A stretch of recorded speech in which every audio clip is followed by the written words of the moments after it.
Good morning from Triangle. Alex, can you hear us? Good morning. Alex, can you just do a sound check, please? Good morning. Is anything working? Oh, you're very faint. Hold on a minute. All right, we'll see what we can do about that. No, it's too. Yeah, keep talking for a minute. Oh, that's fine. I'll say hello to everyone and see if it gets any better as we're going. Okay, okay, Alex. Thanks. So we'll just you're good on your end. Just a little tweaking from the PA. That's no problem. Excellent. All right. Well, that's good then. I think that must mean we're about ready to go down there. Is that right? Well, I believe we are actually now live streaming. So good morning to the world. If you are tuned in to Loton Park for the final and deciding round of the British Hillclimb Championship.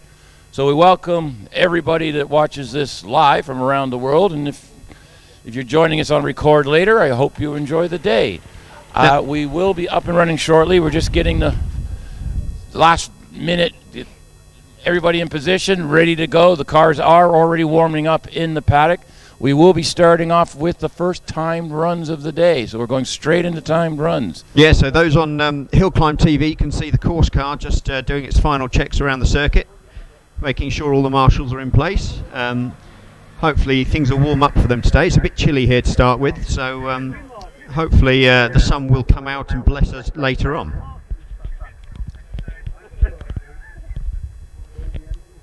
Talking on my mic to you now, Alex. I can just about hear you, Chris. You're a little bit faint as well, but we'll get there. Just to let everyone know, my name's Chris Ponsford. We've got Owen Cool and we've got Alex up the top, Alex Burnham. So we're looking forward to an amazing day today. It's the final round. It's all to happen. So, okay, I'm going to go on to the other mic.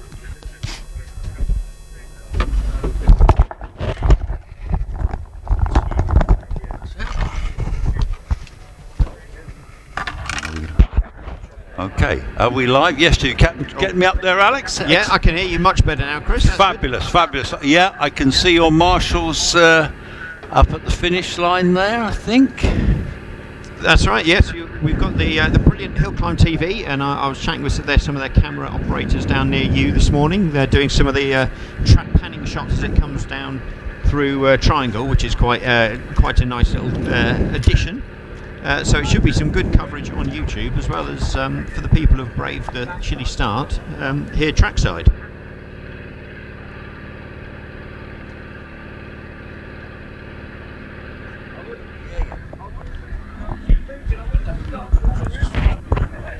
Okay, yeah, Alex, you're back with me again. Sorry, this is just getting our technical gremlins sorted out. I'm all right up here, if you can still hear me. Yeah, got you loud and clear. That's absolutely fantastic. Yeah, excellent. Well, superb. So, Owen said that some of the cars had started up down there. Are we? Yeah, we're not far away. I'm not. It says action starts shortly. Well, that's probably right. I can hear engines in the paddock. And well, yesterday was our practice day, but today we're going straight in on time runs. And what I'm hearing, there'll be a full round in the morning with the runoff to follow just before lunch, when that is really when the championship gets decided, possibly on that run, but possibly on the second runoff in the afternoon. Yes, I was reading this morning that because the championship's so tight, it could come down to bonus points for breaking track records. So that would be one to watch for later on, see whether the conditions are good enough for that. Yeah, I'm the way it's looking. There's something ridiculous like 263 permutations or something at this stage. So not too complicated. So I'm certainly not going to predict who's going to win anything at this stage of the game. But yesterday, Wallace, our reigning champion, Wallace Menzies from Scotland, he was comfortably the quickest of the pack yesterday, but you never know what people are holding back yesterday and any problems they might have had. So no doubt Alex Summers will have a lot to say about that. Scott Moran will also probably have something to say about that, even though he can't win the championship this year. And Matt Ryder, of course, got a new gearbox in the Gould. He had a problem with his at Prescott, So they've got a new box. So there's 4 runners there that are very, very competitive, and not forgetting Trevor Willis as well. Now, on my screen, when I've got the big screen down here, it says "Here we go" from Andy Lawrence, and I can see a blue Renault Clio on the line. That'll be David Garnett. That's right. He'll be the first one to go. Yeah, we mustn't forget we've got other stuff running, not just those big single-seaters. We've got a whole variety of stuff, as always, on the programme today. So starting, I'm hoping, if my bit of paper is correct, with some of the more production Indeed, yeah. stuff. In fact, we're exactly right. We've got cars that some of these can go to the shops, go to the supermarket in. And I'm just literally... I've got all these bits of paper down here, programs and this and that and the other. Yeah. And so this first batch, we'll figure it out as best. Did you get a program on the way? I've got one of the entry lists from the lovely ladies in the office, which means I can keep track. Hopefully, it's all in order. So yes, I've got David Garnett in his Renault Clio. Yes, he's going to be in correct. A road-going series productions cars up to 2 litre. He's coming to the line now. He's just done his little warm-up. In fact, he's just about to warm the tyres in a second. He's from Cheltenham. He's in a Clio Cup Sport 182. As you know, these are very competitive little cars. They're a relatively cheap form of getting into motorsport. You can buy one of these from anything from 2 to 10 grand, I say, depending on the spec and the condition of the car. But yeah, David's a regular competitor. I think he shares this car, and he'll be the first one to knock off proceedings, and it's quite an exciting day, isn't it? Really looking forward to it. That's right, yeah. So hopefully we'll get some nice runs in building throughout the day to that championship deciding stuff later on, as they tend to build towards those cars in the running order. But doesn't mean this stuff isn't going to be good anyway. No, it's going to be great. And I got to say, I've been so excited about this weekend for weeks. And, it's just been one of those weekends you just knew was brewing up to this incredibly tight championship. It's not all done and dusted. Far from it. It can go any way. It's between Alex and Wallace. And they've been battling really for 3 years now. And Wallace has been, he's been champion for 2 years. And then we had the COVID year. So Wallace has been looking to make it his 3rd championship, and Alex is 2nd. But also running along that, we've got 6 times champion Scott, and then Trevor Willis has won it 3 times as well. So it's all to play for, isn't it? It's all going to happen today. Yeah, and it's brilliant that it's come down to the last day of the championship. Possibly even it'll come down to the last run, which is ever so close. You don't get that in much motorsport when it comes down to the final rounds of the racing, but it's all going to be unfolding by this afternoon. It is actually. It's a bit of a murky start, isn't it? The weather's quite chilly. The track's not going to be particularly warm, but we are straight into this time run. Yeah, I don't know. The track wasn't too slippery, but it's sometimes when there's a bit of like dew and sort of moisture in the air, it might make it a bit tricky on the corners. The white painted rumble strips and that sort of thing. So it might catch some people out this morning if they're not a bit wary. But I came up the track to the top box, and it didn't seem too bad, but we'll see. How did you get up there today? Did you have to walk, or did you get a lift? No, I got a lift with some of the lovely marshals. Good man. We'll start off by saying thank you to the marshals already. I'm sure we'll say it again, but they're out there braving the cold. As they do in all conditions. Yeah, so thank you to all of those, because without them this wouldn't happen. It would just not be able to run without marshals, and also all the people who do all the rest of the stuff in the offices and the running of the venue and the championships, and it takes a lot of people to get this thing sort of off the ground. It does actually. You're right. There's a huge amount of work goes into every meeting. There's obviously committees here, and Loton Park, Hagley Car Club and stuff, and in fact, just the marshals. It's the best turnout I've seen for ages. I think we've got a big posse of photographers on the hill today as well. Plus, we've got all the organising crews, clerks of the course, and other officials. Literally, the place is going to be buzzing today. As the sun comes out a little bit, as the morning goes on, I'm expecting to see big crowds here today. I know we sold lots of tickets, so it's really real exciting. Of course, this is our last meeting of the season, So, what are we all going to do in the winter, Alex? Well, we can. We just talk about it, so we can just talk about stuff at home, can't we? Well, I suppose we'd be doing other things. I don't know what you do in the winter. I mean, as you know me, I don't want to belabor the point, but people know that I go fishing quite a lot, amongst other things. It sounds it's going to be a bit cold for fishing, surely. No, and also I love following the steam trains on the heritage lines. Oh yes, yeah. Because the colder it is, the better that is. Yeah.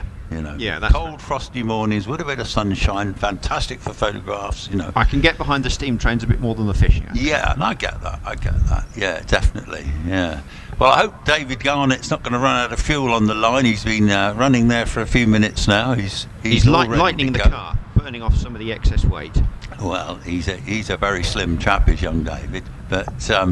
Nevertheless, once things get going, and what I'm interested to see, because yesterday we had up to 3 cars on the hill at once, so it was pretty frantic.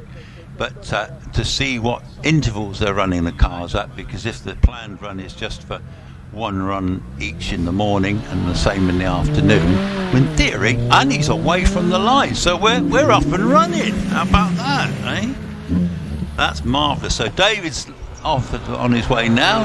He's going into Hall, and he's on his way down towards Loggerheads. And so this is quite exciting to see it live stream. We got a red flag already.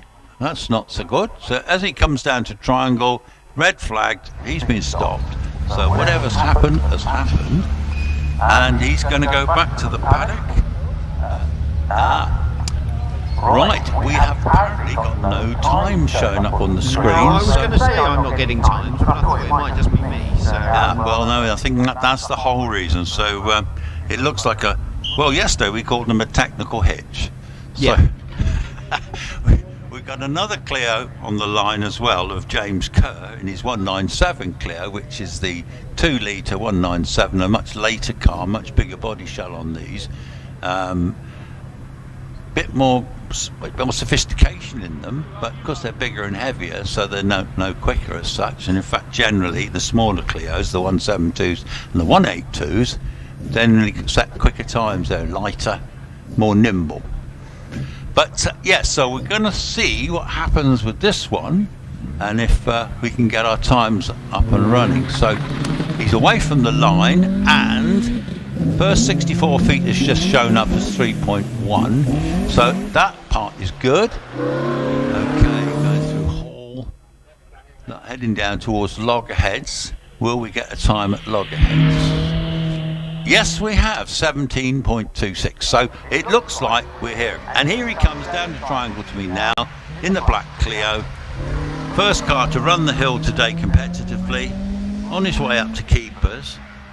Sound great, these little Clios, actually. That 2-litre Renault engine. Renault seem to build pretty good engine, don't they, to be fair. He'll be on his way to you about now, Yeah, I can hear the car powering up the hill. We'll see, comes through the speed trap at 80 miles an hour and into fallow. Nice and neat and tidy for his first run of the day. Nice little squealer tyres as he powered through Museum, sliding a little bit and away over the line. Yeah, I've got Dave Wilson just gone by me in the Peugeot 205, the red one, 1900cc Peugeot. I think I'm not sure if this is an 8 or a 16 valve engine in his particular model, but quick little cars, these Peugeots. He's already gone through Keepers. He's on the Cedar Straight, 82 up the straight, and you'll have visual. That's right, yeah. One of these 1980s Peugeot Sports, a very smart looking car. Again, he seems quite neat and tidy, heading for a good first run of the day. Again, scrabbling for grip a bit on the track. Yeah, I just had John Denman go by me. No, hang on, that didn't look like John Denman to me, but so Chris Morgan in the Cooper S, 1600 supercharged Cooper S, just coming into your view roundabout now. Yes, got the Mini Cooper up with me. This is Chris Morgan, 726 in that red Mini. Not quite as frantic as the previous two cars as he heads out of Museum. Yes, he'll be followed up by John Denman in a Subaru WRX. He's already well up the hill, and he will be followed by David Garnett on the hill. David Garnett's got his rerun. He's just coming by me now. And he's coming by me now. So you got John Denman? Yes, John Denman in his Subaru going through fallow, nice and tidy. And yeah, very sedate out of museum, not really pushing at all. No, David Garnett well on his way to you now. David's going a little bit quicker in his little Clio. He's gone through 79 miles an hour up past you. Yeah, got the Clio up here. Glad to see he got his run in the end. Cocking a back wheel as he goes through museum, really pushing hard. Yes, excellent. So we've got ourselves a little starter for 10, haven't we? So the first cars have already gone up the hill. There seems like a little delay here. We don't know which is coming next. We will find out shortly. We had a good couple of runs. Quickest there was Dave Wilson at 62.81, but that number will get a lot lower as the day goes on, I think. Yes, so it says batch returning to the paddock, so there'll be some more cars to come shortly. Some of these were probably dual driven, so they're returning back for I think they're all dual driven cars. Yes. They came in a slightly odd order. Okay. But that's always interesting to see what the second driver can achieve in those cars. Yeah, we've also got some interesting stuff, in this batch. Amongst cars that are of interest, I noticed yesterday there was a very rapid VW Golf, actually, a red one. That's James Hudson from Ottery St Mary. He was driving it like a proper hooligan yesterday, so I quite enjoyed seeing that. And following him will be Simon Durling in his beautiful Alpine Renault A110. Yeah, that's a lovely looking car. That is a stunning vehicle, isn't it, really? That's extremely good. And also that Lotus Elise is a pretty rapid thing of Jonathan Langmead as well. So they're all having a real go in this class. The record in this class, it says it's Sarah Bosworth in a Lotus Elise, and she went up in 57.76. That's a good time. It is a good time. Obviously, that's leading the record in that. So that's been a record for quite some while, by the look of it. Yeah, it has, 2014. So. It has, yeah, definitely. So, we've got quite a few cars lining up on the start line. I can see a Mazda MX-5. I think that'd probably be Jamie Chalmers. He's just warming up and going to the start. The red flags have been waved. They're now putting them back in their spots. So here comes the little Mazda coming up to the line. These are a popular model, aren't they, for hill climbing, particularly for first timers, really. It's a brilliant compromise because it's still something you can use on the road, but it's still quick enough to have a bit of fun on the hill. So a good compromise car, really, rather than something like a Caterham or Westfield, where it's not as practical day to day. Yes, absolutely, yes. I mean, I'd imagine a lot of these have been driven here today. They're not all trailered for sure. Some of them might be, but Simon Durling probably might drive it here, I don't know. But anyway, the Mazda's gone off the line now, went off first 64 feet in 2.74 seconds. Just gone round Hall, going quite steady. But then some of these will be new to the track as well. Some of these are new to hill climbing, so it would be presumptuous of me as a non-driver, as a no hill climbing driver. Here he comes to me now, coming down into Triangle. The thing is, first run of the day, you don't want to put it into the paddocks, do you? And it is a tricky little circuit here. It is. It's a tricky hill. It's quite a technical hill. Exactly. Yeah, I've spoken to drivers about that. They tell me about little bits of the hill. And as we know, that when they come up the Cedar Straight like this car is now, is anything but straight. Exactly. So he's on his way, and James Love will be following him in a another Clio 197. Yeah, so I've got Jamie Chalmers up the top here, having gone up the hill, having hit a decent speed on the speed trap, 62 miles an hour. Although, as you say, it's not a straight. As he goes through museum, and along the way, like you said, slightly sedate, but the first run of the day, keeping it sensible. Yes, now you will have James Lovell in a second, and I've got Isabel Lawrence in her Clio 172 silver car. She drove very well yesterday, comes from Salisbury way, and she's already gone by me. Yeah, that black and gold Clio coming past me now looks very smart, that machine. Quite a quick run there for James Lovell, I think. Lots of other cars on the hill. It seems to be they're getting through them fast. already have Isabella Lawrence up at the top as well. So James Lovell did a 67.52. Okay. As He's car not here, no, 17, Isabella Lawrence really pushing through Museum. Okay. Alex, you chat away for a minute. Just sorting something out there. No problem. So Isabella Lawrence there gets a 66.37 run up the hill. Yeah. It was definitely a hard pushing run, as the very smart looking silver with white and blue stripes car 18, that's Jonathan Legmead in his Lotus Elise, goes up past Museum and up over the line. Jonathan Legmead there getting a decent run of 60.69, so shade over the minute mark. Now we have that Volkswagen Golf that Chris was mentioning earlier, being driven quite exuberantly there. James Hudson at the wheel, really pushing it out of Museum. The car looks like it certainly had a lot of work, and it's got a good 60.58 run on the hill. Now Simon Derling should be the next one on in that Alpine A110. This little 1800 machine, very small, very light, which made it very good rallying and probably very well adapted for hill climbs. And it looks just amazing. It's a beautiful car.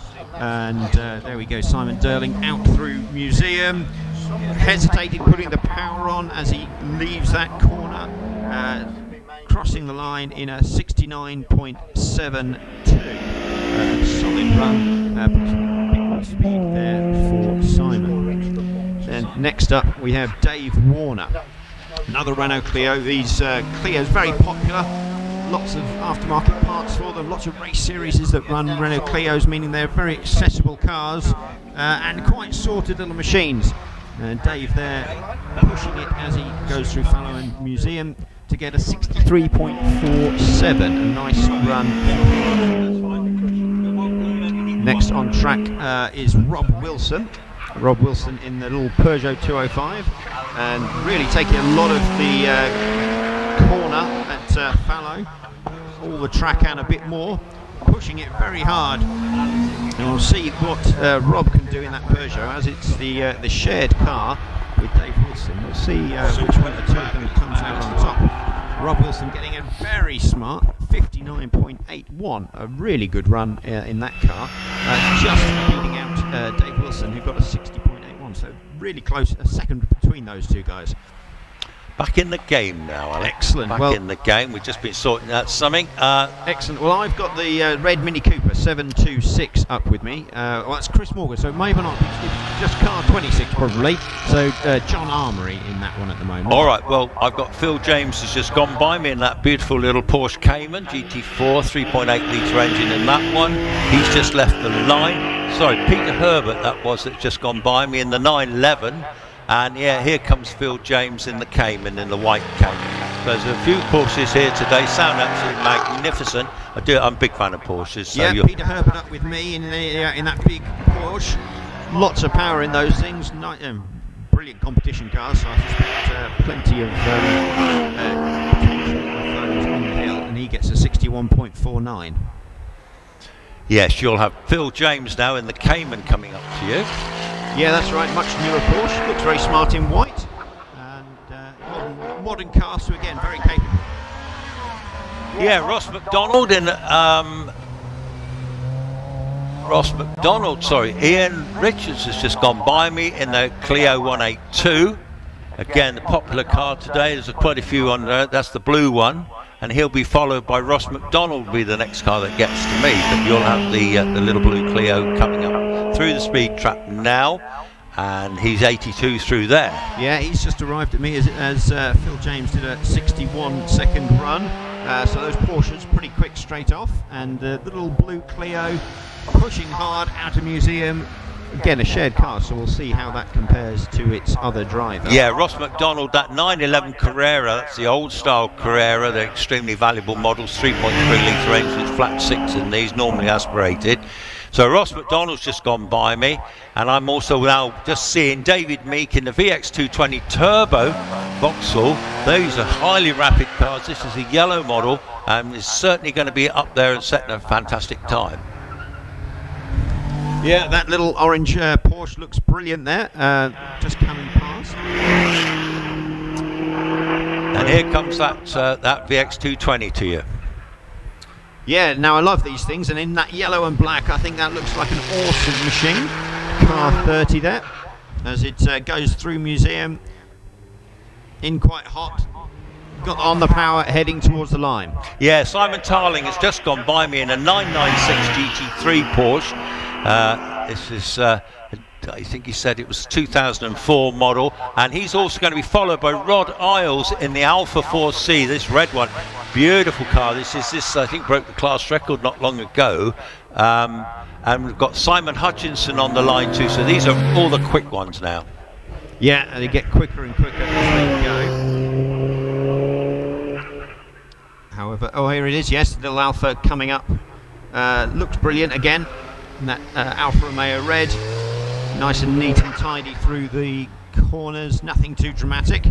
Putting down power and heading towards the line. Yeah, Simon Hutchinson will be with you shortly in that beast of a BMW N2, the black one, just going through the speed trap now, and he's gone through there at 79. Yeah, coming around, really impressive car. There's a lot of work gone into this one, and always a very impressive driving as well. A little bit wobbly leaving museum, however. Yeah, I'll just tell you about Stephen Moore going by me. He's in contention for the BMTR Motorsport Tyres Championship. He's got to win this class, which is going to be a tough ask.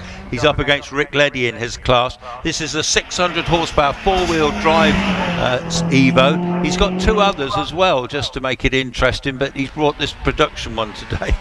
Yeah, that's car 24, Stephen Moore, in that Evo. Lots of rally victories with cars like this, so probably quick on the hill as well. Really powering it here, the turbo kick in as it heads out of museum. He finishes in 57.08, does Stephen.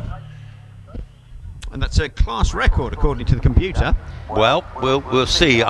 Phil Derbyshire just coming down to me now in another Subaru WRX. This is a turbocharged Subaru, a blue one. This is a shared car, and he will be followed by Peter Richins in a Yaris. So yeah, he's just gone round keepers as Phil, and he's I can hear the E-Type starting up in the paddock as well, the supercharged E-Type.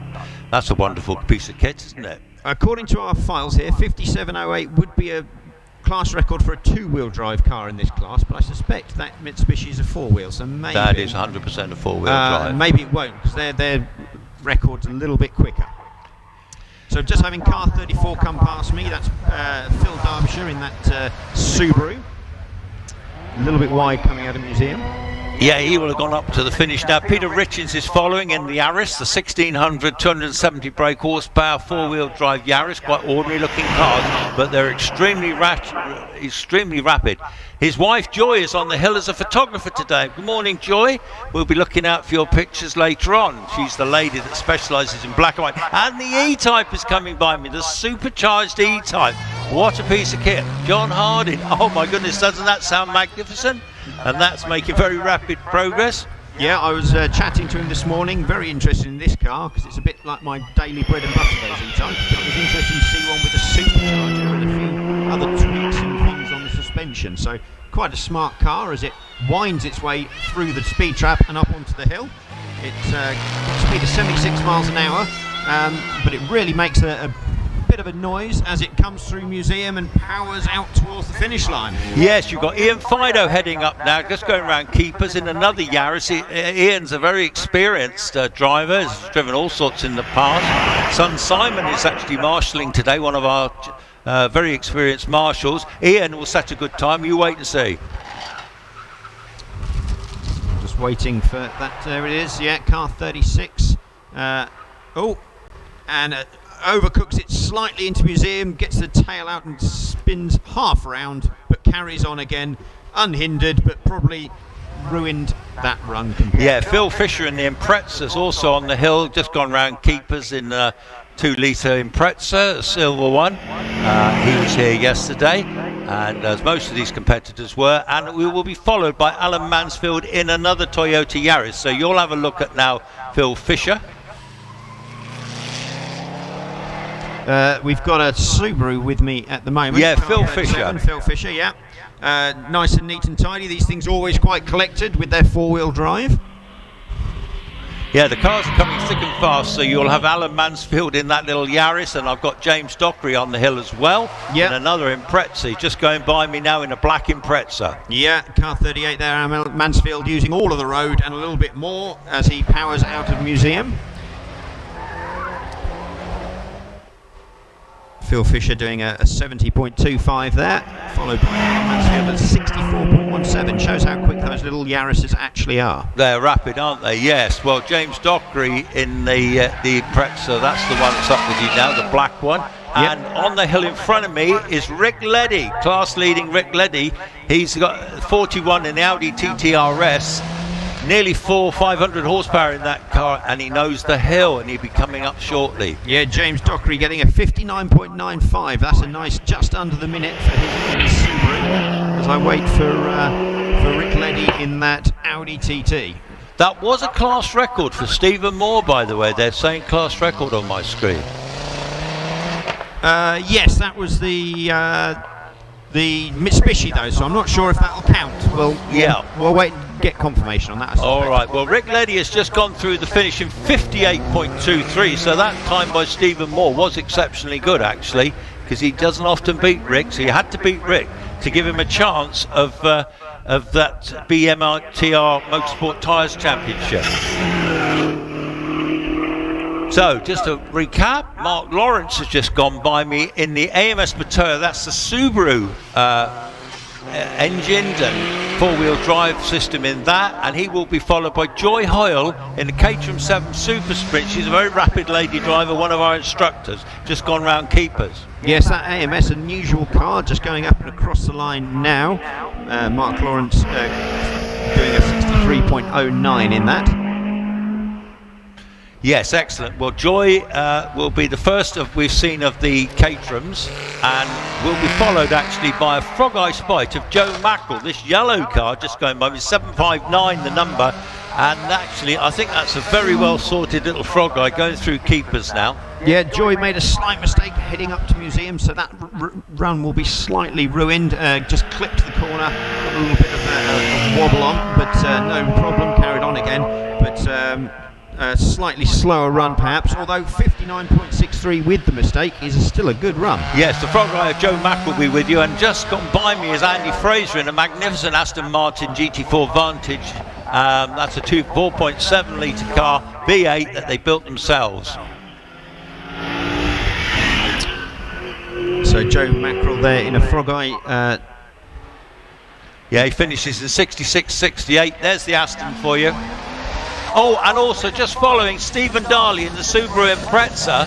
That car is the fastest tin top on the hills this year, and just 700 odd horsepower in this car. Started off life as a 500 quid shopping car that they built now into this absolute beast of a machine. Yeah, Andy Fraser gone past in that proper GT4 Aston Martin. Very smart car, although possibly will be outclassed on the hill by some smaller, lighter machines, as that Holden Commodore or no, so the Impreza's just going by. You're going up to the finish now, and finish in 55.73. So that's magnificent. So that was a very rapid time for them, but I think they were in the 54s yesterday. I'm sure they were. So yeah, 55.73 is a very good time. Right, they're returning to the paddock. They're returning to the paddock. If Owen Cool is around, he will take over a bit of commentary if he's about, but if he's not, then I shall bash on. Yes, I've heard that voice, that dulcet tones of that Canadian. The Canadian's around. Here he is. I'm going to put you back to the Canadian. Owen Cool. I'm signing off for a bit.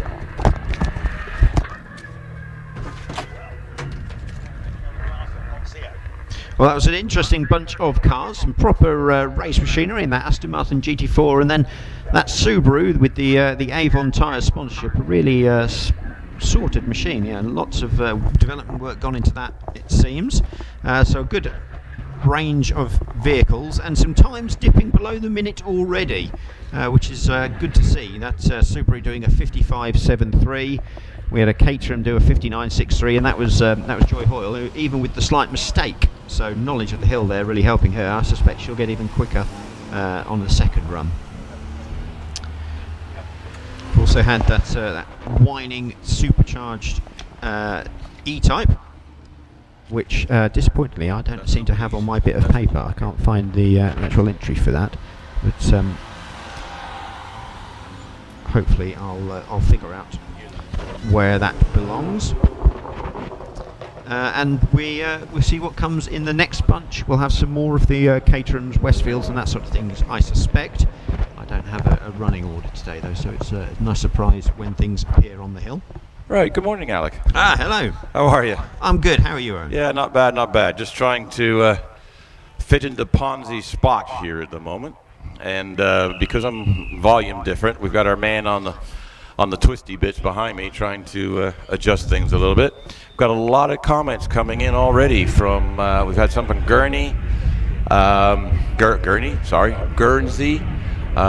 Yes, we're already receiving, we've got viewers. We have viewers this morning, Alex. Yes, yeah, I saw there was quite a few people on the YouTube channel watching HillClimb.TV. So hello to all of them. I spotted people from all over the world already. Yeah, I got Stephanie Kent all the way from New Zealand. Hi, Stephanie. Thank you for joining us today. I hope you enjoyed the day. Yeah, so it's nice that the powers of the internet mean that people can enjoy motorsport from this amazing venue wherever they are. Our friend Benoit has just sent a message. He's upset he can't be here, and he's looking forward to a great day. He'll be enjoying the live stream from France. Benoit is in France at the moment. Well, that makes sense, because isn't he a little bit French himself? Apparently, there is a bit of French in the person, in himself. I've noticed it in his accent every now and then. Excellent. Well, I hope he's having a lovely time in France. Well, I'm sure he is. Family and all the rest of it. And hello from Cannock. We have a hello from Cannock, a distant. That's quite a distance away. And where's Cannock? Warwickshire? Is that Cannock as in Cannock Chase? That's. No, I don't know, Cannock, just off the M6. I think. Yeah, north of Birmingham somewhere, isn't it? I've got another viewer from Australia. Thank you, Dodgy DIY Dude. Thank you very much for the comment. We appreciate that. We've got Toffee Park watching us from Denmark this morning. Welcome. It is just after 9. What time are we? We're UK time. We're 9:15. That's about 9:16 for those who don't understand that term. Right. Let's get back to the action then. We have a car on the line. Car 69, Tim Higgins in the Westfield SCI is lined up and ready to go.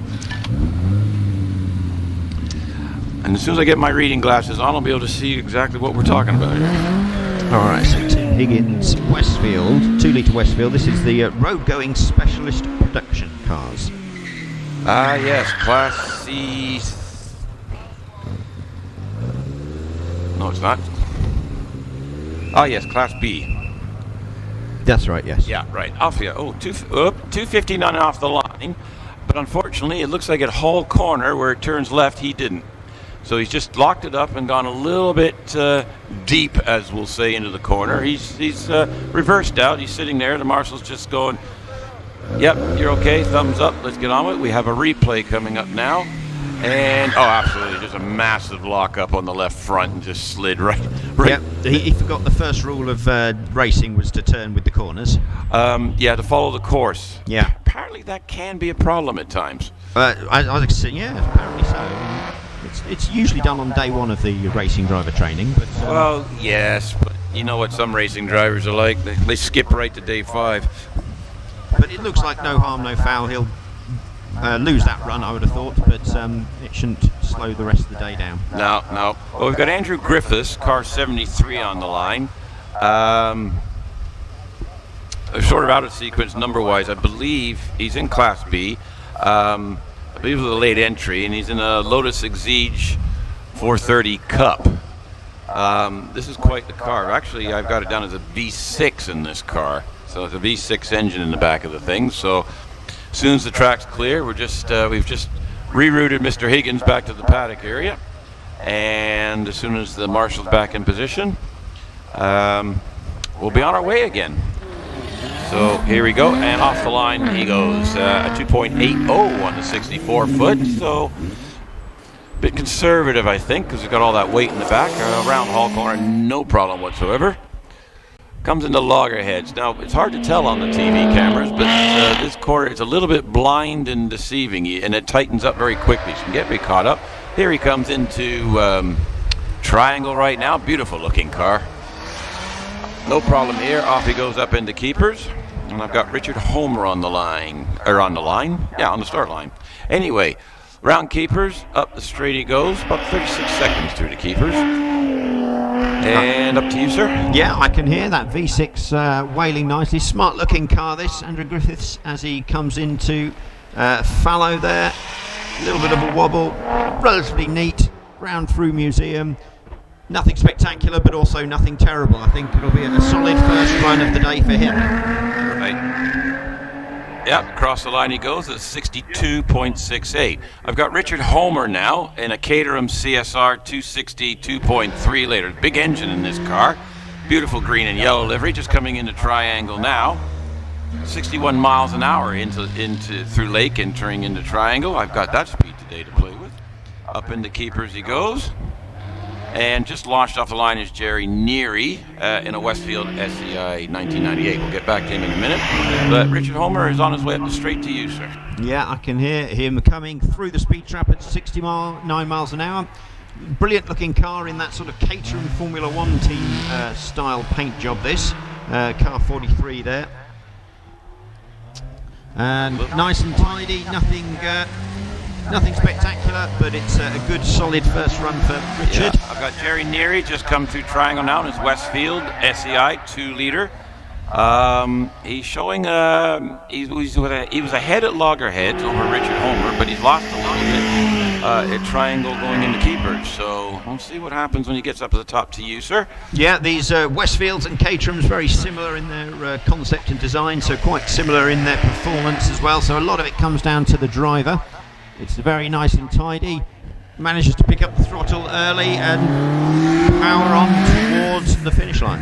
Right, Robbie Birrell's just already come through triangle. Now this is a V6 Cup, 3.5 litre supercharged. This one, stupidly quick, pretty looking car, and he's already to you, I believe. Yeah, the pale blue car 45, that Lotus Exige.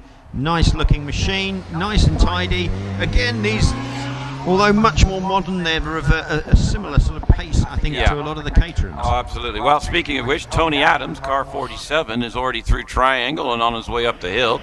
That's a Caterham 7 supercharged 1998cc thing, so quick. That's a lot of power and not a lot of car. Yeah, Robbie Birrell actually did a 59.54, so quickest of this group so far, which is a very good run for him. Yeah. As I pick up that little red car 47, the Caterham 7. Heading up in the wine from the gearbox as it goes past me out of museum. Oof. I've just had Anthony Sherman come in with a Caterham 310R 1596cc locked to the left front wheel up something a little bit. Might be a flat spot, might not be, but it's going to be a little lumpy going up the hill now. But he's already up the hill to you. Yeah, those tyres they put on these Caterhams pretty tough things, so I suspect he'll... he's locked up again coming into fallow. That's a big one, that one. Really pushing the car hard, trying to get some time, but maybe a little bit too hard. We'll see. We've got a replay of that lockup coming right there. Yeah, see whether that... you could actually read the numbers on the side of the tyre. See whether that extra pushing has helped him. 61.15. Not a bad run, but possibly neater would be quicker. John Pick is on your way to you in the unique AMS Mertea 1993 Turbo. That's a Subaru powered. I believe it's a one-off car. I think they were going to mass produce these, and then they didn't. So Mark Lawrence did a 63.09 in this machine earlier. However, John Pick has gone well off the racing line and has slightly spoiled this run as he leaves museum towards the line. We'll see what time he gets. Steve Garner, Westfield SCI, just over 2 liter size engine, beautifully car, nice and low, well driven. Steve, this car is very quick. He's he's almost up to you already. Yeah, coming towards me now. John Peake did a 60.34, so quicker than Mark Lawrence in the same machine, despite the mistake. So more speed out of that car is possible. As car 50, Steve Garner, comes round out of museum. Right, I've got Ray Lohr, car 51 in a Caterham 7 Super Sprint with the overboard 2-liter engine in it. And he's just, it looks like a couple of tenths behind Steve Garner up to through Triangle and up to Keepers, onto the Cedar, not so straight, and up to you, sir. Yeah, he comes by 87 mile an hour in the speed trap, heavy braking into fallow, nice and tidy though, kept it pretty neat going in there, and round museum a very tidy looking run. He's got 58.23 to beat though, that's the so far the quickest. Oh, it's going to be close, Not quite, 59.23. Right, Andrew Russell, we're moving up classes. This is class C1, modified production cars up to 1400 cc. Andrew Russell, the other cars didn't make it today, so he's the only one in the class. And it's Janetta, a long-time competitor, a G15 with only 1120 cc's. But this car is deceivingly quick. He's already up to you, 77 miles an hour. Yeah, just got up to me. Lovely looking car, this little Janetta. Tiny little lightweight machine, so very well suited for hill climbs. Right. And yeah, coming through museum, very neat. Jock Ramsey in a up to 2-liter, I think he's a class C2 or C3 car. Class C2 car in the big old Opel Manta. Beautiful car, this, reminiscent of the old rally days, this. 2-liter Vauxhall engine, and he's 79 miles an hour to you. Yeah, great big orange machine, looking very purposeful, very good at rallying, as you say, so should be all right on a hill climb as it heads out of the museum towards the line. Excellent. I've got Roy Holder, who's a longtime competitor here at Loton and should know better. Got it all sideways entering Triangle, and has actually clipped one of the flip-flops on the inner. It's still standing, but he's kind of giving it a bit of a shaking. But he's still on track. He hasn't fallen off or anything, so he's on his way up to you. Longtime competitor, Roy's built this car. Yeah, he's just arrived at the top here. I'm not sure if he gets a penalty for taking out the marker. I think it's still up. It's no penalty, but if it's knocked down, it is penalty. So Roger, my ever-faithful marshal assistant, is giving me a thumbs up to the no penalty. And now the clerk of the course is going to tell me otherwise. He might have to buy the clerk of the course a cup of tea later to apologise. And he gets a 70.24 from that run. But if they knock them out, they get 1 second. Right, just getting the facts here. If they get knocked and wobbled, but they don't fall down, it's no penalty, but they need to reset them so that it's fair for all the other competitors. If he knocks it out of the hole, it's a 1 second penalty today for any of the what we call the flip-flops. There we go. I thought there might be, but I wasn't sure what the rule is, so it's nice to have it confirmed. The clerk of the course presented that information to me in person. So Michael Harriman's run's been stopped, I'm assuming, to reset the cone. Yes, he was red flag, redirected back to Triangle, back out into the paddock. So I can actually see him. He's lining up again, about the third or fourth car behind. On the line, we've got Robin Johnson. This is still in Class C2. Robin, this is car 59. There was actually 2 drivers driving this yesterday. This is a Frog Eye Sprite, and this thing is deceivingly quick. He was doing about 60 seconds yesterday. So, lovely little car. We'll go back to the old traditional, drive your car to the track and have a, go race it type thing. British sports cars all the time. So, he's just coming into view now down Lakeside through the speed trap at Lake, 57 miles an hour, gets it turned into Triangle, and off he goes up the Keepers. So this is the same car that Joe Mackerel was in earlier. Yes, it is. Yeah, sorry, I keep forgetting I missed him. Yeah, it's down in our book as a Holden Commodore, which it very certainly isn't. No, it was a change of car yesterday. Yes. I have it on my notes here. Yeah, sorry about that. Joe Mackerel did a 66.68 in this little Frog Eye. Right. Looks wonderful in that yellow. So we'll see what Robin can do. Yep, obviously always wanting to beat your co-driver. That's the unique thing about hill climbing. is that you can have two drivers drive the same car and compete against each other, sharing the cost of the car. We do have on screen, we have Tim Painter in an Aston Martin Vantage GT4 car, 4.3 litre. I believe Tim is sharing this car with Andy Fraser. So yeah, again, Andy did a 61.37 earlier. So Robin Johnson has gone slower than Joe in that Frog Eye, and we'll see now whether Tim Painter can beat Andy Fraser in the same machine. On the hill now, pay attention, folks. We have Damian Bradley in the Subaru Legacy, 800 plus horsepower in this thing. It's been tearing up the track. It's been the fastest tin top, rooftop car in a lot of tracks this year. Been setting some class records, course records, and all sorts of things. I think he was down about a 52 yesterday in practice, so he's already up to you. I think the speed's about 89 miles an hour. Yeah, it's an amazing machine. This coming very hot, but nice tidied it up. A puff of smoke out the exhaust. Dropped the wheel in the dirt there, didn't he? Really fighting that turbo. Powers past me with a 52.85. Now, Michael Harriman's coming to you. He was just red flagged a minute ago. Now, Roy Holder, who we just saw earlier in the Silver Clio, actually, this was his original car. A very lightweight original Clio. And Michael has taken to this car very well and has been putting in some very good times with it. Yeah, great looking little machine, this from the 90s. Locks up the back wheel as it cocks it round the corner, but he's kept it going nicely and tidy through museum as well. Yep. A bit of dusty on the track there. They seem to be kicking up with dust, but they're using any and all of the track. Oh, nice time, 59.59. I've got a Mark II Escort down here. George Harding, car 54. Now, one of his runs yesterday, he had the gear lever in his hand, but it wasn't attached to anything. So obviously got that fixed. So he's already up the Cedar straight to you, sir. Yeah, I was being told that it's got the same gearbox as that supercharged E-Type, so they're sharing a gear shift today. Oh, really? They're taking the shifter out of one and putting it in the other. Right, I've just got Carl Stevens in a slightly more modified Mark II Escort. Same class, but Carl is a little more animated in his positioning of the vehicle as it transcends the hill.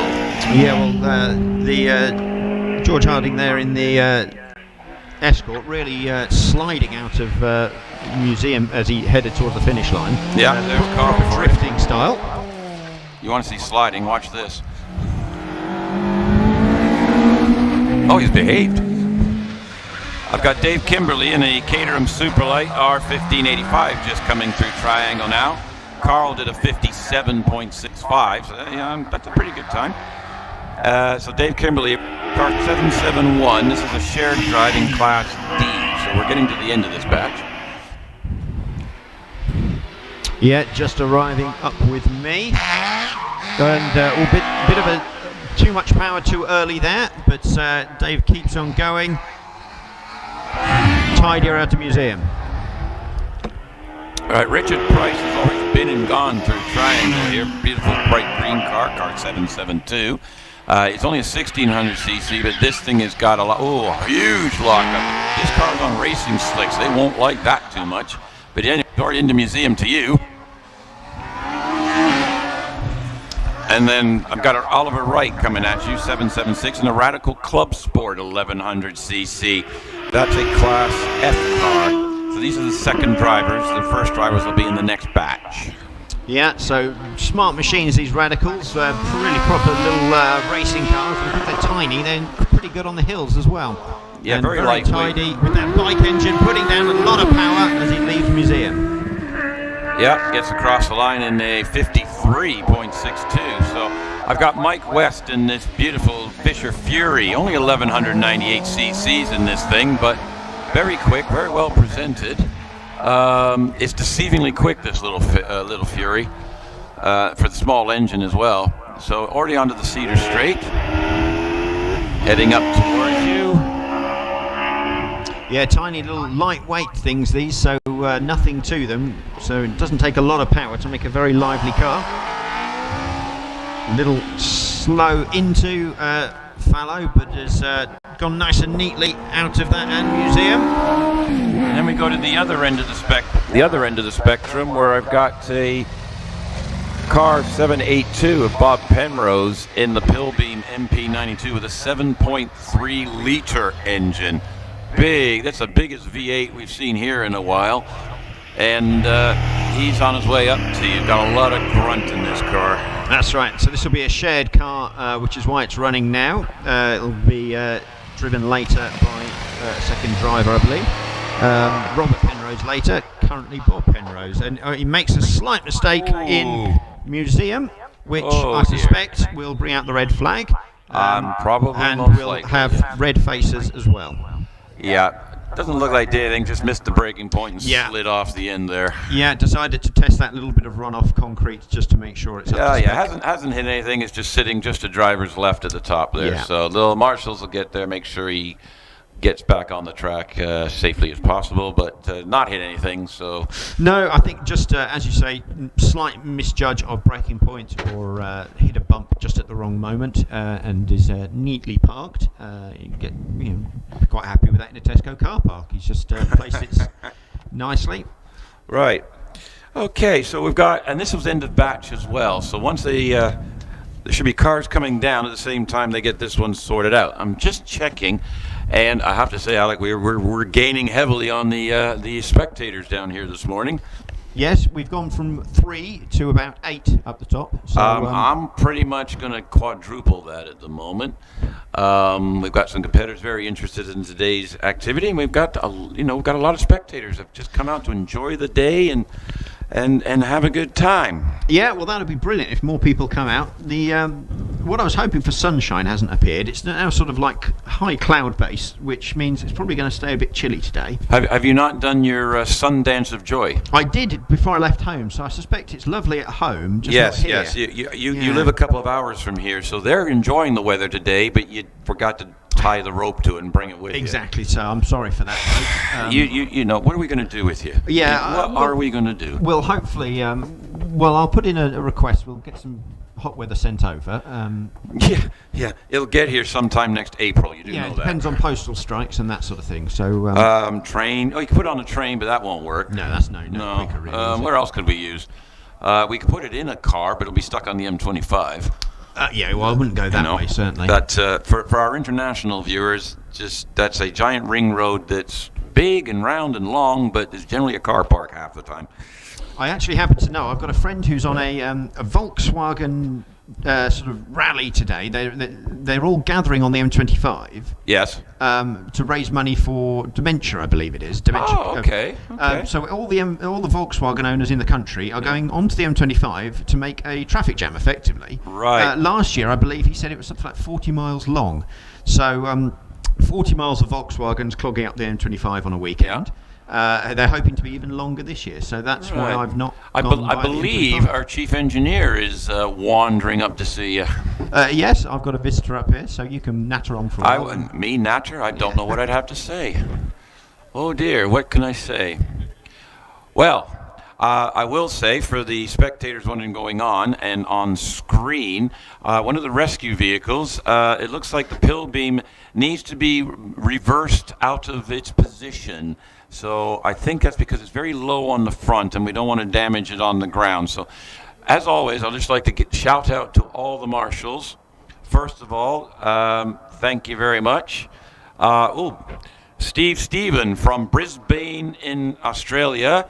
And it's 6:43 Sunday night there.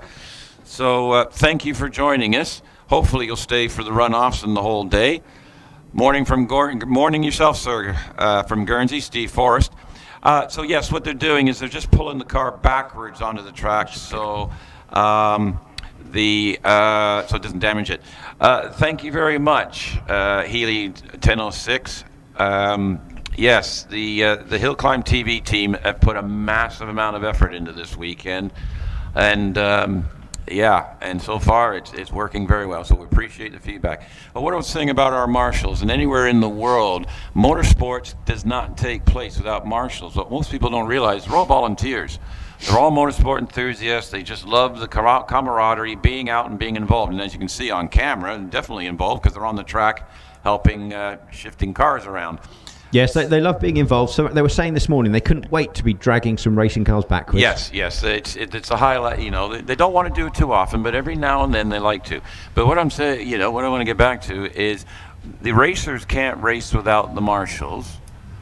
We don't have anything to talk about without the marshals, and the spectators would have nothing to look at without the marshals. So without the marshals, we are ever indebted.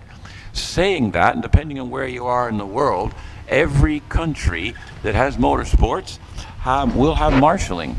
So if you'd like to get involved in motorsports other than just spectating, please, if you're here, the Orange Army will happily help you on your way. We actually in front of me at my marshalling station today, we have a new marshal. I believe it's their first day. I'm just checking with Roger. Yes, first day. Young lady having her first day helping out with the marshalling today and enjoying themselves. So, like I said, a big shout out and thank you from all the competitors, all the organizers, and everyone else. You are appreciated more than words can say. But if you want to get involved, please do. And if you're in a different country, there will be a local marshalling club there. Go check it out. You'd be surprised what you can get into and who you'll end up meeting. Right, we got the cars now. We've got that one out of the way. Yeah, so the pill beam has been cleared, and the cars are being sent down from holding. So we should be getting ready for the next batch pretty shortly. Yeah, they're just right. Okay, we've got a former hillclimb marshal from Gerston, loving the coverage and commentary. Obviously, he just turned on and hasn't listened to me long enough. From North Dorset. Thank you, Steve Tarrant. Sorry. Codename Wheelie Good. Utilized as a wheelchair nowadays to get around, but still absolute enthusiastic motorsport. That has not dulled it whatsoever. And there's a feature on the screen of that absolutely rapid Subaru Legacy. Started out as a road car, I believe. Apparently, that's what Chris just said. They bought it as a just like a normal, probably an ex-farmer's car or something. Yeah. And did a bit of boy racer to it, and that happened. Yeah, well, it looks. Didn't get a proper look in the paddock, but it certainly on the hill looked like a proper racing car. So I think the work they've done is decent stuff. Not just your. Well, good news that the pill beam has made it back down the hill. No harm, no foul. Yeah. Other than no time. Yeah, so we've cleared up the top here, and the course car's just sorting itself out before we get ready. All these cars will have, I don't think any of these were quick enough to get into the top 12 runoff later this morning, although technically they all do. Most of them, I think, are eligible, but. Well, we've had some good runs. We had Richard Price did a 52.33, which is very good. Yeah. And that Subaru Legacy, actually, we were just talking about, did a 52.85, which is a really good time for that. Possibly that means a class record. Yeah, I think so. I'm just going to check with Chris and see if he wants to come back in, or am I in here for another one?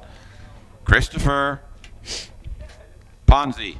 Has he wandered off to the ice cream van? No, he's standing, chatting, having a coffee. That's okay. We're swapping in and out all day anyway. So, and you'll be joined by our other Owen Lewis, later this morning. So this is probably the longest commentary day that we have done all year. Starting this early. We all wanted to be here to see the end of the championship as well, didn't we? Absolutely. Right, Simon and Ruby have got the gate closed, and they are working their way back over to their safe positions. And the course car with several the head marshal and so on, is just getting back into position. And so, what do you think we've got on the hill first, Owen? Oh. Are we in Mike Lee with his Force? No, we're going to have a Caterham. Are we in Phil Goff with his Caterham Hayabusa? I'm pretty sure I'm going to go 80% with Phil Goff. Okay, so we'll see whether that comes out. I can't say that my I haven't bought any lottery tickets or haven't won any lottery, so we know what my odds are like. Yeah, unfortunately, I didn't get a running order. I've got the entry list, but not the running order. So it's. Oh right, yes. It's a nice surprise whenever anything turns up. Yeah. Well, a car shows up, going, oh, that's a nice car. Yeah, that's fine. Let me go. Okay. Well, the TV is showing a little Caterham-y thing, which is good. It is car 70 Phil Goff. I'm just going to get the run. I do have a run sheet up here. Down here. So this is batch 4. We do things in batches, as you can tell, folks. We have to get the cars back down the hill again, especially with their shared drives, because you can't share a drive. And on camera right now, that's a couple of photographers and some marshals. The photographers are wearing high-vis vests so that the cars can see them and try to run them over. Right, here we go. Phil Goff is on the course, already down into loggerheads, 275 off the 64 foot, so not a bad start. Coming through loggerheads now, coming into view at Triangle, down through Lakeside, hard on the brakes, 70 miles an hour through the speed trap into Lakeside, already on Triangle. This thing is it means business. Absolutely means business. The noise on this. I think you can just hear that on the screen. Yeah, this is one of the higher boosters, I believe. So it's got quite a potent little bike engine in a very lightweight chassis. So a good mixture as it hits 90 on the not so straight coming into fallow. I've got Ash Mason already for a very quick Westfield driver. This is 1340 supercharged. This engine very quick. So Phil Goff going past very smoothly in a 57.7, a really good run for him in that car. Oof, 93 mile an hour for Ash Mason. Yeah, Ash Mason with that Westfield coming around Museum again, powering up towards the line. Right, across the line he goes at 51.97. Got Mike Lee in the Force LM. 1298cc engine thing, so slightly different configuration. This Force make single-seater cars, but they also make this little sports car thing. Already onto the Cedar Straight. It's 3360 a keeper, so he's not messing about here. Yeah, these cars are pretty fast. Although Mike seems to have slowed down a bit coming into fallow. Yeah, lost a little bit on the straight by the looks of it. I've got Derek Kessel in the McGuire Mini Cooper S 1360cc. You have to see this in person to believe this car. Rapidly quick little thing with a very lightweight mini shell on the outside of it. Yeah, it's a mini in name. A lot of the standard Austin Rover parts have been swapped out, which is why it's so quick and not rusting. Yeah. So he's just coming up there, up to the museum, and I've got Reese Jones, who should just be coming on the camera in a second here. This is the Van Diemen Multisport. Now Reese, I believe, is leading the actual the all-swage Loton Park Championship, which is a season-long championship, and I believe he's leading and possibly won it. I'm not quite sure yet. That's in this brilliant Van Diemen. He takes a bit too much of the track, however. Dropped the right rear off there. Yeah, but gathers it together and keeps on going. Right, we still get an all right run. Yeah, I got car 71, Phil Cook in the Caterham Superlight. Locked the right front up coming into Triangle. That's not going to do him any favors. He is on it. He was a 212 on the 64 foot.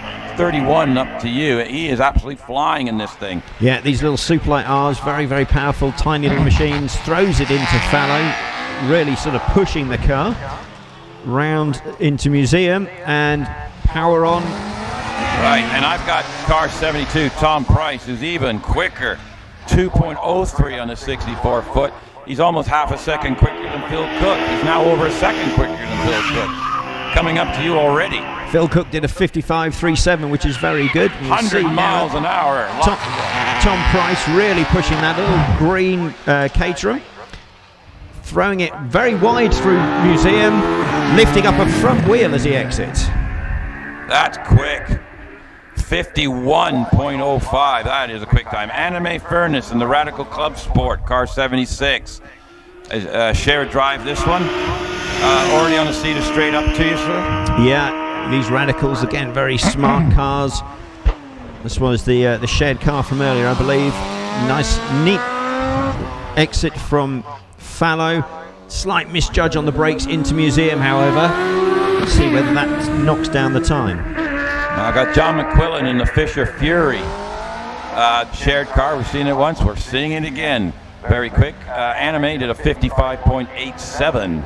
Not a bad time. Quite a quick little group this, all coming in, mostly of them under the minute, which is a good marker of speed. Yeah. As John McQuinn just comes into view in that green and pink Fisher Fury. runs very wide, however, at fallow. Gathers it together, keeps on going though. Locks up a bit into museum. Bit of a handful, I think, on this run. Yeah, Robin Nicholson's just coming by me in a Malik Mark 20 1700cc. Malik, very famous sports car design and make. Been around for a long time by Ray Malik, funny enough, who does other things nowadays. Already 91 mile an hour to you, very quick. Yeah, these Maliks very good on the hills and very popular on the circuits as well. Very smart through museum. Nice quick run, I would have thought. I've got Martin Watson, what's called, it is actually a Silva Riot, and I think I always make the joke, it's a riot to drive. 998cc thing, absolute screamer. 54.91 for Robin Nicholson. Yeah, up the hill. We'll see what the speed trap gets us as he comes through the not so straight. 88 miles an hour, not as fast as some of the others, but this tiny little machine with the sort of very good wheelbase for hill climbing because it's very nimble in the corners. Right, I've got Roger Moran on the hill in a car you don't see on hill climbs too often in this country, a Skoda R5, four-wheel drive, 1600 turbo. Very quick car. Roger was actually the fastest saloon car up to yesterday for a bit. Caught him completely off guard. Amazing car. It's I think it's 2 evolutions old now compared to the new Skoda, but it's not slow. No, very smart machine, mostly for rallying and that sort of thing, these cars, but it's really cocking its wheel a bit as it comes through museum. Definitely a quick car. Yeah, he does actually rally in the Tarmac Championship with that car as well. Robert Penrose did a 53.90. That's actually, I think it's faster than yesterday. Robert Penrose in the Pilgrim that we saw earlier. Shared it with Bob, so Robert's having a go at it, see if we can get around museum with the car this time. That's it, Robert Penrose just coming into sight. Flames kicking out of the back as he slows down, makes it nicely round fallow. Little bit of a squirt up to museum. And the car looking quite... Oh, sorry, I've got on screen, I've got Mike Luck in a TVR Chimera 5-liter. The right front tire, there's no way that's round. We have smoke fog blowing here and the lovely stench to... see, if you were here in person, you'd actually get all these senses, so... 90 mile an hour to you, sir. Yeah, these TVRs, one-make championship cars from 90s and early 2000s, that sort of thing. Pretty powerful machines, lightweight, bit of a handful by the look of it. Absolutely. Next up, we have car 84, Alan McDonald. The question is, just on the start line now. What do you get if here's a riddle for you? 56.45 for Mike Luck. Yeah. What do you get if you take a Mitsubishi Evo 6, chop it to pieces, shorten it, and then stick a fiberglass body on top of it? Probably a lot of engineering headaches. And Alan McDonald car, because that's what it is. Now, we've just had a red flag situation here, so he's just been stopped just past Triangle there. I think he's going to roll up to the next marshalling station just to find out what's happened. So, has he brought out that, or is it something else? No, I believe it's something else. Anyway, while we've got it on screen, yes, Alan has built this car at home, and essentially it's a Mitsubishi, I think it's an Evo 6, if our memory serves. I might be wrong, so it's an evolution of one of those things, a big old four-wheel drive sedan. Essentially, they took the body off it, shortened the drivetrain up, and then put I'm not sure if it's carbon fiber or fiberglass, mini body on top of it. It raises a few questions. I suppose the first one would be why. Well, why not? Well, I suppose that's as good an answer as any. It's an interesting looking machine, certainly. Yeah, I think it's built. He built it for Sport Libre, and he has won some he's won the class outright a bunch of times. I don't doubt it could be quick, certainly. Yes, but if you look at it closely, he's actually sitting in the back seat. So we'll see that again shortly. Yes, if you're watching HillClimb TV, please give us a shout out, give us a like, feedback, whatever. We strive to improve. If you're sitting in the paddock on site here in the spectator area, have a look on your phone. You'll be able to see that as well as watch and everything. So It is working because I've been looking at it. I think Yeah, you might be looking at it as well. I've got it on my phone. It's certainly worth, because you get to see the whole circuit. You get to see updates of times, replays of exciting lockups and that sort of thing. So yeah, it's certainly. And do share HillClimb TV with all of your friends, family and acquaintances, certainly those who like motorsport and even those that don't. It's a great little venture, having hill climbing from all over the country that you can watch for free on YouTube. I think is brilliant. It's the wonders of the internet, really. Oh yeah. Well, speaking of which, we have a car on the hill. Excellent. We have car 85, Graham Lokes, in this beautiful Lola T492. It has a 3.2-liter Porsche engine in the back. I believe it's from a 996 model 911 that he has built this engine himself. And it's normally aspirated, and it goes like stink. Yeah, well, Lola raced these sorts of things back in the old sports car championships of from the 60s onwards, really. And so any engine that they could fit into a chassis was used, and this sort of carries on that tradition nicely. Yes, the old, that's what people did, and especially in the 50s and 60s, sports racers, they just like whatever they had lying around the shop, they threw it together. Graham squealing his way around museum there, but I think slow him down a little bit as he couldn't get the power down, but nice little run for him, 55.76. Not bad. I have single-seater cars now. We're starting off with this little 599cc OMS Hornet of Chris Howard Harris. So it's one of the older OMSs. There's no bodywork that covers the engine. It's just a front driver area and a bunch of tubing holding an engine. So no weight to this thing at all. No, and with hill climbing, often lightness can trump power. So even these little cars can still get some really good times because they just don't weigh anything. Yeah, I've seen lesser horsepower, lighter cars beat heavier, more powerful cars. Right, in front of me, car 787 is David Spencer in the Reynard 883 1-liter engine. So we're in the 1-liter class. This is a double-driven car, so he's the second driver. So we're coming to the end of the batch by the looks of things. Chris Howard Harris did a 57.41 there, so a nice run for him as David Spencer arrives in that black Reynard. Very smart-looking machine, nice and neat through museum. Most excellent. We have about 7 double-driven cars here, so here we go. So coming up to you is David Spencer. And then coming towards me on camera, Richard Weaver. They started the season in an OMS. They're now in the Family Empire Evo. Richard's the dad, Tom's the son, and it's who goes faster. Tom was quicker in the car in practice yesterday. They're still getting to grips with this thing, but they are learning very quickly. 97 miles an hour. Richard Weaver just arriving up here in that Empire. Nice and neat through both fallow and museum. Really tidy run by the look of it. I think we're going to start getting into some cars that could end up qualifying for our first top 12 runoff. So keep an eye for the next 20 minutes, half hour, folks. It's going to be interesting. Pete Tatum in the OMS Hornet. Again, another 1070cc powered engine. This is car 798. Shares the car with Dave Tatum. So he's already up cedar straight to you, sir. Yeah, we'll see these times starting to tumble. 102. See who's the first to get below 50 seconds. Getting close to it already. Yeah. Lock up left front. And I've got Lindsay Summer coming in. This is mum to one of the British Championship competitors, Alex Summers, in the family GJ Firehawk, 1070cc engine. So they're in the smaller one. Husband Richard is sharing the car with Lindsay today. Lindsay always quite quick in various cars that the family own up around here. Nice and neat through fallow and into museum, very tidy. Good run for her. Right, across the line, Lindsay goes a 52.2.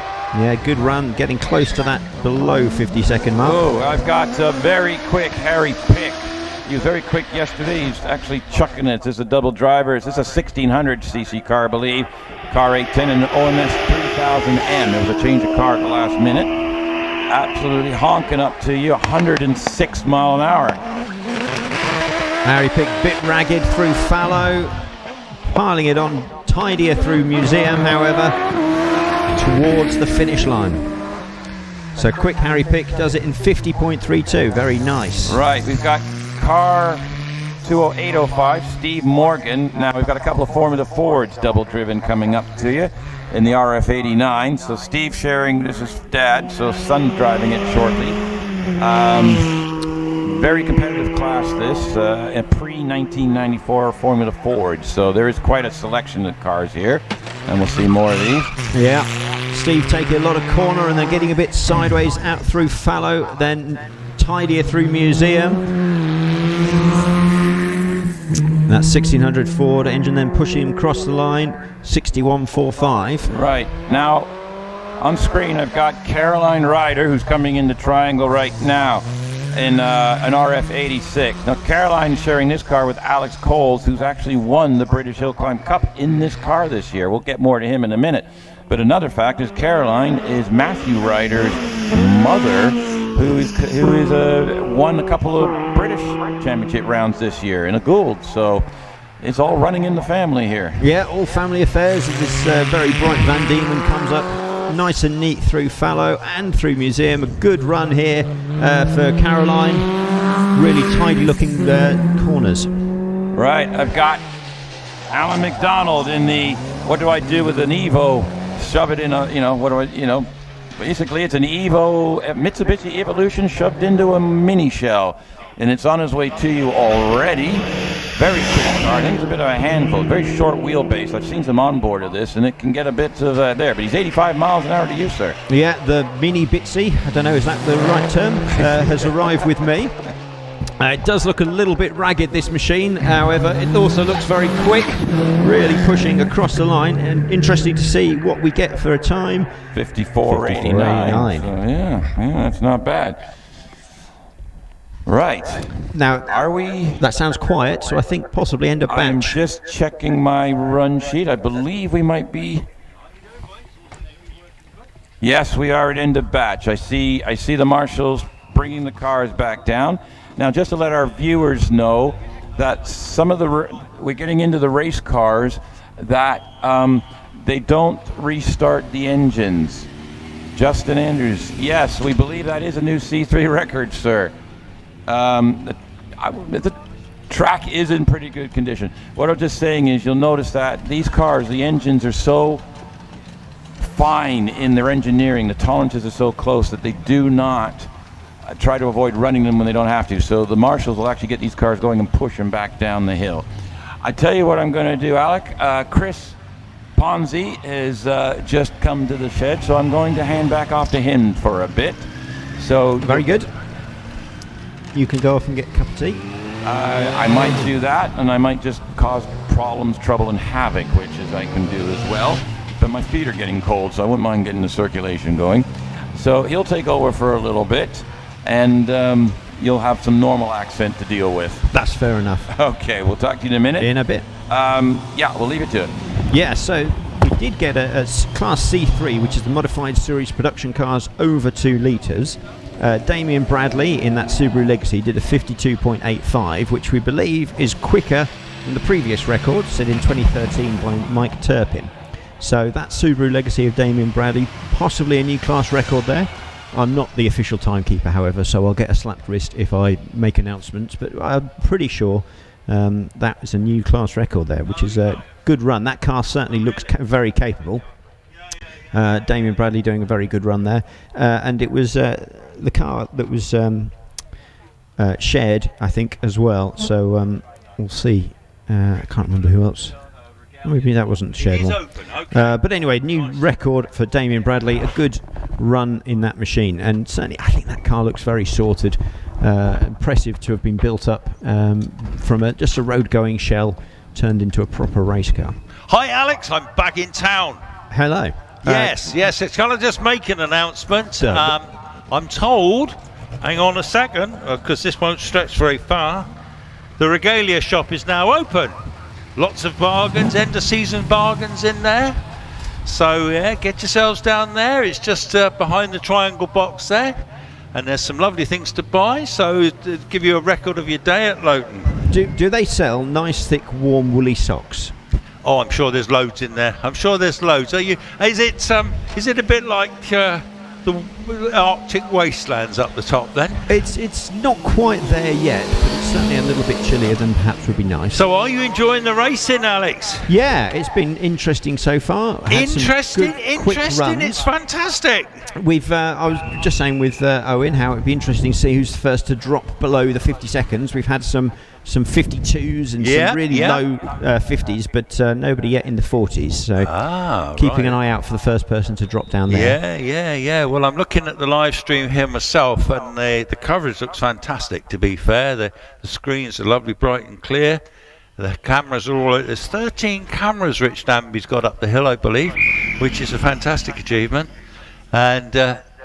well, to see the coverage, you can follow literally all the way up from our box. So obviously, this is the box with the big screen in it. But yeah, amazing, isn't it? It is brilliant. I've been watching. I've got it on my phone. Miracles of Mon Technology. Oh, you've got the phone? Oh, of course, you've got an iPhone, haven't you? Yeah, there's a bit of a delay, however. Yeah. So I see things twice, effectively. But that's fine. It just keeps me on top, and I can see some of the chat. So some people have been saying hello from all over the world. Yes, apparently so. Yes, that's quite exciting, isn't it? And we've had some people who have confirmed our suspicions about the class record there for that Subaru Legacy. So it's good to have a bit of a chat going on. Damien's Legacy went up in 52 something, didn't it? That's right, 52.85 that did, which is a good run for anybody. But was the previous record was 53.52. Well, I'll tell you about one record. We've got a whole batch of single seaters coming up now. We've got the 600cc up to 1100cc single seaters, and in fact I think yesterday there was 76 single seaters out this weekend, which is an awful lot. But this record in this class is held by Robert Kenrick from Llangollen, and he is currently not racing, and he had the GWR Raptor that's actually racing today in this class. And in fact, Richard Matosian's driving that car, and it's got the BMW motorbike engine, a 1024 motorbike engine with over 200 horsepower in that one.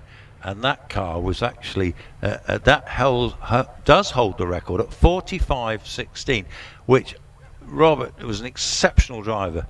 So anybody that gets close to that record today will deserve a pat on the back. Yeah, that would be a good run. I mean, I don't think conditions are perfect for record breaking today, so I think any record breaking runs are really sort of above the norm. Well, I was just chatting to Stephen Darling in my off time, and he co-drives that Legacy, and he was telling me that the track is very slippy. It's not because it's wet, but there's certain areas of the track that are very slippy because they're not getting the traction because it's cold. That was basically the reason. And he said that to loggerheads and triangle here was particularly tricky. The tree cover won't help there either. That'll keep some of the sun off in areas and keep it a bit cooler, I think, for longer. Yeah, now lining up on the line is Tom Weaver, son of Richard Weaver. Tom is a very rapid young driver. They've got this brand new Empire out for them this season. They didn't have an OMS Hornet. He's left the line now, so Tom is on his way. I would be expecting him to be very competitive in this class, though not the quickest. I don't think he'd be the quickest. I think, yes, well, Clive Austin is always up there as well. But anyway, here comes Tom Weaver in the White Empire. Richard Weaver did a 53.69 in this car earlier. Okay, we'll expect Tom to go quicker. He's already through keepers. He will probably be 100 plus up the straight. And in fact, he's coming up towards the speed trap as I speak now, and he's going to go through the speed trap at 105. Yeah, very tidy into Fallow as well. Up around Museum, nice and neat. Gets the power on. Bit too early, but gets away nicely. Should be a good run up to the top. 49.28. Well, that answers my question. Who's the first below 50? That's exactly right. And I think on the hill with me now is Gavin McClatron in an older OMS 2000. This particular car is probably an older model with the clear, no bodywork over the engine. It's already gone through keepers. I'd expect him to be in the 50s.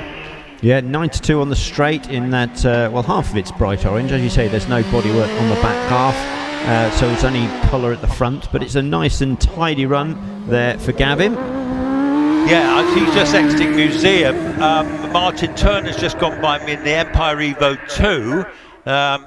This particular car, I believe, is the Greenlands old car, because they've got a similar model now, but a 1600 version.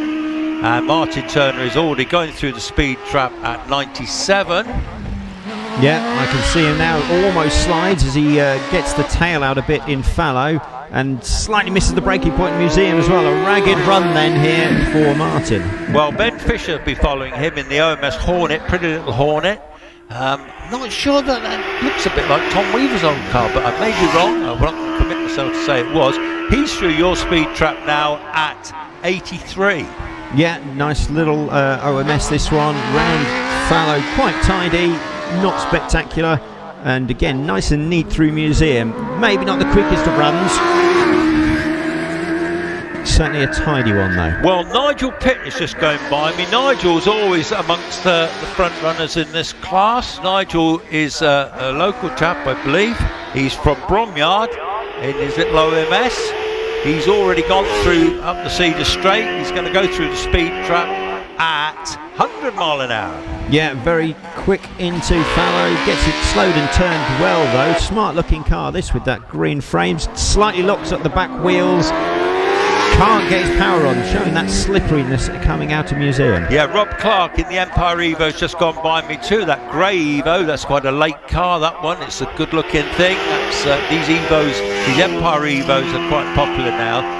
Going through the speed trap at 105. Yeah, very smart, as you say, that grey car coming round.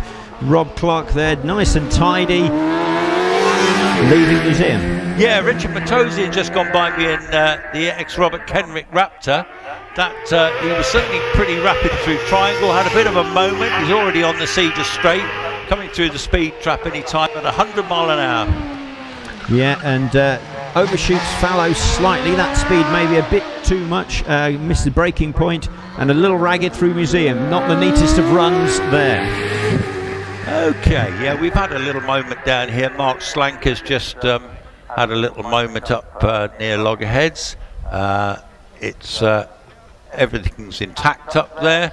The marshals are just sorting him out now, so there'll be a short delay and he'll go back to the paddock on a failed run.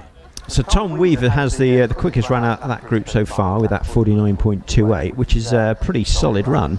Not quite down at the 45 that you were saying for the record though. Yeah, well, I mean, the Kenrick record, I mean, Robert was would get in top 10 runoffs in a 1000cc car, which is frankly ridiculous, isn't it? So either the guy was outrageously talented, which I think he was, but he is currently not on the hill climb circuit, Robert. He's trying to have a year or two out. We hope he comes back, though. We hope he comes back, because he's a real talent, and I'd love to have seen him in one of the bigger single-seaters, because I think he would be right amongst the mix and would have a good idea to, you know, win the thing. Yeah. Anyway, so we're getting a few nice comments. Thank you very much from good luck to the Warburton family from John Isted down in sunny Maidstone. Well, it's not very sunny up here, John, I'm afraid. But nevertheless, it is what it is. It's the last weekend of the season for us here at Loton. We've had a fantastic season here, and this is the climax of the season when it's all going to be happening in that British Championship. We can't wait for that runoff to happen. That's not far away. But either way, we've got a few single-seaters to get through first. I can see a load of cars on the line. In fact, I can even see Alex Summers on the line having a look. He's probably helping out some of the other teams. Anyway, we've got one coming up to the, looks like, I think this is one of the Tathams. Now, wrongly in commentary yesterday, I did mention that the Tatham car that caught fire had been rebuilt. Well, currently that is not the case. This is his brother's car. So Dave Tatham is driving this one today. I can't remember whether Dave owns this or his brother. So either way, it is a Tatham in a Hornet on the line, and the marshals are just walking up those. Oh, there's a pigeon. There was a pigeon on the track. Oh dear. But anyway, the pigeon has flown away, as they're prone to. actually, normally coming up in the morning from Worcester, there's loads of pigeons on the road. We call them buzzards, but they are pigeons, of course. Anyway, he's just putting his visor down. He's getting ready to go. He will be leaving the line very shortly. Right now, in fact, he's away. He's 2.13 for the first 64 feet. He's on his way up to Hall, and he'll be heading up towards Logheads very shortly. And he'll be coming into my visuals any time now. So the Tatham brothers, very rapid, all sideways out of there. Coming into triangle, trying really hard. The sun's come out, which is great to see. Heading up towards Keepers. And already round Keepers, going onto the Cedar Straight. Be pushing about 100 mile an hour up the straight, I would have thought. Going into the speed trap now, 110. Yeah, very quick coming into Fallow. Breaks down nicely though for it. Very tidy using the curve through there and neatly through Museum. However, it's still slippery up here. That catches him out slightly, which will slow down the run, but still 48.6. Okay, Richard Summers though, that's why Alex was on the line. Richard Summers, his dad, is just coming to you now in the DJ Firehawk, 107. Yeah, again, tidy run into Fallow up towards Museum, which is catching a few people out, but tidy. Oh no, little bit of a hesitation. Yeah, through the finish, Richard Summers there at 48.86. Clive Austin on the hill. Clive will be coming into my view right now in this beautiful black Empire Wraith, very distinctive helmet. Clive has been winning this class on quite a regular basis this year, and he's a local man. He's got a fantastic collection of other cars as well that don't come on hills, but are certainly a private collection. Clive anyway going through the speed trap now in his Empire Wraith at 97. Yeah, Clive was doing very well last time out here. However, a spin at Fallow spoilt that run. No bad luck this time, however. Very neat and tidy as he exits Museum towards the finish line. Yeah, well done, Clive. So he finishes in 50.83. He's probably got a bit more to come. I think that's probably not his best. But anyway, Gary Hill now going to be starting off on the line in a second in his OMS 3000. The marshals are just up there at the moment, sorting out one of the posts that's had a little little pigeon whack. Well, I don't know, a little car whack, I think. And so we got a little red flag. He's just walking back onto post now. So they'll be blowing their whistle, waving their flag, and we'll be away very shortly. Well, the leaves are starting to turn on the trees, aren't they? Have you noticed that? Because you haven't got many trees up by you, have you? Well, I can see the forest and things down a bit lower down, and yeah, some of them are starting to go a bit orangey and yellow. Lots of green still, which is good. Well, of course, we've had that record-breaking summer, haven't we, really? So I thought we were going to be losing the leaves a bit earlier than we have, but we had a bit of rain lately just to moisten it up again, so they're hanging on to the leaves probably a bit longer. Yeah, it's still looking a little bit dry here, but there's plenty of green. So, and the crowds are starting to build. Are slowly. they? How many have you got up by you at the moment? It's easily into double figures now. Into double figures? Well, it is a bit of a climb up that hill, isn't it? Yeah. I suspect half of them have made base camp and will do the rest in the afternoon. Yeah, well, on that note, Gary Hill has left the start line. He's on his climb now. He's already through Hall. He's going through it down towards Loggerheads now in his little OMS. Coming into my visuals now. This is a black car with a lot of green on it. Very pretty little car. Very smoothly through Triangle on his way up to Keepers.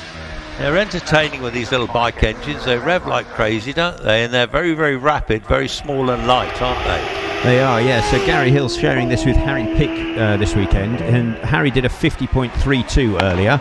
We'll see how Gary does as he enters into Fallow, nice and tidy, up towards Museum, but he misses his braking point a bit, runs a bit wide, keeps it going, but I'm not sure it'll help his time. Yeah, he locked up a bit, didn't he, going into Museum there. Anyway, I've got a little Formula Ford 1600, a Jamman 1600, trying very hard. I did ask my commentator Owen yesterday about the Jamman. Apparently there was quite a few of these built, but I'm not very familiar with these. But like all these little 1600 Formula Fords, they're all on basically road tyres, narrow tyres, but they're blooming rapid. Yeah, and they provide the foundation for an awful lot of racing drivers, but Sam Wilson finding it a bit tricky as he misses the braking spot completely, locks up and throws it around Fallow and Museum. A ragged run in the end then for him. My friend Carol Nichols is coming by me now in a Nike Mark IV. This car was built by her father, who built, I think, about 16 of these models, I believe. Anyway, she campaigns on a very regular basis. She's one of she's just a fantastic supporter of hill climb, and we look forward to seeing Carol on the hill every time. She's got a very distinct driving style in that lovely little yellow car, going through the speed trap, 64. Yeah, lovely looking machine. This really classic sort of 60s bodywork and that sort of thing. Looks brilliant as Carol takes it round out of museum towards the finish line. Yeah, Les Buck has just gone by him in his Pringett Mistral Formula Ford. Easy for you to say. Easy for me to say. They did use these in some motor racing schools, I believe. Actually, they're a great looking car, and this is a beautifully presented model, actually. And he's a very faithful supporter of hill climbs, is Les. Yeah, it looks a lot like sort of the Eagles and that sort of thing of the old Formula One cars. So really smart looking machines. But maybe their age will mean that their time's a little bit slower. Yeah, Tom Morgan just gone by me in a Van Diemen. There's a lot of Van Diemens been built over the years, and this is this is a nicely turned out example. And actually, Sarah Bosworth's going to be following up in another Van Diemen. This one is a 85 model, and the other one was an 89. I don't know, that refers to the model rather than the year, I think. Well, it's the year that they were raced as well as the model number. Right. So it's the same thing, but every year slightly different, slightly upgraded. That RF89 there for 59.03 for Tom. Sarah Bosworth is still on the hill with you. Yeah, arriving any moment now, I would have thought. Can hear them coming. There we go, sort of bright red machine getting 82 on the speed trap, nicely turned into fallow. Quite a tidy little run by the look of things, round museum very, very neatly. Yeah. And okay, now the man that's coming up to you now is Alex Coles. He's already won this championship. He's been fantastic this year. He's been setting hill records for this class, and Alex is a very talented young driver from Plymouth, and I expect great things in the future because he's driving this brilliantly, and he's through up Cedar at 87. Yeah, slight wobble under braking, slides through fallow, really using the slippery track there, then out through museum and gets the power on neatly, which people have been struggling with. Yeah, going through the finish at 58.02. Excellent. Well done, Alex. Now, I'm expecting one of the Greenans to start very shortly. He's on the line. In fact, it's Adam Greenan. This is in a 1600 car. This is in an Empire Evo 1600cc. They've changed to this car this year. They've sold their previous one, which looked very similar to this, but raced in the 1000cc class that we've just been watching. And anyway, this is the first of the two Greenan brothers. They always try incredibly hard, and in fact, well, expect a good time. That's all I can say to you. Yeah, they've been giving us great entertainment all year, and as I say, the visor's down, so any moment now they'll be starting. Now the track is, I think it's getting slightly warmer here. Well, the sun is sort of out up here, which will help. People have been struggling out of museum to get the power on. There's a bit of a slipperiness, I think, on the top of the hill. So, well, 2.29 for Adam leaving the line. He's already up to Hall. He's going to make his way down a loggerhead shortly, and let's just see as he comes into view. Oh, a bit sideways, coming into view. He hurtles down into triangle. Wow, he's certainly trying hard. He's actually through there with a little bit of opposite lock up to keepers there. This is certainly a competitive run. Now he's already onto the Cedar Straight, so he's piling up the straight now. He'll be over 100 going through the speed trap, 117. Yeah, coming in very quickly, little bit twitchy through fallow, but gathers it together out through museum. Oh no, again struggling to put the power on as he exits through museum towards the finish. Yeah, through the finish at 48.07. That's probably the quickest we've seen so far, isn't it? Certainly getting that way, yeah. We've had a few 48s, so maybe 48.07. Okay, well, I've got a little red flag down here. Liam Cooper in that pretty little force is just going back to the paddock. I suspect that is a rerun. I don't know what's happened. Another pigeon somewhere. Could be a pigeon, but either way, I'm hoping it was flagged. Yeah, so he had a flag. So we'll see what happens there, but I suspect he'll get another go. On the line and just been wheeled back, actually, is Are we in the Leslie Much? Yeah, I think it is in the they've taken the name down. Yeah, we're up into the 1100 to 1600 cars, and what Owen and I were saying earlier, sometimes these light cars, even though the engine's not as big, can still get times that are really competitive compared to some of the bigger machines, because they're the lightweights that really helps in hill climbing. If you can keep your car nice and small and light, you can throw it around the corners, and places like Loton here, where we don't really have a big long straight, or the straight we have is bent, it means you don't need the raw power quite so much as you need the nimbleness through the corners. So can get some good times from these. 48.07 currently, with Adam Greenan being the quickest. Yeah, competitive class this, isn't it? So I'm just having a look through. David Warburton was the class of the field yesterday. He was up in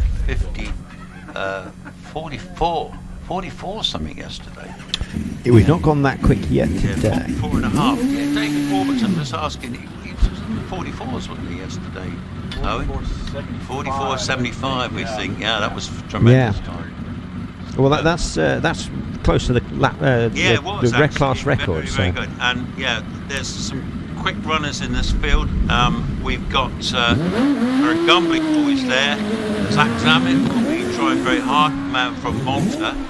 Anyway, we're back in business. Leslie Much has left the line, 2.27 for 64 feet. He is already coming into visuals now. Coming smoothly down to Triangle, hard on the brakes, nicely round there. It's one of those smooth runs. May not be the quickest, but it's certainly a smooth one. He's in the Raptor, actually, the Graham White Racing Raptor. Graham White from Scotland builds these cars. They're very, very competitive cars in everyone's hands. 110 up the straight. Yeah, very quickly. Gets it slowed down brilliantly for Fallow. Very tidy up this end. Maybe gathered it together after a slightly wobbly start, but a good second half of the run, certainly, as head towards the line for a 49.2. 49.2 on the, right, coming through Triangle is Alan Warburton, which is David's dad. They share this car in this beautiful Gould GR59 with the 1600 engine in it. Already on the straight, making great progress up there, going to be 110, perhaps 117. And it does look smart, this car, as it enters. Bounces a little bit off the runoff area. Really pushing through Museum as well, pushing for a good time. It'll be interesting to see what their time is. 48.08. 48.08, yeah, excellent. But I think David will show the way on that one. Here comes Jonathan Evans in his Pilgrim MP88. This is an older car, the Pilgrims. You don't see so many Pilgrims now. There are a lot of Goulds on the hill.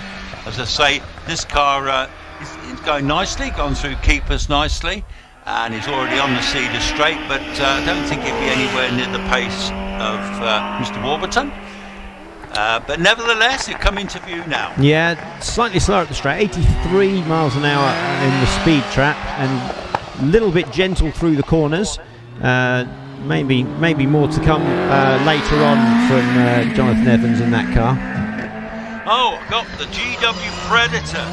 Steve Marr driving this. This is Jonathan Barley's car. This is the ex-Graham White Predator that had a Judd in it at one time. Anyway, it's now got a 2-litre in it. It's a highly competitive car. Well driven by both of them. Gone through the speed trap at 106. Yeah, around neatly through Fallow, up towards Museum, squealing slightly in that high revving engine. Gets the power down nicely, heads towards the line. 49.61. Nice one. Okay, Paul Alexander in the Force. That's a great looking car. I really like that. In blue as well. There's a 1300 turbocharged engine in this one. Motorbike engine, turbocharged. Very rapid indeed, these turbocharged bike engines, aren't they? That's right. Just coming up the hill now, 82 mile an hour on the straight. This has actually gone up a class now. It's a shared car from the higher category, but looking very smart with that turbocharge sticking out the side, I'm guessing. Yeah, Liam Cooper just coming round now, sharing this with his wife Olivia. This is his. He had a flag first run. He's already gone round keepers. Liam and Olivia have a great battle between them. Who's going to be the quickest? Yesterday it was Olivia in practice, but today it comes to you. Yeah, Liam Cooper there, nice and neat through fallow, round museum, gets the power on quite neatly. Not a bad run there, that very bright looking car. Yes, pretty car that one, isn't it? 49.72 there for Liam. And I'm just getting a visit.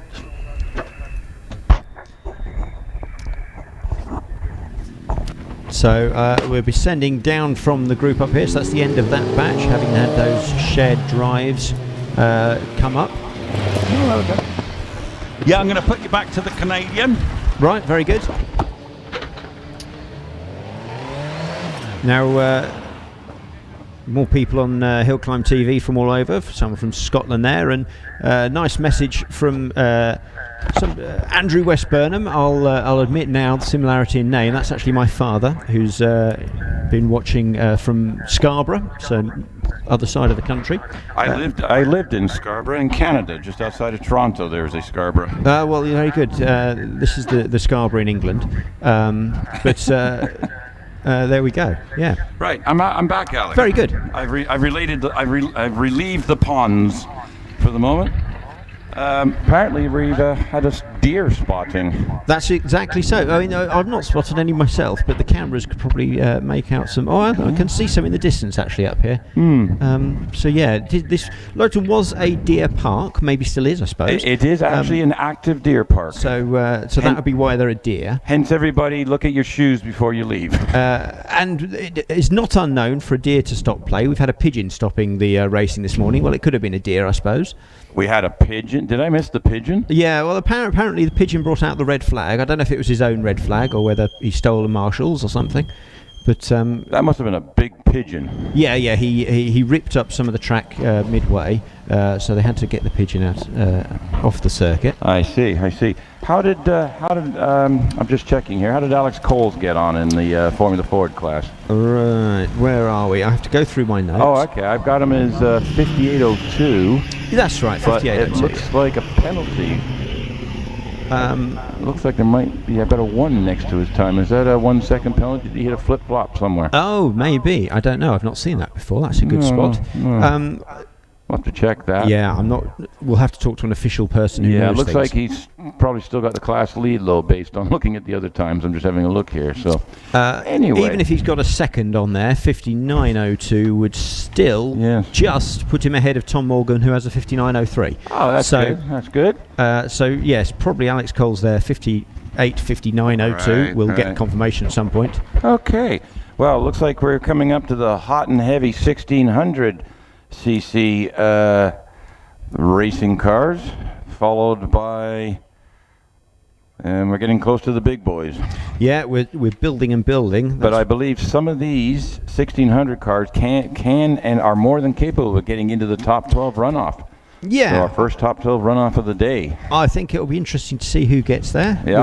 We've dipped below the 50-second mark now with some nice 48s, 49s, that sort of thing. Yeah.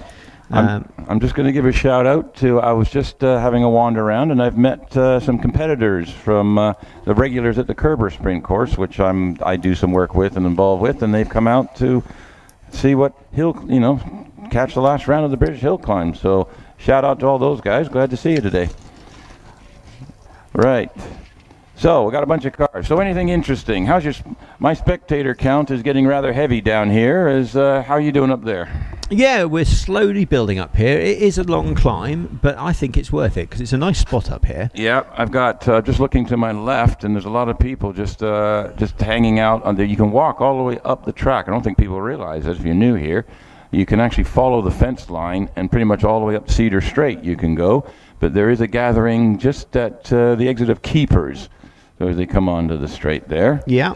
So we've got a few at the top. The only thing missing up here would be somewhere to get a cup of tea, I think. You're always picky. What is it with this cup of tea thing? As you can tell, I'm not. I don't drink tea, and it's not because I'm Canadian. Because I grew up in an English household, so there is tea, and there still is tea to this day. You go to my mother's house, but why is tea a British obsession? I'm sure there's. I just caught you off guard there, didn't I? Sure, there's a clever remark there, but I haven't got it with me today. No clever. Okay. Well, I'm looking at. There's a picture online. I'm looking at. There's a lot of spectators with cameras out, and we do have official photography. Photographers floating around here. There's a gap. We were trying to decide how many, group of photographers. What would be a good description? We were trying gaggle. I'm thinking herd might be appropriate, but I'm not quite sure about that. You will see them, but they will be put. The pictures will end up on the Facebook pages and the social media pages. Yes, and if you go on any social media, if you do hashtag HillClimb when you post a photo, that sort of tags into like HillClimb.TV and Loton Park and all these people. Can see your photos then. So yes, make sure you hashtag and and all the rest of it. To make is sure, that what that is? I'm too old to understand this technology, so I'm going to leave that to you. Yes. So you know the internet, right? Not yeah, quite. this is some sort of mystery communication, sort of microwaves, fries your brain type stuff, isn't it? Yeah, it's magic, basically. Ah, right, magic. Yeah. Oh, okay. I don't do magic. Anyway, right, we have a car on the line. Andy Greenan, car 111. From Newgate in the Empire Evo 3. This is a rapid little car. 1600cc class we're in, folks. So in your program, we're in J2. 1100 to 1600. So through Hull all the way down into Loggerheads is 203 on the 64-foot. Already coming down into Triangle, Lakeside, 82 mile an hour through Lake and into Triangle. Back on the throttle, popping and banging a bit. It's got all sorts of this. You'll start hearing the technology on this car's back end. He's just scrubbling for grip all over the place. Up the hill he goes. 116 through the speed trap, Yeah, slows it down nicely, takes a lot of the curve at fallow. Quickly, sparks flying as he goes up towards Museum. Really pushing this run. Comes across in 48.19.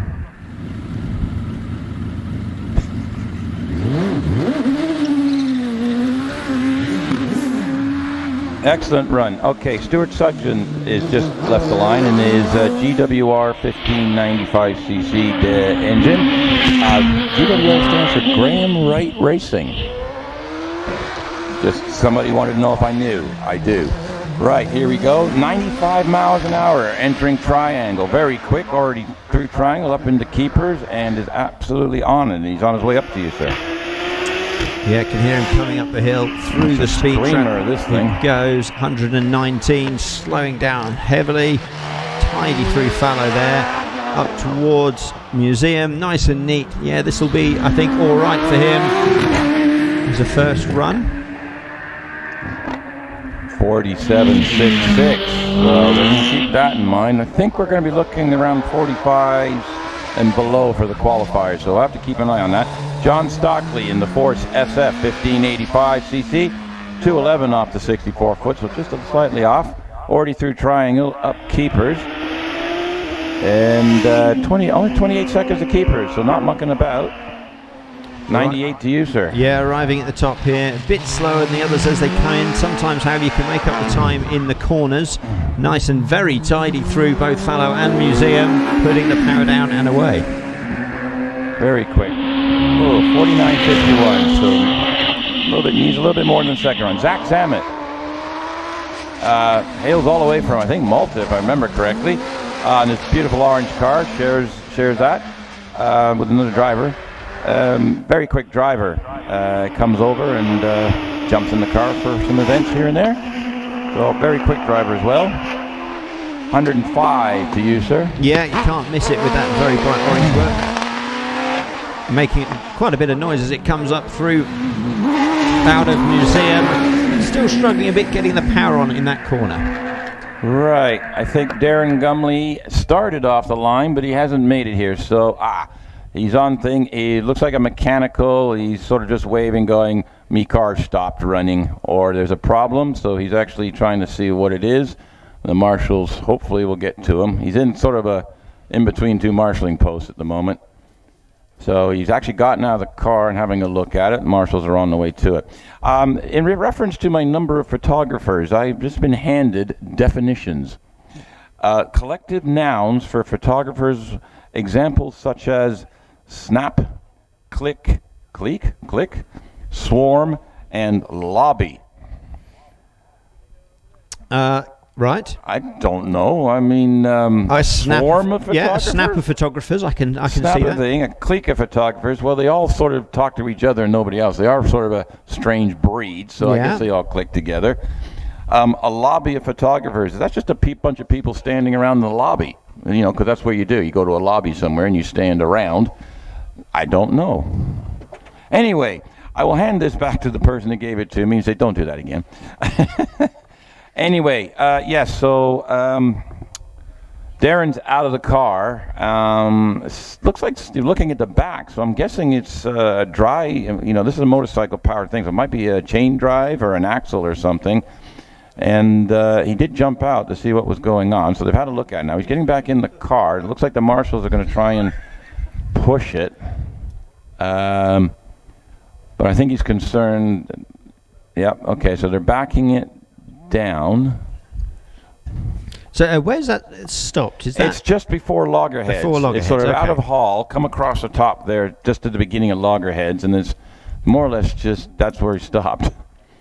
For people watching online, it's worth having a quick Google as to the actual circuit, well, the track layout here, because it's quite an interesting. It is quite. It's a technical. Exactly. It's unless you're here though, you don't understand that we've got uphill and downhill. Yeah. There's nothing level in this place. No, exactly. It goes up and then goes down again, then goes back up quite a lot, and then right at the end it goes up even more. It is. Yes. It is like you say, very technical. Yeah. Okay. And, you know, quite twisty. Whereas some British hill climbs can be mostly just long straights. This is got a lot of corners. And, they've got him back to Hall, so they've backed him up to there. Now they're going to push him forward, and I think he's going to come back down right through the start area. So hopefully they've cleared a hole. No word as to what went on that then? It just... No, I'm pretty sure based on the driver's activities and the design of the car, it's going to be the rear diff, drive shaft, or possibly a chain drive. I was just thinking, if it's a bike engine, it could be a chain. Yeah. And that's normally what with these. The amount of power they're putting through these things, in an application it wasn't originally designed for, that can happen. So... Anyway, not a problem. We'll he'll get him safely out of the way. Again, thank you very much to all our marshals. On camera, you can see him. He's just coming downhill. He's going to do the 64-foot backwards. Wonder if we can time him, see if he can beat 5 seconds coasting. It'll mess the timers up all day trying to figure that one out. Anyway, so here he goes. They've just made a hole big enough for his little car to get through. And so he's clear. So, and we've got a massive queue of race cars sitting there ready to go. We have a big entry here. Yeah, an awful lot of single seaters. There was somebody on the chat just asking what time the really big guys come out, and we're getting there. We're getting there. If we take it in minutes, we're down to a car. Let's see. I'm just going to do an estimate. I'd say we've got about another 25 cars. Actually 25 to 30. So I would say probably we're going to start getting the odd quick car in the smaller classes, because we always have some interlopers in the up to 1600s and up to 2-liter class. They're quick enough they can get into the top 12. But I would say probably another half hour-ish in real time before we see the over 2 liters in full song, if you will. So stay with us. There's lots of action to come. And don't go rushing through to just those ones, because they're just fighting for the championship. There's loads of good stuff to come before. There's all different classes. There's lots of things to do. And there's even some good stuff after them as well, because we do have some of the like the All-Swage. We have the All-Swage guys, and they are chasing championship points as well. So we do have a car in the start line. Just a reminder, our Regalia hut is end of season sales going on. I think there's a few coats left. I did see a few going through, shirts and other stuff. So please take a chance to get up there. David Warburton, we got to keep an eye on this one. Number 9 on the car, which means he's top 10 in the British Championship last year. In the Gould GR59, only 660cc car, very quick, 2:01 on the 64 foot. Car number 9, he's into view now, coming into lake, 97 miles an hour. In the triangle he goes, out the other side. Absolutely on it. He's looking to go quick enough to qualify. So I can hear him coming up the hill. He'll break the Cedar Speed trap any second now, and he goes through at 122, hard on the brakes, takes a bit of the corner into fallow, up the hill, again squealing a little bit into Museum, struggles to get the power on, but pushes way over the line. That's going to be a nice 44.43. 43, that's a time and a half. Richard Spedding has just come in 90 miles an hour. Couple of tenths slower than David Warburton, same class of car. He's in the GW Raptor 2. Richard Spedding, another previous top 12 competitor, all the way up the straight, 113 miles an hour. Well off the circuit, however. Whoa. Okay, he's just driver's right, slid off the end there. So. Yeah, so that'll bring out a red flag as his car is recovered. Yeah, so they'll get on to that. So he just slid off at the end of the straightaway there. So the marshals will get point a bit, I think. But David Warburton's time, 44.43, possibly a new class record there. Yeah, what is the class record for that? 44.75 apparently, Jos Goodyear. So David Warburton, yes, he's actually, I've got him on screen as saying it's a class record. So that was a good run for David Warburton there. That was an excellent run. Excellent run. That's come up as class record. And Richard Spedding, obviously he's... They're just checking, the paramedics just checking him out, which is standard practice when these sorts of things happen. Yeah, so just standard procedures. The car is 4 wheels off the road, so they will, as a Formula car, and he's got one of the race engines, so they won't be able to drive it. They will have to go and recover it properly for him. But so that'll take a few minutes, folks. So like I was saying, if you're on site here, the regalia hut's open, and go see the ladies in there. They'll do you a deal on something. Yeah, I keep meaning to get there, but by the time we've finished the commentary, it's always closed. Right. So I need to be quicker, I think. Yeah, you need to. It's like the ice cream van. Have we got an ice cream van? Oh, I'm excited. I apologize to our online viewers. I am going to address locally here for the moment, so bear with us, please, while we're going through. But if you were here in person, I know we have our international competitors. You will have to source your own. Our international viewers, will have to source your own. I'm sure they do ice cream in Australia, don't they? I'm just checking with Ponzi here. Oh, without a doubt. Without a doubt, yes. There are a lot of tinnies out there. Is that what they are? A tinny? Is that tin? Oh, that's their beer, right? Okay. I'm learning everything every day. Right. Anyway. Right. Yes. Well, I can report that Richard is out of the car and walking over towards the ambulance. So he seems probably shaken but not stirred, or whatever the term would be. The car, however, is sort of buried in the weeds. So I'm not sure what the process will be for that. That might need. Well, it's quite far off the circuit. I don't know exactly what the plan is for that sort of eventuality. Right. So, yes, the ice cream truck is on site. I see a very young, enthusiastic spectator actually making a purchase. So, ice cream is acceptable. Portuguese watching from Thailand. Good morning. Good morning to you. Thank you very much, Ricardo. It's an honor to have you with us today, so thank you for joining us. Let's see, it thinks I've just set a new record, shower, dressed coffee, and Weetabix during the paddock return. That is impressive. We have a viewer has literally had a shower, got dressed, got the coffee and the Weetabix while at the last while the cars were coming back to paddock. So, Jason Davidson is reporting in. He has got his ice cream. We have ice cream consumption. What time are Alice and Alex up? We're going to probably... we'll have a bit of delay now, so maybe within the next hour, I would think. I would go 30 to 45 minutes. Not sort of a code name there. The Wallace and Alex will be. So we'll stick with us, though, because as you've seen, we've just seen a new class record from David Warburton. And that might be good enough for a top 12 runoff as well. LGTV, thank you. Morning to you. So, yes, if you're online, soon. We will get soon. We're getting into the faster cars now, and it will get hectic in here. It certainly will. Luckily, the car up here that was slightly stranded in the overgrown sort of foliage has been wheeled out a bit, and the recovery truck is on site. Okay, so we're only looking at a couple minutes. So we're getting there, certainly. The marshals are doing a sterling job of clearing the car, and the paramedics are helping, which is very good of them. So obviously, all hands to the decks there Right. to wheel this car out of the way, but going quite smoothly. Okay, well, our buddy Ponzi's back. I'm going to swap out to him for a bit so I can go cause havoc in the spectators. So I'll hand over. Oh, there's the car. Yes, we can see it on screen now. So, yep, just a little bit of foliage in various places. But the car still has, there's no problem there. They're just...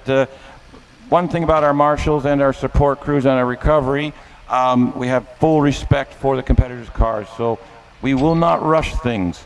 We will make sure we will look after the competitor's car, and so there is no damage caused to it. So if it takes an extra few minutes, that's what it is, but we are not going to inflict damage on cars just to hurry up.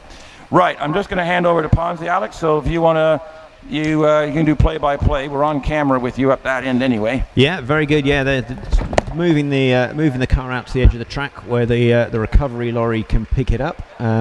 Luckily, because of the roll hoops and things on these cars, they can be picked up relatively easily, and they weigh almost nothing, so not that hard to recover. So it won't be long now before that's done. The car left the circuit at an area where there's no barriers or tyre walls or anything like that to consider fixing. So once the car's cleared, it'll be pretty much good to go again. Maybe a little bit of sweeping to get some of the grass and dirt off the racing line, but should be clear not too long.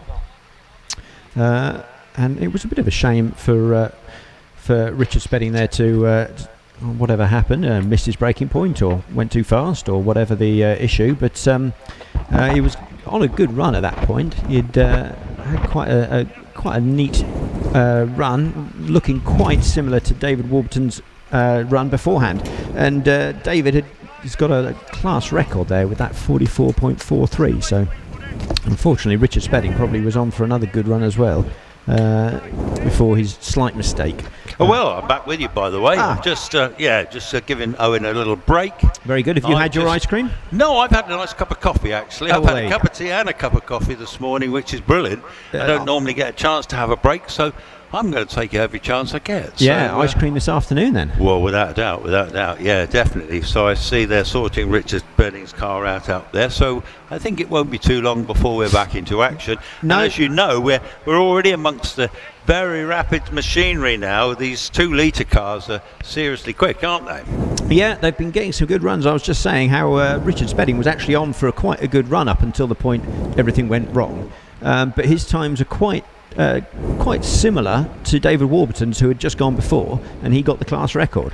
So yeah, well, I told you David was super quick yesterday. Exactly, and that was no surprise to me to see him going so well. And I watched him coming through Triangle here and up through Keepers, and he was absolutely on it. But as Richard Spedding is, because he's a very quick driver, as we know.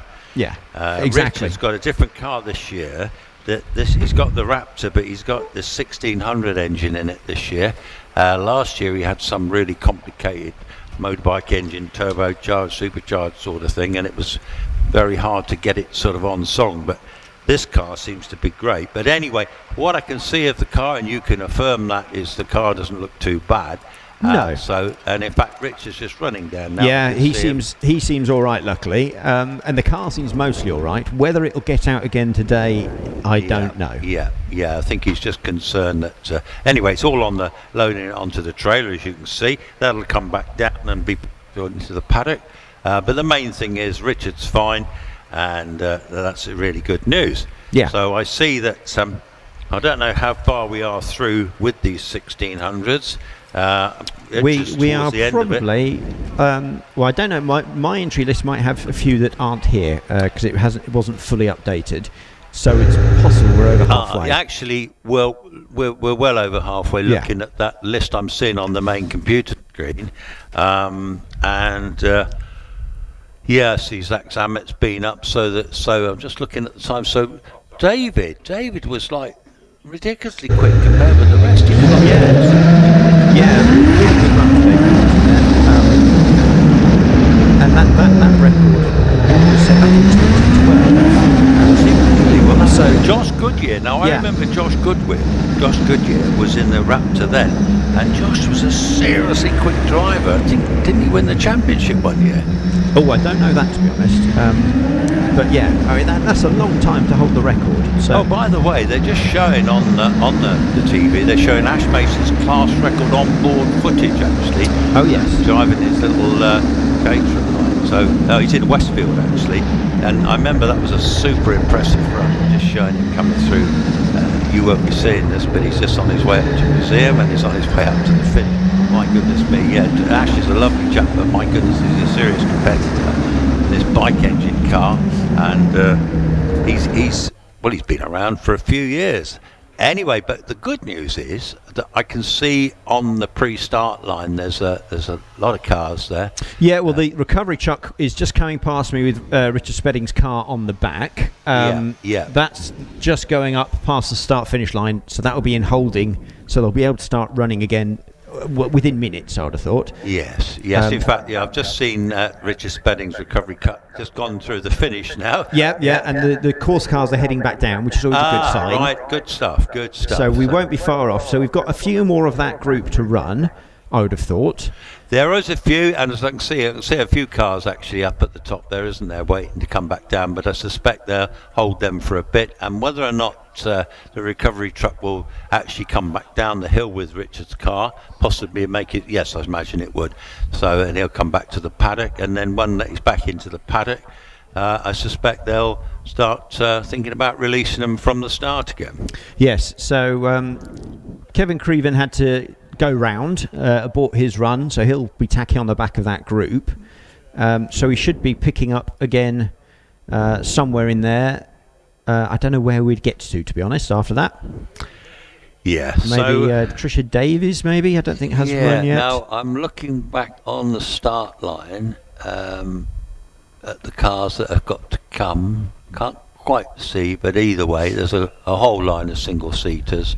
Here come the marshal. The chief marshal's come back. Going to park up his truck in a second in the course car. So it's not going to be long. Unfortunately, that was recovered relatively easy. Nobody got hurt, so that was great. Yeah. So just a bit of pride. Yeah. It seems that they're holding the recovery truck up the top, I think. Okay, so that's fair enough. Well, the marshals are putting their earphones back on down on the start line.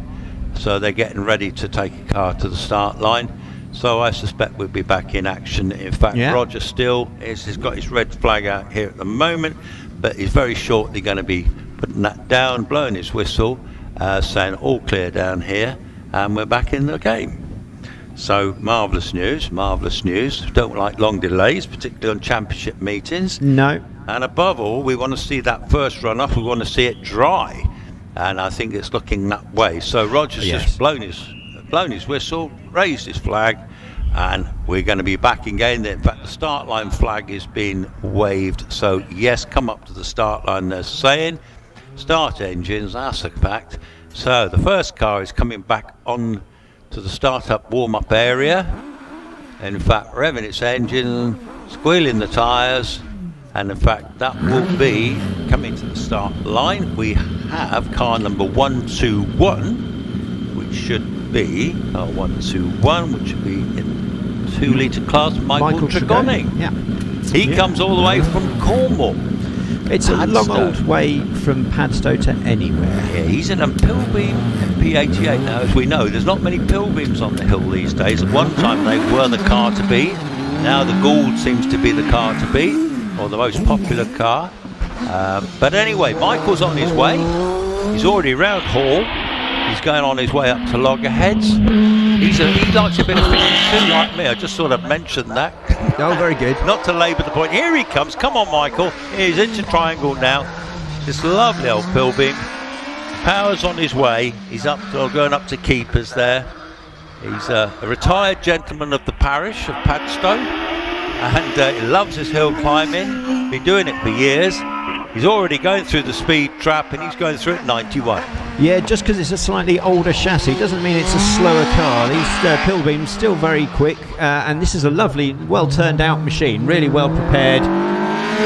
Michael, they're heading out of the museum towards the finish line. Yeah, Tim Elmer just got by me in a rather good looking Dallara F399.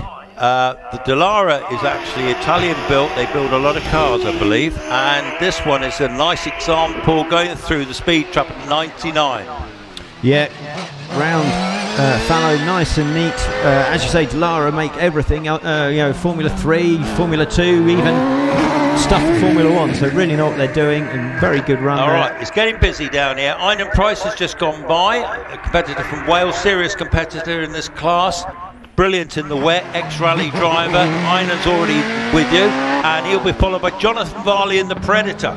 Yeah, coming thick and fast, just powering out of museum there, heading towards the line for 46.91. Yeah, very good for run Einan. Here comes Jonathan Varley in a glorious blue Predator. What a fantastic machine that is. He's really got that singing. He had a problem in practice yesterday with clutch and oil, but anyway, he's got it sorted, took the gearbox off, going through the speed trap at 122.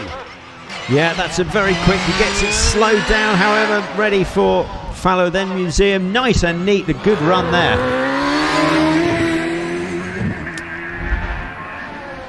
45.77 for Jonathan Varley.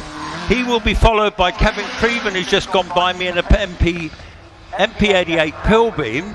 Yeah, Jonathan Varley there, that's a class record at 45.77. Wow, that's stunning, that's fantastic.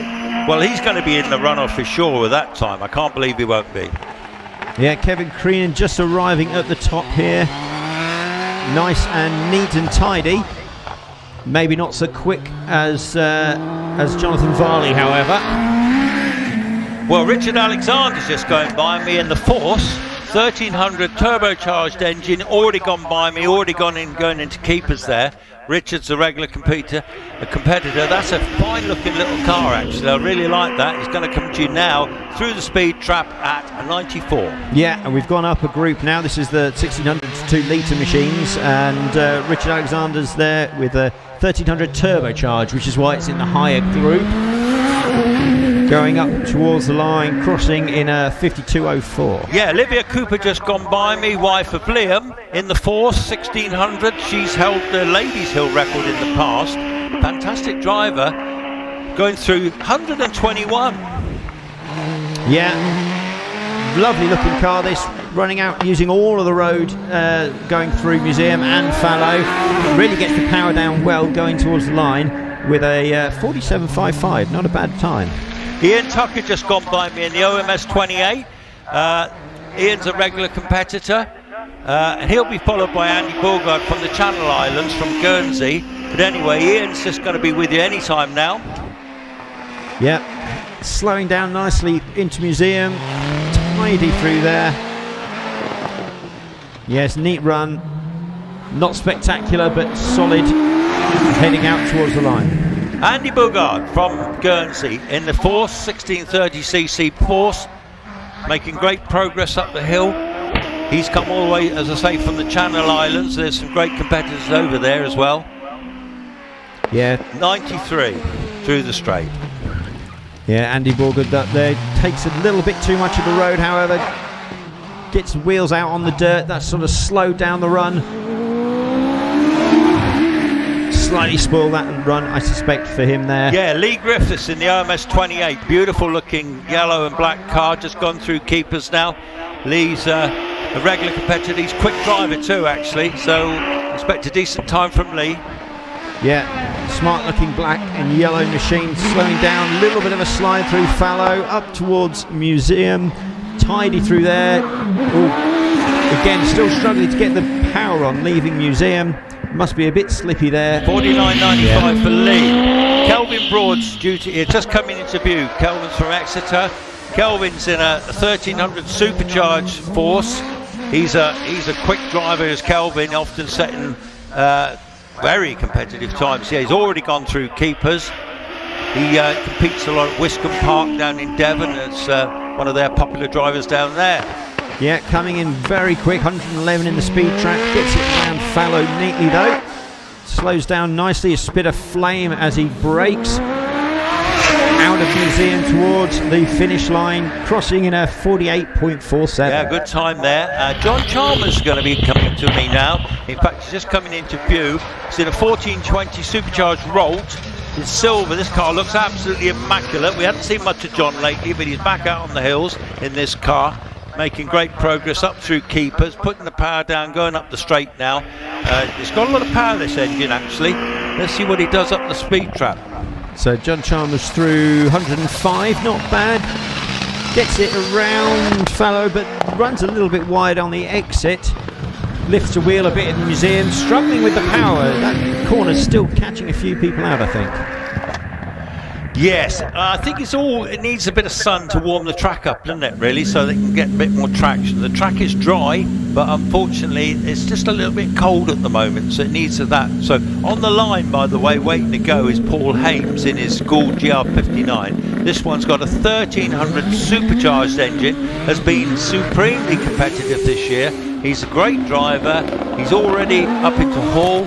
I think Paul has a very good chance of getting into the runoff, and he's running car 7, so he's 7th in the championship last year. Coming into my view, down into Triangle, on his way down the little straight up to keepers there, already going to get himself on the straight. This should be sub 50 seconds, maybe 47, maybe. I think even quicker. I think this is looking at like a 45, comparable times with Richard Varley's time.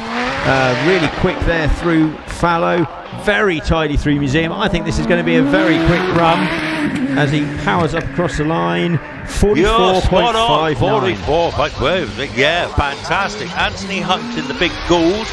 He's we're in the big over 2 litre class now. This is the 2.5 litre Gould, driven by Anthony, shared car with Terry Graves. I think Terry Graves owns the car, but I'm not quite sure. But either way, great livery on that car. Yes, looking very smart. That's the blue, white and yellow trim. Tidy through, and the big slick tyres helping it out of museum. Yeah, here comes Sandra Tomlin. Son Oliver will be driving this car if she lets him have a go.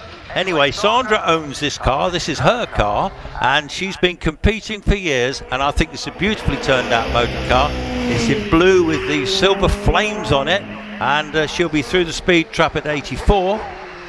Yep, just coming around nice and tidy into fallow.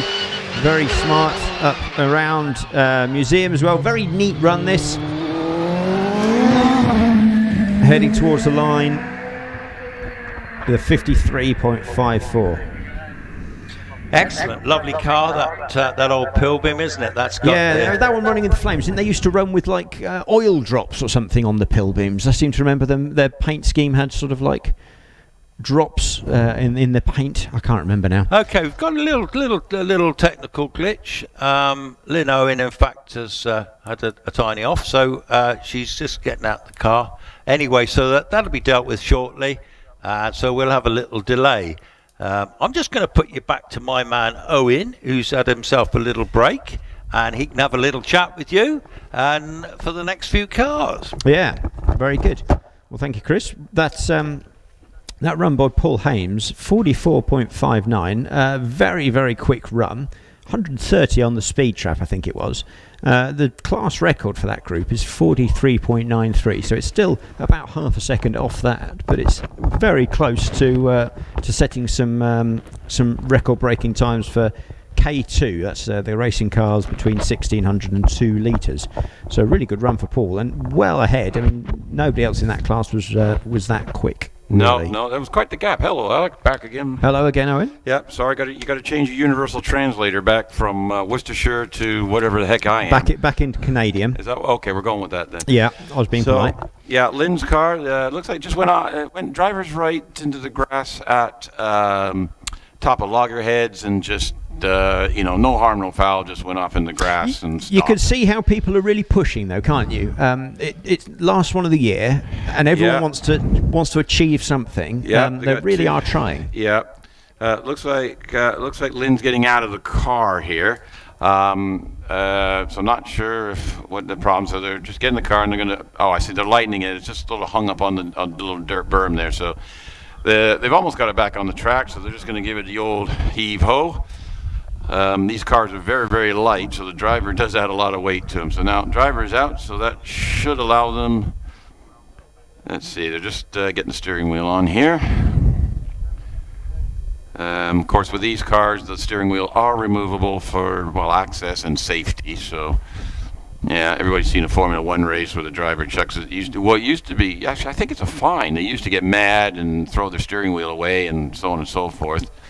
And well, I think the team's got a bit mad at them doing that, because each of those wheels is probably sort of £250,000 to make carbon fibre and electronics. And everything, so. Yeah, and somebody made them in a dark corner of someplace one night, and didn't do it. So yeah, they're just trying to get the car rolled back on. It's being a bit stubborn at the moment, so we're just in a delay here. So I just had a chat with the ladies in the regalia hut. They've still got some sales going on, but they appreciate the custom of the people who've come in this morning, so they've done well. What was left? Anything good? There's still a really good deal on the winter jackets. Yeah. About 35 pounds, I think she said they were. And, those things are like 60 to 100 pounds. Yeah, normally. I'm very tempted to go and get something myself if I make it down there in time. Yeah, well, I'm sure the lunch break would be okay. The ice cream, there's no queue at the ice cream truck at the moment. It's not really warm enough, is it? Well, my grandmother, when I used to down in Wales, when I came back, we used to go down on a Sunday morning in January. If you went to the seaside, it didn't matter the weather, it was always an ice cream. Even though the ice cream van wasn't there, we always found one somewhere. Yeah, that's very true. I suppose you can always enjoy the ice cream, can't you? Yeah. And I don't think there is a rule. It's not it's reasonably warmish now. It's not stupidly hot, but no. I think it's ice cream consumption. I think also being out at a motorsport event, you're allowed to treat yourself to an ice cream and a burger, regardless of your diet or whatever's going on. I think at a motorsport event that is acceptable, isn't it? Right. Lynn's back in her car. They've pushed her car down the hill from Loggerheads, and it's gotten the triangle, and now it's going uphill again because the car is not running. So, and like I said, the reason they don't restart these cars is because the engines are very high strung, and they don't take to be started when they're hot. And the temperatures, they're very sensitive. So as precautions, we just push them around.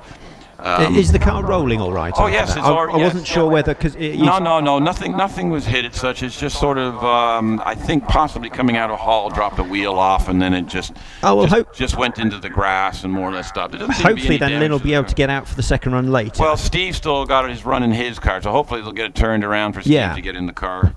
So just clean it all up, check it over, and off they go. So, so not a problem. So that'll be clear. We're just getting the marshals back in his position. And I'm just looking up towards Loggerheads there, and I spot a couple of photographers. Now, these are rare breed photographers. These are photographers you don't see so often. They pop up out of the ferns and things every now and then. So, and there is a couple of photographers that prefer photographing people versus cars. So, if you happen to spot one, duck, because they'll probably take your picture. But there we go.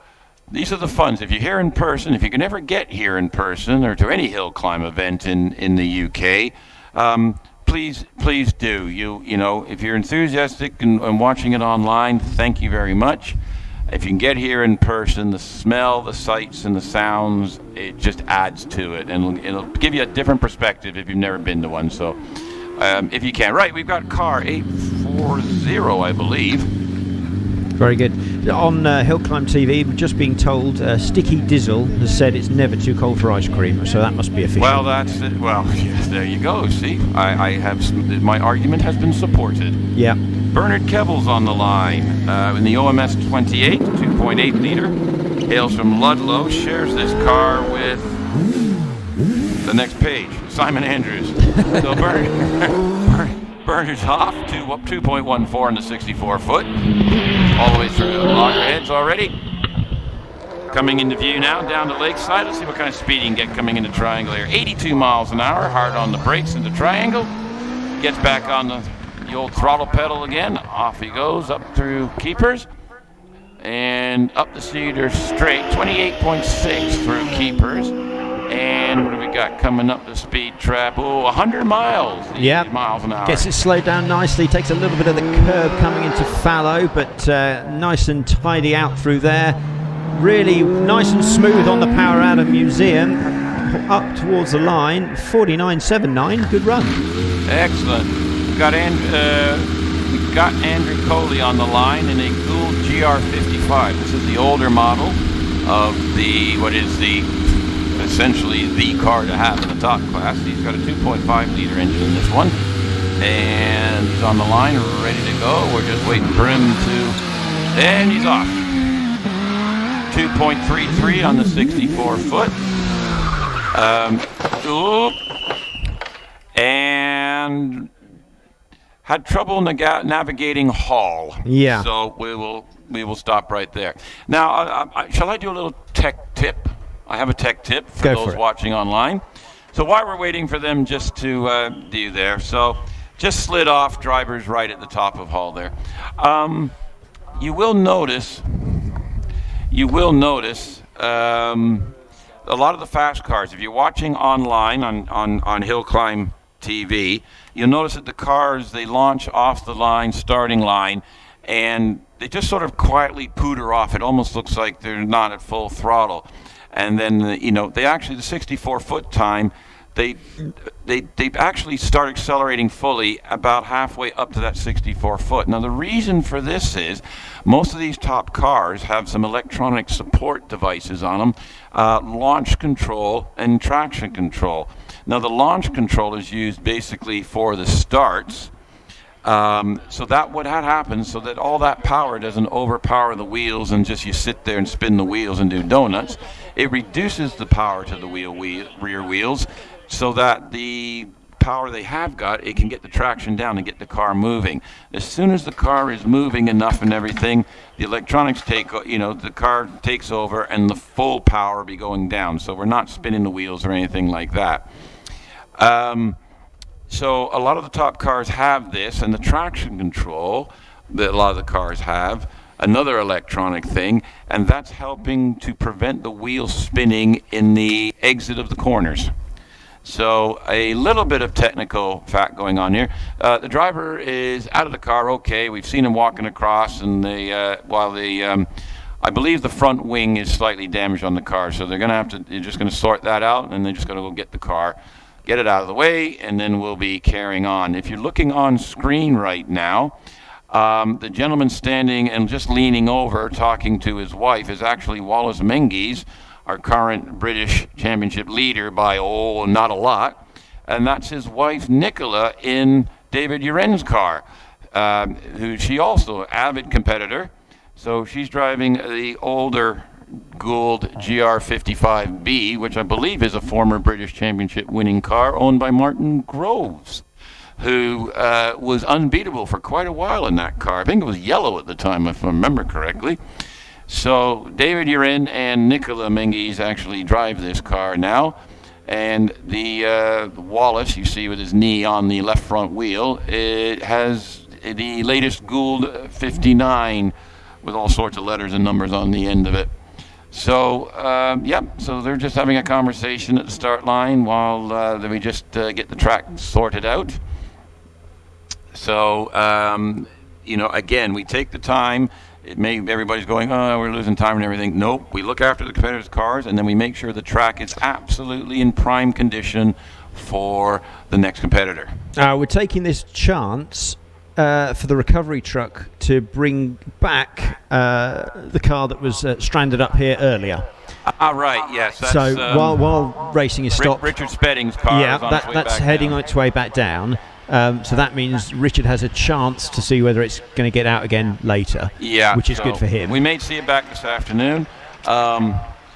It's on the back of the low loader, so that's just heading down the hill. So that will extend this gap, this sort of pause a little bit. Yes, it will.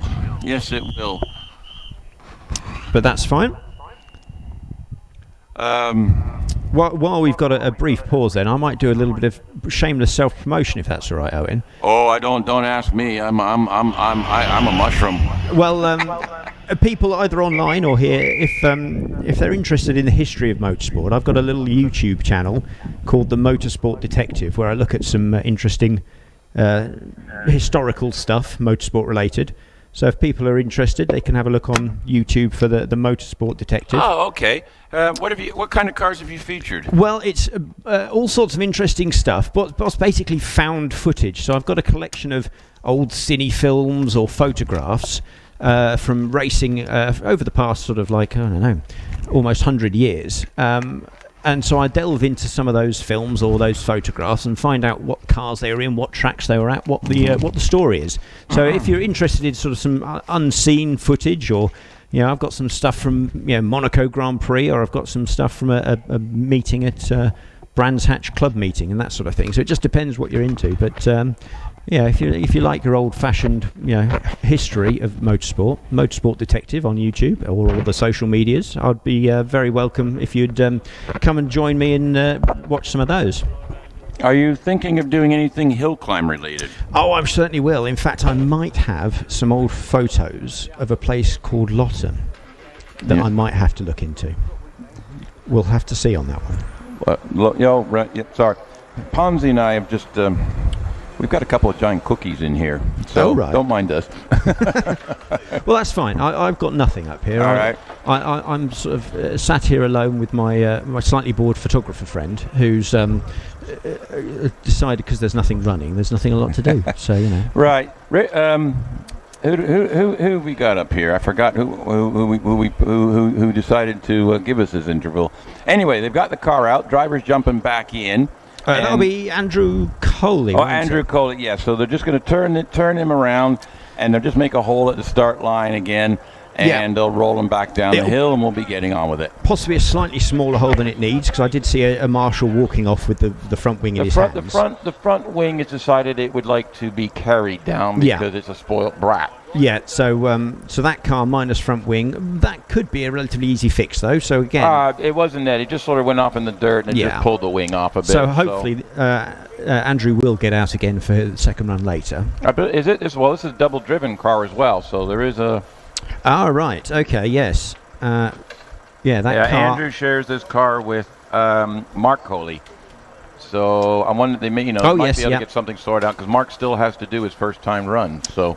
well, that'll be a bit of a trickier one to get it ready for that then, won't it? Oh, you'd be amazed. The camaraderie in a hill climb paddock area is second to none. Oh, yes, completely. Except for rallying and anywhere else. Motorsports in general. If somebody needs something, there'll be 10 people there trying to help. Yeah, as soon as you get out of the big boys with their big money in Formula One, motorsport is very... happy, helping, and friendly, and there are several more GR55s here, so maybe there might be a wing floating around that they may have one, or there might be one that can be acquired. Oh, I think duct tape will solve this one. No, based on watching the other Coley brother with the wing, I'm thinking you're going to need more induct. I think some tie wraps or zip ties, as I know, might also be required. Yeah, I could see a drill, maybe some pop rivets. A bit of metal stolen from somewhere, maybe. I've already just spotted Alex Summers' engineer is already over there speaking with him and having a look at the situation. It's possible he could borrow a nose cone, including front wing, from somewhere. I don't know whether somebody might have a spare one of those. Well, I don't know about spare, but you never know with competitors. I've seen them actually share parts before. Well, this is what I was saying earlier, that E-Type Jag and the Mexico, which lost its gear shift, are now sharing. It's I did notice them unbolting and moving it from one car to the other. That's something new. I haven't come across that one before. No, that's a good... luckily, that is a father and son team, so they know what they're doing there. Right. So but I'm sure even if they weren't related, that would have been offered in some form. I've been a competitor myself, and I always carry kit. I mean, I'm even my car here today has got my full portable tool things, that I take to motorsport events when I'm looking after customers' cars and things. So... I just leave them in the car now, but I do have a roll of duct tape and an assortment of cable ties in with the stock. So there's a picture on camera of all the drivers, and you can see the camaraderie, you know, telling the stories, and the social interaction is, you know, this is what a hill climbing's all about, and that's what it is. And anywhere in the world that, you know, motorsports, that you'll find the same type of thing. So it's great to be involved. I mean, I'm a competitor. Marshall Ponzi's been a photographer for years. Yourself, you know, on your car interest.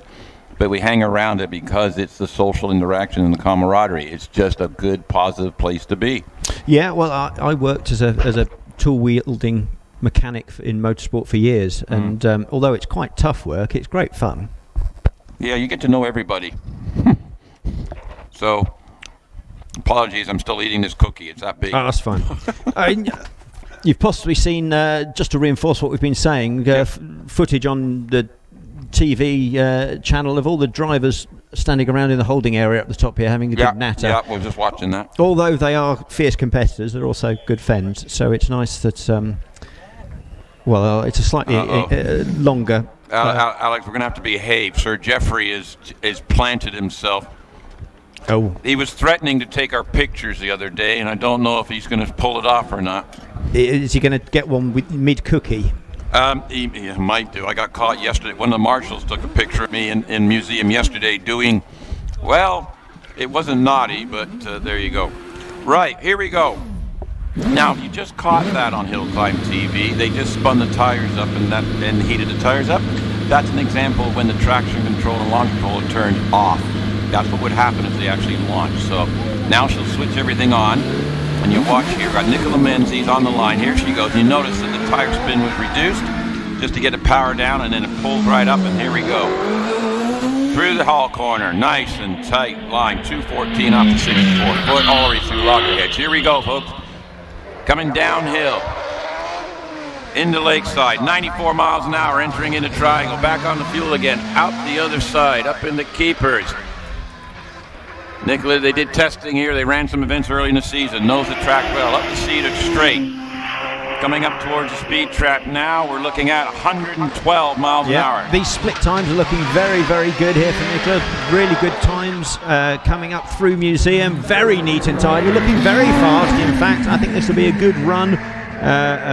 46.82. 46.82. That is quick. That's the quickest of this bunch in this class so far. I'm just checking the outright ladies class record.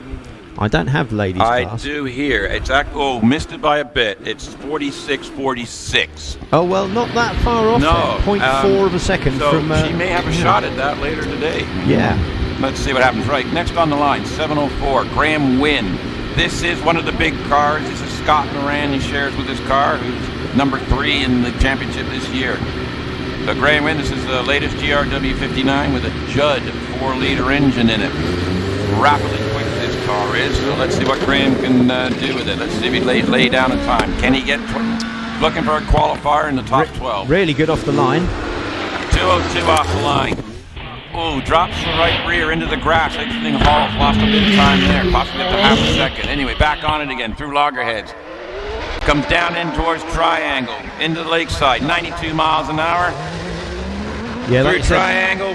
Lost a bit of time there on the way.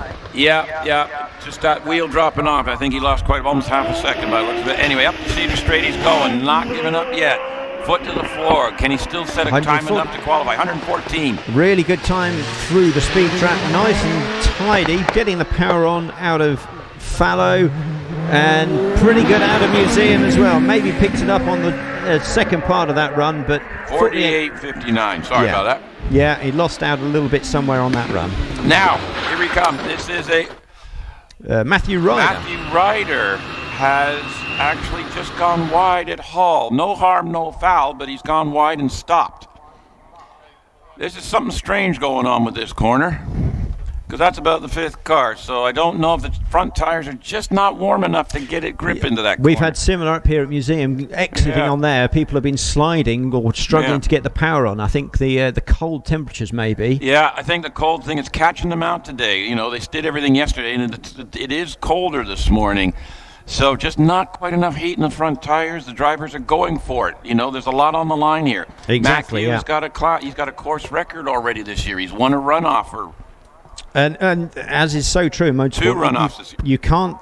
you can't win on the first corner, but you can certainly lose on the first corner. Yeah, well, it's 1 shot to qualify, so this means that Matthew is not qualified for the top 12. That is a shock. That's our first shock of the day. He's not made it he's got no time. Anyway, the car's rolling again, and he'll be coming back through Triangle back to the paddock. There is another driver in that car. He shares the car with Sean Gould is driving the car today. So we'll see if Sean can get the car into the top 12 runoff, and for a good result. But there's a shock for you folks. Now, no damage. Just locked up and then went a little bit wide and hauled, and at that point there's no point carrying on. So yeah, I think most of our incidents have been locked up wheels, really, haven't they today? Yeah, so just seems to be cold front tires seem to be the problem. Or possibly colder brakes. Now, they can snatch slightly, can't they? Now, on screen, folks, you're looking at 3 gentlemen. On the left is Alex Summers, on the middle is Wallace Menzies, and on the right is Scott Moran. These are your top 3 British contenders. 6 championships, 2 championships, and 1 championship all together. The 3 gentlemen have now decided to go and have a look at the situation. Clark of the course is following them up. So they want to see what's going on. They're a little like, this doesn't make any sense. But what you just saw there is there might be rivals and competitors, but when it comes to anything and everything, they all look after each other.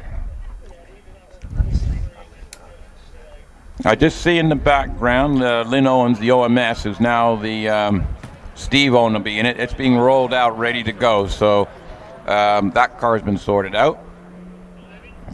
And there you go. And the young lady on your camera screen online, that is the Clark of the course. So she's the one that has to do difficult decisions sometimes. So I suspect there's nothing actually wrong with the corner.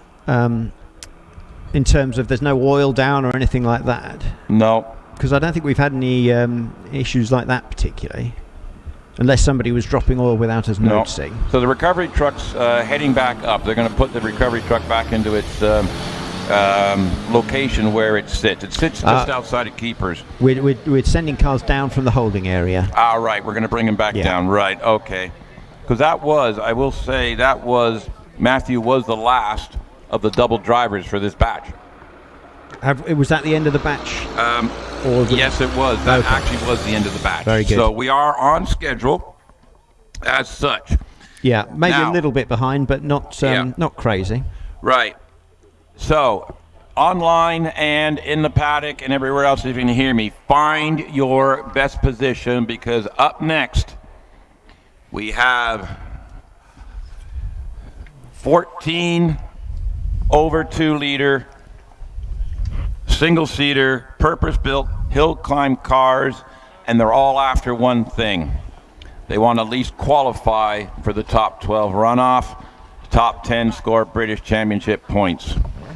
So we are getting ready for what a lot of people have been waiting for. But as you've seen online, we've had a lot of action go on this morning anyway. Sorry. Yeah, in this next batch, we've got cars sporting numbers 6, 5, 4, 3, 2, and 1, which means it's the top guys from last year who will all be running in the next group. So that'll be sort of, hopefully, that'll be some records falling, some amazing times, and some impressive feats of driving. Yes, that's what they need. Certainly, with the 2 who are fighting for the championship.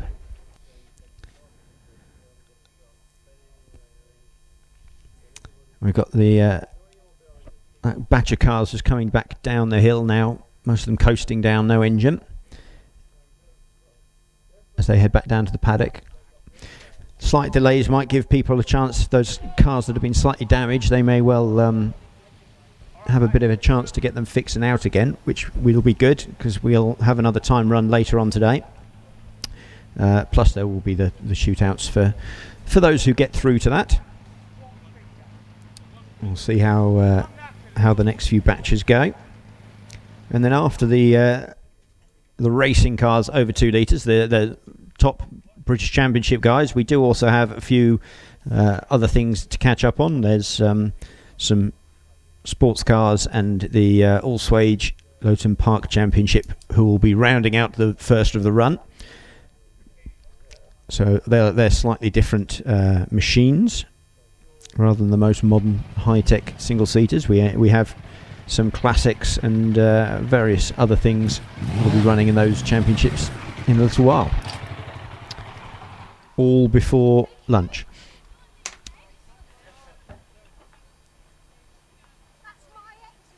And although it's not really got sunny, it has stayed dry so far and warmed up a little bit. So hopefully the weather doesn't change. There are a few clouds on the horizon, so we're hoping not to get the rain. That rather upset things earlier in the season, where a rain shower sort of threw a spanner into the works. So it'd be nice to stay dry here. We can get the end of this British Championship run. And the championship is so tight. It does all come down to what happens here today, which is very exciting, really. I know Chris has been following it all year with bated breath, waiting for this round, and it's brilliant that it's come here to end things off. I've got to say, at the moment, I think Wallace Menzies has the slight advantage, I believe, but it is slight, and so maybe there could be a bit of an upset by the end of the day. Who knows? There was a bit of a poll on HillClimb.TV earlier, who people thought might win. I've not seen a result of that poll, but quite a few people putting their support behind Alex Summers. I'm sure Wallace Menzies has plenty of his supporters too. We'll see how that pans out.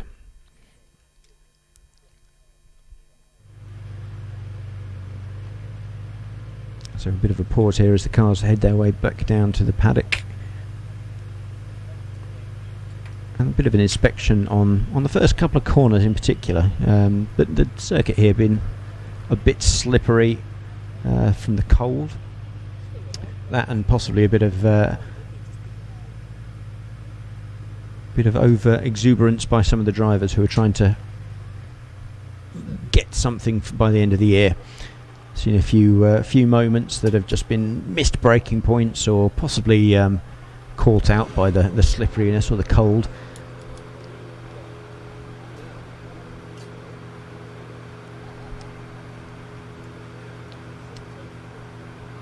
Hi, Alex. Sorry, I just hung you out to dry there for a minute. No, you're all right. I had to have a conversation with someone, and I thought it was safe for me to turn the microphone off. Yes, I think that's fine.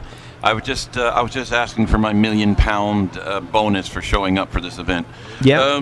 Was yours not in a briefcase in the commentary booth? Mine was. No. Okay. Matter of fact, they're saying you're not worth £1 million, so go away. We're just. Anyway, we have a car on the line, sir. Yes, very good. We have a car. Okay, folks, everybody, pay attention. This is car 134 on the line. Right, here we go. It's going to get fast and furious in a whole lot of hurry. This is Jack Cottrell in the Dallara 2650 cc engine car. 207 on the 64-foot. Already in the hall. Nice and tight to the inside. No problem whatsoever. Down through log. Remember, this is blind when you're sitting in the car, so it's a little unnerving. Right, here we go. Down through Lakeside. 85 miles an hour into the braking zone. Into Triangle. 1884 into Triangle. Up into Keepers he goes. And on the way up the Cedar Straight.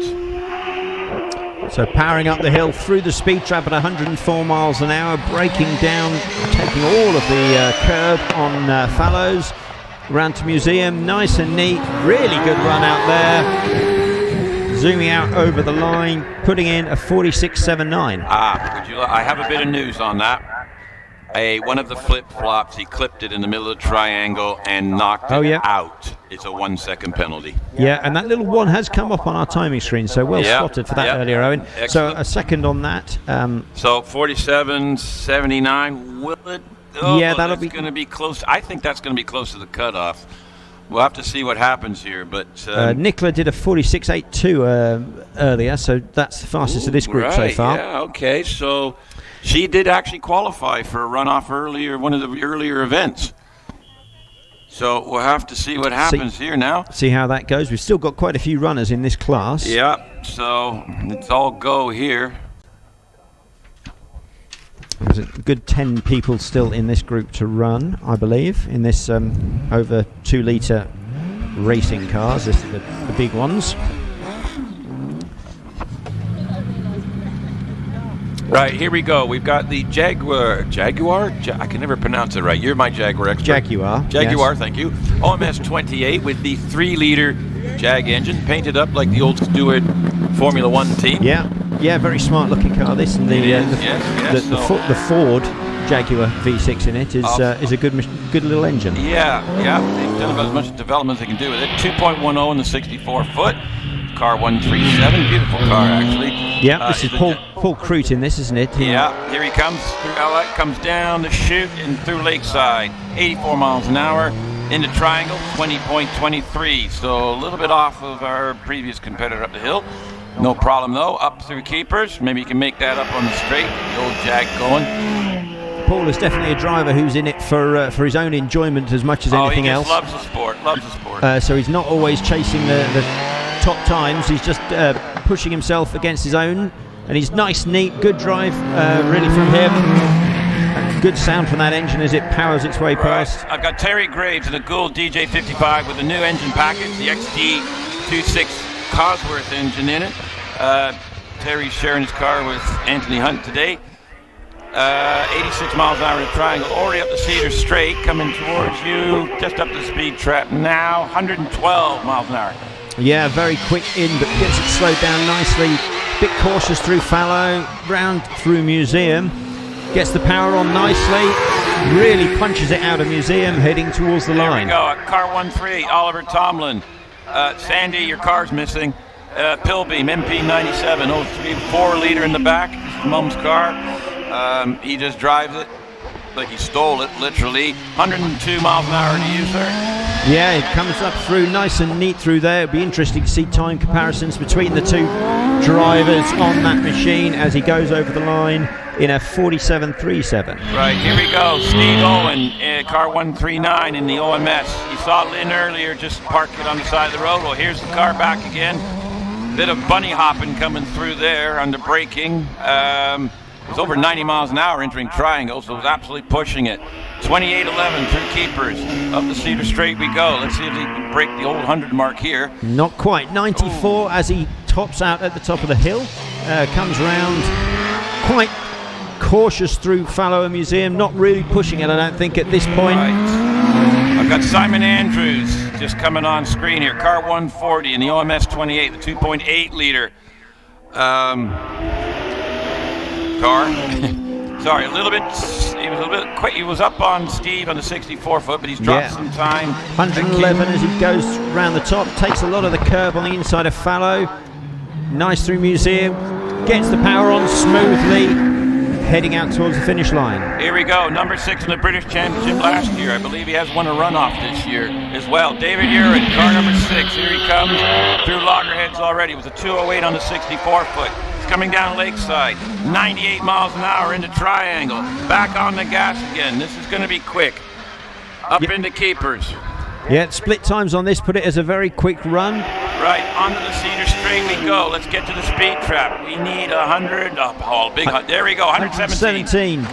Tidy through into Fallow, gets a lot of power in the short straight between that and Museum. Out of there, very neat, heading towards the line, look for a good time. 45.51. 45.51. I would say that's more than enough. I've got Trevor Willis coming at me. 206 on the 64-foot. 98 miles an hour into Lakeside. Keeping right up with Dave Urin's time. Almost equal at the moment. Up through Keepers we go. Pulls ahead slightly as he gets through Keepers. Right, up the Cedar Straight. Coming to the speed trap. 114. Very, very nice through Fallow and Museum, takes it as a very smooth, struggles to get the power on, may lose a little bit of time out of Museum. Right, Scott Moran just launched off at a 1.95 on the 64-foot, 44.75 for Trevor Willis, so that's a really good time. Scott's on it. He's already 4/10 up on Trevor. Up the Cedar Straight he goes, looking for a good high speed here. 129 into speed trap, high. gets it down really low for Fallow, takes a lot of the curb, pushes it through the short straight up to Museum on the power as he heads towards the finish line in a 43.47. That is the quickest time. It was quicker than Wallace's yesterday time in practice. Here we go. Sean Gould shares his rider Matt Inmaker. Sean's in the 204 and 64 foot. So he's a little bit down on Scott right off the bat. Coming down into Lakeside. 93 into Lakeside into Triangle. Through Triangle, out the other side. Up the hill towards Capers. Go through Capers, off we go, coming onto the Cedar Straight, so he's going to need a high speed here. Sean Gould a little bit behind on the split times. Can he make it up in the last few turns? 116, so he's down on speed. It's to neat through the fallow, makes a slight mistake into Museum, that'll cost him even more. Right, I got Alex Summers on the hill, he's coming quick, fast, he's quicker than Scott Moran, a 1.81 on the 64, but 97 into Triangle, already onto the Cedar Straight. This is going to be big speed. Coming towards you. We're looking 128 as he slows it right down for Fallows. Comes out quickly. Bit of puff of smoke as he goes up into Museum. Powers on out towards the finish line in a 42.87. 42.87. Quick man. Here we go. Wallace Menzies on the line. Launching it. A 187 on the 60-foot. 6/100s down on Alex. Into Loggerheads we go. Coming around the Loggers, down in the 11-11 to Loggerheads, coming into Lakeside now.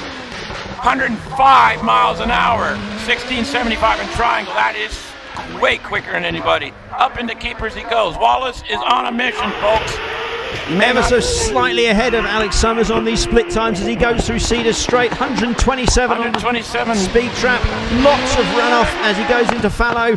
Squirt up into Museum, really neat coming out of there, heading towards the line, 42.46. Well, that puts him quickest of that group. That means he'll be running last in the qualifier in the top 10, the 12. We've got more cars. We've got Richard George in the Chevron B19, beautiful old car. So we've moved into sports racing and racing cars, manufactured between 1972 and 1985. Trips off the tongue. So Richard George first of this group going through. Now these won't be putting times in similar to those big single-seaters, but this car looks glorious as it comes up through Fallow.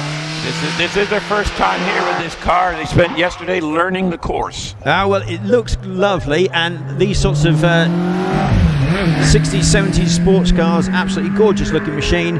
Bit slower, however, as I said, 67.08. Right. I believe that's going to be end of batch.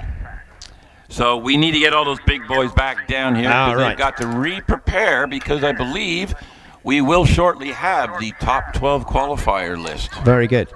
But we still have more cars before that. We're going to have the sports and racing cars from 72 to 85. And we've got the all-swage Loton Park Championship runners to go, including the car that I literally cheered up the hill yesterday. He may have got the problem solved, so we'll wait and see. But if you were here yesterday, you know all about what I'm on about. And if you're online, I apologize. I might explain it, I might not. But I was a little over-enthusiastic and encouraging a friend to getting up the hill because he was having nothing but trouble with it.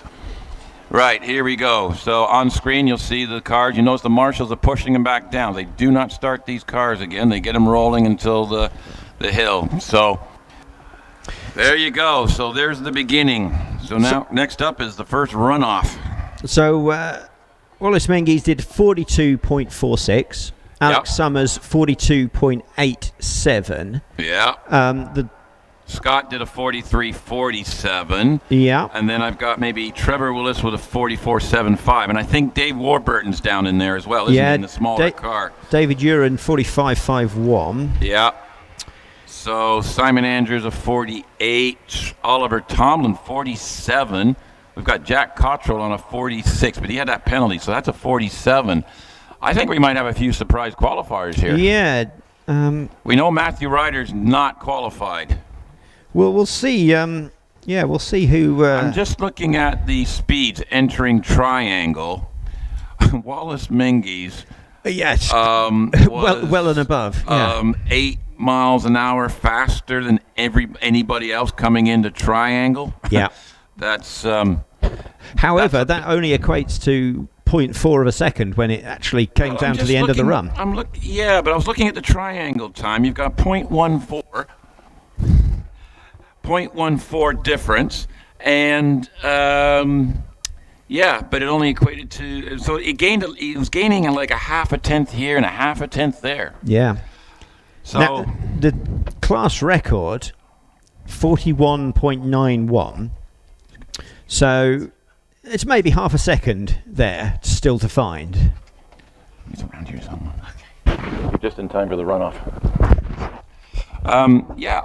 Sorry. Our friend Owen Lewis has arrived. He's just stopped to say hello. So I think he's gonna catch the runoff down here, and then I think odds are we're gonna have lunch after this, and then we'll reset for the afternoon and do all of this all over again. So, great qualifying. Should be a cracking first runoff someone has put on the feed. I believe it's going to be. Lee, thank you very much. We appreciate your the positivity feedback. So keep watching. Apparently we have over 700 people watching us. Yeah, if more of them want to say how good the commentary is, I think that would be all right, wouldn't it? Well, our egos, we've got to be careful because there's only small doors on these wooden huts. So if we get too big, we might get stuck in the hut. Yeah. But it is appreciated, and it's brilliant to see 700 odd people. It's been floating around 700 odd people for a while now on the HillClimb TV. It would be great to get that pushed up a little bit higher. Maybe people will be tuning in this afternoon. Well, I don't know. Some people might be just watching it closely and then watching like the Results Man, because I will say, folks, ladies and gentlemen, there is a website called Results Man that actually has live results. So all the times that we're seeing, you can go online and actually see the times for yourself as well. I actually forgot to mention that. No, that is very useful. Certainly if you're here at the circuit, because we are actually using it. Yeah, if you're here at the circuit, head down into the paddock to the sort of the clerk of the course office. Now, outside there's a poster with a QR code on it. You can scan that with your phone, and it'll instantly take you to the website, which will give you all of the split times, all of the speed traps, and everything from the day, which is brilliant. Or if you're like me and hate technology, it's www.resultsman.co.uk, or is it .com? I think that's what it is. .org. Just Google Resultsman, or and other search engines are available, and that's around the world. So Resultsman will have it. Right. So we've got while the top 12 qualifiers are re-preparing their cars, we have beautiful on the line. This is a Brabham BT21 Formula car. I'm sure you can probably tell me more about it than I can, but this is Martin Jones, car 146. So this is into that cars manufactured between 72 and 85 category, which is a bit of a catch-all, really.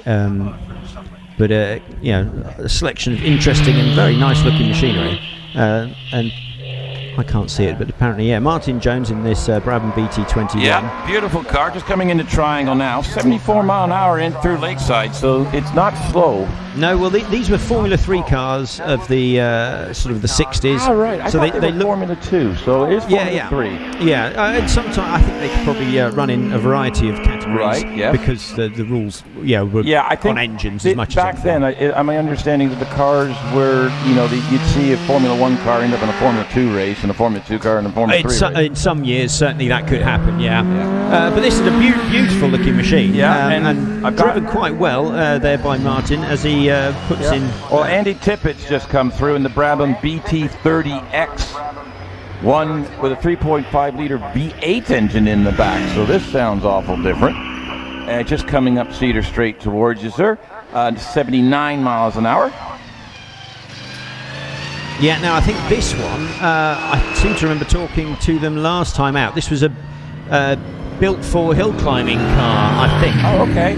but it's very similar to like the Formula 5000s and that sort of thing. I've got a Lola T142 Formula 5000 car. Roger Dean's coming through Triangle right now and up into Keepers, and onto the Cedar Straight he goes.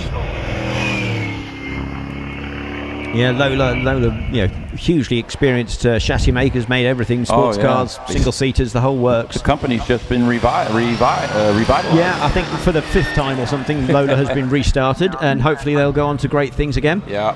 Again, a lovely-looking machine. Okay. So I've got Amanda George in the family Chevron B19. We saw this earlier with Dad at the wheel. Amanda was getting used to the hill a lot quicker than Dad was yesterday. So she's enjoying driving the car. Like I said, the first time here, and doesn't want to be over-exuberant today. We had a little over-exuberance yesterday. 63 miles an hour to use, sir. Yeah, it's a beautiful car. This has got to be one of my favourites here today, I think, just on looks alone. Really smart-looking machine. And Amanda there coming through. Nice 63.93, bit quicker than, was it Dad, did you say? I believe so, yes. There you go. It's always good to beat the parents. Andrew Feekins. Now this is the All-Swage Loton Park Championship. They've got sort of, their competitors are just running in, they're all sort of together in the class. This is a road-going up to 2-liter car. Renault Clio. Andrew, regular Loton Park competitor here. So he's already up to you. Yeah, here we go with little Renault Clio.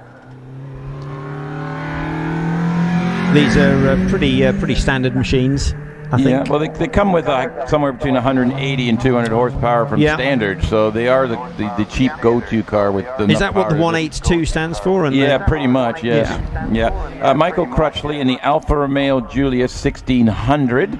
Completely different car again. Yeah, quite the variety here. Yeah, a regular here. Obviously, with this being in the Loton Park Championship, these guys race here most events, which is brilliant for them because it's a local circuit. They get to know it reasonably well, and you can take anything up the hill, pretty much. Pretty much. The only thing you're not allowed to do is vans and pickup trucks, but everything else you can race. Yeah. Disappointed me slightly, thinking I might bring my van up. But well, see, in North America, I actually raced a pickup truck in a time trial type situation. So, anyway, moving on. Right. So that's 75 dead there for Michael Dave Crutchley. Newell in the Austin A40 Farina. Now, this is basically Ponzi and I were going go Dave go yesterday because he was having a nightmare of problems. We've got it down to the fact that the fuel regulator was acting up. So he was hoping he resolved it, and he's made it all the way to the top so far. Yeah, he was looking to beat like a 78.3 or something would be ultimately the time, but this engine came from under his bench, so he's to you. Yeah, it's through museum now, heading towards the line. Going to be late 70s, 70, into the 80s. Not quite 8109, but we'll take that after yesterday's adventure. So well done, Dave. Right, Alan McFarlane in a Porsche Cayman S, 3.4 liter. This would be a road-going car over 2-liter class and under normal circumstances. Pretty handy little car with this. Gentleman was relaxed this morning when I saw him in there. 78 miles an hour to use, sir. Yeah, and this shows how you can really put anything on the hills. We've just had those classics. Now we're into something a bit more modern. Yeah. And they're competing against their own times as much as they are against each other, really. With handicap systems and that sort of thing, you can compete fairly no matter what you've got. 63.40, not bad. Now I have Carl Beeman. He's in a Renault Clio 172, but this is a modified production car. This car is on racing slicks. It's not road legal. It's been lightened, done everything to it. Quick car. He's been running 59-second runs with this car, so he's looking to get into the 58s. So we'll see what happens today. First time run, and this is the last car before the runoff. So Carl's up to you, 83 miles an hour. Yeah, cocking its back wheel slightly into fallow, and probably the same again into museum. Yeah, and it's a quick machine, this, and Carl usually manages to do a good time. Yeah, first year racing it. 59.82. So just under the minute. Run. That's a nice. Yeah, it's a nice tidy run. Right. Okay, folks. That's all the first time runs done. We'll have a little short break here. We got to get those cars back down off the hill to clear the way. I can see officials and everybody looking in the paddock going, who's going first? So how the runoff normally works, the slowest qualifier goes first, the fastest qualifier goes last. In the case of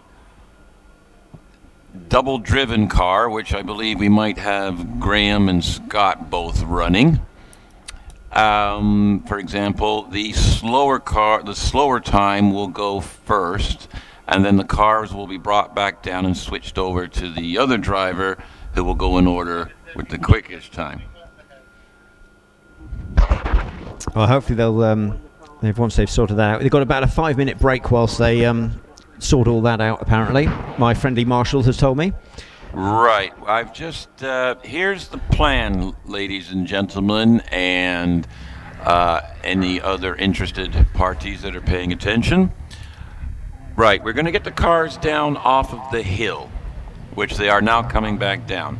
There will now then be about a 5-minute gap while all the competitors get the cars resorted. What you've got to understand about these top cars, they only have enough fuel to get to the top. That's it. They run minimal fuel.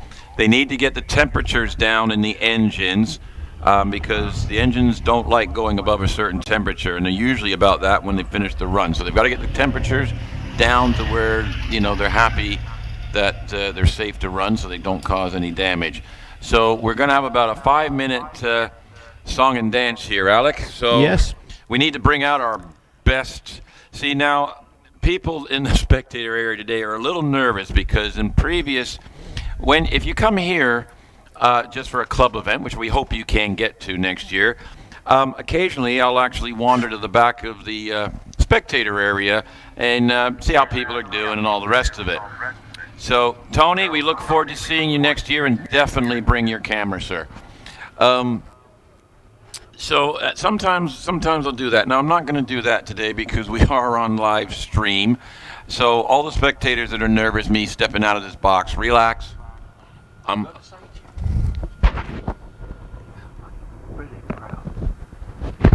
So for those who are attending in person here, this is the biggest crowd I've had all year, so thank you for attending. If this is your first time this year here at Loton, and you were expecting, if you're here last year and the years before, you may have noticed that the commentary team is slightly different to what you're used to if you haven't been here earlier this year. There's a group of 5 of us that sort of signed up at the beginning of the year, and we've been swapping in and out all year and just enjoying ourselves and enjoying the sport and everything. We appreciate the feedback both live and in this case today online, and I think most people are getting used to having a French commentator, which is Benoit, who's actually in France walking right now, and a Canadian one, which is me. Right, I have the qualifying list. Here we go. Nicola Menzies has qualified. We have Nicola Menzies first, Olivia Cooper, Einan Price, Sean Gould, Jonathan Varley, David Urin, Trevor Willis, Paul Hames, David Warburton qualified 4th in that 1600cc car, Scott Moran 3rd, Alex Summers 2nd, Wallace Menzies fastest. So we have 2 ladies in the top 12 runoff. Go through that again, slightly slower for me. Sorry. I go any slower, it'll sound like Nicola Menzies. I can just about keep up with that. Can you now? Okay. Yeah. Would you like me to go again from the other way around? No, it's fine. Nicola Menzies, then Olivia Cooper I got. Olivia Cooper, Einan Price. Yeah. Sean Gould. Yeah. Jonathan Varley. Yeah. David Urin.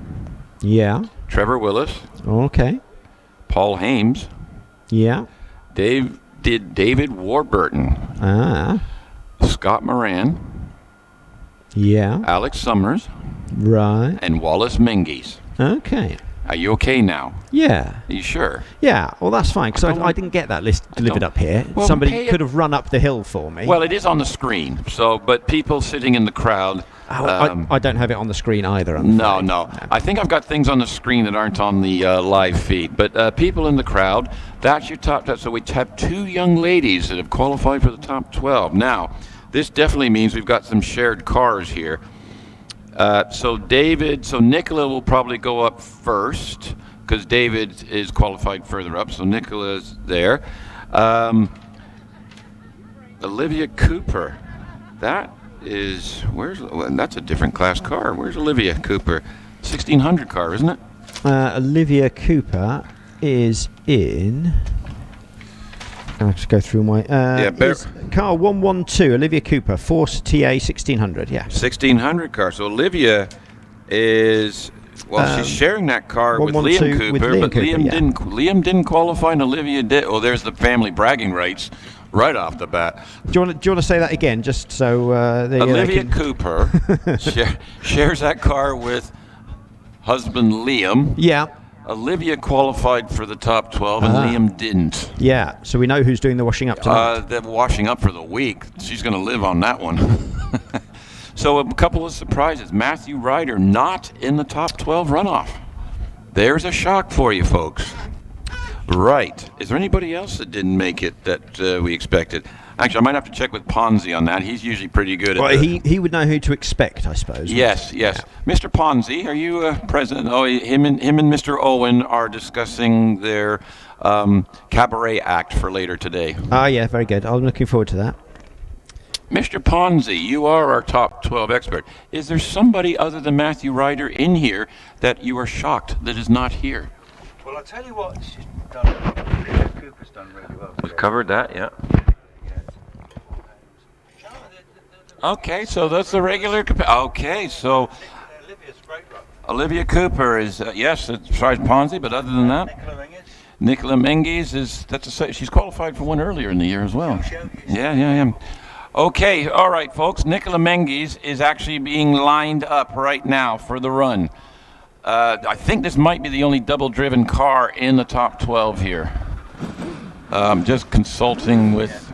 Well, they're both in. That's the issue, isn't it? Yeah, they're both in. So Nicola's going to make her run. Got some dark clouds over to the right of us, but I think we'll be okay. So here we go. First qualified, this is Nicola Menzies. She will do her run, and then the car will come back down. Lined up on the line. Car 706. 12th qualifier. Here we go. You're going to take pictures. Get your cameras ready. 3.5 liter jet engine in the back of that. Cosworth engine in the back, sorry. Right, here we go. When she's ready. Revs her up. Car's off. 2.14 on the 64-foot up in the hall. Nice and tidy. No, nice hug on the apex there. Out of the corner. Into loggerheads. Through loggerheads. 1242. Comes down into Lakeside here. Hard on the brakes. 92 miles an hour. Through Triangle. 1903 into Triangle. Up into Keepers. Nice tidy run so far. No mistakes. Here we go. Up Cedar Straight. 2736 out of Keepers. 107 in the speed trap. Very good. Yeah. Very tight round fallow, taking in a little bit of the dirt there. Up into Museum. Nice and neat, but on the gas. Here she goes. What's that? 47.92. Yeah, 47.92. Possibly not her best. What did she qualify with? That's what I was just trying to find the right bit of paper to... I'm just having a look. I might be able to find it on the... 46.82. So a second or so slower. Just slightly slower. Okay, so... But, I mean, obviously, times from earlier mean nothing. So No. The times are earlier for class. They just... class position and the qualifying for this. So anything could happen from this point in? Oh, we don't know. Yeah, anything could happen, you know. I think it got caught out. I think it was an event at Prescott where half the field got rained on. Exactly that, yeah. So,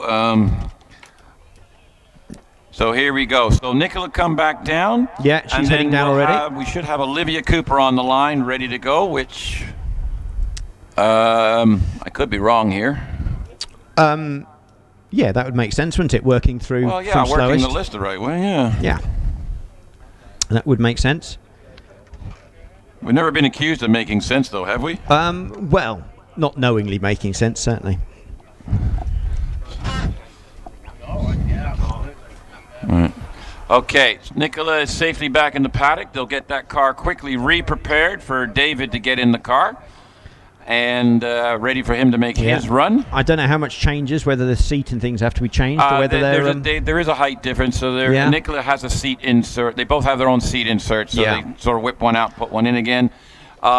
Things like the shifter systems on these cars are actually pneumatic. So they're air powered and they have to recharge those as well. So there is a little bit to it. Yeah.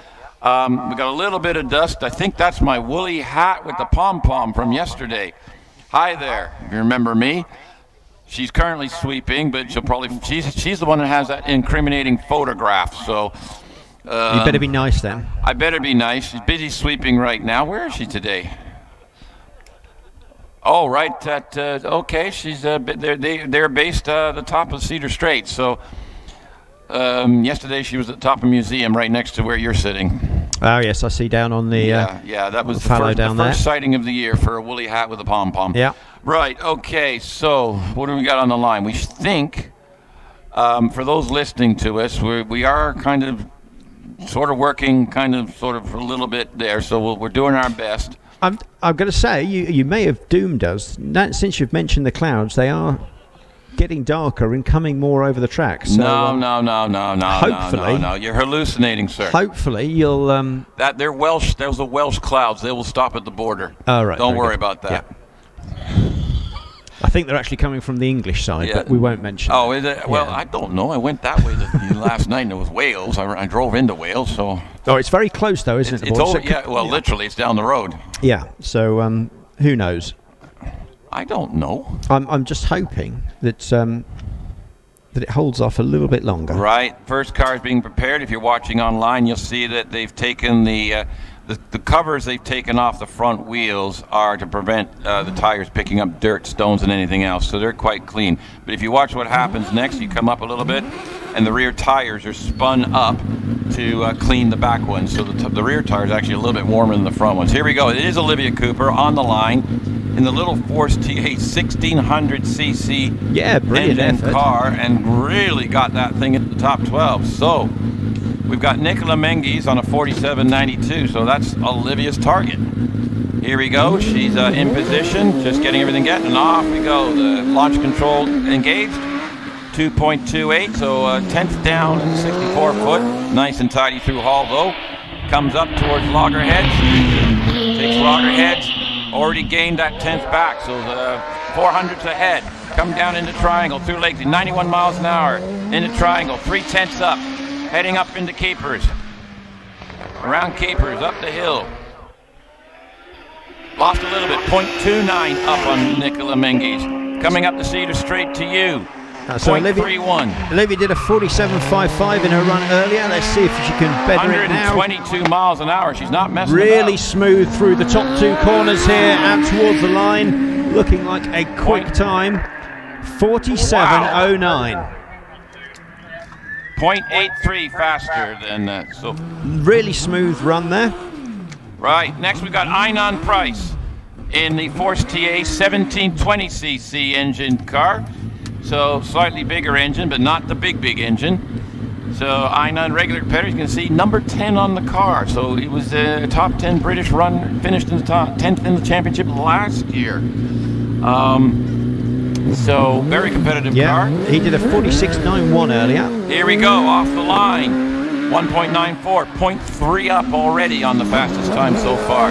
Round Hall. Heads into Loggerheads. Comes through Loggerheads. 0.64 up on the fastest time so far. And Olivia comes down into Lakeside. 191 miles an hour. 0.83 up in Triangle. Heads out towards Keepers. Up into Keepers he goes. 1.04 quicker. on Capers, up the Cedar Straight, coming to the speed trap. 110 in the speed trap. Good speed there. Not the fastest, but that doesn't always necessarily mean a slower run. Lost a bit, 0.89 up, 0.79 up. Tight through Museum towards the line. It's going to be a close one. 46.43. Yeah, 0.66 quickest by 0.66 in the end. So possibly a bit more time to find there in the middle. Right, here we go. Sean Gould. Only driven the car a couple times this year in these GR59J with the 4-liter. Is this a Judd engine in this car? Anyway, you can hear it rocket off the line and shake the thing. 4-100 slower off the line, that's nothing. Into loggerheads we go. 0.34 down on Einan. Coming down into Triangle, 96 miles an hour, 0.35 down at Triangle. Heading up into Capers. Through Capers, out the other side, 0.01 down. Has gained some time here. Up the Cedar Straight we go. 0.6 quicker. 115 in that speed trap. And Sean was a little bit slower in his run perhaps than he'd want to, so maybe can push a bit more out of the time now as he leaves Museum towards the finish line and finishes in a 45.22. 1.21 quicker. Made up a huge amount of time in the second part of the run. And that's much quicker than he did earlier. He did 46.68 earlier, so improvement already. Here we go. Jonathan Varley in the GWR Predator 1998 2-liter car. It's easier to say that way. Here we go. Launch control going, traction control gone. Has gone quickest of everybody so far. Through Hall, out into Loggerheads. Through Loggerhead, 0.43 up on Sean Gould. Coming into Triangle, 90 miles an hour, 0.38 up. Through Triangle he goes, heading into Capers.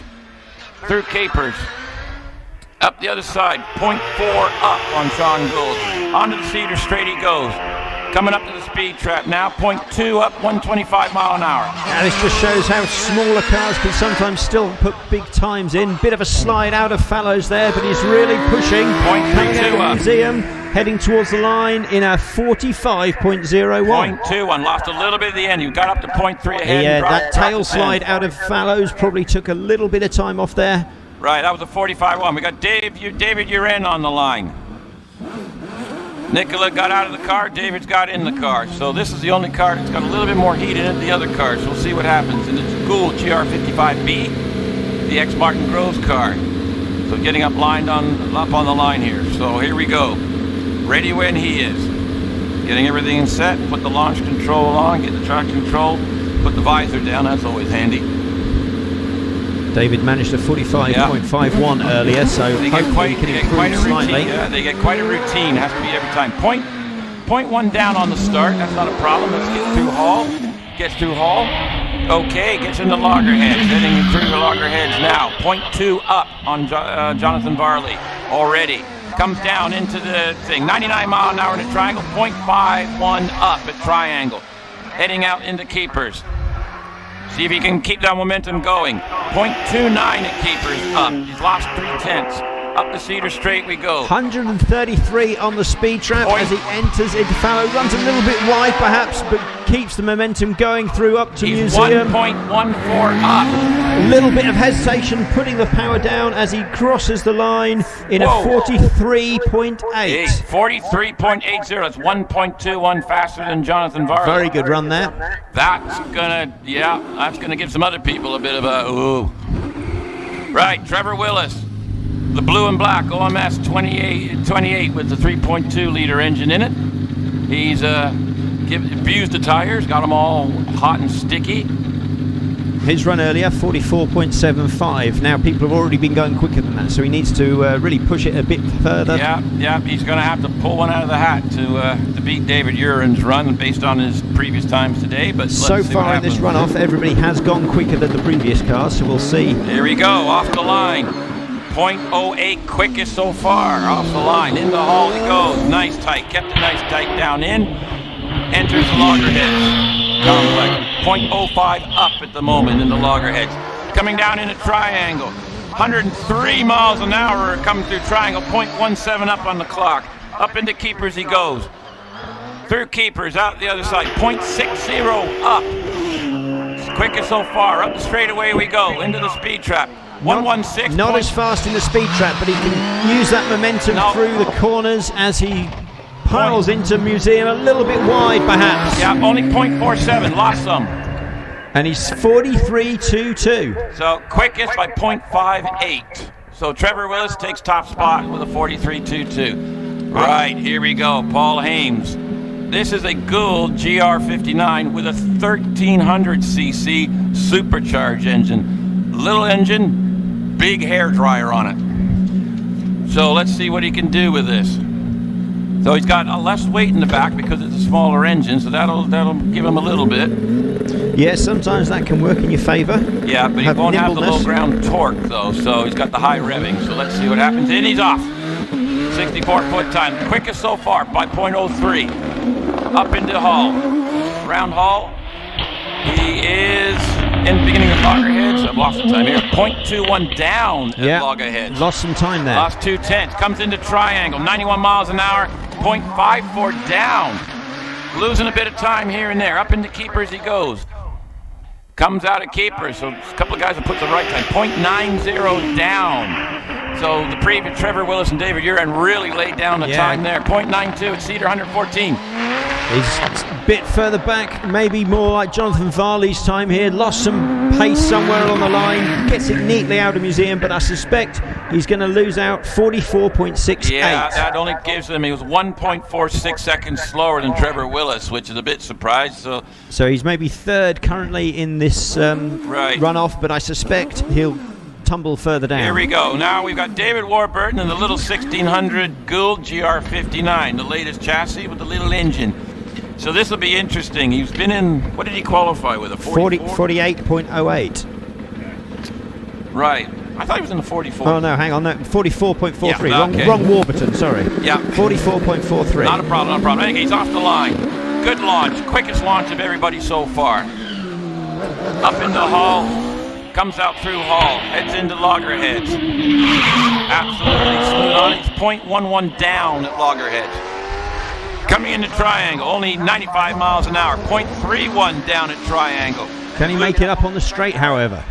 He's only got 1600 cc's versus the other guys that have got like twice the engine. So we'll see what happens. 0.4 down at keepers. Up the Cedar Straight he goes. Push it for all it's worth. 122 on the straight is a good speed. Yeah, 0.79 down. Tight in on the fallows. Really pushing it out through Museum, but slow on the accelerator. Let's see if he can make it across the line. 1 second down to Trevor Willis. 4.447. Yeah, 1.25 down, but it slides him into third place ahead of Paul Hames. So at the moment, we've got Trevor Willis, David Uren, David Warburton, Paul Hames, Jonathan Varley, Sean Gould, Einan Price, Oliver Cooper, and Nicola Menzies. We got three more, folks. The big three. Those last two runs have lost out on those early corners where people were having trouble earlier, so I wonder whether it's still a bit slippy there. No, Scott Moran's about to tell us. He's on the line. Number 3, I think, is confirmed for this year in the British Championship. Was number 4 last year. Gould, GR59J, 4-liter Judd. Here he goes. 0.10 quicker off the line than anybody else. Up in the Hall we go. Carries the speed. It's a little bit wider. Carrying that momentum through. Down into the loggerheads he goes. 0.05 quicker than Trevor Willis. Come into triangle. 104 mile an hour into triangle. Much quicker than his earlier run. He's on one. 0.09 quicker on the triangle. Coming up to keepers. 0.10 quicker than Trevor Willis. Coming through keepers. He's coming up Cedar Straight. 132 at the speed tramp as he takes a lot of the curve coming into fallows up towards Museum. Keeps it tight in, gets the power on, heads towards the line.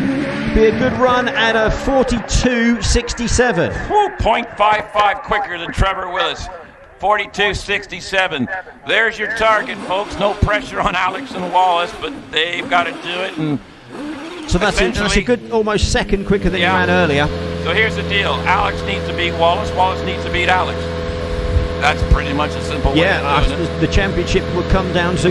But there's somebody somewhere else with a calculator that won't melt is going to figure this one out. Here we go. Alex Summers on the line. Can he do it? Here we go. 0.13 quickest. Off the 64. Well ahead of everybody else. Basically 11th place behind. Right, comes in the loggerhead. The leader's on 11th place. He's 0.45 quicker than Scott Moran already. comes in the triangle, 103 miles an hour, 0.45 quicker. Heads up in the keepers. He's absolutely chucking it at the scenery here. 0.60 up on Scott Moran, coming through keepers. Coming up Cedar on the speed trap. 126 at the speed trap, takes the corner very neat. Bit of smoke pouring out the back as he takes that corner. Still Round through fellow on a 0.65. spin. Oh no, slid out, taps the tyre, Right, he's comes gone to a off, stop at the edge of Museum. The politically correct thing is he's pulled off driver's left at the top of the hill. Yeah, decided to take the view at the top. That may be the deciding move of the weekend. Everything looks okay, no problem. Yeah, it was a relatively slow speed incident at the end. Just ran wide, Yeah. clipped the tyre on the exit. Museum up, turn. Climbing out of the car already, no problems Yeah, there. he's getting out of the car, no problem. I suspect round of applause from the crowd. The spectators absolutely acknowledged it. He will be very disappointed with himself there more than anything else. Well, but you needed to push at that moment to make the difference. When I spoke to him yesterday, his approach to all of this was he's gonna do his best. He's gonna do what he always does, tries to beat his PB, and just where the chips may fall. So he threw it at the scenery, and the scenery got him a little bit. Yeah, unfortunately, I suspect won't get much in the way of replays on that, because I think the cameras are just at the wrong angles. Yeah, the car's rolling around. It's not a problem. He's just sitting sideways in the dirt. So because it's still a second runoff, folks, so he's not done yet for the day. There's another time run and another runoff. I don't believe the car's hurting anyway. He's just in the grass. Yeah, and maybe a quick look at the rear suspension, but it slightly tapped the rear tyre onto the tyre wall. I suspect it won't be a problem. No. It was more just as he came through Museum, just ran a little bit wide, and once the momentum of that sort of took it, the car was going off. Right. The marshals are actually giving him a hug because they know they basically know the situation. He was actually, just to let you know, entering Museum, he was 0.65 up on Scott Moran. He was heading for a 41. Yeah, I think that would have been a quick run, definitely. And listen, if you can't see on the screen, if you're watching on the screen, I think the marshal's actually related to a friend or one of the family, but it's Sam up there. The marshals are just involved with this competition than the competitors are. The excitement and all the rest of it. So they've consoled Alex a little bit up there. Alex is back in the car. They're going to roll him back down Museum and probably bring it all. I'm not sure where they're going to put it at the moment. Wallace Menzies still has to run. And I'm thinking if he actually completes this run. But we'll wait and see. Yeah, don't jump the gun on that one. No, everything is unofficial, folks. So if you're listening online or listening in person, everything is unofficial. I mean, it's interesting looking back. Split time at Museum, so the last split before the end of the run. Yeah. That was a 35-second for Alex there. His run earlier, or even Wallace's run earlier, were both in the 36s at that point. So he was well ahead. That was going to be the quickest run. That was going to be quite a special run, which is it's not going to help, obviously. But this shows you how hard these drivers are actually pushing, with the cars. So, and that's the great skill of it. He's just gone off in the grass. It's no far. The marshal's actually brushing the grass off the tires so he doesn't drag it all over the place. Looks like it's just going to roll back down the hill then, which aids in clear up. That'll just head its way back down to the paddock. I'm not sure if he's going to go to the paddock or the top paddock. Oh, possibly so, yeah. Yeah, let's just see where it goes. But can I ask all the spectators, please raise your hands to this gentleman. He has put a hell of a fight up all year.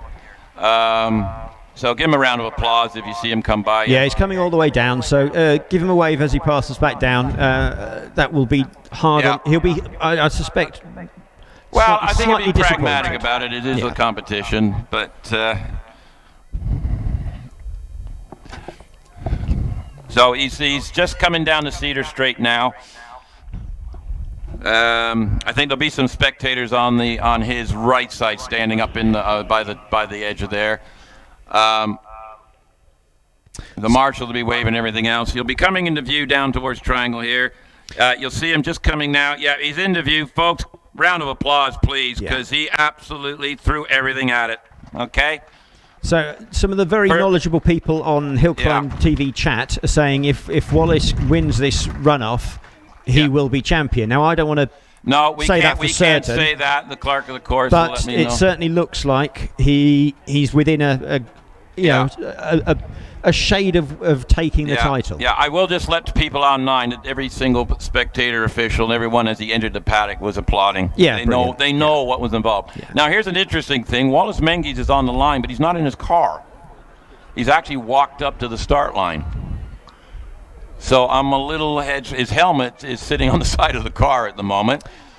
So I'm not quite sure what's going on here and how fast it takes him to get in the car or something. But he's on the line. His crew's there with the car, and Wallace has gone up to the start line. So is he checking that first corner? Or? I believe you might have a little maintenance to the circuit up at your end, sir. The tire wall apparently is. Yeah, they're just strapping the tyre wall back together. Right, one of the straps broke on the tyre wall. So they're just sorting that out, and for safety reasons, it is where museum, if you're familiar with the track, it's basically a blind, uphill, blind right-hand corner. And I think he just, if I'm right, based on the angle, he just sort of got it sideways and slid in there. Is that what, am I about right? Yeah, a bit of oversteer. The car just started to wander out towards the edge of the track, and as soon as it hit the grass, it's slippy, so that drew him further out. And the rear wheel tagged the end of the tyre wall. There was perhaps only about a foot more, and he would have missed it completely. Right. But he was off the grass by then, and that was that. Yeah. I'm just watching some body language. I'm not saying anything, but that's it, folks. It's been announced officially. Wallace Menzies is your 2022 British champion. It is official. The officials have just officially told him, and I've got it written all over the screen. So he doesn't even have to do the run, but that's not Wallace. He will perform. And I think Alex will be back for the second run because he's got unfinished business, is the way I look at it. So there's still going to be quite the interesting afternoon.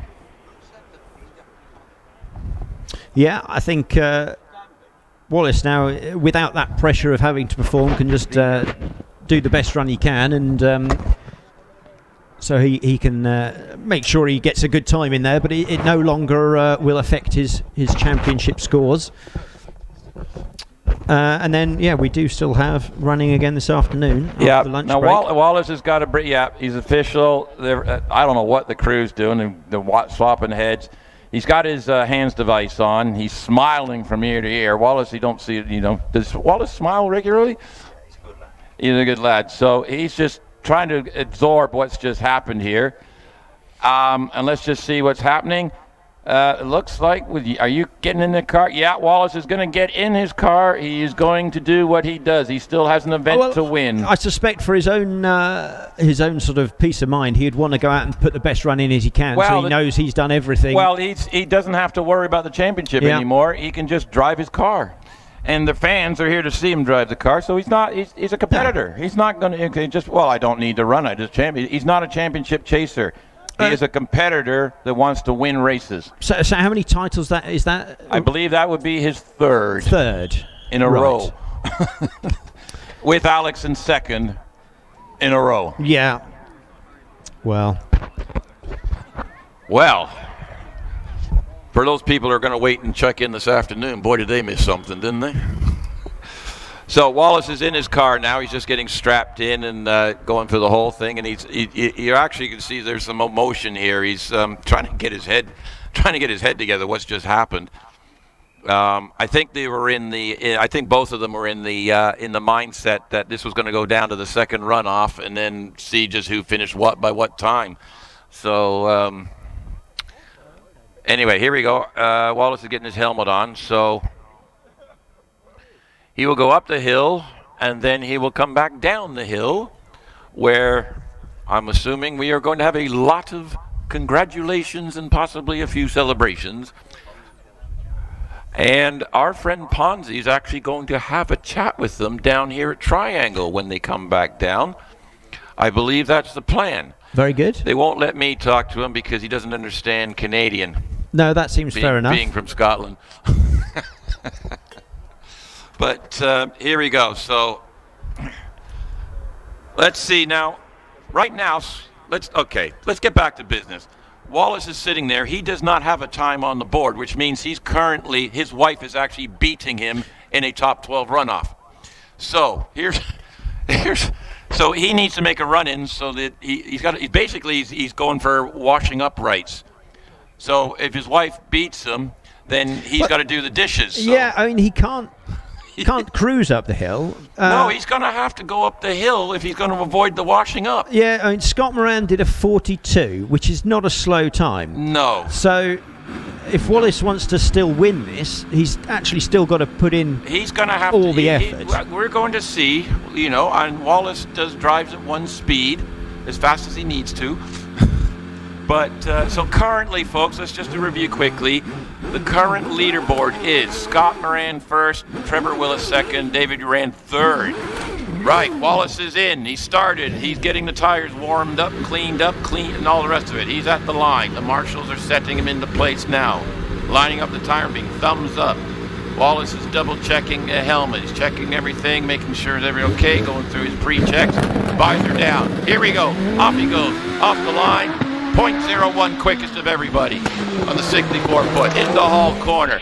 Nice line out. Takes the line out. Comes to the loggerheads. Here we go. 0.22 up at loggerheads on Scott Moran. Here he comes, folks, down into triangle. 105 miles an hour through triangle. 0.34 up on Scott. So he's out in the lead by 3.5 to 0.34. Here we go. 0.32 through keepers. Up the straightaway he goes. Cedar Straight. We're heading for the speed trap.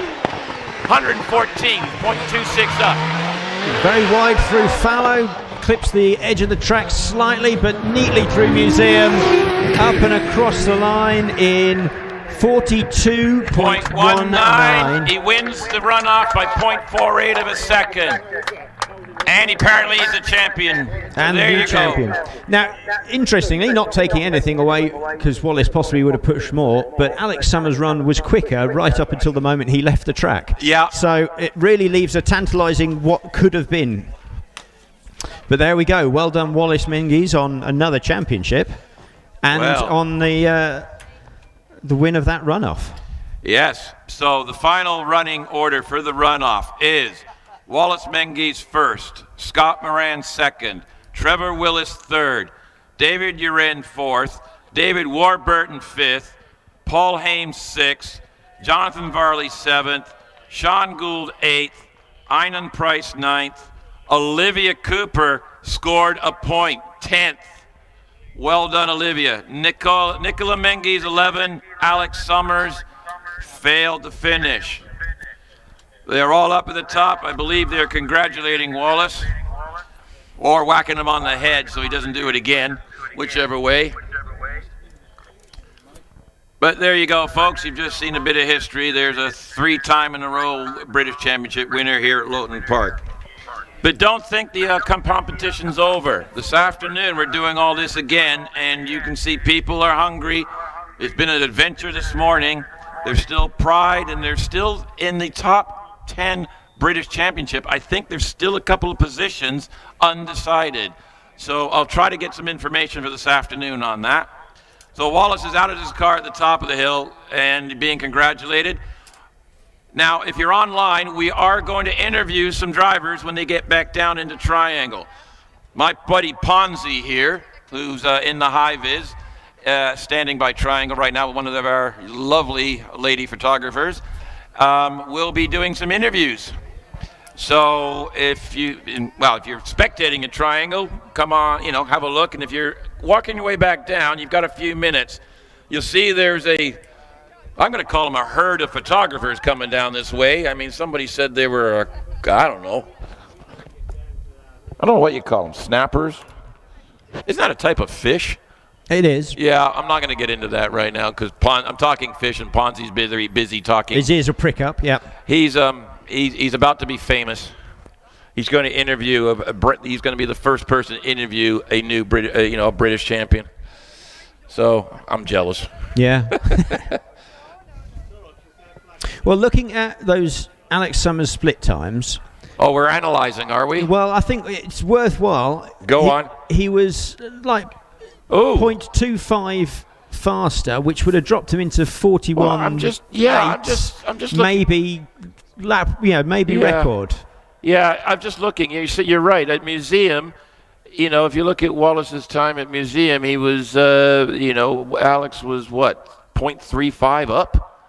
So and that's and the class record being 41.9. Yeah, I think that could have been a 41.8. It would have been. It'd have been close. Alex spent time yesterday. They were trying to work the car to try and maximize the grip because the track wasn't perfect. But I remember they were working hard especially on Museum, trying to maximize the grip exiting Museum with the with the traction control and all the rest of it.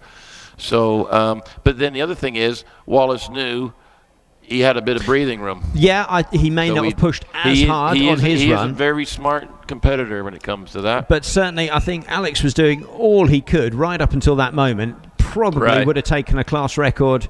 Here we go. The cars are on their way down the hill. Ponzi's getting nervous. I can see the beads of sweat forming on his forehead. Remember to turn the microphone on.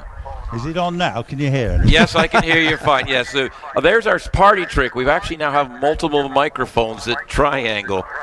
So, but yeah, so they've just sent, I think David Uran's on his way back down. They're sort of sending them sort of slowly, one at a time type thing. But please give these guys all a round of applause as they come down.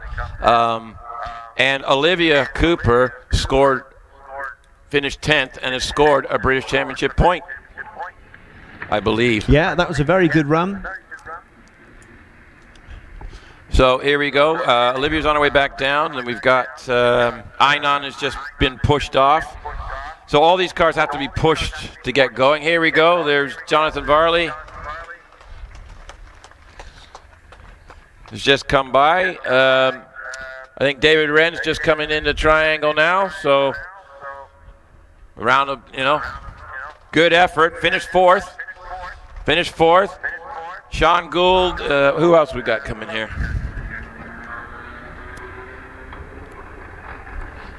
Just waiting to see because they're not sending them down in any order.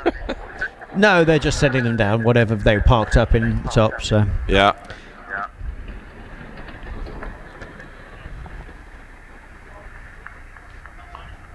So here we go. Who we got here?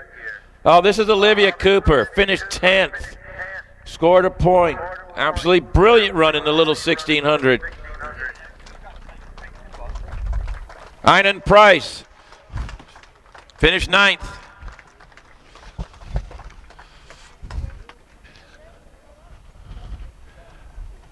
Sean Gould is just coming into view in the Triangle now.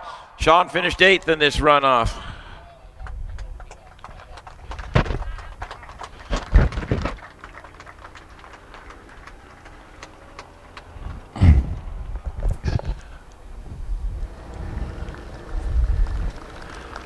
Who we got? Oh, this is Paul Hames, I believe. Car 7.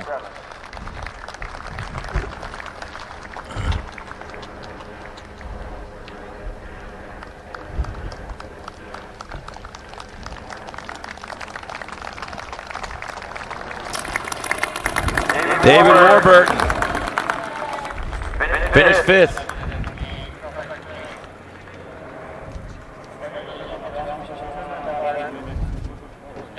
Oh, there is a portable cameraman down. I was wondering where it's going on there.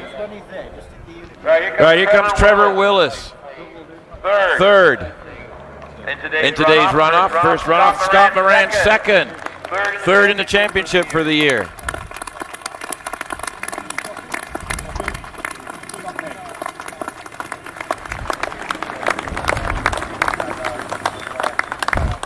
And one more car. Where is he? There he is. Our 2022 British Hillclimb Champion, Mr. Wallace Menzies.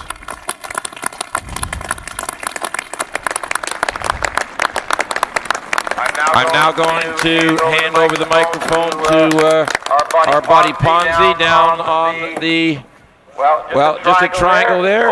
Over to you, Mr. Ponzi. Thank you very much indeed. Well, anyway, I've got with me Trevor Willis.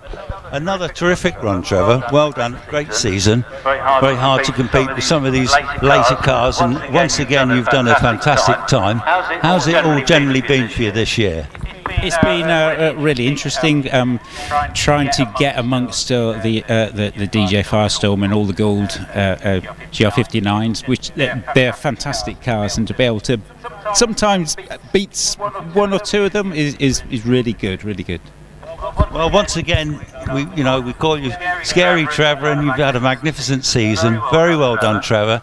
Have a wonderful season next year. Look forward to seeing you out again, and we'll see you soon.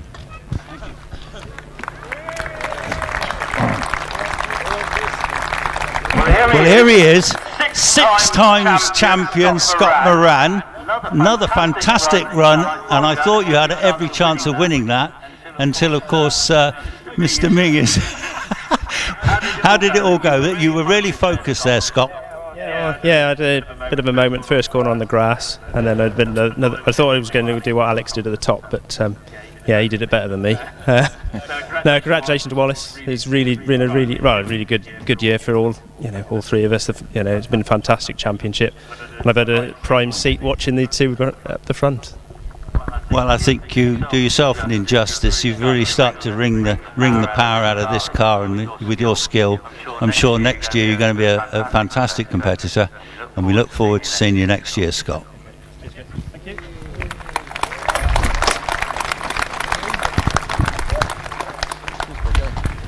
Well done, mate. Well, here I am with Wallace Menzies, my friend from Scotland. He's had an amazing season. The car has been incredible. His team has been amazing. But you've driven with fantastic consistency, Wallace. Yeah, I think once we got over Prescott, it's been a really good season. The two guys in front there that have just gone down were legends when I started, and it's kind of a privilege and honour to compete against them. But this year Alex has been absolutely outstanding. He's led most of the year. I didn't look at his splits before I went up, but I have every confidence if Alex came off they'd be monstrous, and that was a new track record in the making. So I'm gutted for Alex. He's a really good pal. It's not how you want to win, but it's a mark of the man that he left nothing on the table. Well, in fairness, I did have a look at the splits, and Alex was about 0.69 up on Scott when he went off at Museum there, so he was absolutely flat to the track. But you've done well, because you beat the emotion of knowing you'd won the event and won the championship again for the third time, and yet you still put on an amazing display. I don't think that's emotion. That's because the boys hid it from me down the bottom. I see the three of them up there: Tommy, Duncan, Russ, and then Tim Wilson bubbled because I hadn't worked the maths out. But some people can go up and drive to a time. Scott Moran's got an F10 button in his car that it does exactly the time he wants, and he had that for many years and was a royal pain with it. I can't really go half-hearted into it. That's when mistakes happen, when you change what you're doing, change your approach, and don't push. So just kind of do what we do, and I was aware what Scotty's time was and what we had to do, and kind of not go. I expected Alex to do the record, so before I got out the car at the bottom, it was whatever he did, it was going to be a record. So I was quite changing emotion for that one. Well, we got the privilege of watching you again later on. It's always good to watch you race. You've been fantastic this year. We're looking forward to the second run-off too, if you feel you're up for it. So good luck this afternoon. Right, thank you, and thank you to the boys down there and everybody that's come out to watch today. Really appreciate it, and thanks Alex, and sorry Alex. Been emotional, folks. Fantastic. Right. Well, thank you very much, Ponzi. And yes, Alex Summers, as you've heard earlier, Alec and I were working the splits, and yeah, we figure he was on for a class record. Here comes, actually there's Alex now. Actually, do we want to get a word with Alex? Here comes Alex has come up to meet Wallace.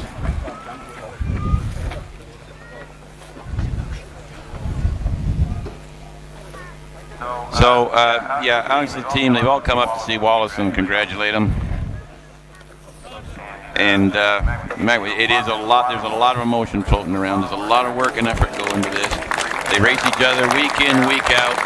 Sportsmanship always to the end. And we're just going to have a word with Alex. Alex has come up to the booth, so take it over, Ponzi. You're a star, mate. You're a star. Oh, thank you very much. probably not my proudest moment, I must admit. It's a shame to let the boys down, let DJ down, Deb, Mum, Dad. Obviously they've been as much a part of this as any of us, so it's a shame for them. But you've let nobody down, mate. You were absolutely flying up the hill. I reckon there was a hill record potentially there. You were at least 0.69 up on Scott. So who knows what could have happened if it just had held together a bit longer. But you did brilliant, mate. Well, I do have the accolade of being the fastest through the fallow speed trap ever, but I didn't finish. I went off, I went straight on, so it's hypothetical, isn't it? Wallace has just not put a foot wrong all year. He's proper champion material. He's a legend now, 3 times. Massive congratulations to him and to the team around him. He's just built the most formidable hill climbing operation I've ever seen. So I couldn't be happier for him, and it's disappointing for me, but it wasn't lost today. It was lost, Chelsea, when I dropped the back end at bottom S. That's the way it goes. But I'm just happy for the sport, happy for everyone. I hope you've had a good time, and all the new spectators that we've got. I hope you've enjoyed it. You've made the Firestorm a formidable car. You've really brought it through. Your own driving has been amazing. Next year, you're going to give them a lot of headaches, boy. I've not made the Firestorm formidable. A big group of people, Del, Andy, Neil, Sam, all the other people who've been involved in the project, Mum, Dad, Simon Mather, Debbie, everyone who drives the car. I mean, Trevor drove it last weekend. Every single person can stake a claim for that to be as good as it is. It's a great team. Involves 3 or 4 different types of personality. You've got to have your dreamers, your pragmatists, your grumpy sods like me. So no, that car is good because of a massive collective effort. Right down to the people who do the wiring loom, engines, gearboxes, and I can't name them all, but no, we want to keep pushing. We know the car's quick. Obviously, I've just got to be more consistent and hopefully make him work for it again next year. Mate, you've been brilliant. Well done, Alex. Thanks again. Round of applause for Alex, please. Thank you for coming up. True sportsman. Right, I believe we're going to take a lunch break. I just need to find out what time we're starting up again.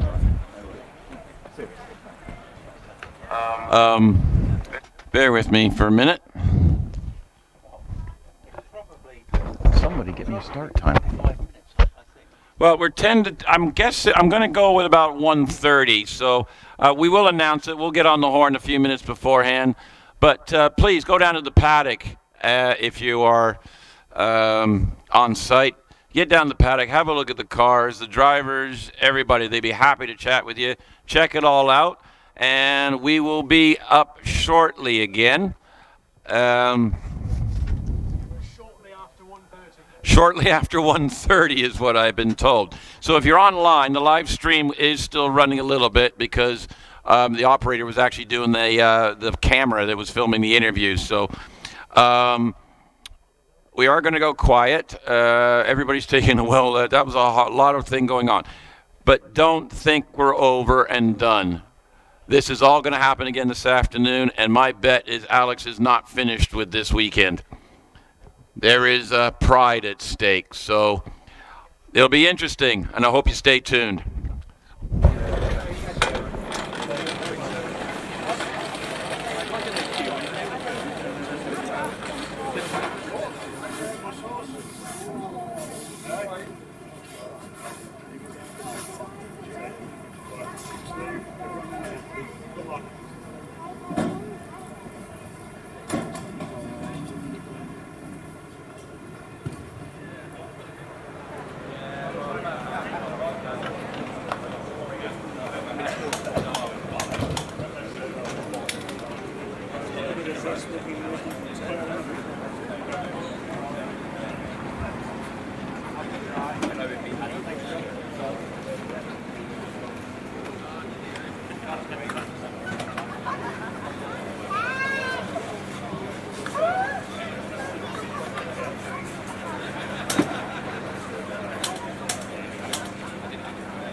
to see you.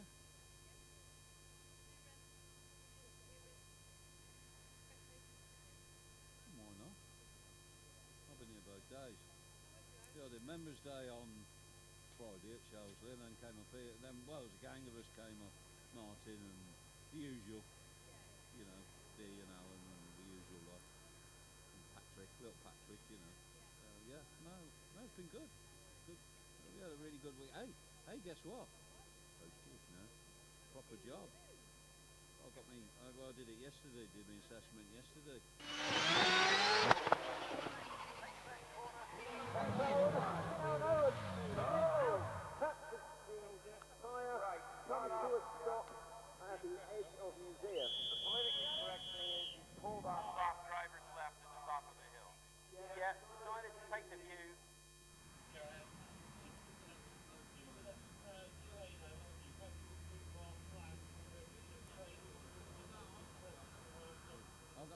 Well, let's stop. That was work. I did a lot of stuff like that at work, and I don't really want to do it now. Really, I just want to come here, do me bit, have a pint, have a bit of a laugh, and that's all I want to do. Really.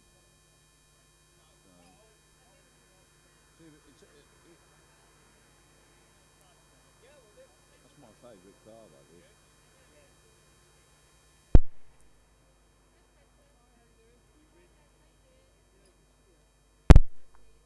Are you at Prescott next week? Yeah. Oh, good. We'll see you there then.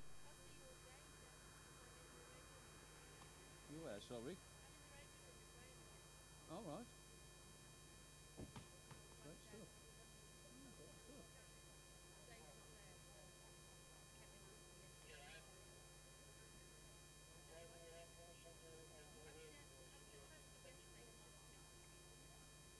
Oh, that's right.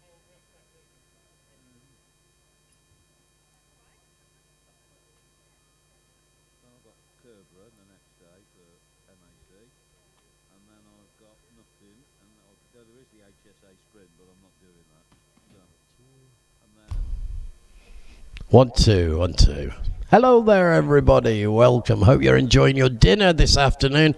We'll be back with you very shortly. I think action starts round about 1:30, but we've got a beautiful surprise for you first, ladies and gentlemen, and that'll be coming up shortly. My name's Owen Lewis. I'm with you for the whole afternoon now as we go to the final runoff of the British Championships. Already won this morning by Menzies, Campbell, but there's going to be some great racing this afternoon, I am assured. Talk to you in a bit. well, they're sort of half in daylight and half in the dark, isn't it? That'd be good. I think that could be quite a good event, quite novel, quite different. Which I think is what you need. We need to do different things. Like, I mean, one day. There you go. Yeah, I think we're live now. Yep, there we go. We're live. Okay, cool. Well, welcome back, everybody. That was a bit emotional, wasn't it? Seeing Wallace win and Alex put on such a magnificent show. Good afternoon, Chris. Good afternoon, Owen. Owen Lewis is up the top now. How you doing, mate? Absolutely fantastic, mate. I was watching this morning from down below. What a great morning's racing, Chris. Wasn't it superb? And I think it's been a brilliant championship this year. It's come all the way right down to the wire. It has, yeah, all on the last day, isn't it? It's tremendous. Okay, I just want to mention something. So on the line, Bill Morris, the man from Pembrokeshire, I think he used to be a potato farmer. But anyway, Bill started competing in 1959 and has been a regular motorsport competitor ever since. His first events were auto tests in a home-built special, and the natural progression towards hill climbing started a passion that lasted for more than 60 years. Today, Bill is taking his final run up Loton in his driving partner's 100-year-old Humber. And thanks to Annie and the Loton officials for allowing this to happen. Over the years, Bill has won many awards and fastest time of the day trophies. He's known all over the UK and is a very successful driver. And thanks to Tim, we'll remember this run for a very long time. And he's going to be coming off the line in an 818 Chumney car. So I remember Bill Morris. Bill Morris used to have a lovely march, didn't he? Yeah, in the single seaters, the red one, didn't he? And I used to watch him many years ago competing. That was one of the best looking cars on the hill, wasn't it? And he competed for 60 years. And am I right in assuming he was a Pembrokeshire potato farmer? Yeah, I remember that too. Yeah, Bill's a lovely chap actually. He's fairly elderly now, and he will be opening the hill this afternoon when we restart. So look out for Bill in a minute, and we'll brief you nearer the time. So Owen, yeah, so you're all in position up there. Obviously, you've been doing this with us. We all started this together, this journey this year, didn't we? We did, and I can't believe it's come to the end of the season already. We've had 6 great meetings here over the season. In fact, more than 6, but we've met every month for the last 6 months, and it's been a tremendous, exciting experience for me. For example, this car that's coming up now, I have a connection with it because it was... Bill started racing on the year I was born in 1959. Well, that's pretty awesome, isn't it? Yeah. So I do have a tenuous connection, even though it's only in numbers. Well, yes. Well, Bill, I do remember watching Bill, and you know, it wasn't so long ago he retired. To be absolutely fair, I don't remember some of his other cars. I'm just going to ask somebody. About some of the other cars.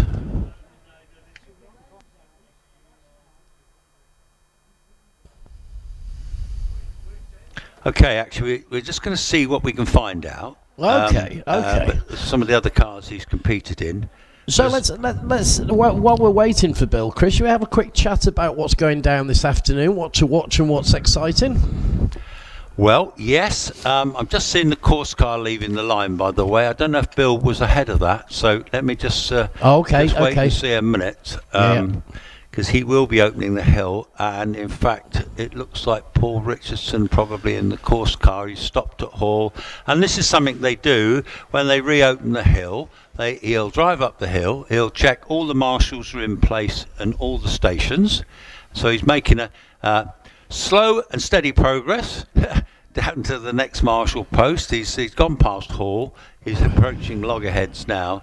So this is a vital part of the operation to make sure that all the posts are manned, everything is safe, and when he's 100% happy that it's all safe, he will radio back and say, yes, you can put the first car on the hill, or he'll drive back down. In fact, here he comes now. You see him on his hazard lights.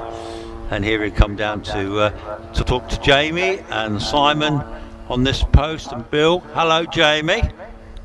And here he goes, waving his hand. Yeah, everything's all good. So he's just going past me at Triangle, and he will now go up to Keepers. I think Martin Silcox is up there with others. And we won't be long before we're back into some live action now. It's not going to be an anticlimax because we've still got another runoff to do later on, which Wallace will no doubt be trying to win, but so will Scott and Alex. Well, I'm sure if his car's up to it, he'll be giving it a go, and we look forward to that. But before then, we've got a load more cars to see, exactly the same as what we saw this morning. We start off with the smaller road-going class, of which there's like lots of Renault Clios, Golfs. Here we go. Okay, Bill. What do we know?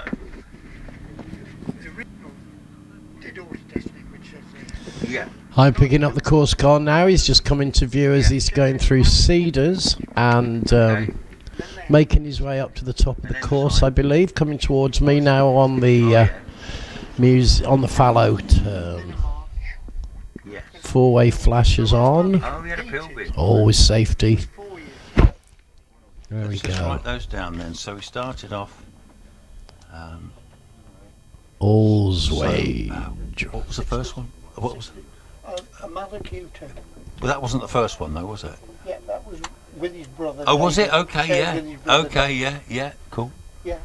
Then an Ensign. Ensign. A March. Oh yeah, the March I do remember. Yeah. And then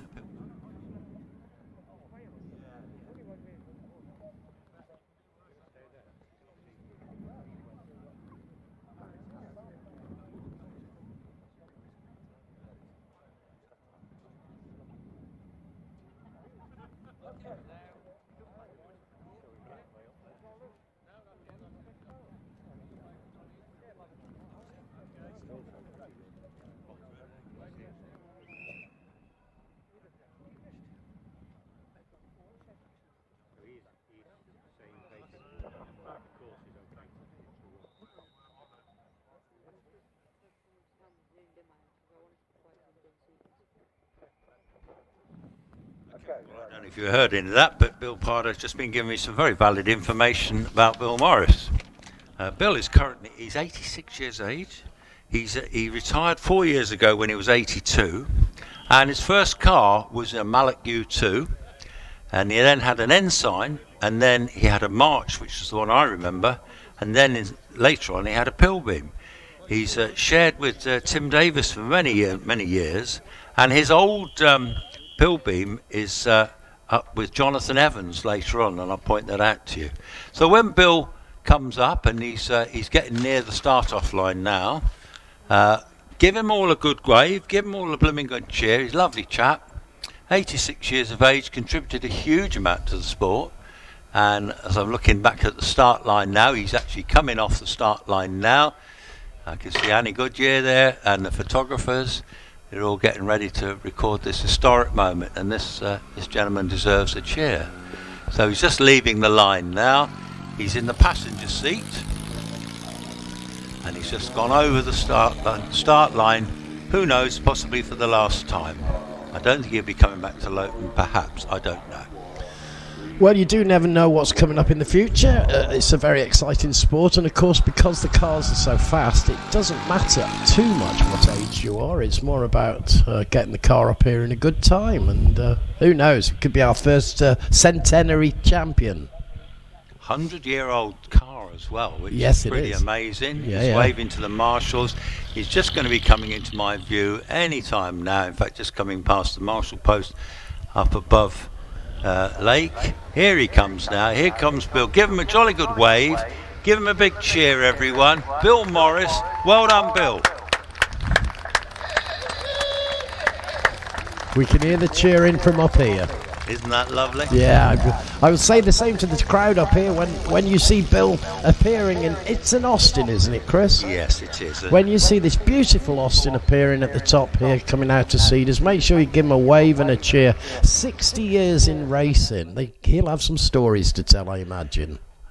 Yes, actually, it's a 100-year-old Humber, I think it's it's a Humber. Well, I think that's what he's telling me, yeah. So... I saw it this morning in the paddock. It was just fine. Okay, I think that's slightly misinformation. So we're going to go with 818 Chumney car, which is an Austin, I think, isn't it? But either way, he's going through the speed trap, round about now. Bill's been through here many times, 100 plus in his racing cars. Here he comes. He's reaching us at the top now. He's just bringing himself over the Cedar Straight. Give him a clap, ladies and gentlemen, as he goes past. Make sure you know. Make sure he knows that you've seen him. Well done, Bill. Well done, mate. 60 years racing. And what a beautiful car. There we go, opening this afternoon's racing in grand style. Round through museum, everybody give him a clap and a wave as he goes. Superb, aiming for the finish line now. And he's going to go over the grid now. There we go, all done, beautiful. Well, fantastic. Well done, Bill. Great to see you again. Have you got a time on that, just interestingly? Don't have a time for that one. Oh.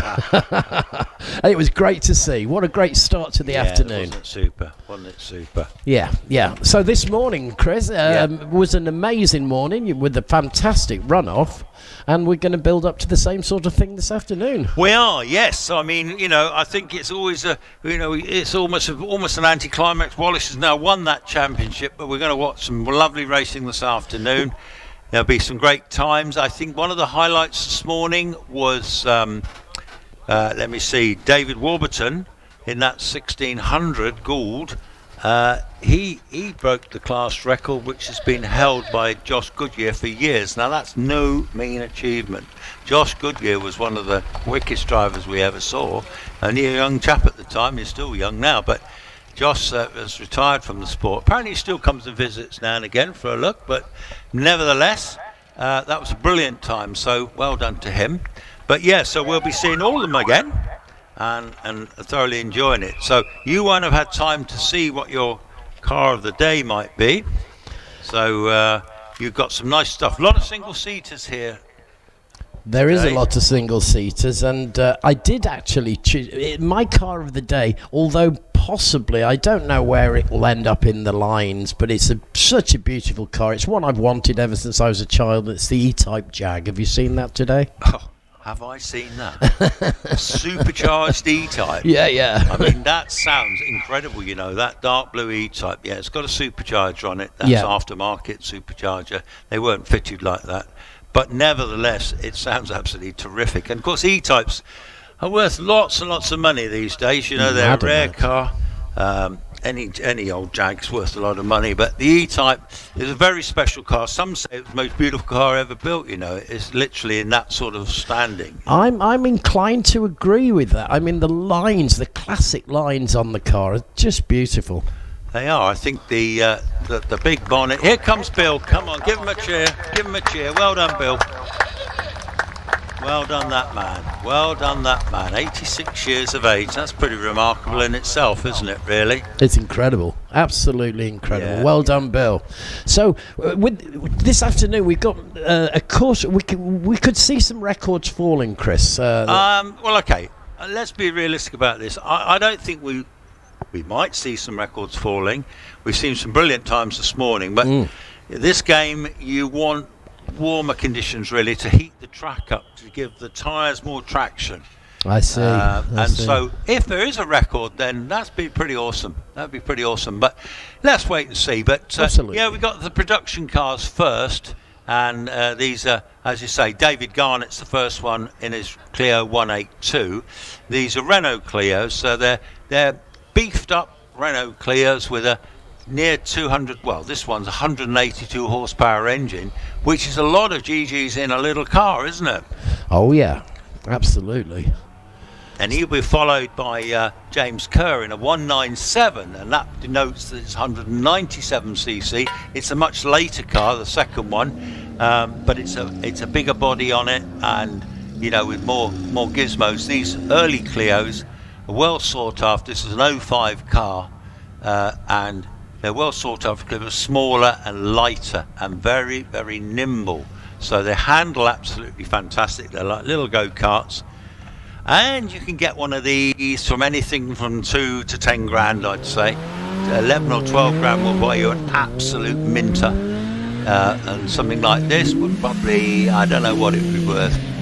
7 grand perhaps, you know, depends on the modification. Anyway, he's on his way, coming to Hall Bend already. He's on his way down to Loggerheads, David.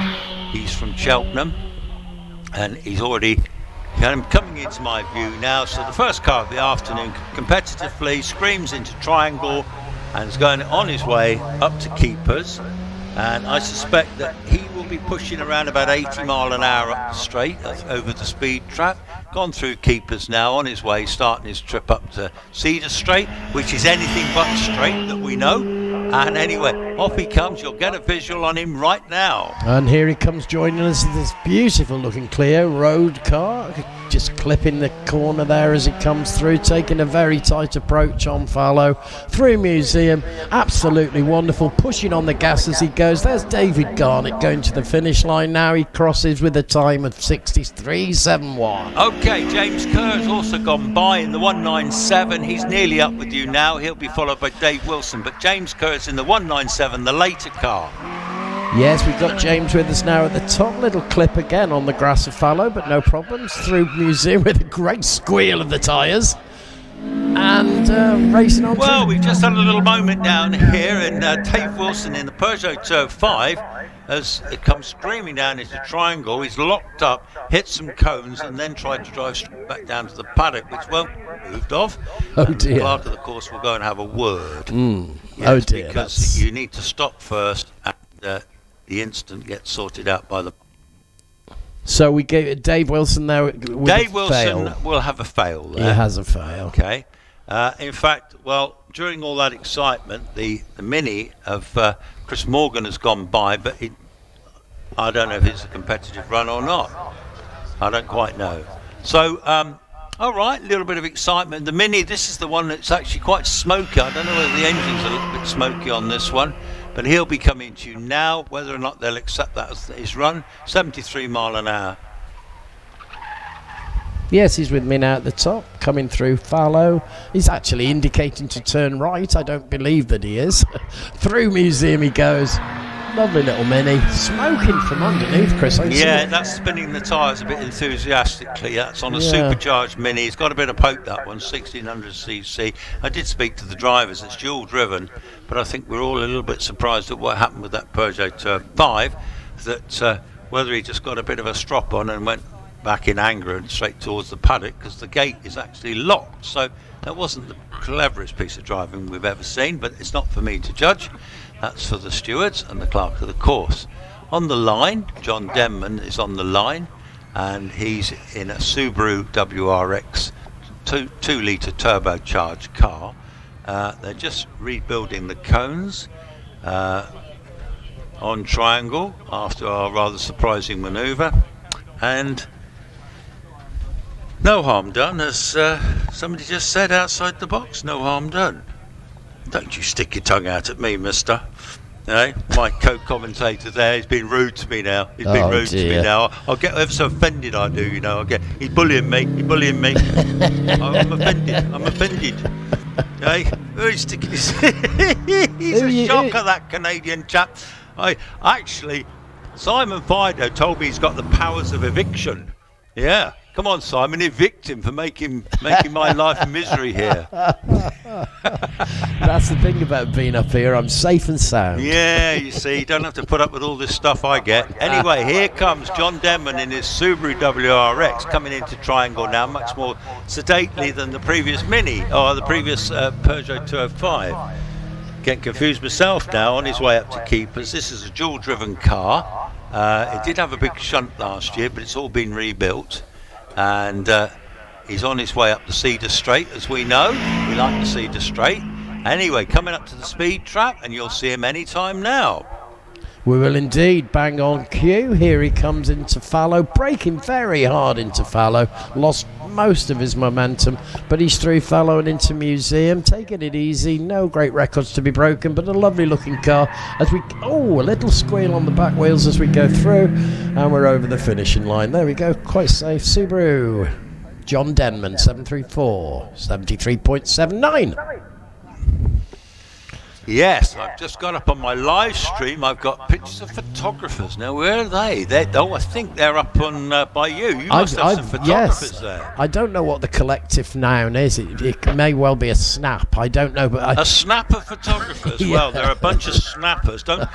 If we call them snappers, not photographers, they get terribly offended. It does upset them. It does. Particularly Sir Geoffrey got accused by a well-known official of the course of taking any good snaps today. Sir Geoffrey. Oh. Anyway, I can see the Chuckle Brothers up there. You can? Yes, I can see the Chuckle Brothers. I can see John as well. Yeah. Okay. No ice creams. Adam, yeah, there he is with his peak cap going backwards. He's a bit of a boy, isn't he, that one, eh? I'm a bit of a geezer, he says. I'm a bit of a geezer. Is he running backward? Oh, no, it's his hat. And also I can see the boy Shelley. Oh, yeah. The Shelley, the man of the pans, they call him. Not toilet pans, no, definitely not toilet pans. But yes, they're a very good bunch. But today, the British Championship has brought them all out to play. Even I saw Stuart Wing here earlier. I saw Gail and Rob. Jeff was here with Joy Richins, who was having her first official go on the hill with the yellow bib on. He's blowing his trumpet at me now, that Owen Cool. He's a bully. Go away, you big Canadian bully. Yes. I'm only a little chap, as you know. You are, Chris. A little chap. So, we've all had a lot of fun this morning, actually. Live streaming is great for us, isn't it? We do like live streaming. Oh, it's lovely. I must say, if anybody's watching the live stream. Here's the headman himself, actually, yes. Don't upset the headman. He's outside my box. I hope I haven't said anything inappropriate. Goodness me. And Mr. Wing. Talk about the devil. We've got them all. Capture your photography, Mr. Wing. Here he is, young Stuart. How are you, Stuart? Having a good day? Marvellous. We like people having a good day. He's got a great big camera bag. He must have all the gear. Is that your lunch? Just your lunch, is it? Not some new... I'll tell you what, that looks brand new. Is that brand new? Yeah, it looks pretty new to me. Well, just leaving the line, Mazda MX-5 of Jamie Chalmers. Now, I don't know if this is John Chalmers' relative, whether it's a son or no relative, I've no idea, but it just might be following in the old family tradition. John's got that lovely single-seater silver Rolt, which will be coming up later on, but whether that's any relative. But he's just coming into my view now. I suspect that he's fairly new to the hill, young Jamie, learning the hill in this car. These Mazdas are very popular for this. And of course, these road-going cars, so you can just jump in this and drive to France in one of these, no bother at all. But I think you'd want a Volvo for that, wouldn't you? Bit of space, bit of room. Anyway, he's proceeding up the hill at a nice steady pace. A nice steady pace. He ain't going to break any records. But nevertheless, you will get visual on this as I get visual on James Lovell in a Clio 197. Okay, well, we picked the Mazda up. You're quite right. It did come into view, as you said. He's gone through fallow very tightly on the outside edge, inside edge for Museum, and straightening up, and off he goes. As you say, a nice sedate little run there for Jamie Chalmers from Bishop's Canning? I thought he was, but he's anyway, not. I've got Isabella Lawrence. Oh, yes. She's from Salisbury Way. She's driving another little Clio 172. And in fact, I think Stephen Moore owns this car and she's driving it. And next year she may well be out in one of the big Evos that he owns, and she has already driven that. Going through the finish was James Lovell in the Clio 6617. Isabella will be with you anytime now. Okay, looking to pick Isabella up. Here she comes now into fallow, breaking in and cutting the corner somewhat. Shorten the course a little. Tightly into Museum on the inside edge, straightening up. Squealing away as she straightens up to go for the finishing line. Isabella Lawrence there. Yeah, Jonathan Langmead, Lotus Elise, just gone by. Jonathan, a very pretty Lotus Elise. These are great little cars, actually. They're quite small inside, but they've got great handling. Various engines fitted with them, Rover engines, and I think some had it. And just as mentioned, James Hudson in a Golf. This one has been spectacular all weekend. A red Golf, must be a GTI, I would imagine. Have a look at this when it comes to you. Well, the Lotus, James Langmead's Lotus, has just gone past. There's no great records broken. I would have imagined more on the Cedar Straight. But 65 seconds for Jonathan. 65 seconds indeed. Okay, James Hudson, here you come. Wow, little Golf, look at that go. This is a beast of a car. Absolutely eating the track. Shouting his anger at the corners as he goes. James Hudson there going for the finishing line with a 50-61. Okay, Simon Durling's just gone by in this beautiful Alpine Renault. This is a classic French rally car. Fiberglass these were. They were very successful rally cars, and they often had like Gordini engines in them. And he will be coming through the speed trap at 72, and this car is beautiful. It's a gorgeous looking thing. And the supercharged E-Type is just going by me now. So we'll see that in a minute. I'm looking forward to that, but I do like this car of Simon Durling's. What a beauty. Not fast as such, but fast enough. Very fast in its day, though. Very fast and successful in its day. Don't forget, this is a very old car. As is this E-Type, which is screaming up the hill to you now. Here it comes. I've been waiting all day to see this go. It's a supercharged 6, isn't it? Oh, listen to it scream. Going through Museum. Oh, my goodness. Ian Richards. Rob Wilson in the Peugeot 5 locks up again, going into triangle, just about holds it together through keepers. It's going up the straight now, and they all seem to have been on something at lunchtime because they're trying very hard. We've got 62.21 for the E-Type Jag of John Harding, waiting for Rob Wilson to appear now. Here he is, cutting the corner as I speak, through Museum, into Museum, through Museum. That's it, there he goes. Yeah, going up the finishing straight, followed by Ian Richards in another little blue Clio, car number 21. This is a Clio 182 as opposed to a 172, so another 10 brake horsepower, but the same looking body. They had great suspension on them, great brakes, great handling, good chassis on these, and that's why they're so popular and well campaigned now. Wow, now he really did push that. That was a good run up the cedar straight into fallow, not breaking too much, not much speed lost as he comes into Museum. Just picking up again, straightening up, off he goes to the finish. Ian Richards racing for the finishing line with a time of 63.71, Chris. Yeah, Dave Warner, 197, a clear 197. He'll be with you anytime now, followed by John Armory in a Mini Cooper S 1600cc supercharged car that's just going round Triangle. You'll have Dave Warner. Yep, we got him in his Renault Clio 197, and very, very textbook approach to both corners. Museum and fallow, and home he goes. He's over the line. He's over the line, 62.68. But John Armory's going to come to you now in that Mini Cooper S, a modern Mini Cooper S 1600 supercharged engine.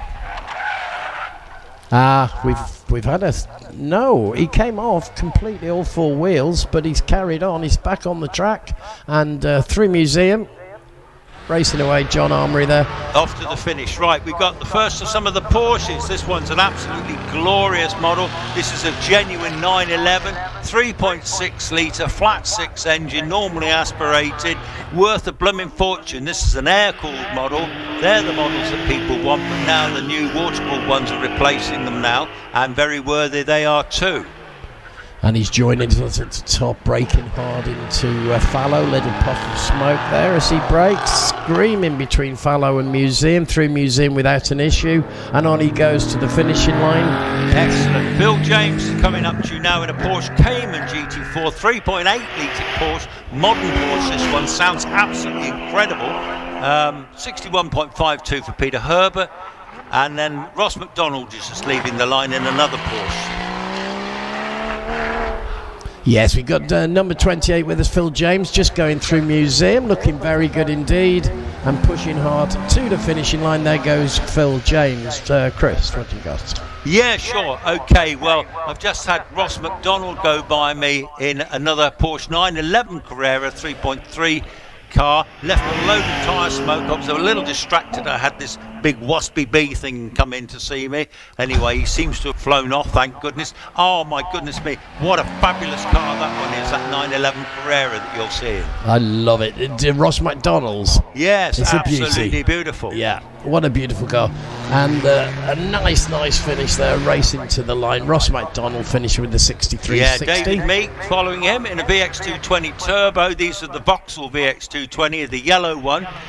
This is the one with the hood off at the moment. Very rapid cars, these, very desirable. Looks like a Lotus Elise, but it's a Vauxhall. Wow, what a gorgeous looking car. And he's flying through. Around the Museum he goes, straightening up.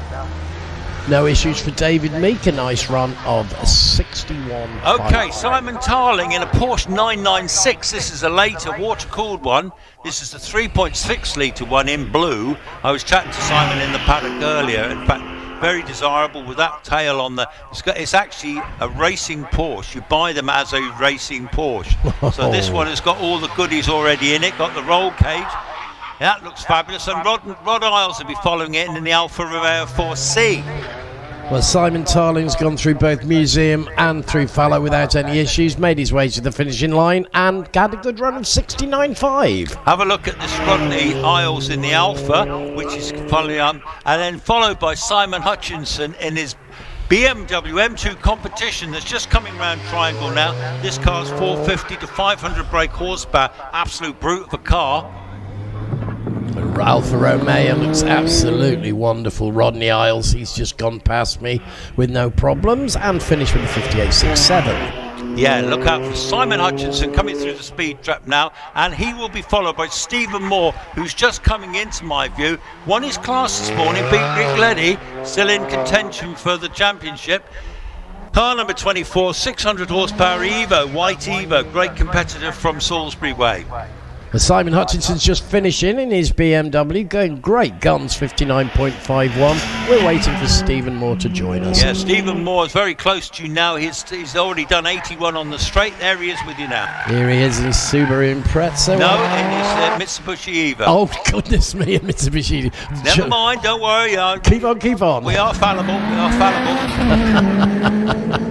He was going too fast for me to tell. He's so fast. He's a farmer from Salisbury Way. He's got 3 of those Evos. They're all 600 horsepower. They're all absolute beasts. And Phil Derbyshire's coming by me now. Car number 34 in a Subaru WRX 2-litre. This is the shared car we saw earlier that had a little bang last year that's been rebuilt. Anyway, making nice progress, and he will be followed by Peter Richins, who's in the Toyota Yaris. And I believe Peter's the husband of Joy, our photographer. It looks like Stephen Moore got a class record there. Again? Yeah. 56. Hang on, I'm just looking. Stephen Moore, 56.18. Yeah, I think that's incorrect because he is in a 4-wheel drive car, and I think they're taking it as a two-wheel drive class. So I'm not going to confirm or deny that, but who knows? Okay, well, Phil Derbyshire's just finished. He wasn't racing it very hard. He's over the 70 line. He's 72.33 there for Peter Richins for you. Peter Richins, here he is now. Toyota Yaris, braking hard, squealing his way around museum, and off he goes to the finishing line. Peter Richins there. Richins with a good run of 66.63. Yeah, he'll be followed by Ian Fido in the Yaris. Yeah, he's a long-time competitor, driven lots of big, fast cars in his time, single-seater, sports cars. Anyway, these little Yarises keep him happy now. And these have got 270 brake horsepower. They're 4-wheel drive. They're based on the World Rally car. Absolutely amazing as he comes into fallow, cuts a little bit of the corner through museum as well, little dip on the front as he brakes, and away goes Ian Fido with his Yaris across the line. Yeah, Phil Fisher, car number 37, another Subaru Impreza, silver one, 2-litre turbocharged car. In standard form, these gave about 240 brake horsepower, 230, something like that when they came out of the factory, but in a lot of cases they've fitted bigger turbos and they're faster than ever. And he joins us now, Phil Fisher here in his Subaru, number 37. Nice and gently we go through museum, not pushing it, not going too hard at it, with a finishing line over the 70 seconds of 70.2. Yeah, Alan Mansfield, he'll be coming to you now in another Yaris, followed by James Dockery in car 40, another Impreza, a black Impreza turbo, and he's going through keepers. Alan Mansfield just finishing. Those Yarises are looking great on the track today. They're going very fast. They're very quick, and I'm just going to tell you that Rick Leddy is about to leave the line. He's just left the line. I'll give you more info in a minute. Okay. And I have James Dockery with me, just squealing his way through fallow. We know you're there, we can hear you. There he goes, squealing his way through museum as well as he makes his way to the finishing line. Well done, Alan Mansfield. Yeah, 59.51. Rick Leddy come flying into triangle. He's been winning this class regularly this year. This Audi TTRS is an absolute beast of a car. He drives it very well, local driver. And he's been talking about what he's going to do next year, because I think he's been so fed up winning every time. Who knows? But anyway, he's screaming up the straight. What's he going to be doing up the straight? He's doing 92 as he gets to you. Yes, he does. Man of great speed. Good old Shropshire man from my hometown. And there he goes through museum. Braking a little bit there just to get himself in line for the finishing line. But Rick Leddy flying past me, and over the finishing line he goes. Unusual car just gone by, Mark Lawrence, AMS Matea. That is based on a Subaru running gear, actually in Subaru engine, so it's a 4-wheel drive car, I believe. This one, I think it may be unique. I've never seen another one, and it was almost like a bit of a kit car, but it's very well put together. It competes regularly, and it does a great job. So he's up with me now, Mark Lawrence, in his AMS Murta. A little puff of smoke as he brakes quite heavily for museum and straightens up, races off to the finish. There goes Mark Lawrence. 61.24 for Mark. Joy Hoyle is coming up to you now in a Caterham 7 Super Sprint. Lady driver, one of our instructors too, highly capable driver. Got one of these very rapid Caterhams, and already she's 81 up the straight. Yes, and with me she comes nice and easy through fallow. Little bit of a wobble on the front there. She lines up for the blind bend, which is Museum, and off she goes. Joe Mackerel, Frog Eye Sprint just gone by. The yellow Frog Eye Sprint, open top car, yellow car, yellow roll cage, just gone through keepers now. It's on its way up the straight. These are old cars, but surprisingly quick, and they certainly can show some of the bigger cars a pair of legs. 58.66 for Joy Hoyle and Joe Mackerel. Joe coming up now. This is bug-eyed. What a super looking car. Absolutely beautiful. Lovely, aren't they? And Yeah. Andy Fraser in the big Aston Martin Vantage GT4, 4.7 litre V8 Aston Martin power, just gone through keepers. He's sharing this car today. They built it themselves. Sounds absolutely magnificent. Oh, and Stephen Darley has left the line in the big Impreza. More in a minute. Right, well, we've got Andy Fraser popping and banging as he comes up, and away he goes. I'm just going to interrupt you. Stephen Darley is in the Subaru Legacy, not the Impreza. This is the car that was built out of a shopping car, 500 quid shopping car. It's now got nearly 800 horsepower. It's absolutely scintillatingly quick, sounds magnificent. Hurtling up the straight, probably 90 mile an hour, 93 mile an hour. Banging and popping again as they brake hard into fallow. It really does catch them out. Then a blind bend into Museum. Ooh, lift the wheel. Yeah, a little lift of the wheel. Off he goes through the finishing line. So what's Stephen Darley's? 52.57. That's a tremendous time for the Legacy. Oh, that's... That's all. I can't remember what the time was this morning. It was in the 52s, I think, but that was Stephen Darley, 52. Wow.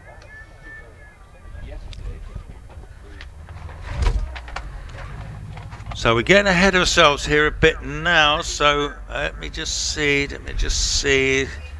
Somebody dum. The Legacy. So Damien's got to co-drive that car. We've got a bit of a change. It looks like, well, the photographers are moving off. I'm going to give my man a little chance to have a go. The Owen, the Canadian. Would you like to have a play? You'll have a little play. He says, yeah, why not? So he's got his pop. So I'm going to hand you back to Owen, the Canadian. Owen, cool. Well, we got the batch coming down to you at the moment. It's a big batch, as you can see. Give them a wave as they go past. Yeah, come on. Keep it down now. Keep it down now. That's a massive batch of cars coming down to see you. It's showing off all their colours as they go. Looking great. So thank you, lads, for that. So, we've had a class record, Stephen Darley, who went up the course last at 52.57 in his... I don't know. Can't find it.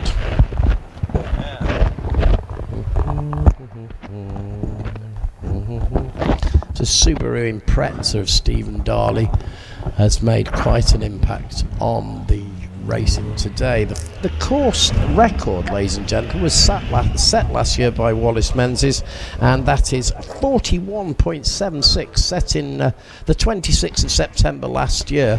So the record has stood for a year. Let's see if it falls today. Hello. Hello there, Owen. How are you? I'm fine. How are you? Top of the world. Top of the world. Well, you're far enough up the hill to could actually qualify for that, aren't you? Yeah, man. Let me get rid of that ridiculous accent I was just doing. Anyway. Yes. Hello to those people who fans. Oh, class record by Steve Darley. Yes, indeed. It was a great run. Rick Letty did a class record. Stephen Moore did a class record, but Rick Letty's in the same class. Oh, no, they're not. Yes, they are. I thought they were in the same class. Oh, they're both under the... I see what it is. They're both under the existing record. Well, Stephen Darley did that. I can't wait to see what Damian Bradley does in that same Impreza, because he's usually the quicker of the two drivers. Don't you know? Yes, indeed. It's going to be a very, very interesting, down-to-the-wire kind of afternoon, I feel. I think everybody's giving their best with it being the last meet of the year. And it's going to lead to some very exciting racing. Yeah, are you excited? Oh, I'm very excited. Well, that's good. Yes. I've got the prizes to give out as well later on. Oh, well, see, times make prizes. Did you know that? I was going to say points make prizes, but that's actually true for championship runners Times today. make prizes. Yes. I'll go for that. Anyway, it's great to hear Owen. I've not seen him for a month or so. We have not negotiated with each other for, I'd say more than a month. Actually. Yeah, I think you're right. Months. Yeah. So it's nice. Because you've always ended up with the ponds, and I've usually have Benoit at the other end with me on a Saturday when we've been doing the 2-day stuff. So the ponds, he's gone off for a skive, I take it? No, he's keeping an eye on me because he doesn't trust me. He doesn't want to leave me alone here because he doesn't know what I'm going to do. He's a wicked taskmaster. In all fairness, most of the officials aren't sure what I'm going to do either. But they're all getting a bit twitchy, going, what's I'm going to do now? We never know. You're loose cannon, Mr. Cole. I can be a major pain in the officials' butt, or Simon the Marshal's, Anyway, here we go. You know what? We have a car just heating up the tires now, getting into position on the start line. Would you like to know who it is? Yeah. So would I. I'm just waiting. Oh, wait. Hold on. Okay, so this is car 69. This is Tim Higgins in the Westfield SCI 2-liter. 249 and a 64 foot. So quick little car, got lots of power and not a lot of weight in these cars, as I think we've covered before. So he's already up in the loggerheads. Getting up on the line, I believe, is one of the Lotus Exige later models. There we go. Tim Higgins has just come through Triangle, 66 miles an hour entering Triangle before he got on the brakes. So up through Keepers he goes. Andrew Griffiths in the Lotus Elige 430 Cup 1600cc powered engine, apparently. Just a little bit quicker coming towards me, 69 miles an hour in Triangle. Okay, well, they've got Kate Trumpet up here with us now as he's going through. A little wobble on the back there as he breaks through Museum. Little tussle with the steering wheel to get him safely through, but he is safely through, and home he goes. Tim Higgins nice time, yeah. 60.74. Excellent. So you got Andrew Griffiths with you in the Exige. This is a great looking thing, isn't it? Yeah, Andrew Griffiths there going through Museum, pushing hard, going for the line. Right. I've got Jerry Neary, car 44 in a Westfield SCI 2-liter in the old Caterham Formula 1 colors, green and yellow. He's done a 260 and a 64 foot. Oh, sorry, my mistake. I've got Richard Homer, car 43 in the Caterham CSR 260 2.3 liter. Jerry Neary is just coming into me now at Triangle. My apologies to you, sir. Yeah, I've got Richard Homer coming through here in this, I believe it's a Caterham, number 43. It is. And through we go. Nice and easy, no great world records being broken there, but nevertheless safely through, and home he goes with a 65.89. Not bad. So Jerry Neary is already going up the straight to you, 74 miles an hour, and I've got a beautiful Exige V6 Cup 3.5 supercharged of Robbie Barrow going up the hill. They're coming thick and fast at the moment. Yeah, they're throwing them at us. James Neary going through without incident. Home he goes over the line, safely home for Jerry Neary, and we wait for Robbie Barrow, 96 miles an hour in that Exige.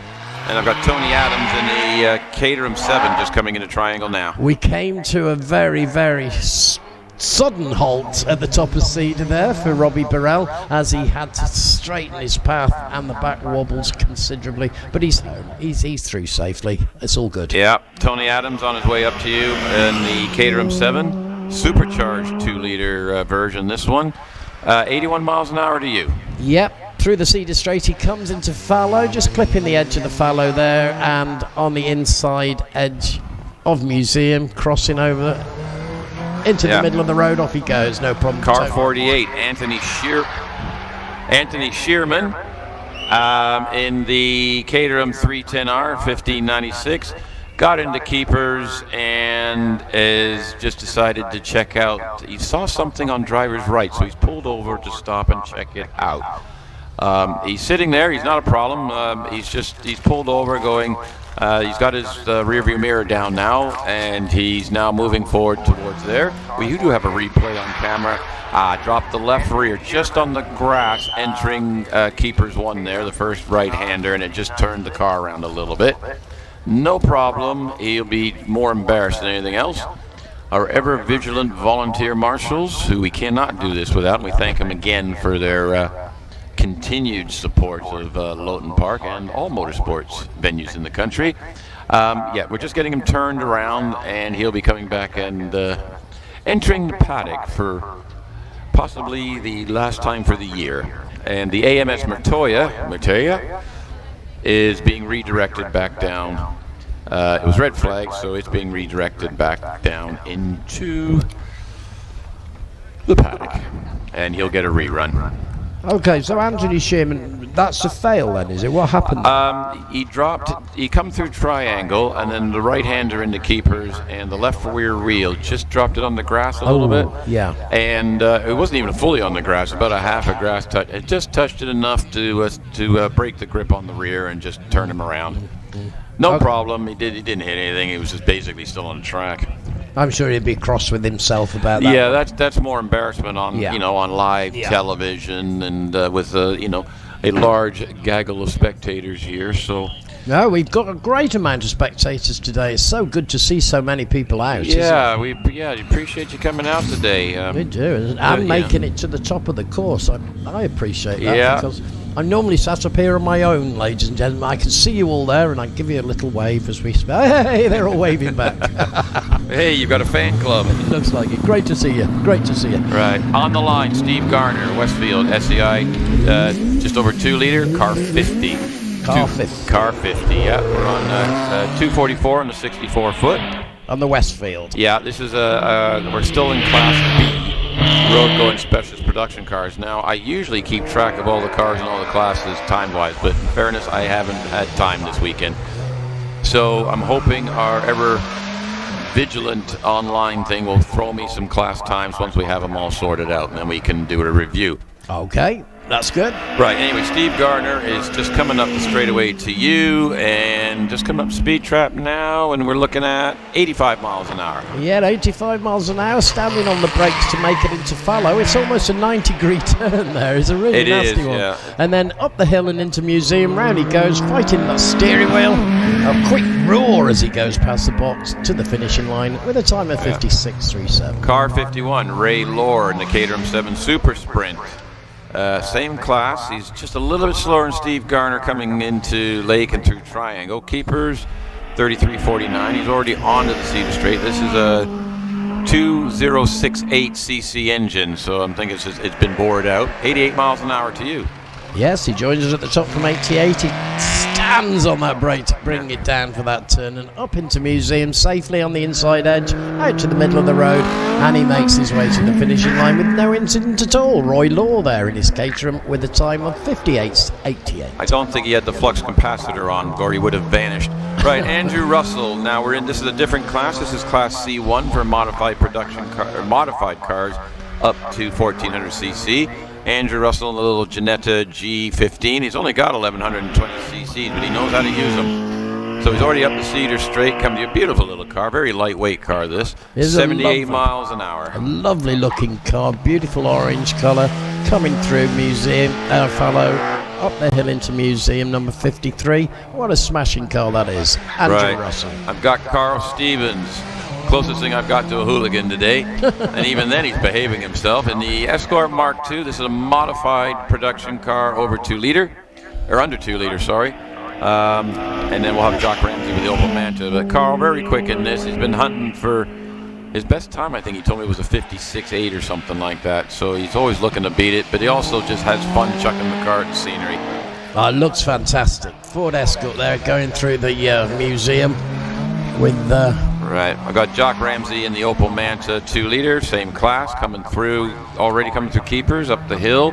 56.56 for Carl Stevens. He's going to be happy with that. That might be a new PB. I'll have to check with him later. That's a pretty good run. Good run. So Jock Ramsey in the 2 liter Vauxhall powered, it's an Opel Manta.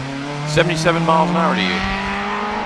And through Fallow and Museum, both beautifully done, textbook stuff, as he takes his car happily to the finishing line with a over the 60.77. Yeah, I got Roy Holder, car 57. Roy's been competing here since time began, I think, in his home-built Clio.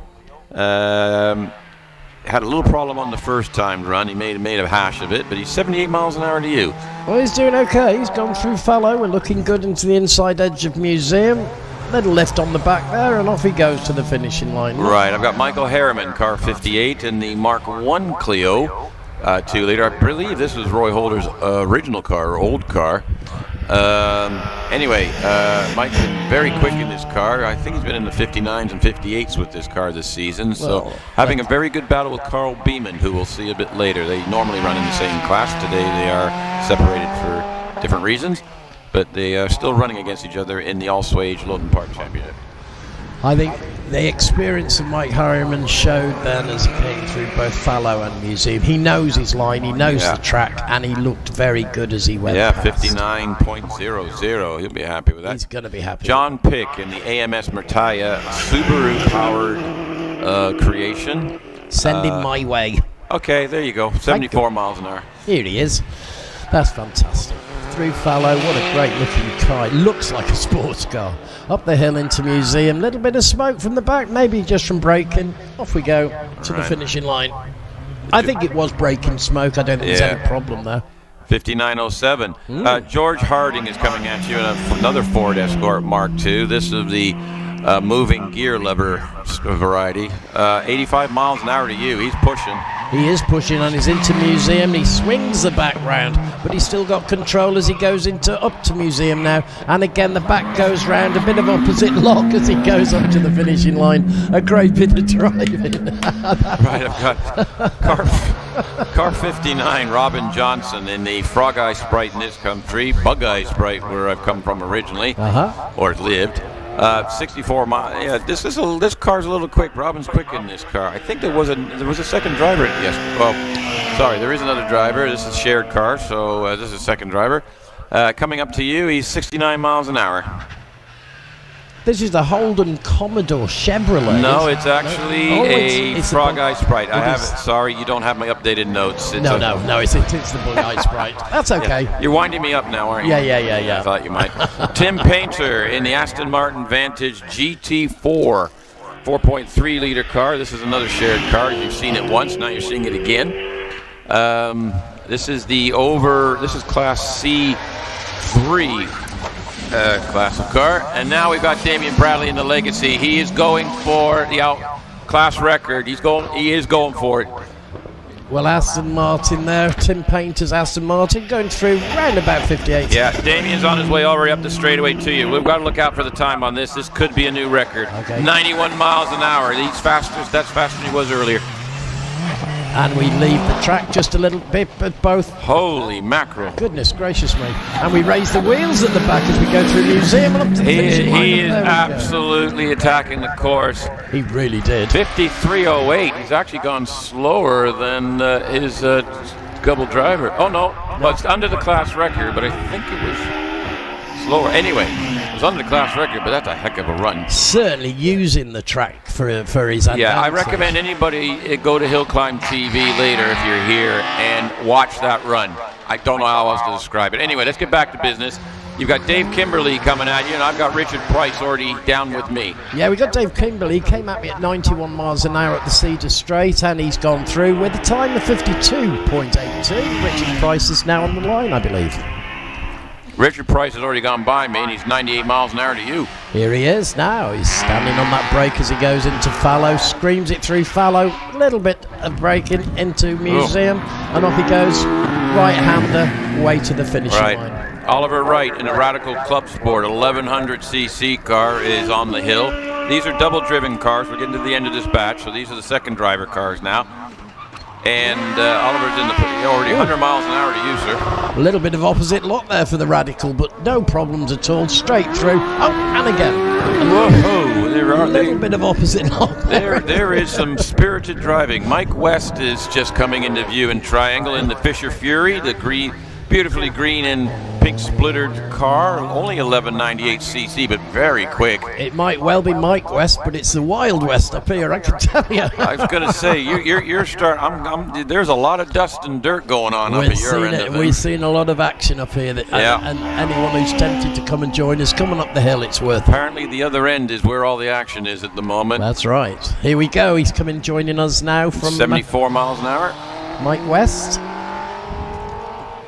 Huge roll coat on that one. Well, yeah, I wouldn't want. Well, look at the car. Yeah. I've got Bob Penrose in the Pillbeam MP92 with the big old 7.3 liter V8 in the back of it. Now, I think Bob had a problem this morning, so he doesn't actually have a timed run. So he needs to get a timed run in to register a finish. So whether he takes it easy or not, but this thing is absolutely torquey in the top end. 71 miles an hour to use. I saw a huge flame shoot out of the back of that. Now, don't get excited about the flames. Behave. Braking, and through we go through museum very sedately, to be honest, given the sort of car we got. Yeah, I think he's running. He's done it's a safe run so that he registers a time run, because he did not get a first time run, so that was his only timed run of the day.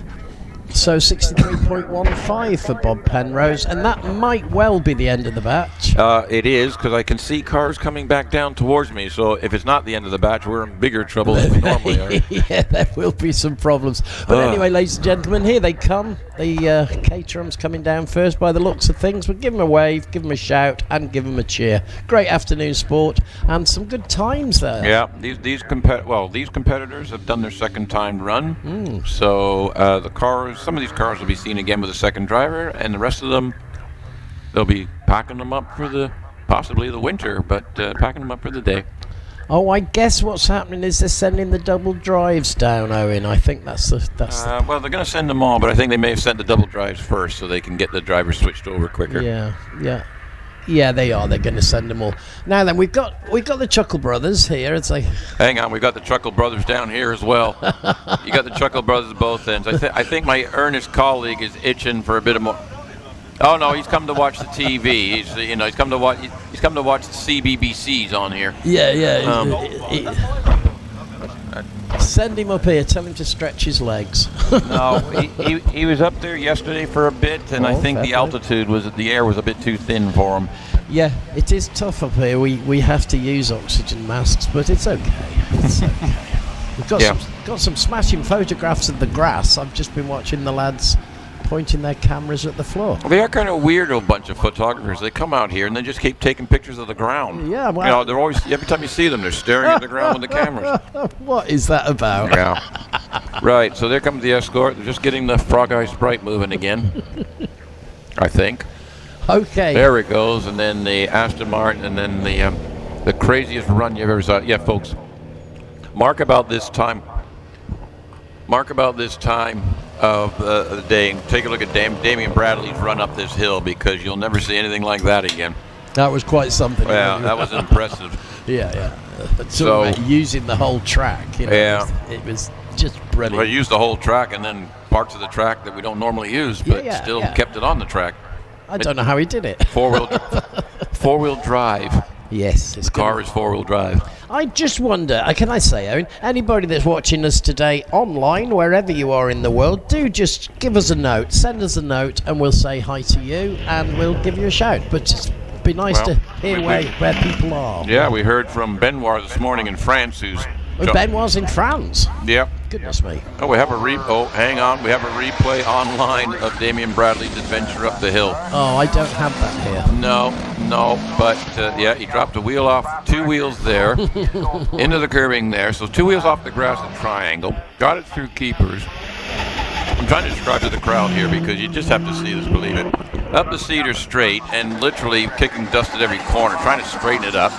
Gets into the top of the hill, goes wide at Fallow, gets to the inside, then he goes on the inside, then he's on the grass on that side. He's tried to make the track about twice as wide as it normally is. Well, that's what I thought, yeah. But, so our online people, it has been replayed. I do highly recommend, go on to HillClimb.TV, look for this afternoon's coverage, and take a look at that run, because you won't believe it. It's just one of those things. Right. So I think we've got all the cars down. Yep, nothing up here now.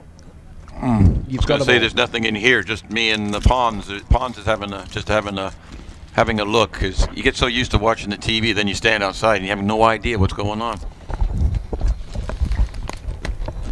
So It was great to see Chris doing the interviews earlier on. Oh, don't start with that. I'm already trying to get his head out of the door.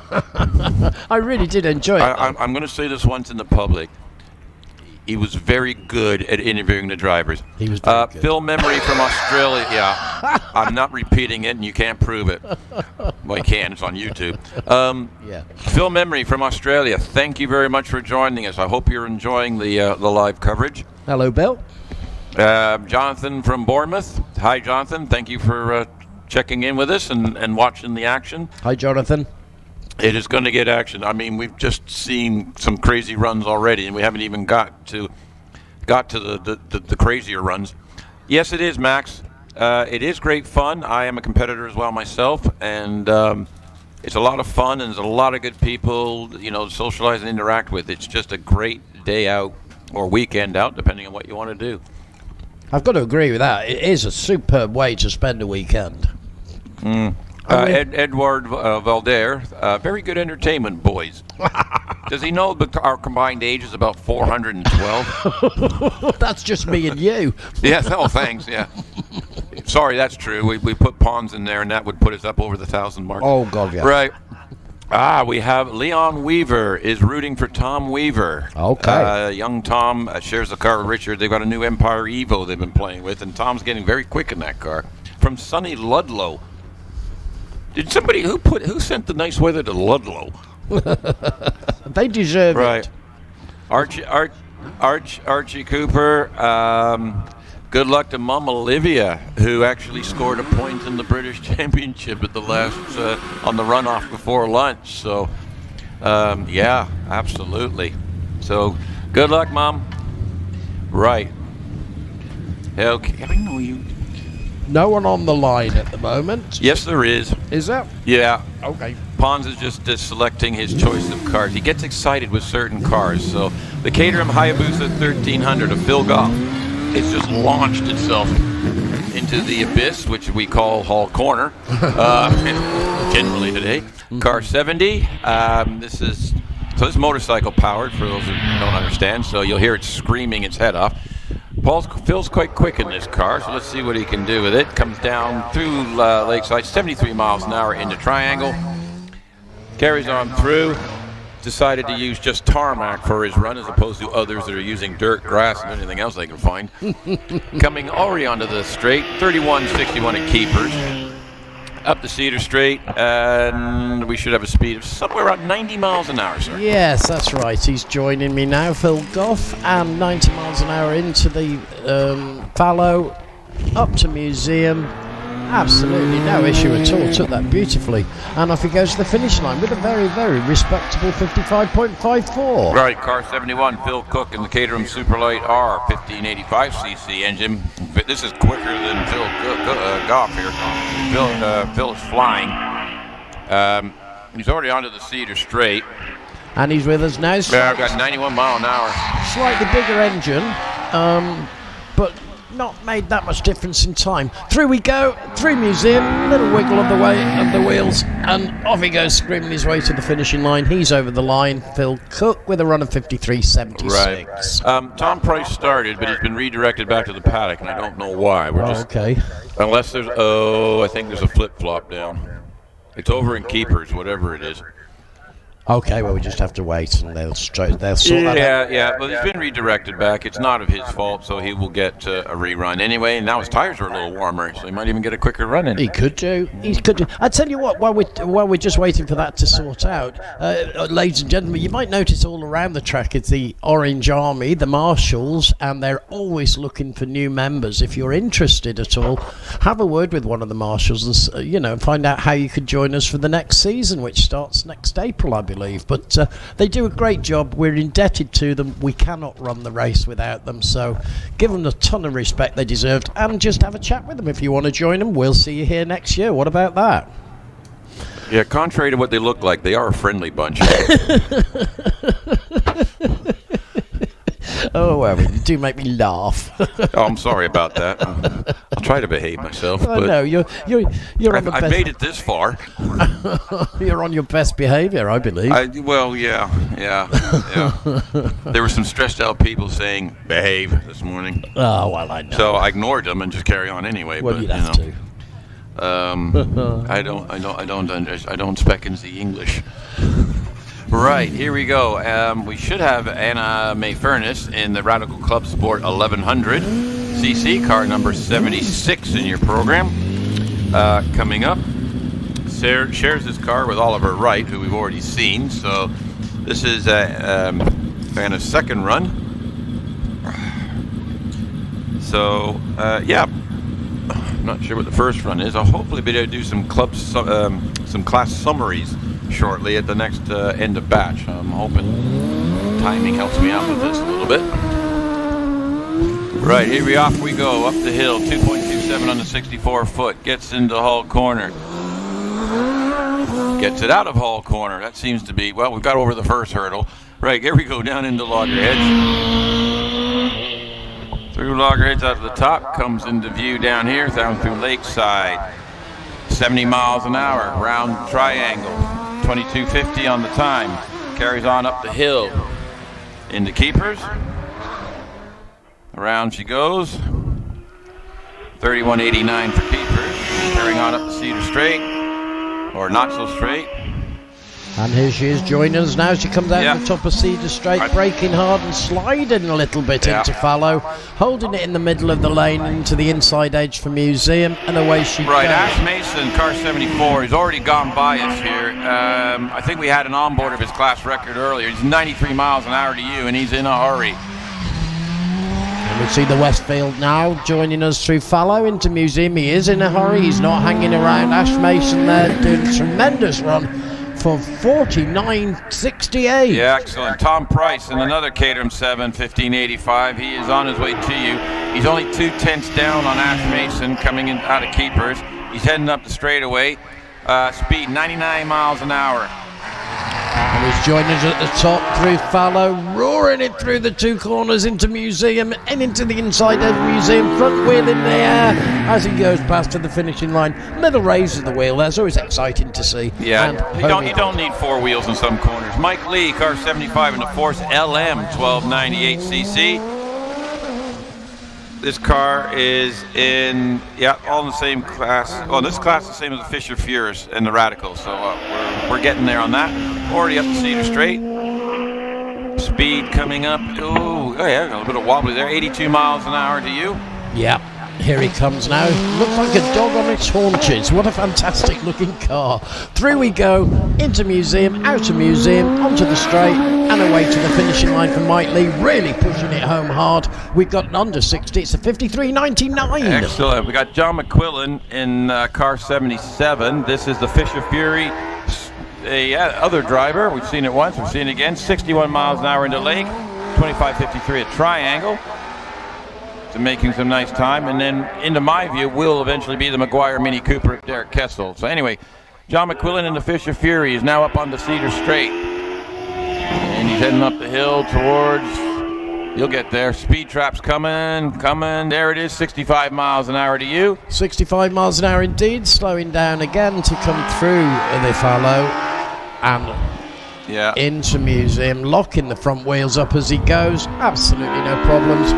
And away he goes. Yeah, Derek Kessel and the Maguire Mini is already on the straight up to you. So right close together, these couple of cars are running. They are close. And then I've got Reese Jones in the Van Diemen Multisport that's already gone by me. So they've suddenly chucked them up the hill quite quickly on us. Poor old camera crews are having a bit of a trouble keeping up with them.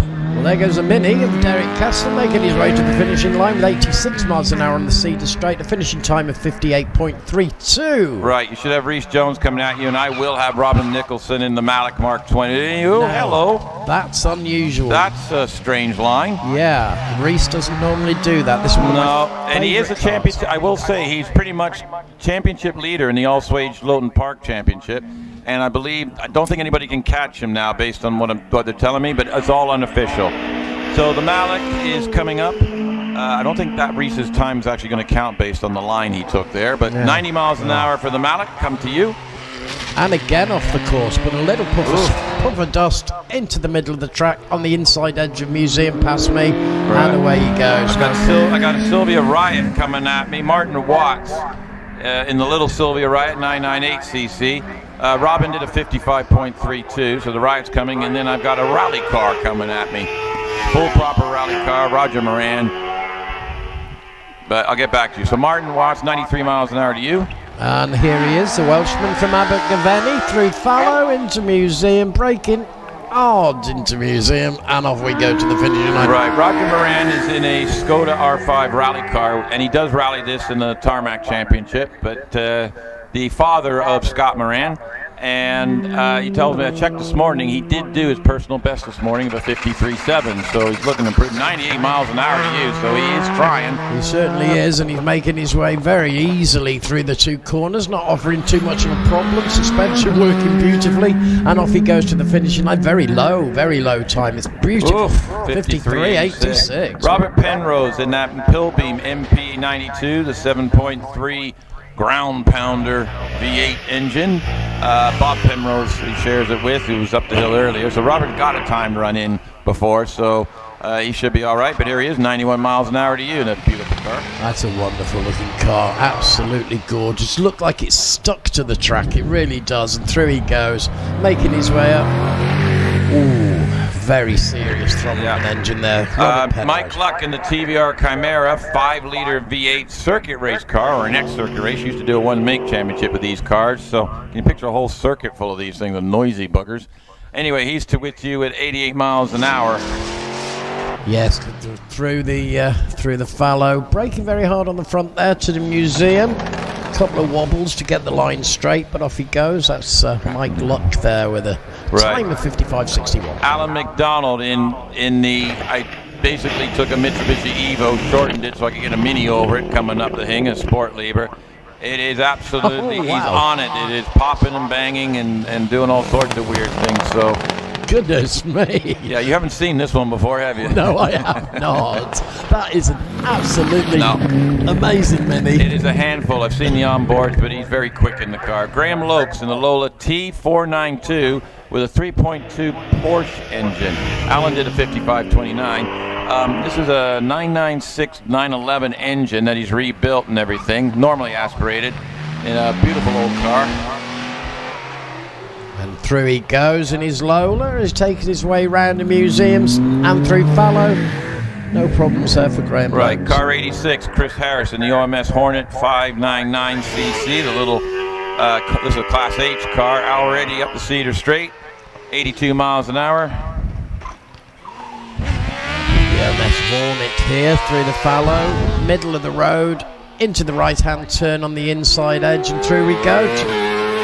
Chris Harris there, flying away to the finishing line with a speed of 56.34. Right, they gave us a bit of a breather for a second. I think they were trying to challenge us, see if we could actually do 4 cars at the same time on the hill.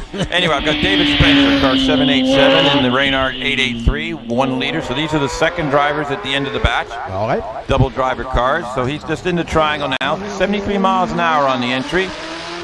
On the exit, up the hill he's going. Well, I hope he's going up the hill. Well, where else is he going to go? He hasn't turned up here No, yet. there you go. Oh, he's coming. He's coming. Just be patient, my friend. Patient. Here and 91 miles an hour. How much more do you want? I want 91 miles an hour, and I got it. And through Fallow we go into Museum, braking heavy on the inside edge again. Off we go to the finish. There we go. David Spencer, their car 787 with a finishing time of round about 52.29. Good time. Richard Weaver, father of Tom Weaver. We'll get back to him in a minute. They're being cheered on. Car 789 in the Empire Evo 1 liter.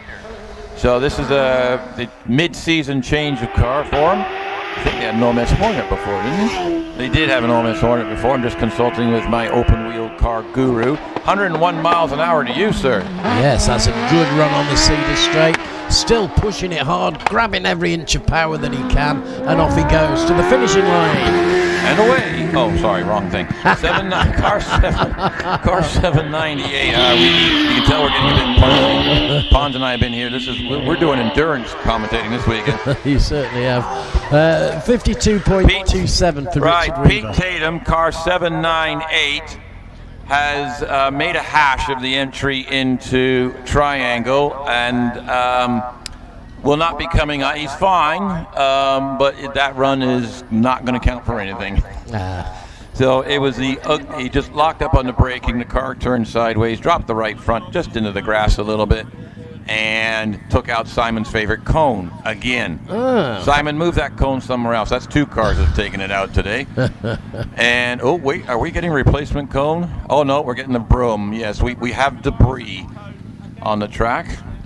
He cut the grass for us and forgot to empty the bag before getting back on the track. So bear with us for a few minutes. Lindsay Summers was on the line. She's been pushed back now, so to re-prepare. And you can't see it on camera, but the Simon Fido, a longtime competitor in hill climbing, has taken some time off, and you can see him in action right now, live at Triangle. There he goes. He's on camera now. Thank you. But his dad's actually racing today in one of the Toyota Yaris's, so always smiling, loves the sport, and if he's not racing, he's helping out. So thank you very much, Simon. Oh, we got a replay coming up. So locked up on the brake. The back end came out, kicked the back end out under braking, put the right front on the grass, and that was the end of that run. So got it under control, didn't hit anything, and just headed straight for the paddock gate to wait for the marshal. Right, here we go. Well, as a bit of a surprise for you, Owen, I'm standing in briefly. Oh, hello. I was going to say, that accent changed. I thought mine was bad. Yeah, sorry about that. I'll try and do better. Don't apologize. Just for that, I might actually just walk out on you here in a second. Well, that's fine. I'm just I'm standing in briefly for a few moments, but that's fine. Yeah. No, that's fine. It's glad to talk to you again. Anyway. What's been interesting, I've just walked up the hill and I've been watching some of the runs. Yes. You can tell it's the last run of the year for a lot of these guys, because they're pushing it so hard. There's been people on and off the track and clipping the dirt. I believe, yes, absolutely. I believe the track is probably at least a foot wider. Well, they think it is, certainly. All the way up. They're using a foot more than there is. Yeah. They're trying to widen it themselves, since we won't do it. Lindsay Summers, car 799. This is mother of Alex, proud mother of Alex, sharing the family DJ Firehawk with husband Richard, who will be up shortly. So Lindsay's running this 2-liter, learn English. Start that again. Shall I try again? No, nobody noticed, it's fine. Nobody noticed. Yeah, it's a 1070cc powered engine, so I've got a little small motorcycle thing. She's already on the Cedar Straight. Yeah, already 105 miles an hour. Yeah, and nice and neat, and it's been brilliant driving all day, or probably all weekend. I didn't see much of yesterday, but it's Lindsay's got a very smooth style, so you can always knows where to place the car and everything. It's just neat and tidy. Right, okay, Harry Pick, car 810 has just come on screen in the OMS 3000M. Just already came through Lakeside, 84 miles an hour, so very quick Harry is in this car. It's got a 1600cc engine, 105 miles an hour to you. Yeah, Harry Pick up here already, like you said earlier, quick Harry Pick. He's got a good handle on that car, but again, he's really pushing. Yeah. Bit of tyre smoke and squiddling all over the road. Right, I've got Steve Morgan on the track. I just need to make a public announcement, please. If Pauline Gilmore can hear me, Pauline Gilmore, could you go to the paddock office, please? I believe there's something you're missing there. Pauline Gilmore, paddock office. Thank you. Right, Steve Morgan is already on his way up the hill. 81 miles an hour to you. Yeah, in one of those little Formula Fords. They're great cars, these. Handling nicely, even though they've only got those quite narrow tyres in comparison.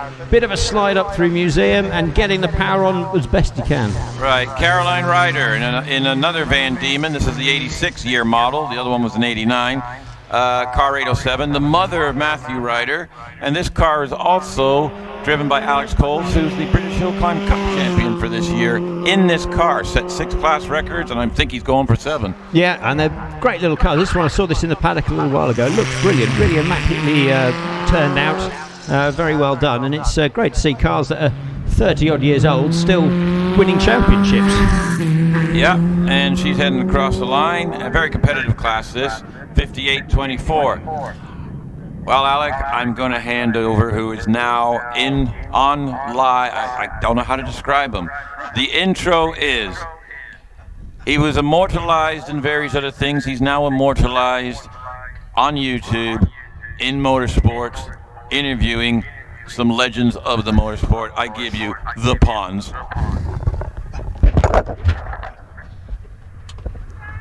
Very good. Well, I'm guessing then that's end of batch. Oh yes, we just got a course car come up. So a good time to swap over and see what comes next. How does one follow something like that, for goodness sake? I don't know. Well, anyway, listen, I'm all back down to earth now. Yes, very good. And it's been tremendous, hasn't it? I'm loving every minute of it today. Absolutely incredible. Yeah, I've got to say, if people haven't walked up alongside the track to the top end, it's definitely worth doing. It's a nice walk, a bit steep in places, but it's a nice walk up. Yeah, if you take, you can walk trackside. In fact, there's a lovely path all the way up now. I kept on stopping, not because I was out of breath, but because I wanted to watch the cars. And that's a fantastic job, and you'll see some of the photographers like it up halfway up the hill too, in the trees. Yeah, and it was lovely. Spot. Yeah. And it's a pleasant walk, and it's obviously easier coming down too, isn't it? You can take your time on the way up and enjoy yourself on the way down. But we are having a fabulous afternoon's motorsport now. In fact, I've rarely seen Loton so busy, actually. There's tremendous crowds today. We've got magnificent footage, haven't we, from HillClimb UK, YouTube footage, live streaming, which is absolutely brilliant. Richard Danby is doing a fantastic job with his young lady. Yeah, it is absolutely brilliant. It's been a lovely day up here. I've been enjoying all of it, really. Yeah, we've got two cameramen actually on the hill. One up by you up at Fallow, haven't we? And one down here at Triangle, plus 13 other cameras. So that's pretty awesome. And looking at the screen, the camera quality is absolutely terrific, actually. So, we got a lot to be proud of. Rich Danby well done and your to all of team them done a fantastic job. And I know what a massive job it is setting it all up, actually.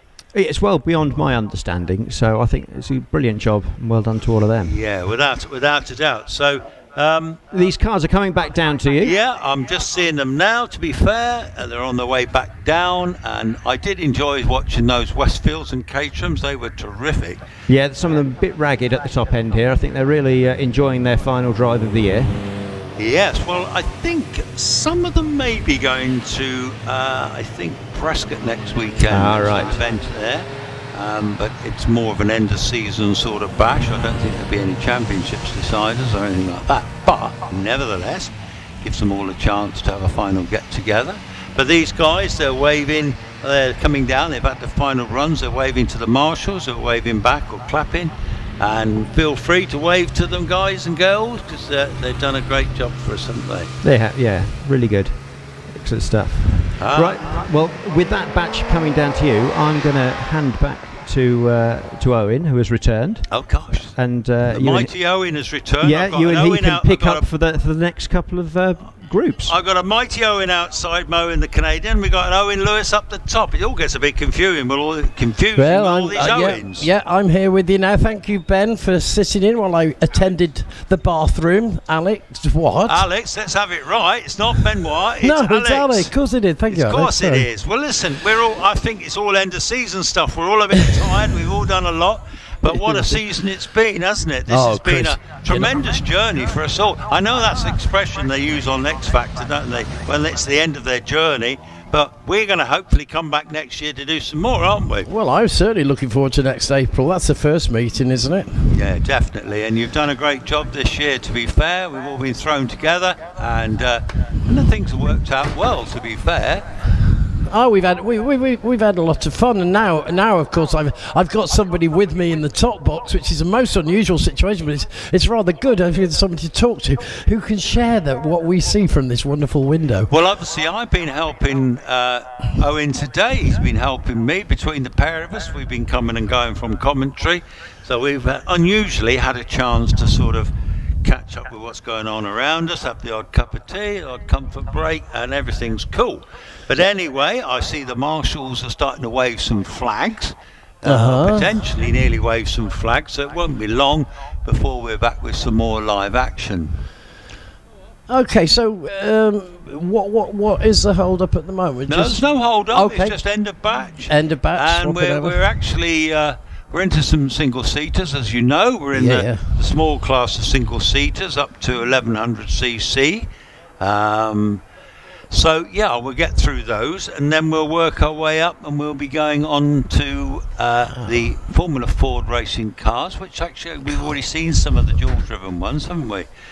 And then we'll be going on to the 1100 to 1600. So, but you know, there's 70 odd single seaters here today and yesterday. So that's a heck of a big batch, actually. So we've rarely had that many before, and the degree of interest in this meeting has been absolutely incredible. I mean, I think we'll all go away saying we've witnessed one heck of a battle.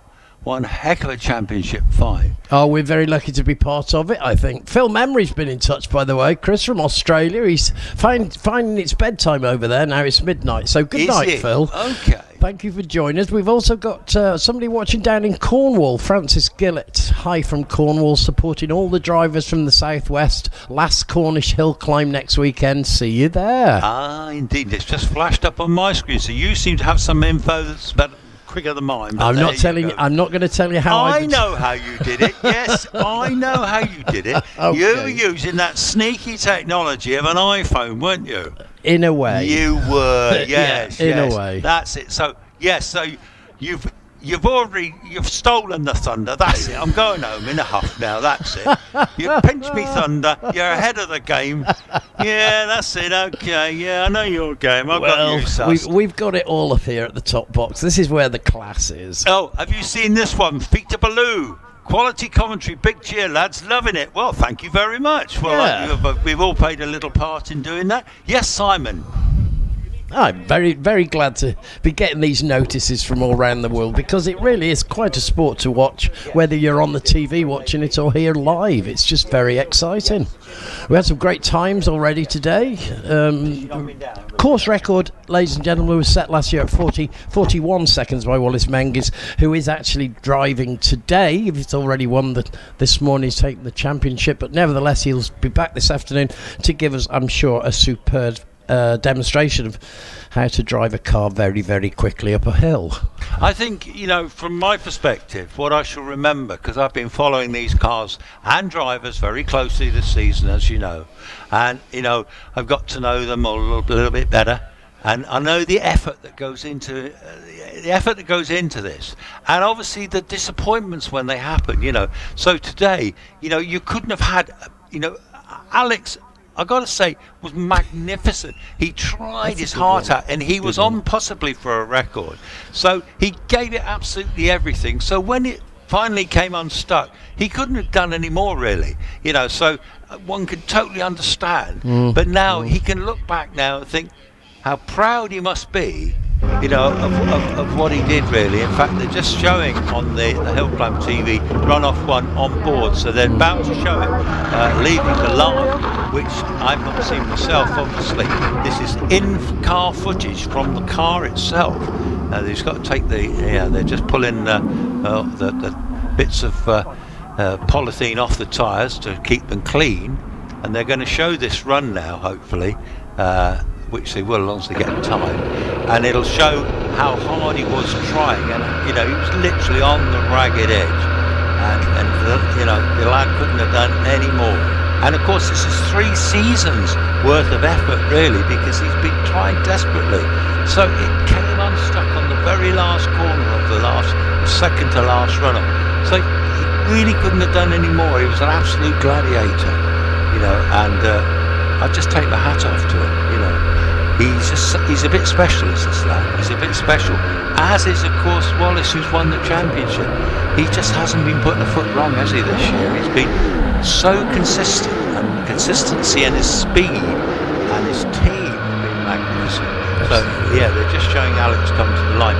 And of course, if you've never driven these cars, which I certainly never have, these single seaters, this one of Alex's is about 700 brake horsepower, a single seater, running on slicks on a narrow tarmac circuit, and he's just leaving the line now. I'm just watching it now, and he's gone through absolutely it's scary to watch. It's just so fast, and of course, one little mistake and you're off into the grass, and that in itself is curtains, really. But yeah, just watching him now, and he's just working his way up through keepers, in through keepers. Everything's good at this moment. Absolutely flat tracking it up the straight, working his way up to fallow. Here he comes, coming, braking hard into fallow. Left, working his way up to Museum, where unfortunately Ronsley comes over the crest and it just goes sideways. Oh my goodness me. Yeah, you couldn't have done any more than that, Alex. Well done, Jimmy. Incredibly humble. I saw you interview him earlier, Chris, and what a smashing bloke, really. Oh, absolutely tremendous, and I he think he was just full of praise for the other drivers. Well, that's the way he is, actually. And Alex, you know, he's a consultant motor engineer, but he's not just a spanner man. That's not really his gig, although he can do stuff like that.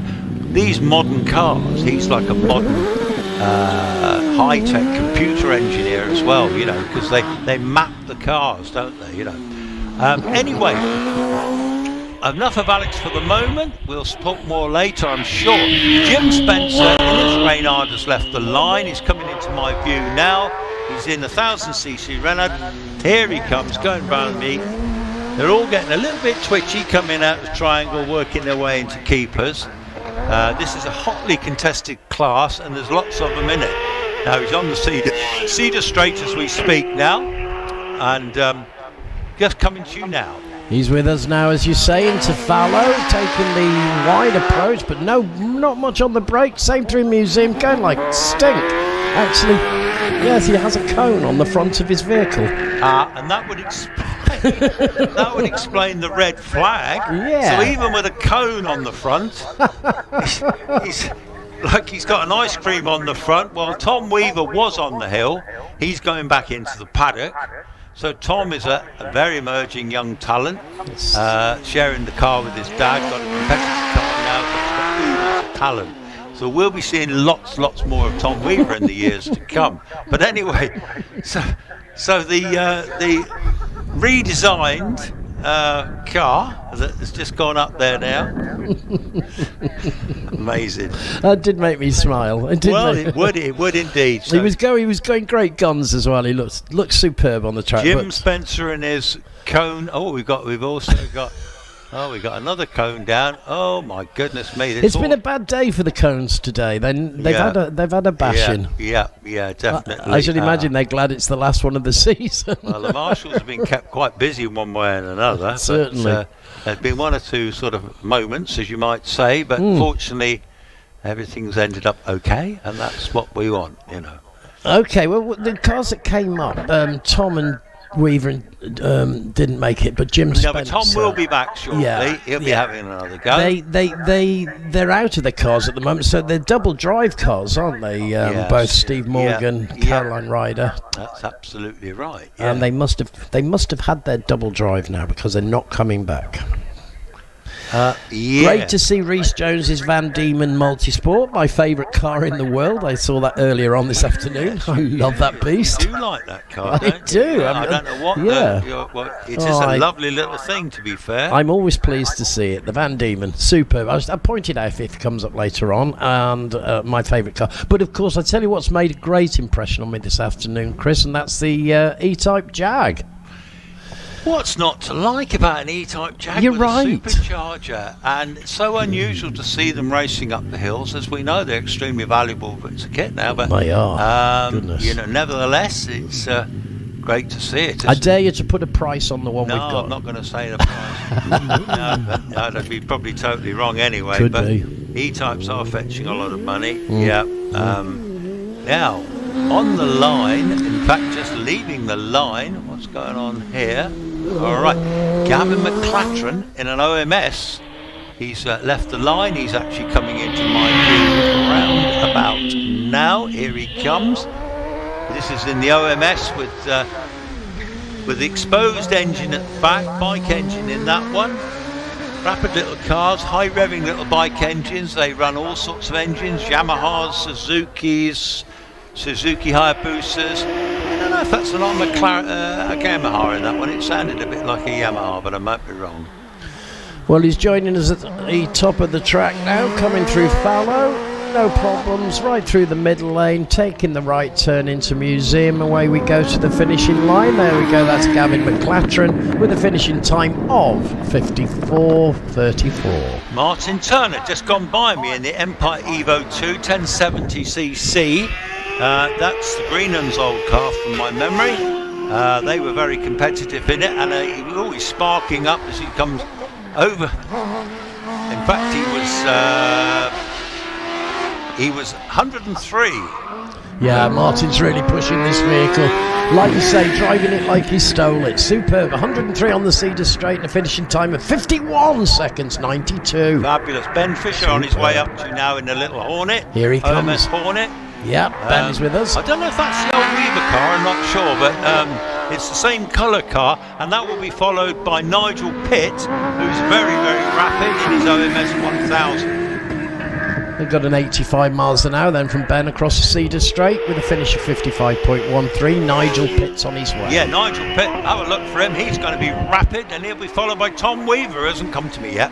Here's Nigel now coming through onto Fallow, taking the outside edge, inside edge onto Museum. Where we go onto the straight, pushing it to the finish. Nigel Pitt there. Yeah, splendid. Tom Weaver just gone by. Tom is on a mission without any doubt at all.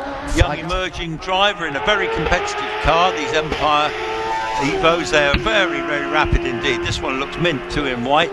Through the through the speed trap, 106. These cars really mean business. Absolutely flying it.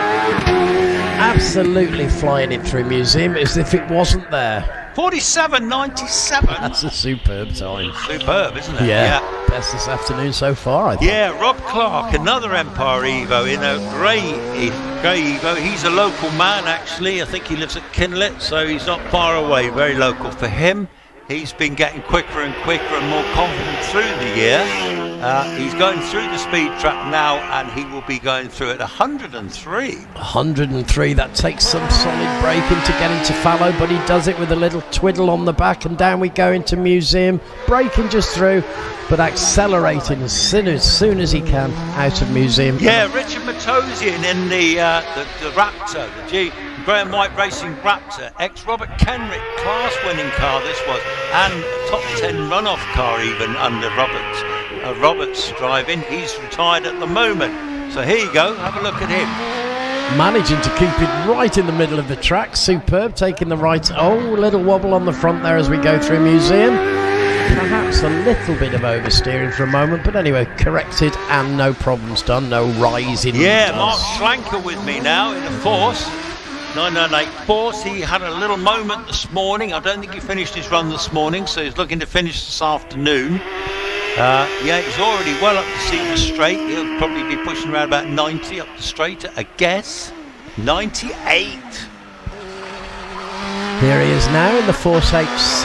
Martin Shinkler going round the top corner of Museum into the middle of the lane. On his way to the finishing line. No problems for Mark there.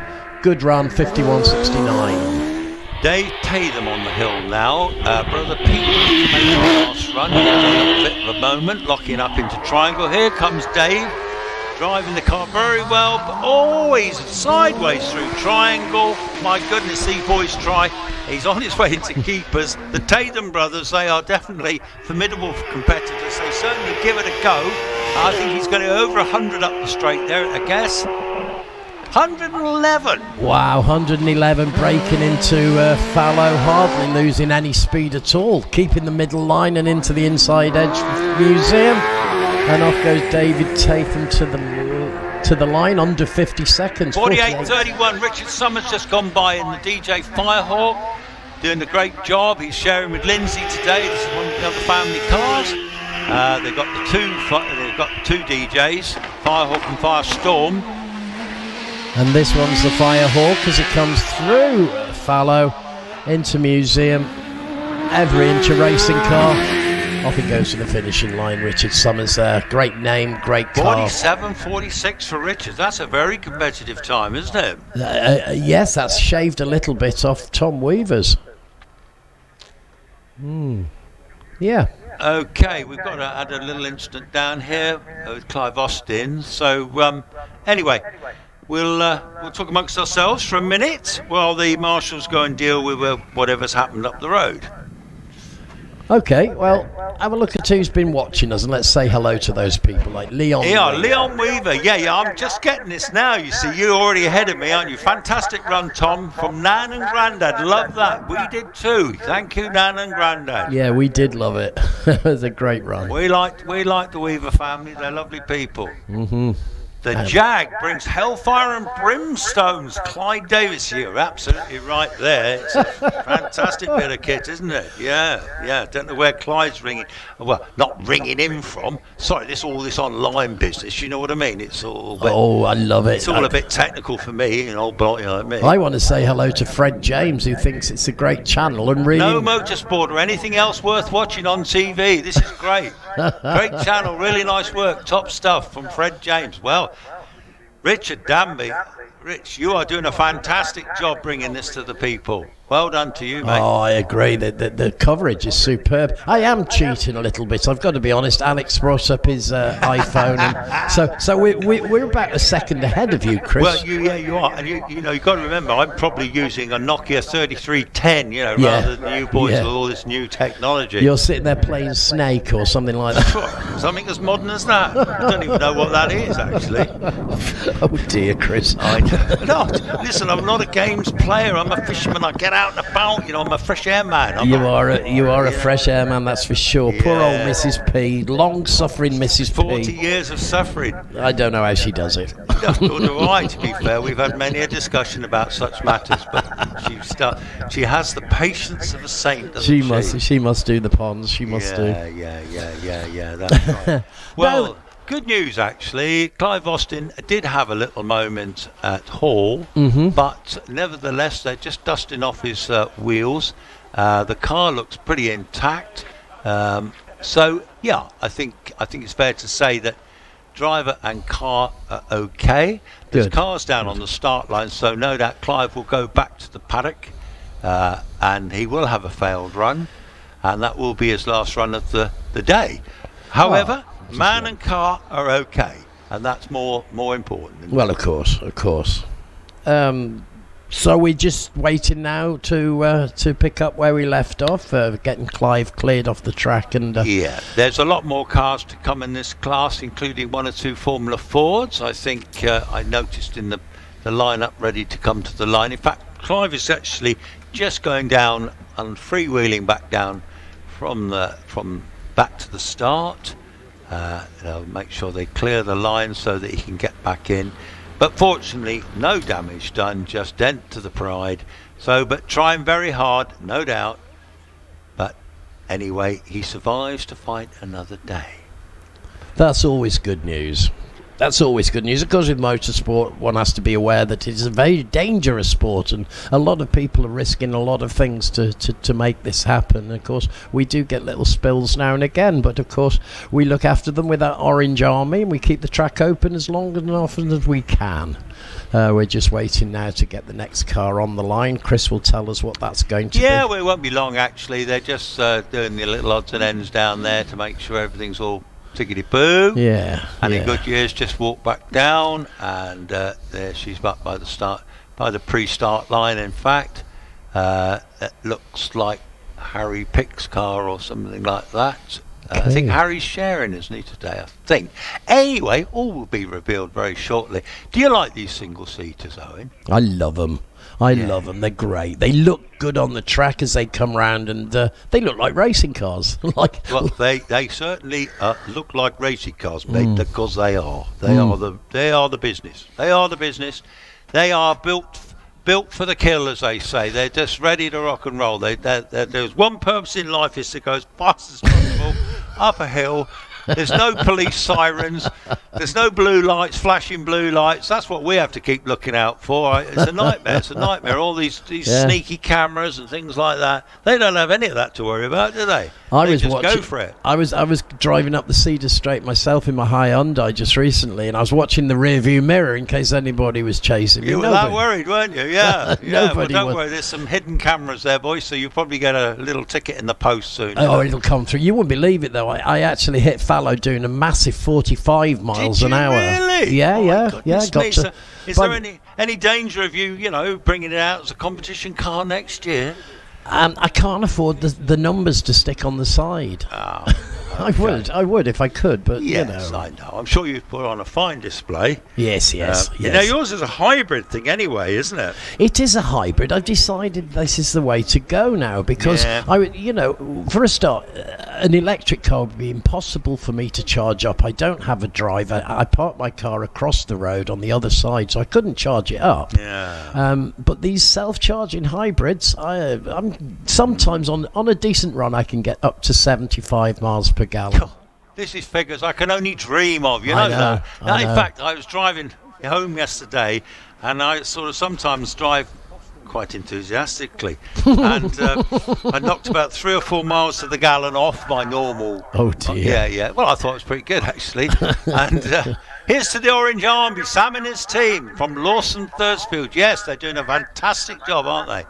Yeah. So as I've got older, and I've just burned cars now, the fastest cars I've ever had in my life. And I just like going fast. I wouldn't mind denying that. I'm the same. I love speed. Yeah, I'm a big fan.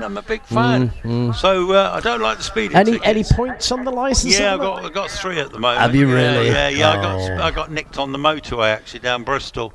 Yeah. Yeah, I was only cruising home from a fishing trip at nice speed, but the car I've got, and it doesn't. You could be doing 100 in that car and it feel like 30. So it is one of those, and you got to take it on the chin. Yes, you do. Okay, it's a fair cop gov. It's a fair cop gov. What else can you say? You've been nicked, haven't you? If you're done, you're done.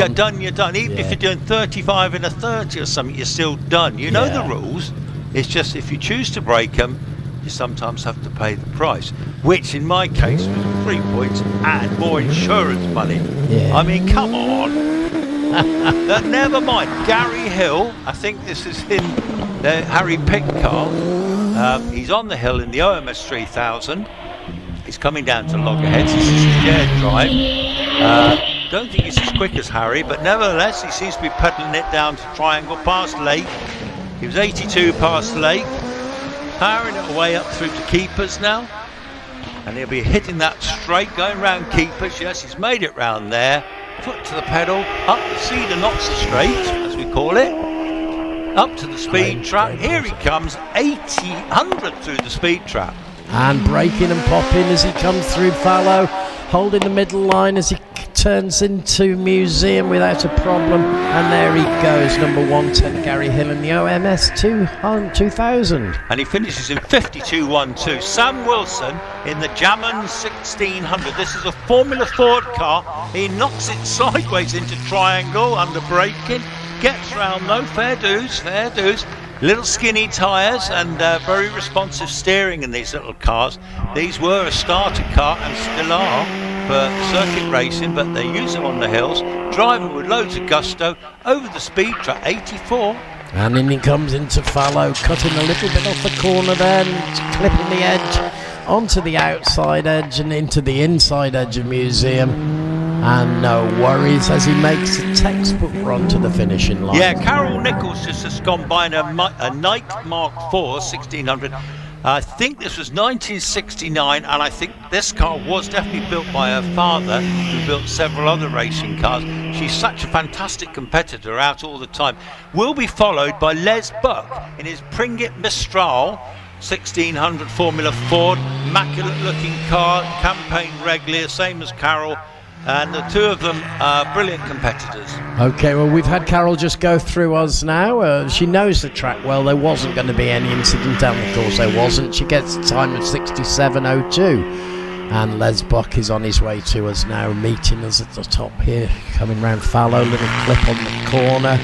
Middle road onto the inside edge of Museum. Back to the middle road.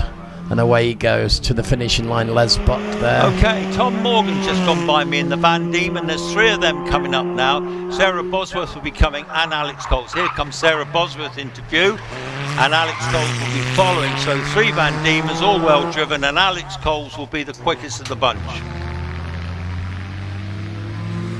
Well, I've just had Sarah Bosworth, I believe, going past me in car 106 with a... Yeah, that's Sarah in the red car. Yep, Sarah's on her way to me now. Sorry, I just got a little bit ahead of myself, Dan. Yes, here comes Alex Coles. Already won the championship this year. Very, very talented young driver from Plymouth. Showed everyone the way home this year. He's a very humble, lovely lad. Very quick driver. He's got a great future ahead of him, and he's already on the hill, going up towards the speed trap. Give him a clap when he comes by. Goodness me, Sarah Bosworth over the line now. 67 is Alex joining us in the middle of the road and on the inside edge of the museum. Go Alex, good racer, good winner, and off he goes, making his way to the finish. Yeah, bless him. All right, Adam Greenan just coming up to you with one of the Greenan brothers. They're a pair of absolute flying machines, pair of them. They both go fantastically well in this car. This is the new car for them this year. It's been very well driven.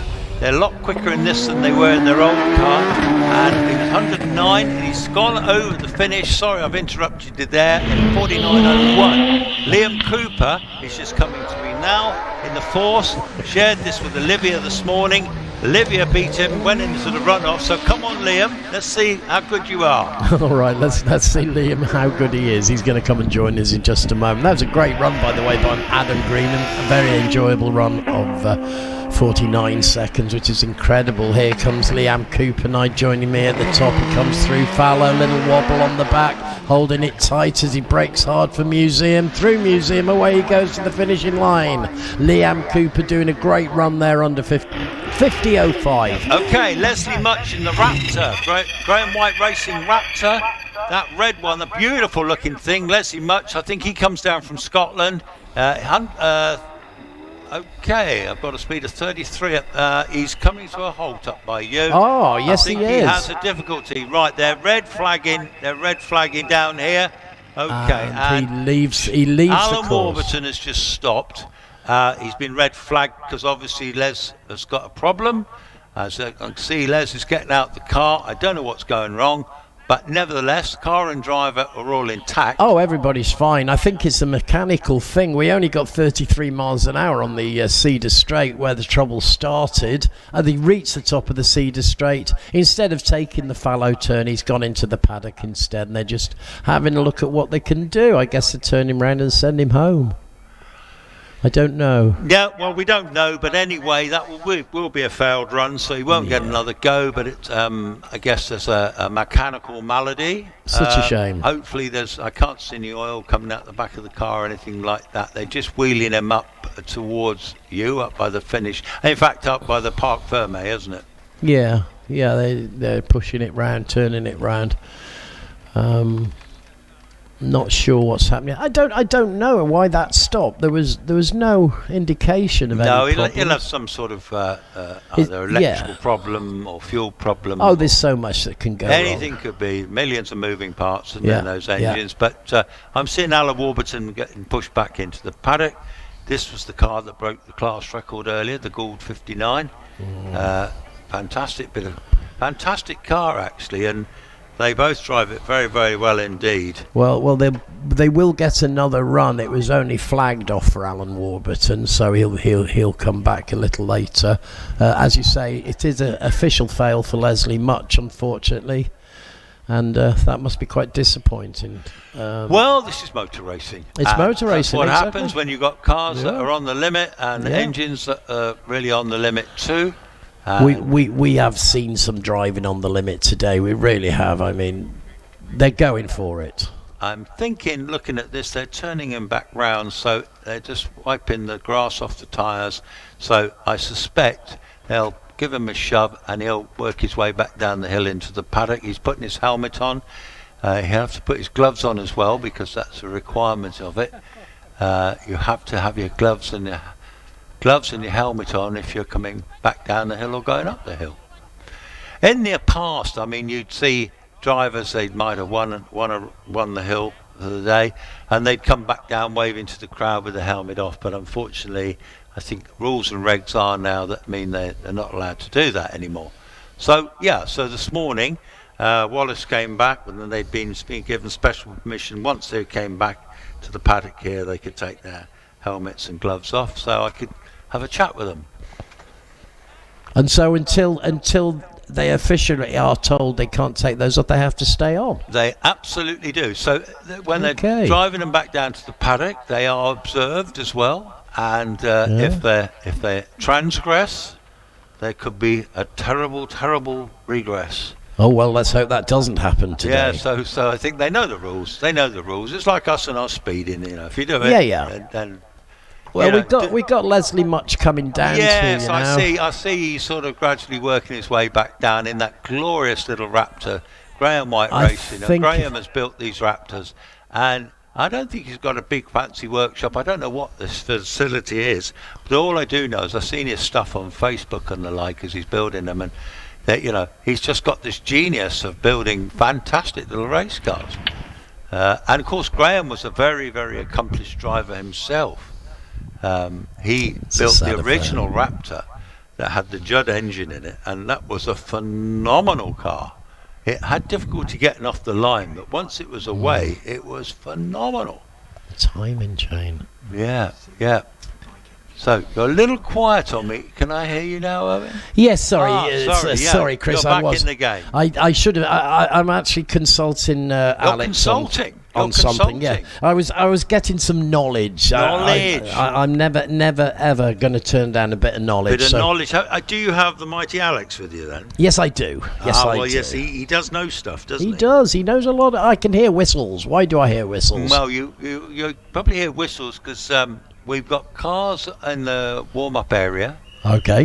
So this next vehicle, I have a feeling this might be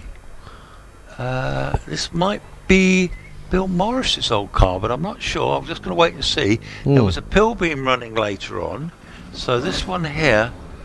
Just see what number this one is. 709. Can't see the number yet, but I'm keeping an eye out on that one. And yes, let's have a looky-wooky. Right, car 120 on the warm-up there. The Pilbeam. Yeah, that is the Pilbeam, isn't it? And the car 120 was Kevin Creven in a Pilbeam MP88. No, I don't think that was the car. In fact, Jonathan Evans we've got. Yeah, Jonathan Evans was driving the ex-Bill Morris car, wasn't he? No, this is Kevin Jonathan Evans. This is Jonathan Evans. I thought it was, yeah. So here comes Jonathan in the ex-Bill Morris Pilbeam. Lovely to see it. Bill will be loving this too. I'm sure he's watching right now as his old car comes into the triangle, going up towards Keepers. Bill would have had hours of fun in this car over the years. On his way up the straight, a 2-litre engine in this one. And it's on its way up the Cedar Straight, probably in the 80s, I'm guessing. 81. 81 into the Cedar Straight, now to the Cedars into Fallow. Through Fallow, breaking into Museum, and through Museum as well with no problems. Jonathan Evans firing his way to the finishing line with a 59.28. Yeah, well, Bill, that one was for you. That one was for you, Bill. Jonathan driving your old car, and on the line, Steve Marr in the GWR Predator again. Jonathan Varley's car. He's sharing this with Steve Marr because Steve Marr helped him out with this car a couple of years ago, so he's given him the opportunity to drive the car, and the Predator very well sorted. He had problems in practice yesterday, mainly mechanical. He sorted that out, took the gearbox off last night, or actually during the day I think. Here he comes, Steve Marr in the Predator. What a fabulous bit of kit. It's been so quick, this car with Jonathan Varley. It's been an absolute head turner. It looks fantastic, doesn't it? It's just coming up the straight now. It'll be well over 100 mile an hour up the straight. Oh 106. Yeah. And he comes into view, into Fallow, braking just a little, not losing too much speed there. And again, not too much speed lost on Museum, going for it. Steve Marr looking for a good time and in fact achieving one. 50.54. Yeah, Paul Alexander coming by me now in the Force 1300 turbocharged engine in this car. Very rapid, a little turbocharged, probably a higher booster in that one, or a Suzuki. Again, a lot of brake horsepower, be well over 100. This car, it's 86, so I'll take that back. Yeah, that's a surprise.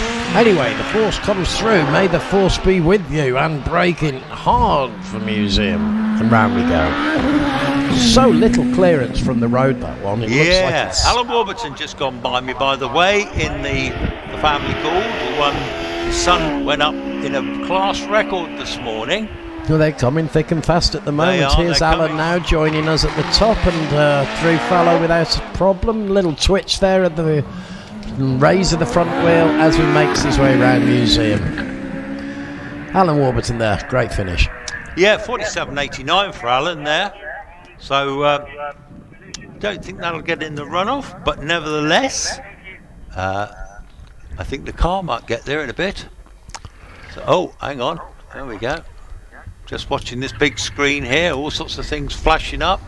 There's cars on the top, and I think these might be some shared cars, because it's looking to me like some of them are going to get a push back down to the bottom.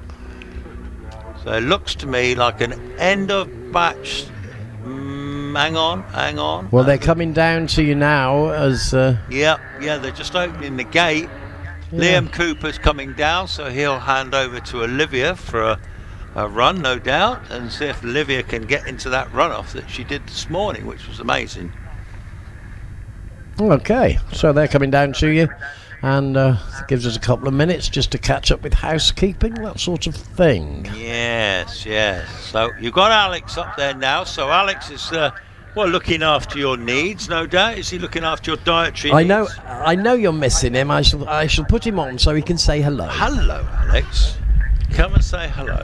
Hello, Chris. Yes. It's been a good run uphill. I'm enjoying just watching it because I don't have to say anything. I can just watch, and it's really interesting. You sometimes, because you're doing 12 jobs when you're doing the commentary, you keep track of times and you're watching what's coming and all the rest of it. You don't always notice the little things, but yeah, it's been interesting watching certainly how much curb they're taking coming into Fallow. That seems to be today's little game. Yes, well, listen, we've got a little batch change now. That rather quiet Canadian chap is going to try another go. He's had plenty of practice today. I've been nice to him today. Let him have plenty of goes. Hey, look, he give me a big look, dirty looks. He's licking his ice cream, Mr. Whippy ice cream. So he'll come into the booth in a minute, slobbering. So I hope he doesn't leave too much ice cream on the microphone. No, so I'm going to hand over to the Canadian. Oh, very good. Now, hopefully, we're getting into some of the bigger stuff now, aren't we? I think the next batch is going to be some of the slightly larger single-seaters, and they'll get their second run of the day, or third, I suppose, for those who got into the shoot-off. So it'll be interesting to see. It's cooled down a bit. Not that it ever got particularly hot, but it was a little bit warmer. So I don't know how that's going to affect times, whether they're going to have the same sort of track conditions they had during that shootout, or whether some of these cars might be facing slightly cooler temperatures. And last of these cars coming back down. Seems to be quite a big batch, rolling their way down the hill. But the last of them leaving the holding area up here and heading on down to the paddock, ready for whatever will come next. Nobody ever knows what comes next. That's the whole neat thing about it. It's good, isn't it? We like surprises. Yeah, well, I've still not seen actually a running order, so it's all just seat of the pants stuff. I think you take it as you get it. That's the whole fun of it. Exactly. Maybe I should put my reading glasses on. I might be able to help. Ah, well, is that where you've gone wrong all day? Yeah. What do you mean, just all day? Oh, right. Yeah. Yeah. So that group mostly down with you by now, I would have thought. Yes, there is a collection of scrap. I was going to say scrap iron. Yeah, there's a collection of race cars down here. Yeah. All waving to the marshals. Thank you very much. Yeah. Again, this is the last weekend here at Loton, so a lot of these, that's the last run they'll get this year at this venue. Yeah. I'm just trying to think. I believe it. This is it's the last round of the championship for most of these. I don't think there's anything else. I think there's the odd racing thing, but more of at the lower level. There's still a few events floating around, but this is the last day for Loton this year. Yeah.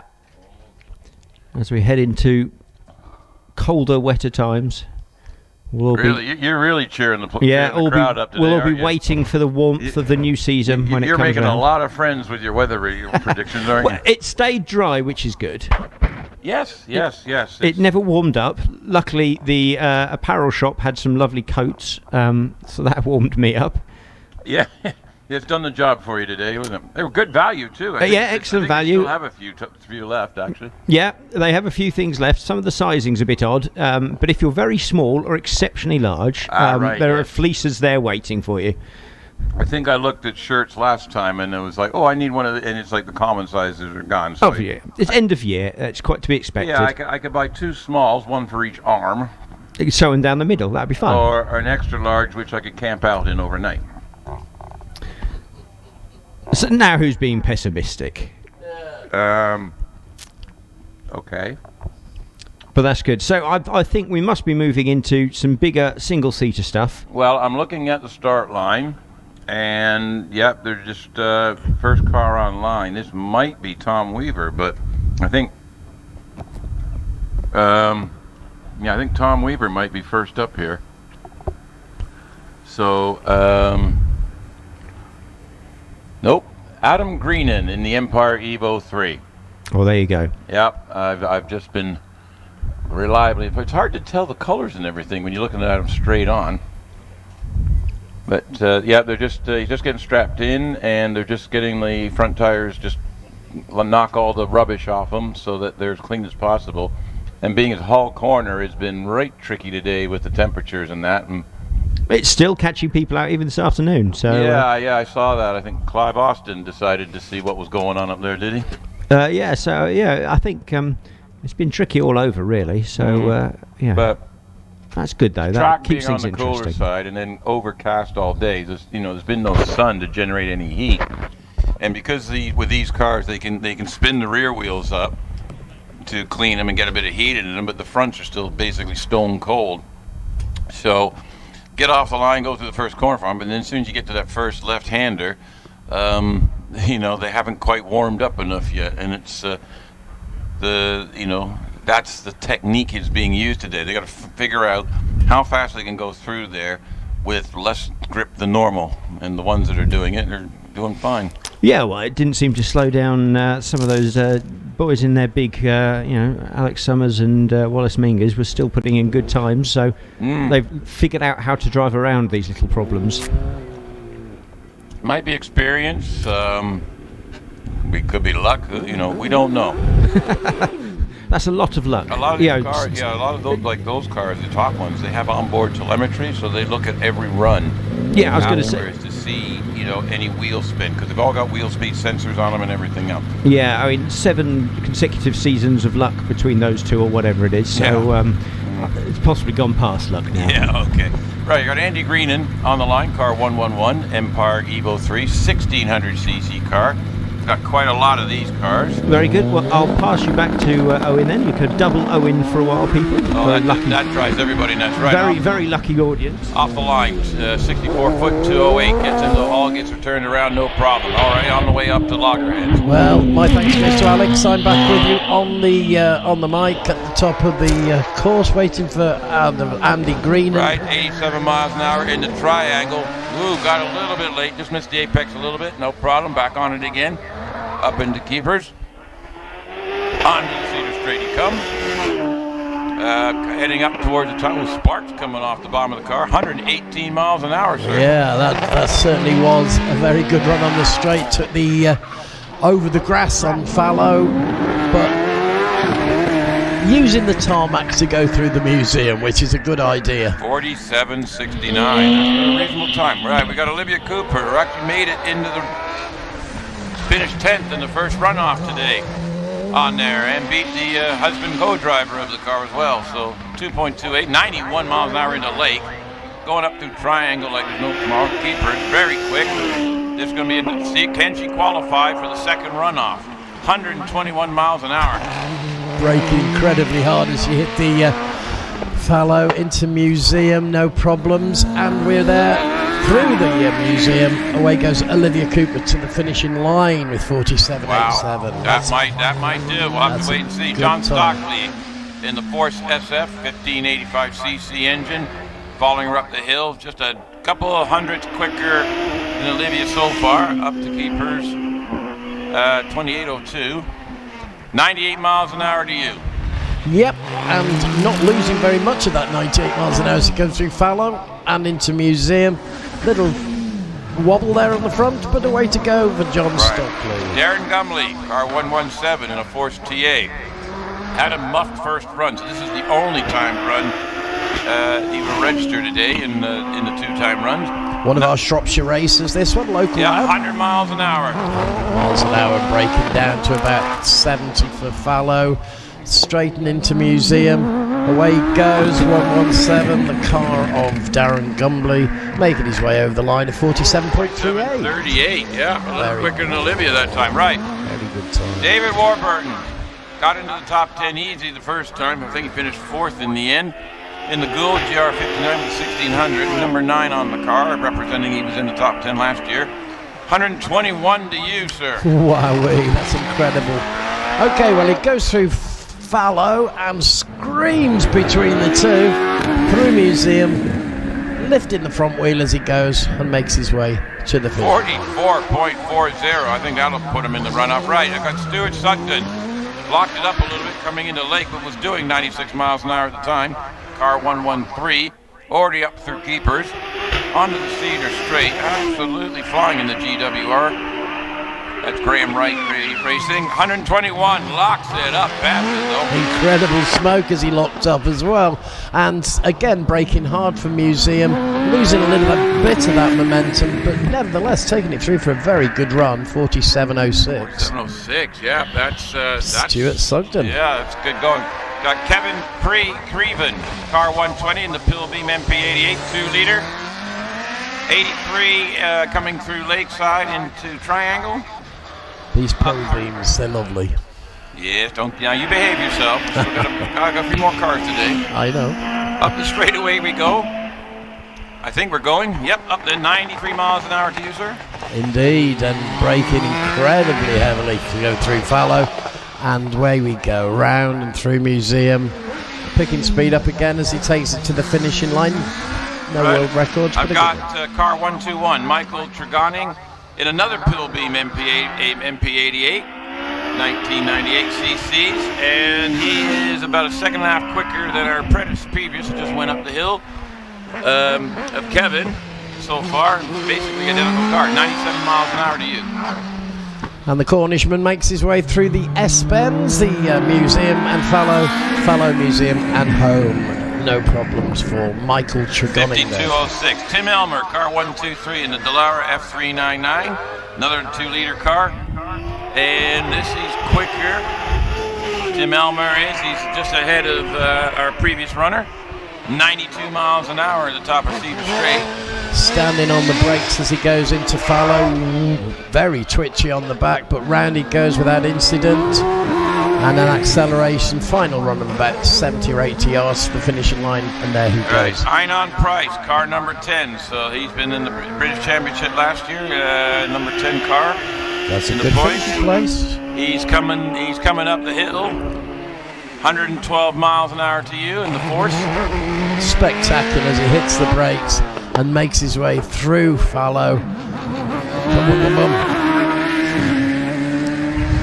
Einon Price there going through Museum and onto the straight. Take himself 46.24. Class record. For the first run off. Einon Price there achieving class Barley record. in another Jonathan Barley. Qualified for the first run off today earlier. 94 miles an hour heading into Triangle. Up the Cedar Straight. Absolutely on it. Looking for to qualify again. 121 miles an hour to you. 121, he breaks down to about 80 as he comes through Fallow, accelerates between the two, through Museum, hardly hanging around, didn't stop for a cup of tea, made his way past 45.62. Probably going to get him into the top 10. I've got Richard Alexander on the line, car 126. This is the Force PCO3.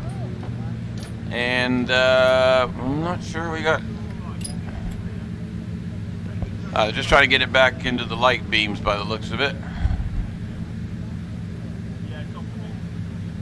Right, okay, so we got a bit of a stop down at the bottom there. A little bit of a start line thing here. We're on camera. Got you.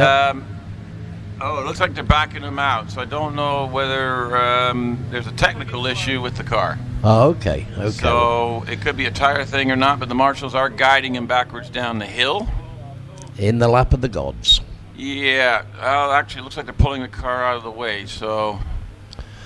Okay, well, we've got a class record for Jonathan Varley there as well, that last run we saw. Oh, yes, we see that. So they both went underneath the existing record. Yeah, 45.62 for Jonathan. Well, I mean, I know Ponzi wasn't sure of class records this afternoon, but we got 3 of them so far. I was going for 2. Right, well. So they made me a liar. So how this worked, folks, there is a class record. 2 people can break the same class record because they both went under the class record that it was at the start of the day, if that makes sense. That does make sense. That's crystal clear. Right, so what we've got now up on the screen for my timer, thank you very much, is so far, we've got, let's see, racing car 1600 to 2 liter. I've got Paul Hames, Kelvin Broad, John Chalmers, Richard Alexander, Paul Alexander. And so far, the leader in the class is Paul Hames. And, of course, he's car number 7, and he actually made it into the top 10 runoff. So he seems to be the benchmark for that class. Okay. With racing cars 1600 to 2 liter, currently we have Jonathan Varley, as you say. He's done 240. He did a 45.77 and a 45.62. Einan Price is right behind him with a 46.24. Everybody else that's run so far has got a couple of 49s and some 50s. So Einan and Jonathan have done both their runs. So it's, but Jonathan's got the advantage over Einan in that class. So here we go. Car 129. Ian Tucker is up on the old board here. Ian Tucker from Newquay. I'm assuming that's the one on the south coast somewhere. OMS 28, here are my geography expert. Comes into Hall, gets out of Hall. Comes over to Loggerheads. Sliding around a little bit, getting the tires just aren't quite warm enough at that point. So now he's coming down into Lakeside. Now he's got heat in the tires. 88 miles an hour, 20.11 through Triangle. Up into Keepers he goes. Oh, we're going to go this way again. So I got Lee Griffiths has just launched off the lines. Well, anyway, back to Ian Tucker.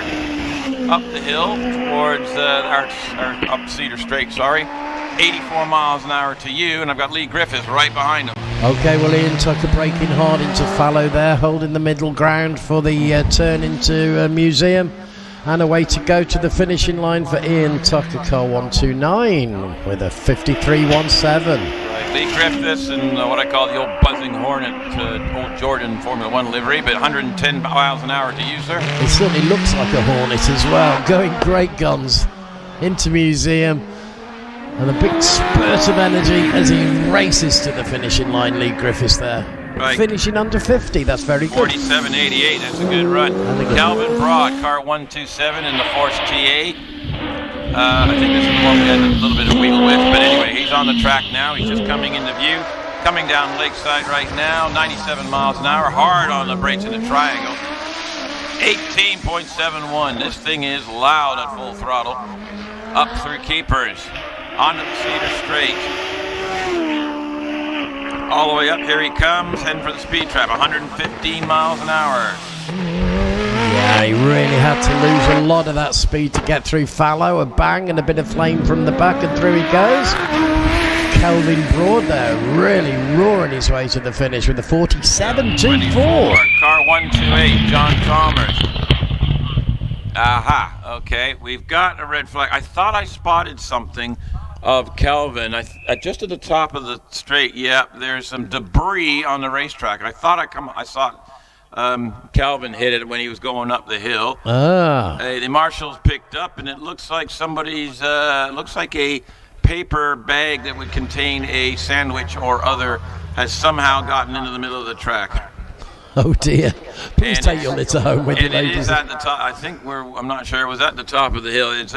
When they come, a lot of people don't understand, when you're coming up the hill, Cedar Straight, up to Fallow. Thank you. I'm getting tired now. You Up are. to Fallow. It's actually blind to the drivers. Museum entry, the museum apex corner is blind to the drivers, but a lot of people don't realize that at the top of the straight, Fallow is pretty much blind as well. They don't see it until they get there.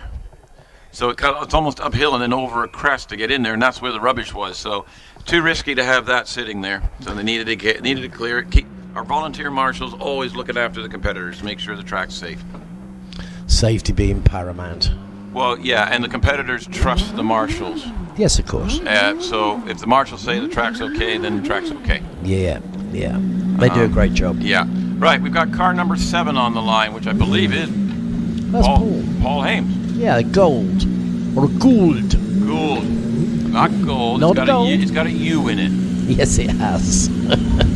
I'm rich. I found some gold. If we were rich, we'd be doing the commentary from somewhere not a wooden shed.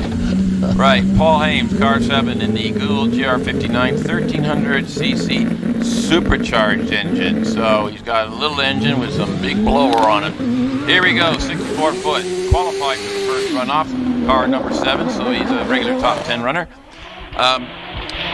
2 seconds flat off the 64 foot. Coming around Lakeside now, down to Lakeside, 95 miles an hour into the triangle, 1783 through the triangle. Up into Keepers it goes, onto the Cedar Straight. I do have Anthony Hunt that's already launched off the line as well, but here comes Paul Hames, 132 miles an hour. That's fast, 132 miles an hour. That's the fastest I think I've seen. Absolutely, no problem with the 2 corners through both Museum and Fallow without an issue. And 44.66. I'm pretty sure that's going to get in the run out. And I'm not sure why this time. Now they've stopped Anthony Hunt. Red flag. They're going to rerun him. I believe, I can't see it, but there may be a flip-flop problem up in the second part of Keepers. I can't see it behind the trees, but it's quite possible a flip-flop. Yes, it has. Paul Hames has a 1 second penalty. So he's knocked out a flip-flop. That's, by the way, that's the black and white markers on the corners. So they have to replace them because they are penalty markers. So Paul Hames has only got a 45.66. That should still be enough, I would think, to get into the runoff. It's pretty good in the 40s there. 45. Yeah, somewhere around there. I think the slowest time in the first runoff was a low 47. So in fact, he's had a sanction, but it doesn't seem to make much difference. Well, it'll affect the class because don't forget that the runoff is separate. So all these cars are still competing for class honors, if you will. The 2 runs for the day, who's fastest in the class. And the times within that class just qualify them for the runoff, and the runoff is completely separate. It's got nothing to do with the class. Okay. So that's kind of how that works. So in the class, that may have affected him of a position, but we won't know until this all irons out at the end. Right, Sandra Tomlin told Oliver to bugger off. It's her car, she's driving it. Car 838, my apologies if I offended anybody with that comment. Did you actually say that then? No, didn't say a thing. Pillbeam MP97, 4-liter engine in it. Yeah, apologies to everybody here and my international friends who actually don't know what I meant. Anyway, Sandra, absolute avid motorsport enthusiast. This is her car. She's got quite a collection of cars, actually. Telling me about it a few events ago. You behave yourself. Oh, we're right here she comes down into Lakeside, 77 miles an hour. Send her my way. Yeah, you better deal with it. I've already dug myself a hole for the day. Okay, you dig yourself out. Through Keeper she goes up onto the Cedar Straight and heading for the speed trap. Off she goes, got the foot to floor, 93 miles an hour. Joining us at the top, she comes through Fallow with a little twitch on the back just to show that she's got a lot of power in that car. Round she goes to the right over through the Museum. It is a blind approach to Museum, so you've really got to guess your line if you don't know the course. But Sandra did a great run. 51.81. Car 839, Lynn Owen, the OMS 28 with a 2.7. Lynn had a problem on the first time run and did not get a time, so she's hoping to actually get one this time. She's going to need one. Yeah, already up on Cedar Straight, coming towards you through the speed trap. We're looking at 81 miles an hour. 81, yep, on the Cedar Straight, braking hard for Fallow, through Fallow and into the blind corner of the Dis Museum. Away we go, nice and straight through the final line and finishing very neatly under 54.41. Right, John Chalmers, you can hear popping and banging the Ralt F302, car 128. It's just launched off the line, 2.22 on the 64-foot. Coming down towards Loggerheads now. Through Loggerheads, into view at Triangle, down through Lakeside, through the speed trap, 78 miles an hour, 20.03 the actual time, split time at Triangle. Heading up over Keepers. Bernard Kevel has just launched off the line as well, so they're trying to keep me busy here in the moment. John Chalmers is up the seat. Ooh, almost dropped the wheel off there. 105 miles an hour to you. Yeah, John Chalmers joining me now as he runs between the two and into Museum. A lot of roaring of the engine there. Front wheel come off the ground just a little bit as he accelerated away, but no problems. Yeah, John Chalmers. Bernard Kevel, 840, 88 miles an hour into Lake. Same split time in the Triangle as John Chalmers. That's interesting. In the OMS 2.8, 104 miles an hour to you, sir. Richard Kevel joins us at the top. Through he goes, through Museum, no problems. There is a very nasty turn on Museum, and one can lose footing. Oh, absolutely, absolutely. So far, so good this afternoon. I've got Anthony Hunt in the Terry Graves car number 835, the Gould DJ55 with the 2.65 litre engine in it. 83 miles an hour, he attacked Triangle at.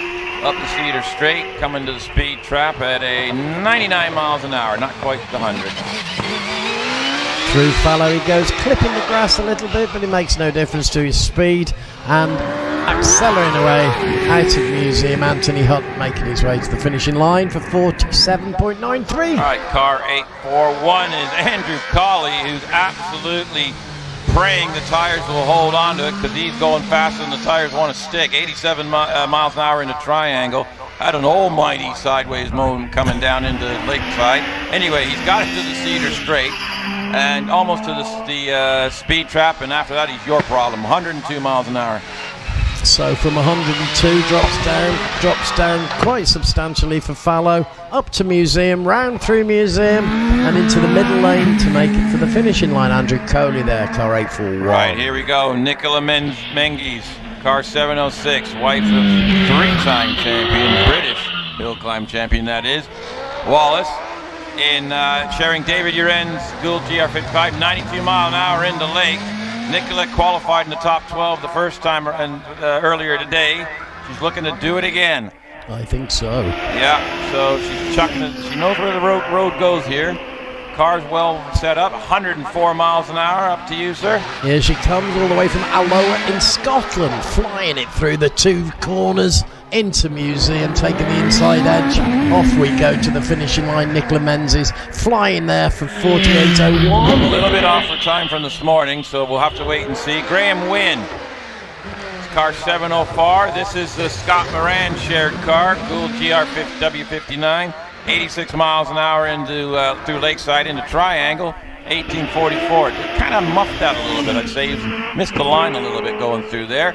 He's back on the straight, 117 to you, sir. Yes, and here he comes, looking fantastic. He came braking heavy through into Fallow. There we go, round Museum with a wobble in the back. A little bit of acceleration there as he goes for the finish. 46.58. That's a good run. That is a good run. That may be enough. We're going to have to see what the cutoff. I think the cutoff for the runoff is going to be quicker than it was this morning.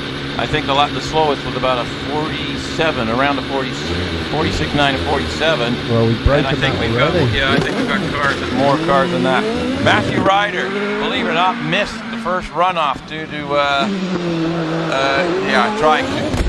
trying too hard. No, had a problem. He didn't make it. So here he goes. He's now looking to get a good time to qualify for the second runoff. Matthew has got a couple of class records already this year. A couple of runoff wins. Young lad is really coming on strong with this car. He's going to be a force to be with next year for sure. 97 miles an hour in the Lake. He's already up Cedar Straight. He's coming at you at 116 miles an hour. Oh my goodness, yes, that's a great bit of driving.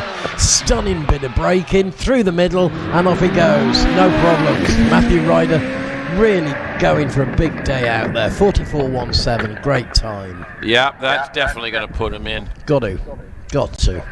Great time. Right, and that might be end of batch.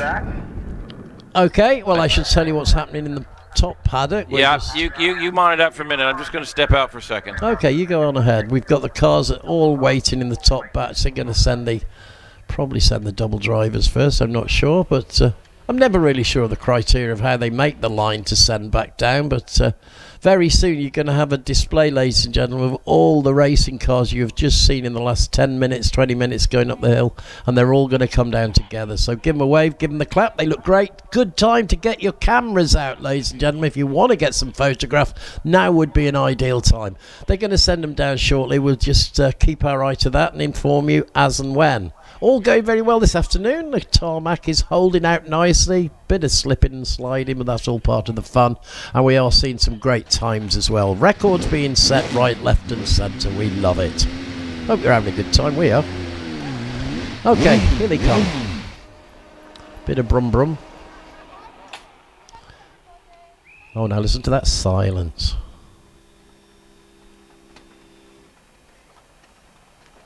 Coming down to join you now.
Well, the Pons is back in the building.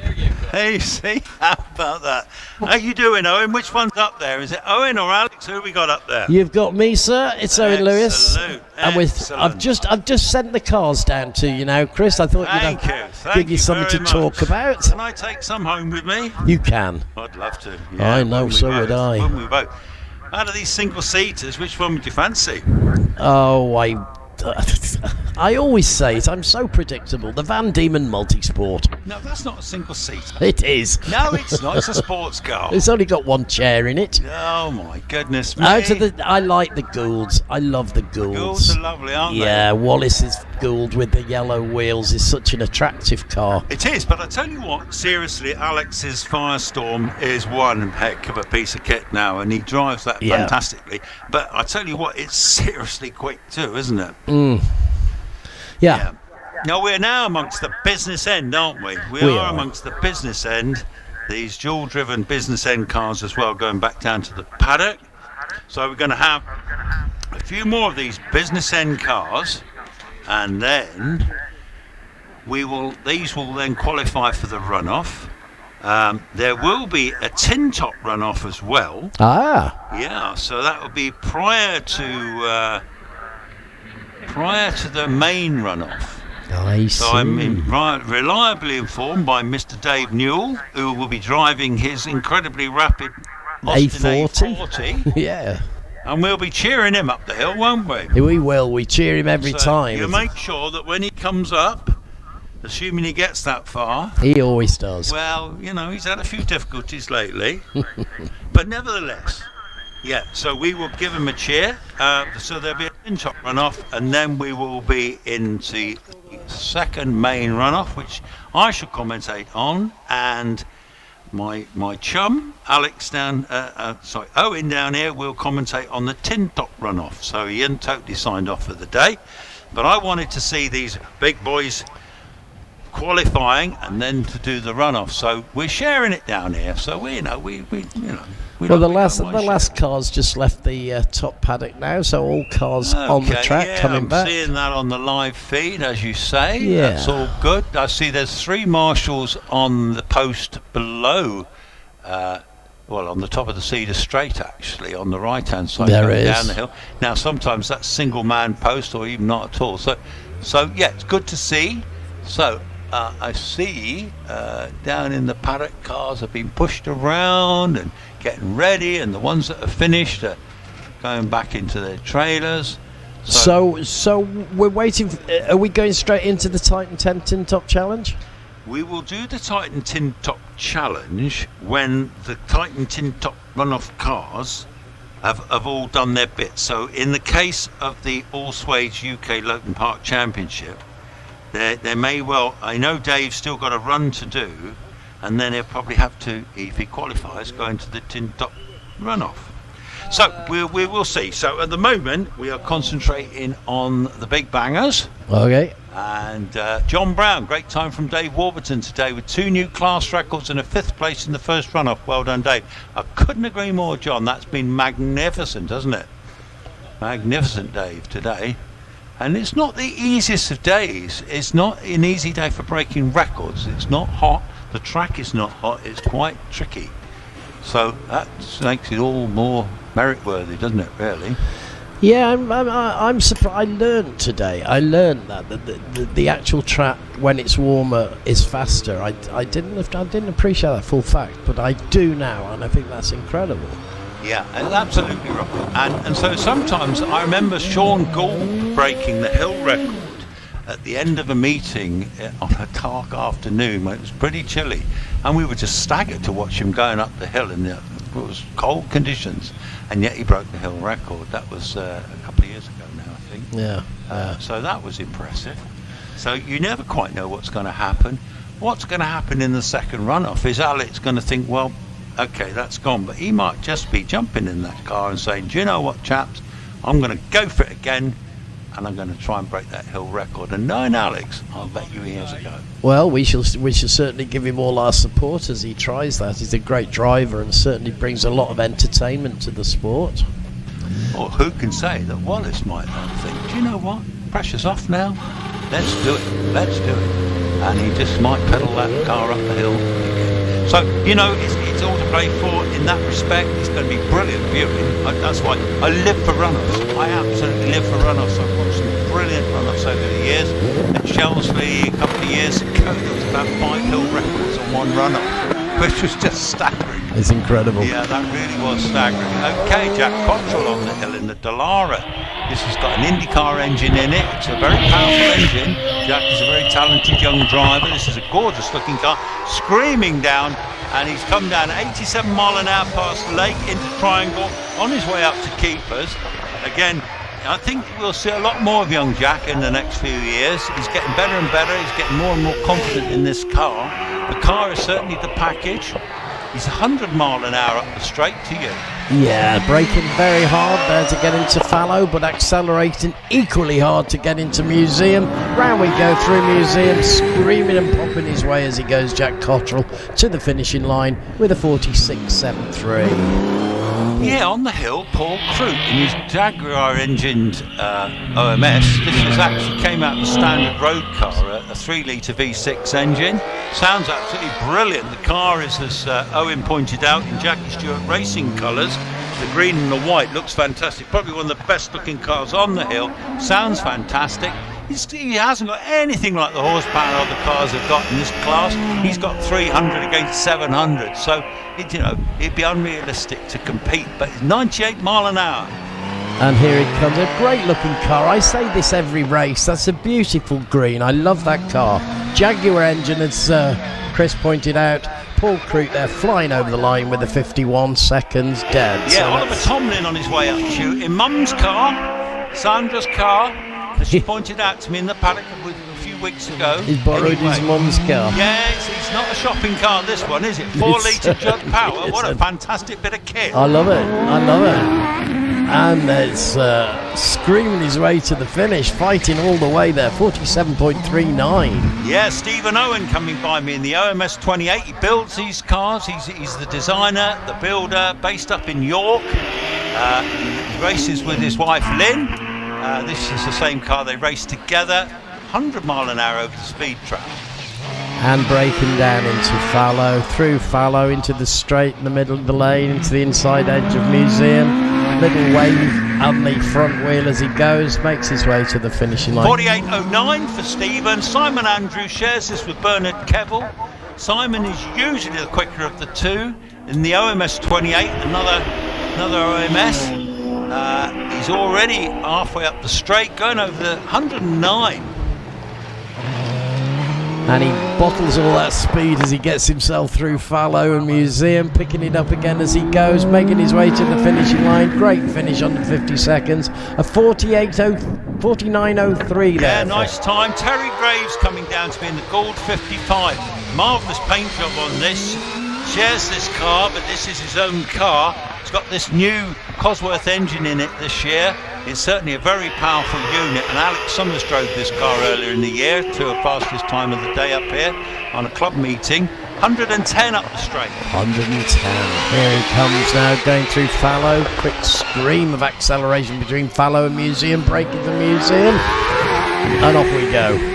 Popping and cracking as he goes. Over the finish, 48.48, and here comes Mark Coley. This car's been very enthusiastically driven today. And in fact, it's still in one piece, fortunately, on his way through keepers now. Again, this is a 20-year-old car, so, it's not as quick as some of the modern ones, but he's certainly driving with gusto. 113. That looked pretty fast as it came off Cedar then. The back swung round a little bit as he goes through fallow, but it's all holding onto the track, and there's no issues at all. Mark Coley there going through Museum safely and making his way to the finishing line of 48.22. Marvellous.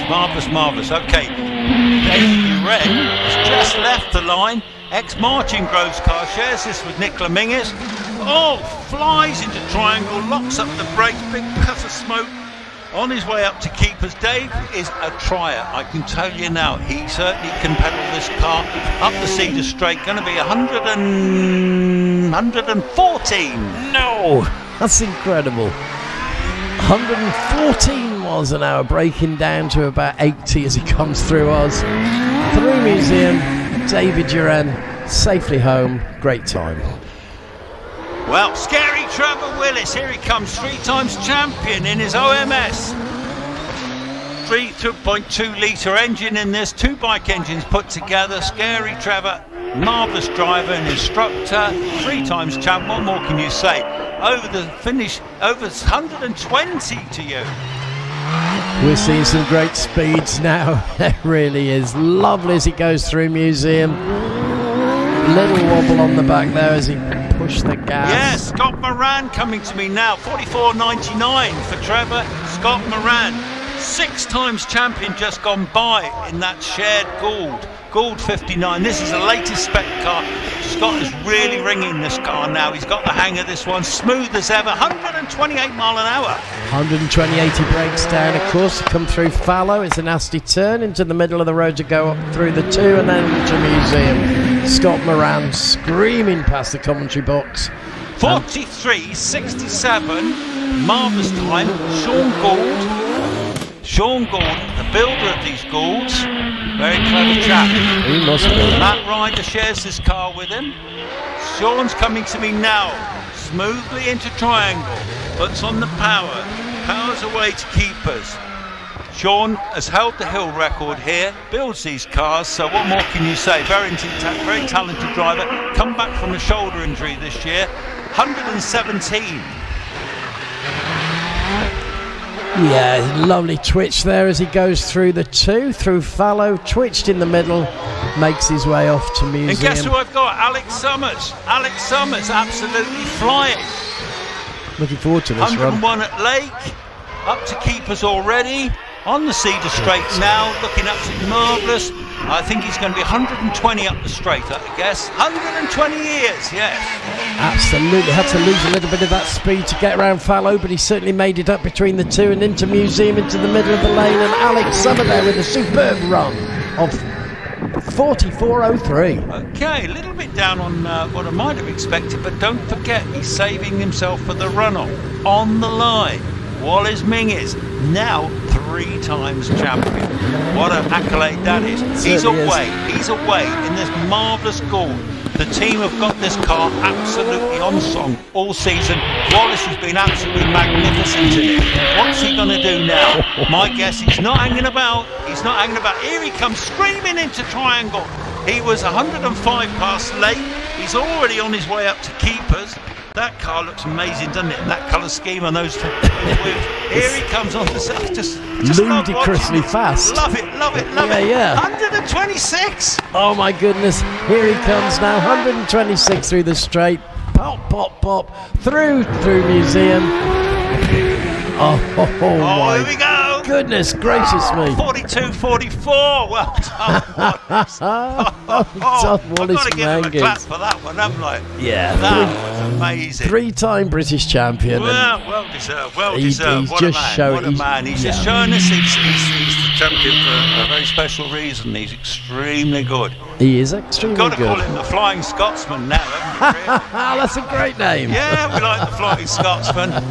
Richard George in this beautiful Chevron B19. This is ex-Joe Siffert Eiger racing car. Worth a blooming fortune, this car. Don't tell him that. I'd like to buy this car. Hey, what a lovely bit of kit. Immaculate too, isn't it? Joe Siffert was the last, he was a Swiss Formula 1 driver, the last one to win as a privateer with Rob Walker Racing. That's an absolutely gorgeous car, isn't it? It's just made for it. Not fast by any means, but a lovely looking car. There goes Richard George. So you're going to buy that car, are you, Chris? Yeah, but it's going to be a little bit too much money for the boss. We'll go on. And anyway, he's not going to sell it to me, is he? I don't think he shares that will. with his daughter Amanda. She's going to say, no, it's not happening. It's not happening, Dad. No, don't sell it to that Pons. And Pons ain't got the bank account for that one anyway. I'd have to sell all my things, and there still probably wouldn't be enough money. No, probably not. Oh my goodness me! So guess what's happening now? They're pushing the cars up the top, right? Because they just let them roll down the hill. They don't want to start them up because these cars are effectively air cooled. They don't have a radiator like our normal road cars. So the point is that when the engine's running and they're not moving, they're getting very hot because racing engines run at very high temperatures. And the tolerances are very, very tight. So they just give them a shove. They give them a bit of get the momentum up, get them coming back down the hill. And as I'm seeing now, I'm starting to see photographers. They're starting to make their way back down the hill. But at the top, I can see Rob McDonald and Dennis. Dennis Rushton's up there as well. Yeah, they don't know we're talking about them because they're very publicity shy, those two, you know. Yeah, particularly Rob. You put a camera lens near him and he runs a mile, right? But I'll tell you who's the sneakiest of them all is that Jeffrey Robinson. Jeff Robinson. I watched him taking some very sneaky pictures earlier today on live view on his new D5 camera. Yeah, and the people that he was taking the sneaky pictures of didn't realise what he was up to. But old Pons knew. Yeah, that's right. Walking back now is young Stuart Wing. Young capture your photography Stuart Wing. He's on his way back. He looks worn out, the old boy. He's done too much walking for one day. You want to take it steady at your age, Stuart? Hey? Don't give me all that, boy. Don't give me all that. Yes, he's getting a bit old for this game now, isn't he? I've noticed his hair's slowly changing colour too. He's been doing it that long. But nevertheless, Dennis Rushton's got his camera out in the top paddock there. Yes, and he's taken a little sneaky picture there. Yeah, that's another award-winning picture, Dennis, I'm sure. Well, we've seen, as they come back down, there's Amanda George, Jack Cottrell there, Amanda George in that glorious car, waving. Yes, hello, Amanda. I think it's Amanda. I hope it's Amanda. Maybe it's Dad. I'm not sure. White helmet. You can't tell underneath the helmet, can you? So what I'm going to do now, I'm going to let the Canadian back into the box, right? because he said he was going to do these old tin top things, right? Oh, yeah. Yeah, we're going to have the tin top challenge and some few tin top runners, and then I'm going to come back into the box to do the actual runoff of the big boys. So I'm going to sign off, and I'll talk to you in a bit. I'll see you later, Chris.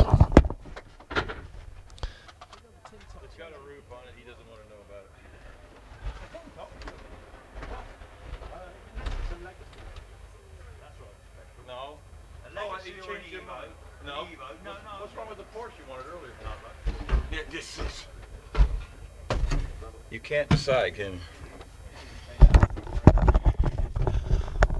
Good eye, mate. Hello. Hello there. Hello. You're back for the Tin Top Titan Challenge. Yes. Mr. Pons is he's allergic to things with roofs on them. He's on form today, though. He has made me laugh a couple of times, I've got to say. Why, did he send you a picture of himself? Or Oh, no. Right. I mean, we get that laugh out of the way immediately, don't we, as soon as we arrive. That's as soon as you see each other, you just start getting the permanent giggles. But, right, where are we here? Oh, I need glasses. We're on the Tin Top Challenge, Owen. No, we have a couple classes left, I believe. Oh? Yes, we do have sports racing and racing cars from 72 to 85, and we have the competitors in the all-swage UK Loton Park Championship still to run. All right. And then I believe we have a Tin Top Challenge, but we are down to 7 cars, I understand, due to the worlds of motorsports. 7 registered competitors. So, yes. And just bear with me for a minute. I wasn't expecting to be back. Oh, jeez. What are you doing? Oh. Hold on. Ooh. We're mystified. We're all waiting with bated breath to hear what you're actually up to. Yeah. Sounds like you're putting a tent up and climbing the ladder at the same time. Oh, you're not supposed to put a tent up from the top down? Don't know if you physically do that. Right, on the line is a Brabham. The creation of Sir Jack Brabham from way back when. There's a name from the past. Yes. And this is a Brabham BT21 from Martin Jones, car 146. And this, I believe, is a Formula 3 car, but could be used for Formula 2 and so on and so forth. So I'm relying on Alec a little bit for that one. Anyway, Martin Jones is off and running. And 64-foot time, still 2.27. So that thing's still got some grunt in it. Here he goes, comes down into Lakeside. Let me just adjust things a bit. Down into Lakeside. Ooh, a little bit of a lockup here. 74 miles an hour through Triangle. Up the other side we go. All the way up to the top of the hill. Well, that's of course the hill climb. Of course, he's heading for the top of the hill. I do speak the obvious sometimes. 82 miles an hour to you, sir. 82 indeed, breaking down into Fallow. Lovely looking vehicle, straight through the middle between Fallow and Museum, and nicely through Museum. It's about the proper length of a car for this course. It just fits beautifully. Yeah. Well, let's just go. Let's stick with Brabham. Let's just go a little bit bigger. We've got Andy Tippett, car 148, and a Brabham BT30X with a 3.5 liter. I believe this is the Rover base V8 strapped to the back of it. So. Big old grumbly thing going through. Got the old zoomy pipe coming off the back of this thing. 68 miles an hour into Triangle. Through Keepers, 3164. On the way up the hill to you, it will get to the speed trap. And 82 miles an hour. 82 indeed. And through we go into Fallow.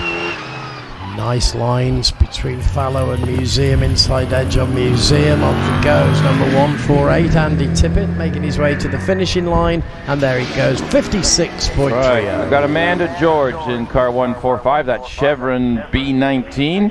It was already on the hill with Richard. This is Amanda driving it, and I think she's figured, they were learning the track this weekend, but based on what I've just seen, she's figured it out. 61 miles to you. Miles an hour to you, sir. There's a lovely car, this Chevron. Look at the door's actually open on that. Does it really? Yeah, no, it's actually moving. Might be putting her off a bit, but she's off to you. Sorry about that. Through museum, off she goes to the finishing line. Amanda Right, Roger George. Dean's just come rocketing through here in a Lola T142 Formula 5000 car from thing. Another V8 in the back of it, a 5-liter lump, 73 miles an hour to you.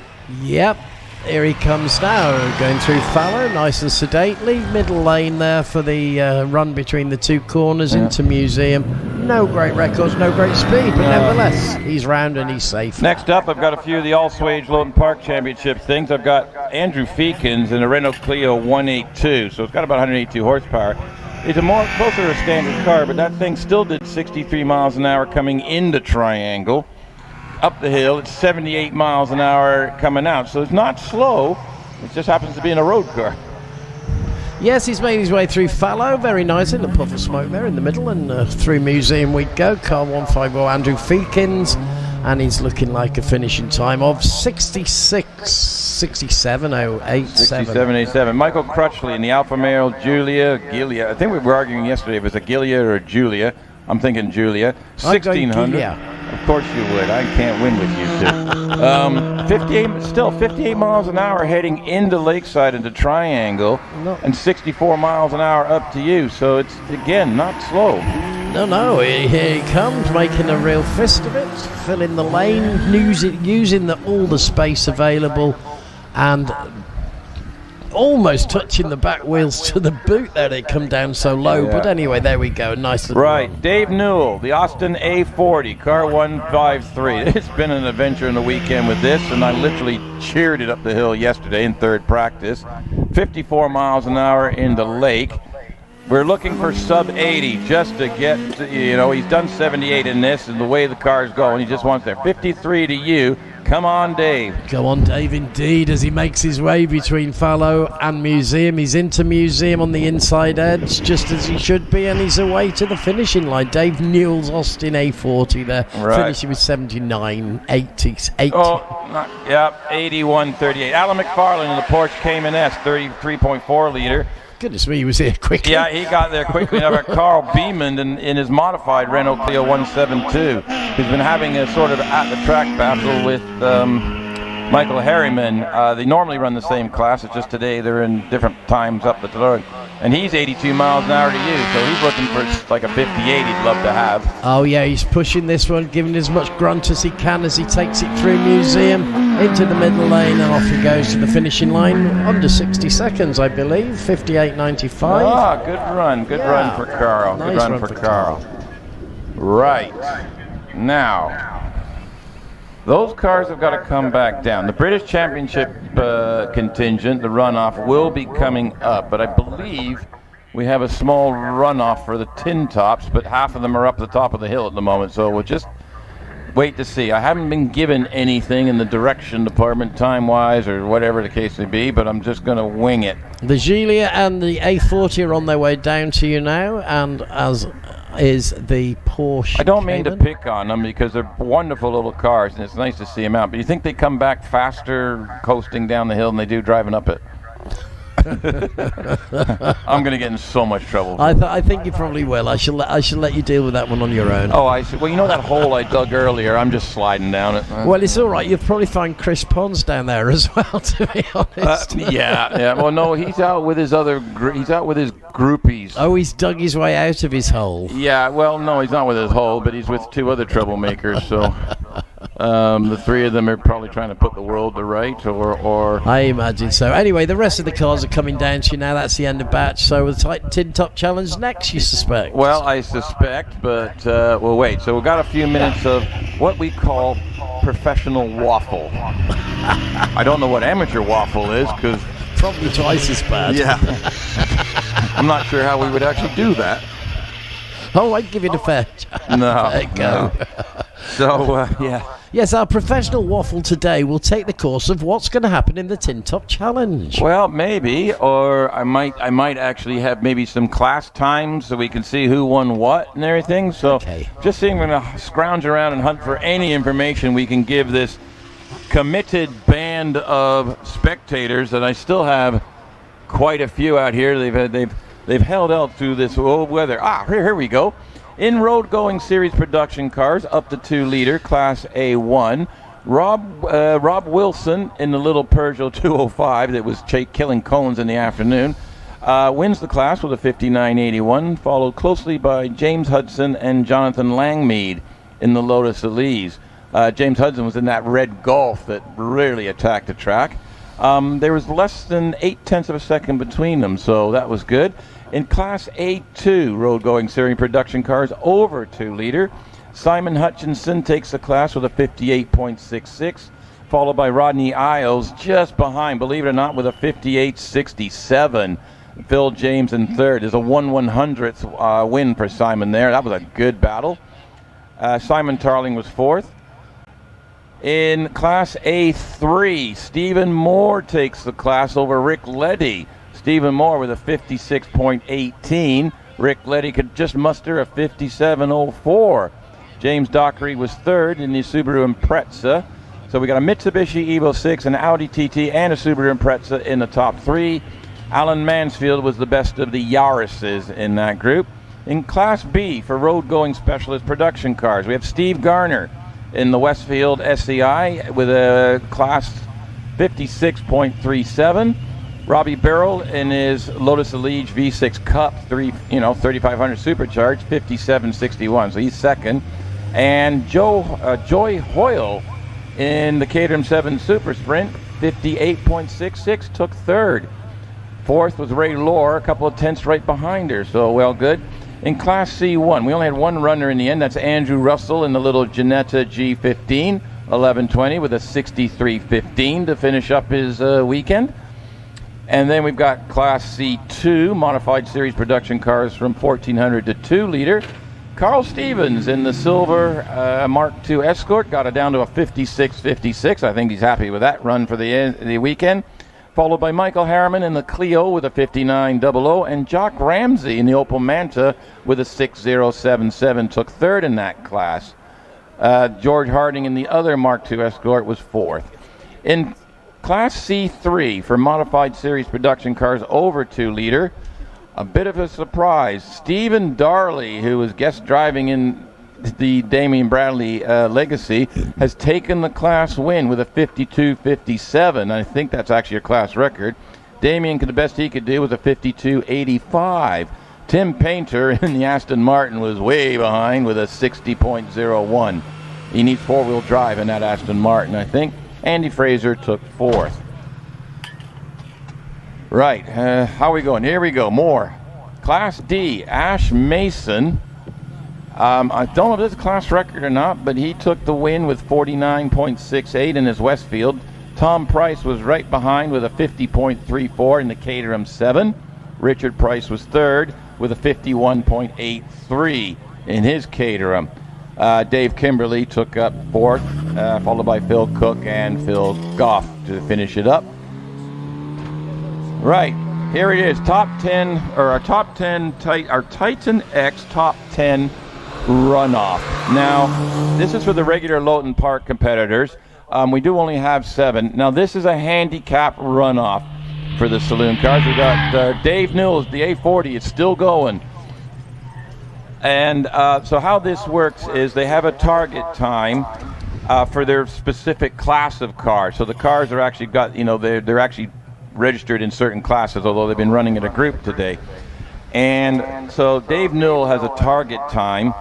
They all do. And whoever comes closest to their target time within their classes or whatever wins the runoff. Now, we've had Rick Leddy has won a couple of times this year, the runoff. I think Simon Hutchinson has also run a few times this year. So we'll see what happens here, but this is Dave Newell in the inevitable A40, and I believe he's up with you. Yes, it's Alex up here at the moment for this bit, and yeah, we've got the A40 up already, and he's pushing it nicely. Do you have target times for each of these competitors? Unfortunately, I don't. No, I apologize for that, but we're just going to go with it. We'll find out at the end then what's their... Yeah. So the qualifying times are the furthest away from... The order they're doing is who was furthest away from the target time in their actual timed class runs. Right, so Dave Newell does a 79.95, so just under the 80, which is brilliant. Thank you for that. Yeah. Yes, he wanted to break 80 this weekend. So that's lovely. Only just squeaked under, but that'll do. Yeah, we got Michael Crutchley with the Alfa Male Giulia. Yeah, And believe it or not, I've got times coming at me. I don't know what I've got coming at me. the Alfa Romeo's up here, running a bit wide on Museum, but collecting it together, heading towards the line. Right, I got all sorts of things. Oh, I've got the top 10 as well. Right, so their target, both Dave Newell, Michael Crutchley, Alan McFarland's in the Porsche's target times of 57.26. Dave Newell's was a 58.64, so Dave was...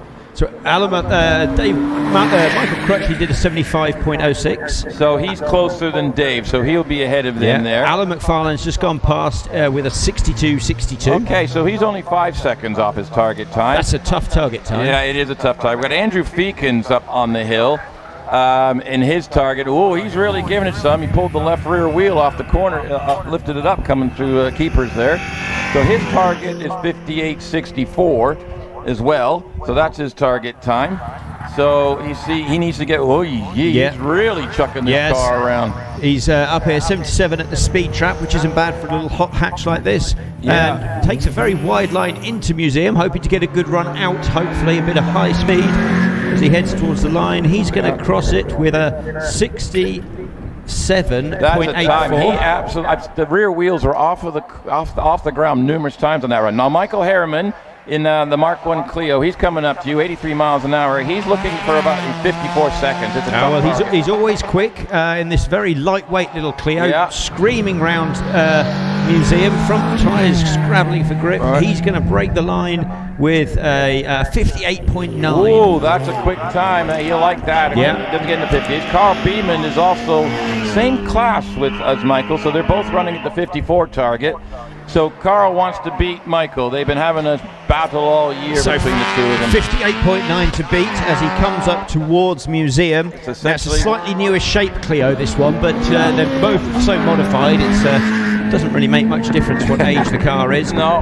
He does 59.27. Oh, right, so Michael got him on that one. Yeah, right. Now Simon ahead. Hutchinson, I believe my math is he needs to get closer than 5 seconds. His target is 57.26. I have a feeling he's going to do that because I think he was around the 60-second time earlier today.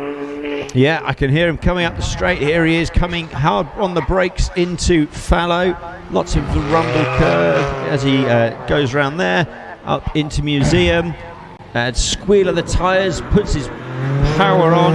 It's not going to be sub 1 minute. It's going to be 61.75. Okay, so my maths are 61.57, so that's like 4.5 seconds. Oh, they're already cutting it close. All right. I think he might have it. I think he was the closest by about, but 4.5 is still, that's giving some away. I think he lost time. Yeah, well, that's all of the runners for that, I think. So my guess, we'll my get some confirmation on times there. Yeah, well, my unofficial guess on the handicap system, I think Simon was the closest. Although Michael did a 58. What did Michael Harriman do? He did a 58.9. So yeah, he's 4.9 behind. Where Simon off of 57.26. I'm doing math in my head here. Yeah. He was a 61.75. I can see the smoke rising. So he's 4.5. So he might have just pipped Michael for that by like 0.4 of a second. Okay. Well, hopefully we'll get confirmation of that before long. As the cars head back down towards you. Right. I have on paper the last runoff, and actually it's now on the screen. So here are your top 12 qualifiers for our spectators that are here. Starting in reverse order from slowest to quickest, we have Graham Wynn, Sean Gould, Einan Price, Paul Hames, Jonathan Varley, Trevor Willis, David Urin, David Warburton, Matthew Ryder, Alex Summers, Scott Moran, and last but not least, Wallace Menzies. Well, that's going to be quite a competition. I'm back in the chair now. Thank you to All right. Alex. I'm going to sign off for my last time this year at Loton Park. Ponzi's going to take us through the last runoff. And if I don't get a chance, I'd like to thank all the spectators and the competitors and the marshals for the positive feedback this year. It's been an honor and a pleasure to talk rubbish with you. You all take care. See you later, Owen Cool. There we go, that's Owen in the bottom box, handing back to Chris Pons now as we wait for the final run-off of the afternoon. It's going to be a very exciting race, I'm sure. Are you back with us, Chris? No, he's not. Yeah, well, you take your time down there. Slow. The boys in the bottom box, no discipline, that's the problem, no discipline. Well, everybody's still standing by waiting for this exciting run-off we've got this afternoon. Already the championship's been won, but that won't make any difference to the speeds we're going to watch. The track's going well, it's not hot, it's not cold, it's okay, so we're doing all right. I think Chris might have just joined me now, but I don't know. Pons is back in the game. Here he is. Here's the lad himself. Yeah, he's back in the game for the Where have you second been? run-off. I am so looking forward to this. I do love the run-offs. Yeah. What tips do you have for the top, Chris?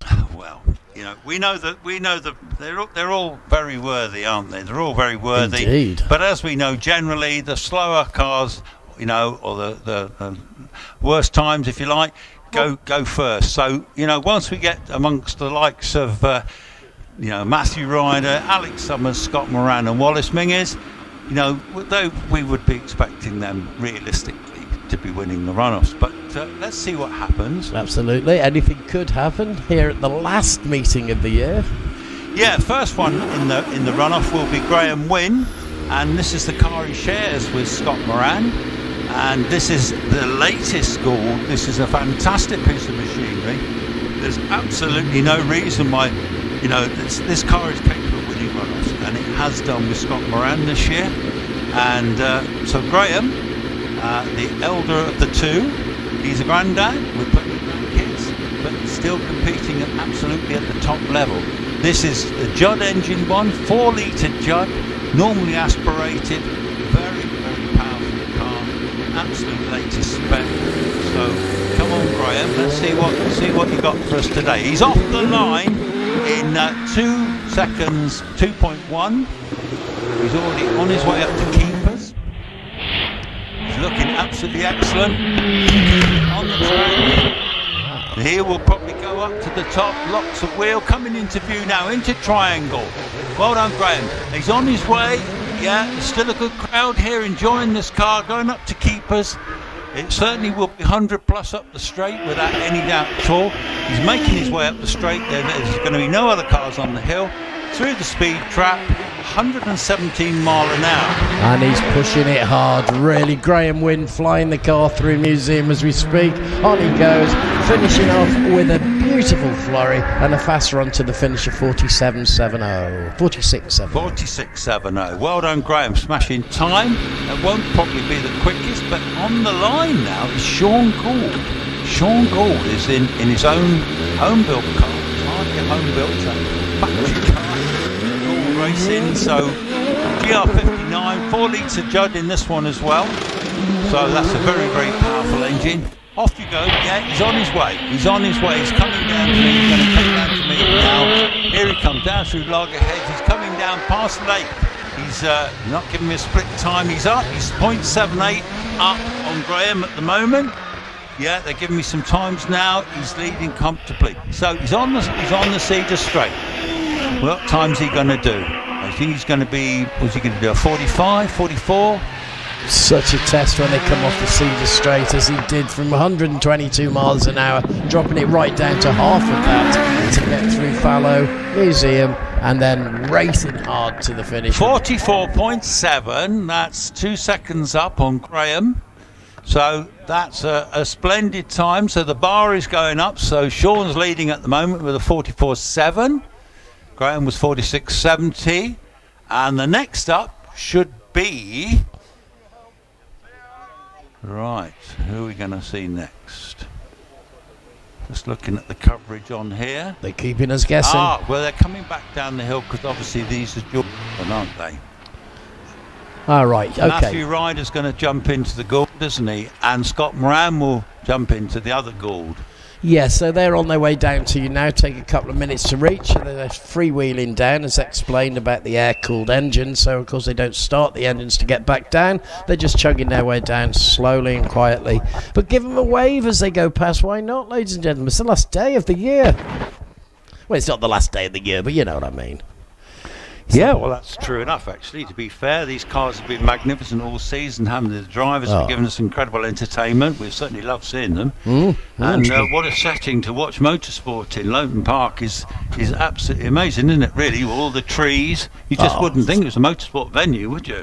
It's amazing. You drive past it, and it's a deer park. Have you seen any deer up there today? Not today, no. I've seen no deer, and we've had no deer action on the track either. So touch wood, they've stayed away no today. Deers, no old deers. There are some old deers, yeah. I've got an old deer at home. Poor old Mrs. Well, P. I'm an old bloke, so I got an old deer. Yeah, never mind. I hope she's not tuning in anyway. She never tunes in to watch me. She says, I hear your voice every day, so I don't want to see it anymore. I hear it anymore. So, yeah, what do you do today? I said, went fishing today. Oh, that's a surprise, she says. Yeah, that is a surprise. After 40 years, we must be doing something right, so there you go. Life is good. Life is always good. Einion Price, my mate from Wales. Einion's a terrific driver.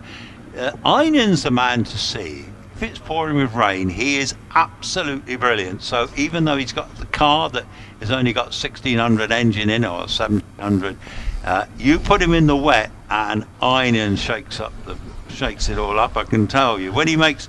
I've seen him at Prescott, and it's frightening how quickly he goes. He's ex-rally driver, actually, and he lives over in Wales. He's got a campsite in Wales, a great big campsite, amongst other things. He does a lot of groundwork as well. So clever chap. So Einion on the line is Einion Price. In his Force 1720cc. This had a new engine in it this year, and I think he's yet to discover the best with this engine.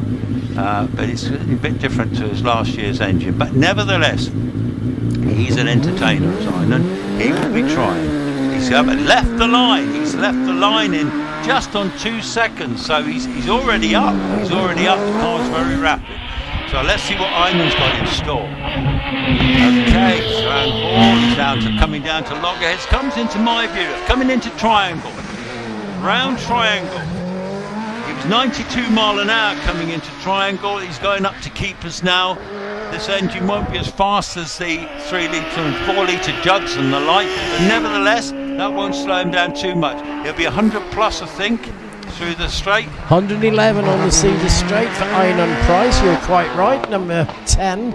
Around he goes through Museum, almost like the corner, isn't there? Great run from Einion Price there, with a 46.37 finishing time. 46.37, yeah, good time. It's good not going to time. win, but nevertheless, on the line, Paul Hames. Paul Hames has been very, very competitive this year in this car. It's a 1300 supercharged bike engine in this one, and it really flies. He's actually set some staggering times this year and gained a lot of respect from the other competitors. Anyway, he will be leaving the line very, very shortly. He's gone. He's away. 2.04 for Paul Hames. Okay, into Hall, making his way down towards Loggerheads. So far, so good. He's up. He's 0.47 up at the moment at Loggerheads. Comes down into Triangle. Yes, he's 0.54 up at the moment. Going up gone through Keepers, up the Cedar Straight now. He's still 0.54 up on everyone else. So he's going 126 mile an hour. Superb speed on the Cedar Straight, not lost any of it. He's come through us. Round the Museum, very, very little loss of speed there. That was an incredible run. 44.46. Fantastic run. Yeah, I think that was brilliant. Well done, that man. That's going to take some beating. It's getting colder. Jonathan Varley coming to the line in the magnificent Predator. Good run. This is a car that has really got some history in it. Graham White originally built this car, fitted it with a big V8 engine, set some fantastic times, Eaton Hill record, but now it's got a 2 litre in with Jonathan. He shared this car today with Steve Marr, and he's away in just over 2 seconds. At the moment he's down on time on that last one, but he's still doing extremely well. Okay, Jonathan, let's see what you've got for us today. Very smooth, down to Triangle, locks the tyres. Well, he's trying hard, they're not hanging about, they're certainly giving it their best shot. This is the end of season run for him. He's still down on the previous time, but he's only 0.6 down now, so he's very, very close. What's he up the straight? He's up 121 mile an hour to you. Yes, indeed, 121. Little clip on the grass on the inside edge of Fallow, but up through Museum without a problem. A little wobble on the front, but Jonathan Varley pushing it through and making his way to the finishing line with a 45.22, Chris. Well, that's third at the moment, so fair play to that. Good run. Good run from Paul. This really is a very exciting run-off, isn't it? It's always exciting on a run-off. Guess who's on the line? Go on. Trevor Willis. Oh, it's Trevor. 3 times champion Trevor. Scary Trevor. This car is not as quick as some of them, but I tell you what, it won't stop Trevor trying very, very hard. So, in his OMS 28, this is actually this is a bike engine. It's a twin bike engine held together with a common crank, which is quite a clever piece of engineering. Anyway, far cleverer than me. But when Trevor leaves the line, he'll leave nothing behind. He's away. 2:06 off the line. But you wait and see if Trevor doesn't turn up something special. Third in this morning's run-off, which was incredible time, wasn't it? So he's already up, 30.33 up. Here he comes down to Triangle. He's still up, half a second up at Triangle. And he's on his way up to Keepers, so Trevor is saying, I'm going to show you. He's 0.85 up. He's going faster and faster. He's up the straight at 120. 120 up the straight. Through Fallow with a little wobble into the Museum. A wobble on the back again, but Trevor really pushing that car, trying very hard for a good time, which he gets indeed 4.374. Well, Trevor will go into the lead with that. That's a great run. Well done, Trevor. Well done indeed.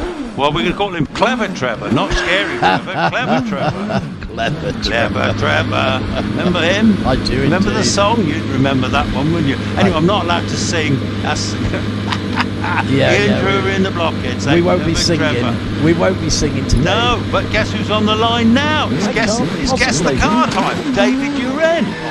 Yeah, come on, David. He's won one-offs this year in this car. This car's got so much history. Martin Groves drove this to Hill Records, drove it to championships. It was yellow then, but it's now black. And here he comes down into Triangle. He's a little bit down on Trevor, 0.69 down on Trevor. He can make that up. Can he pull that back? Can he pull that back? This car's got immense power, got a Cosworth engine in the back of it, going up the Cedar Straight through the speed trap, 135 miles an hour. That's the fastest yet.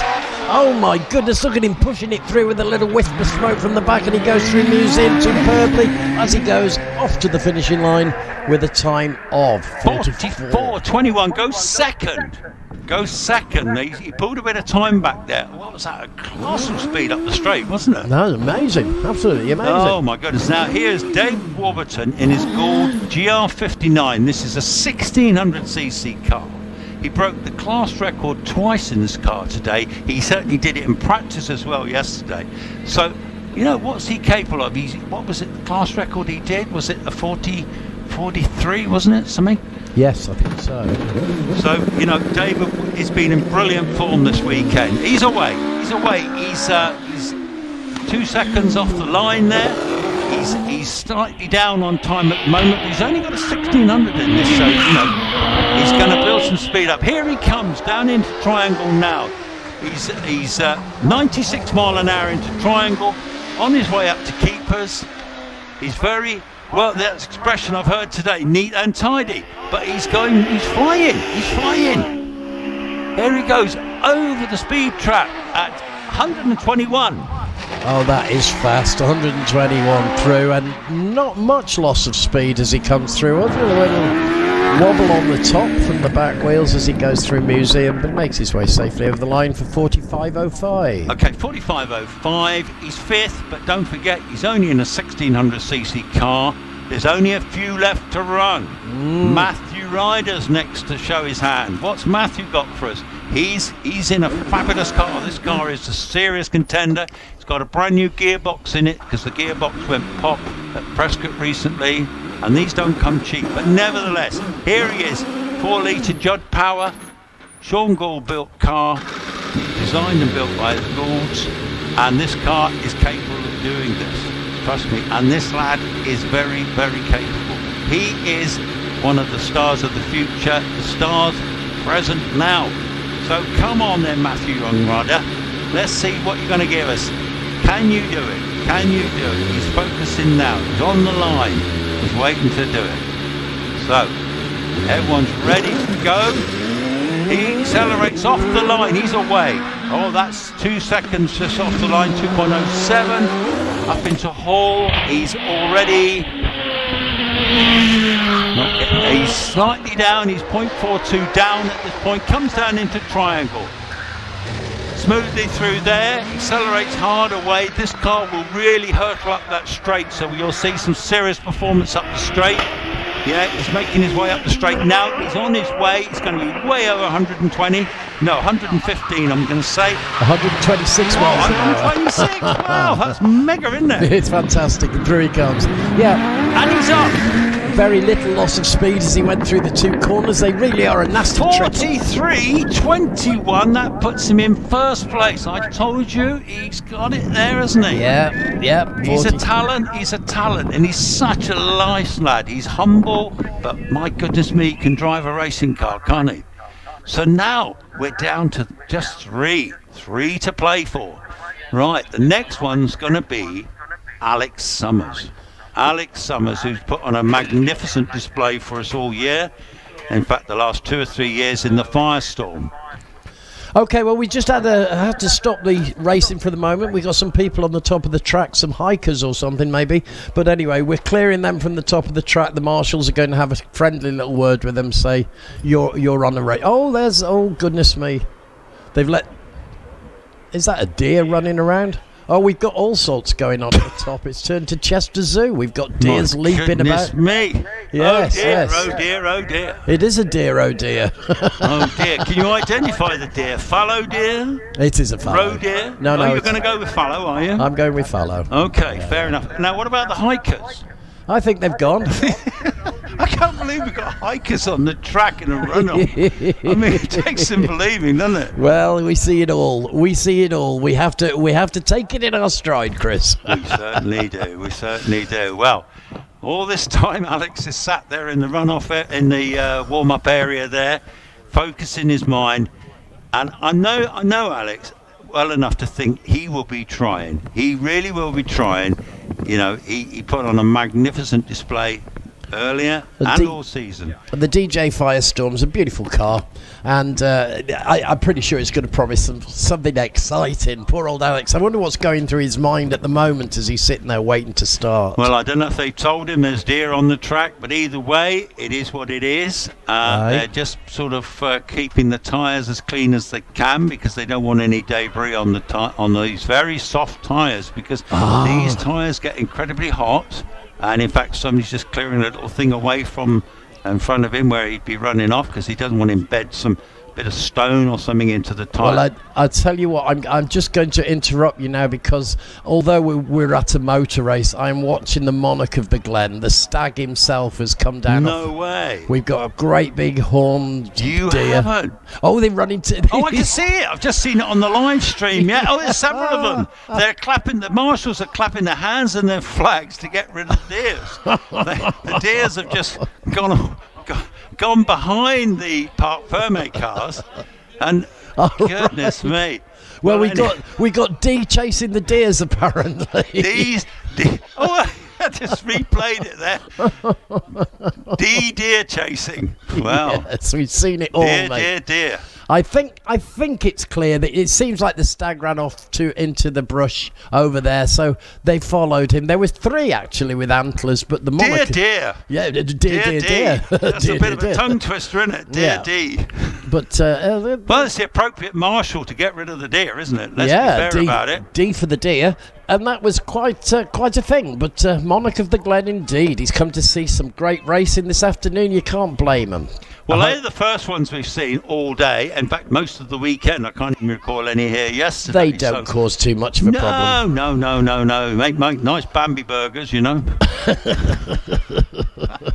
They heard that. They look very, very upset. Yeah, so I said, well, that get rid of them. Say the Ponzi's coming after them with some Bambi burgers. Yeah, I come with my big gun, eh? Yeah, you do. You bring the big gun. Yeah, definitely. Well- I've had Bambi burgers, you know, they're rather good. I do like a bit of venison, but I can't afford it in the restaurants because it's a little dear. Thank you. Oh, very droll, very droll. Well, down here, somebody's just waved a red flag. Okay. It's not to signal to go 15 mile an hour maximum speed. Alex Summers, they're preparing him. He started the engine. They've started the engine. He's on the run-up. He's on the warm-up run now. So come on, Alex. Okay, magnificent driver. We're ready for a great run. The only DJ in the top 10. There's no others like this I can remember. And Alex has developed this car with his team into a fearsome competitive car. And with his talented driving, he's away. He's off the line. Oh, he's quicker already. 0.28 off the line quicker. He's on his way. He's coming towards me now. At the moment, he's 0.79 up. So here he comes. Come on, Alex. Into triangle. What a beautiful run already. I tell you what, this is smooth. This is a Scott Moran type run. Very, very smooth. He's 0.70 up at this stage. He's screaming up the Cedar Straight. 0.92 up. Over 124 mile an hour. Yeah, that really brought the smoke up out the back as he broke for the fallow and screamed his way past us at He's Museum. going to do this. He's done this. 0.75 faster. 42.46. Alex, you're a star. Well done. Great run. 42 seconds and 46. So does that put Alex worthy first place? He's in fact, golly jeepers, he's nearly a second quicker than Matthew, which is incredible. 0.8 quicker than Matthew. Scott Moran on the line, 6 times champion. What has Scott got for us now? He's focused, that's the way he goes. He literally is very smooth. He's deceptively quick. He doesn't look ragged generally, but he's away. He's slower than Alex at this stage. But as he comes down towards loggerheads, where's he going to be? He's half a second down on Alex. Here he comes to us now, round triangle. Can he pick that time up on the rest of the course? Alex has set a very high bar there, hasn't he? He's really got to open it up on Cedar Straight. Yeah, he's going to give it everything he's got. He's up the Cedar Straight now. He's coming through the speed trap at 125. That's the sort of speed he needs. Swings the back round into fallow, into Museum, swing in the back round, and pushing hard as he went past. Goodness me. 42.83, that takes him second place. Yeah. Well, that's a terrific time in cold conditions. So who have we got left? There's only one left, isn't there? There is only one. Yeah, there he is, the Flying Scotsman himself. Wallace Menzies warming the car up now. His team have got him ready to go. Yeah, now what's he got for us? Is he going to do a hill record even in these cold conditions? I don't think he's going to be hanging about. Well, he certainly doesn't hang about, does he? He never hangs about. He's had a great day today. He's been pronounced the champion of the British Isles as a hillclimb champion. And British of course, champion, yeah, three times. He's away. Okay, he's 0.5 down on Alex at this stage. But that doesn't mean he won't pull this back in this immensely powerful Cosworth engine. Oh, he's up. He's 0.21 up already. Here he comes. Oh my goodness me. Yes, he's still up. He's half a second up. This could be a hill record after it may seem. Come on. He's on the Cedar Straight now. He's powering it up. He's 0.47 up at keepers. He's going through the speed trap, 133 mile an hour. Oh, we're off the level. Oh no. No, it's good. We're good. He's round, but it's going to cover him a lot of speed. Yeah, that's going to cost him 42. Oh, he's gone first. 42.41. 0.005 quicker than Alex Summers. I tell you now, without that little excursion there, he'd have probably broken the hill record. But what a magnificent achievement. He's proved what a worthy champion he is. Indeed. It was a shame. Oh, my goodness me, how good was that? That was amazing. Did you enjoy that, folks? That was brilliant. When he comes back down, if you're still here, give him a mega round of applause. We will be doing the awards in a bit, which you're presenting, aren't you, Owen? Yes, I am. I'm going to make my way down very shortly, and I shall see you all down there. Make sure you get a lift back down. Give out the Wow, that prizes. was stunning. That was stunning. Wallace Menzies again pulls that one out the fire. He was quicker all the way up, and then at fallow, he nearly lost it. Went on to the... Yeah, he nearly lost it off there, yeah. He did, yeah. Let's just turn a replay of it now. Wow, yeah, and here he comes, quick. You see what I mean? Come off there, yeah. Wow. So, and he still managed to finish first. That was incredible. Yeah, that is driving for you. Chris, thank you very much for this season. It's been a fantastic experience. Owen, you've done a fabulous job. Alex, you've done a fabulous job. Owen, cool, you've done a fabulous job. Well done to all of you. You too, Chris. We're gonna go to that presentation in a minute. You'll present the awards. Yes. So Jeffrey is going to be doing the photography. We've had a wonderful time. Give them all a clap as they come back down, folks.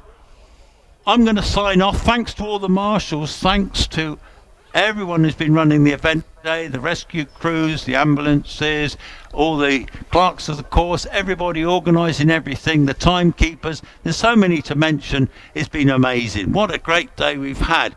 So from Chris Ponsford, signing off. Give them a clap as they come down. And I'm just blown away. What a fabulous meeting. Absolutely. Great, Chris. See you again. Goodbye.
Okay.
5's 6 still. And then 7 is.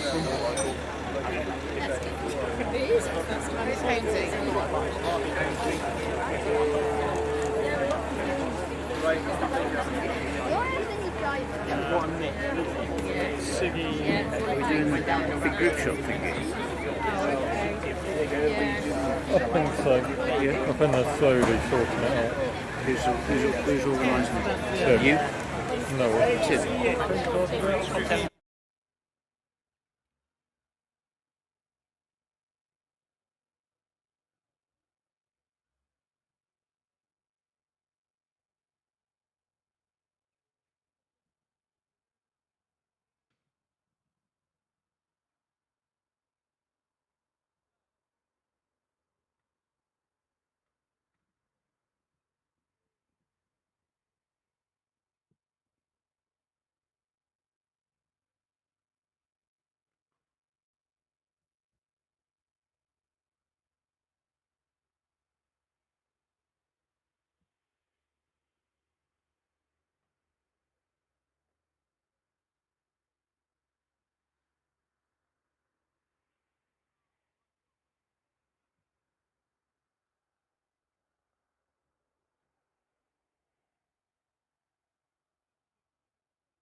Pardon?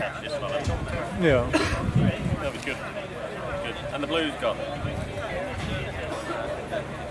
Yeah. You've had a good day? This one's a bit quick, isn't it? Oh, it's crazy speed. Yeah, serious speed. Right, just barely going.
About Club 1831.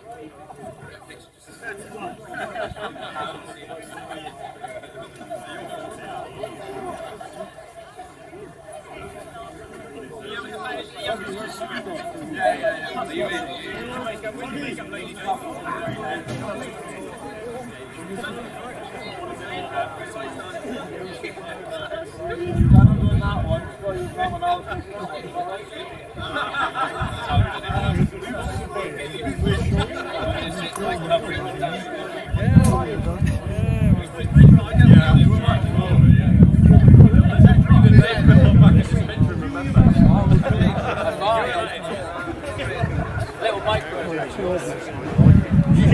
I guess so. Like a good idea. I think you might be a little bit disappointed with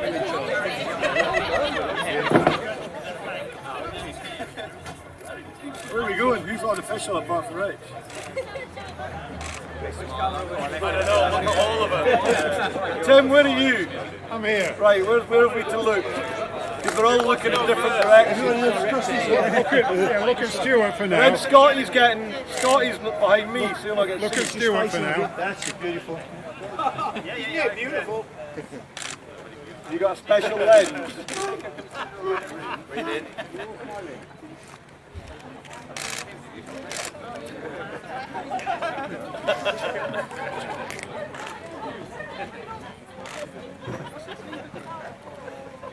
How long did you read in for? 31 years.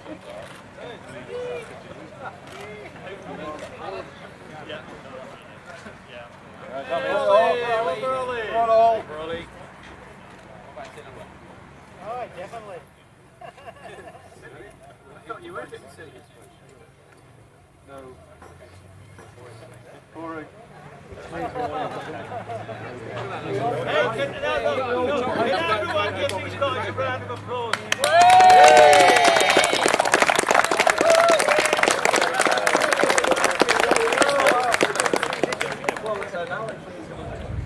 The shortest one in the middle. I'm not going to make it out.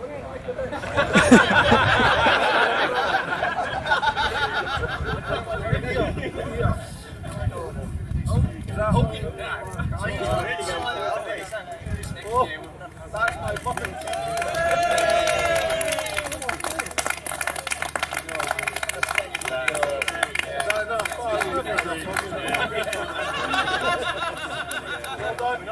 Right.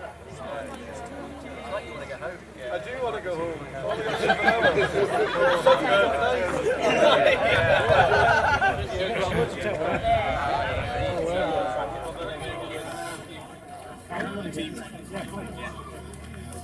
home.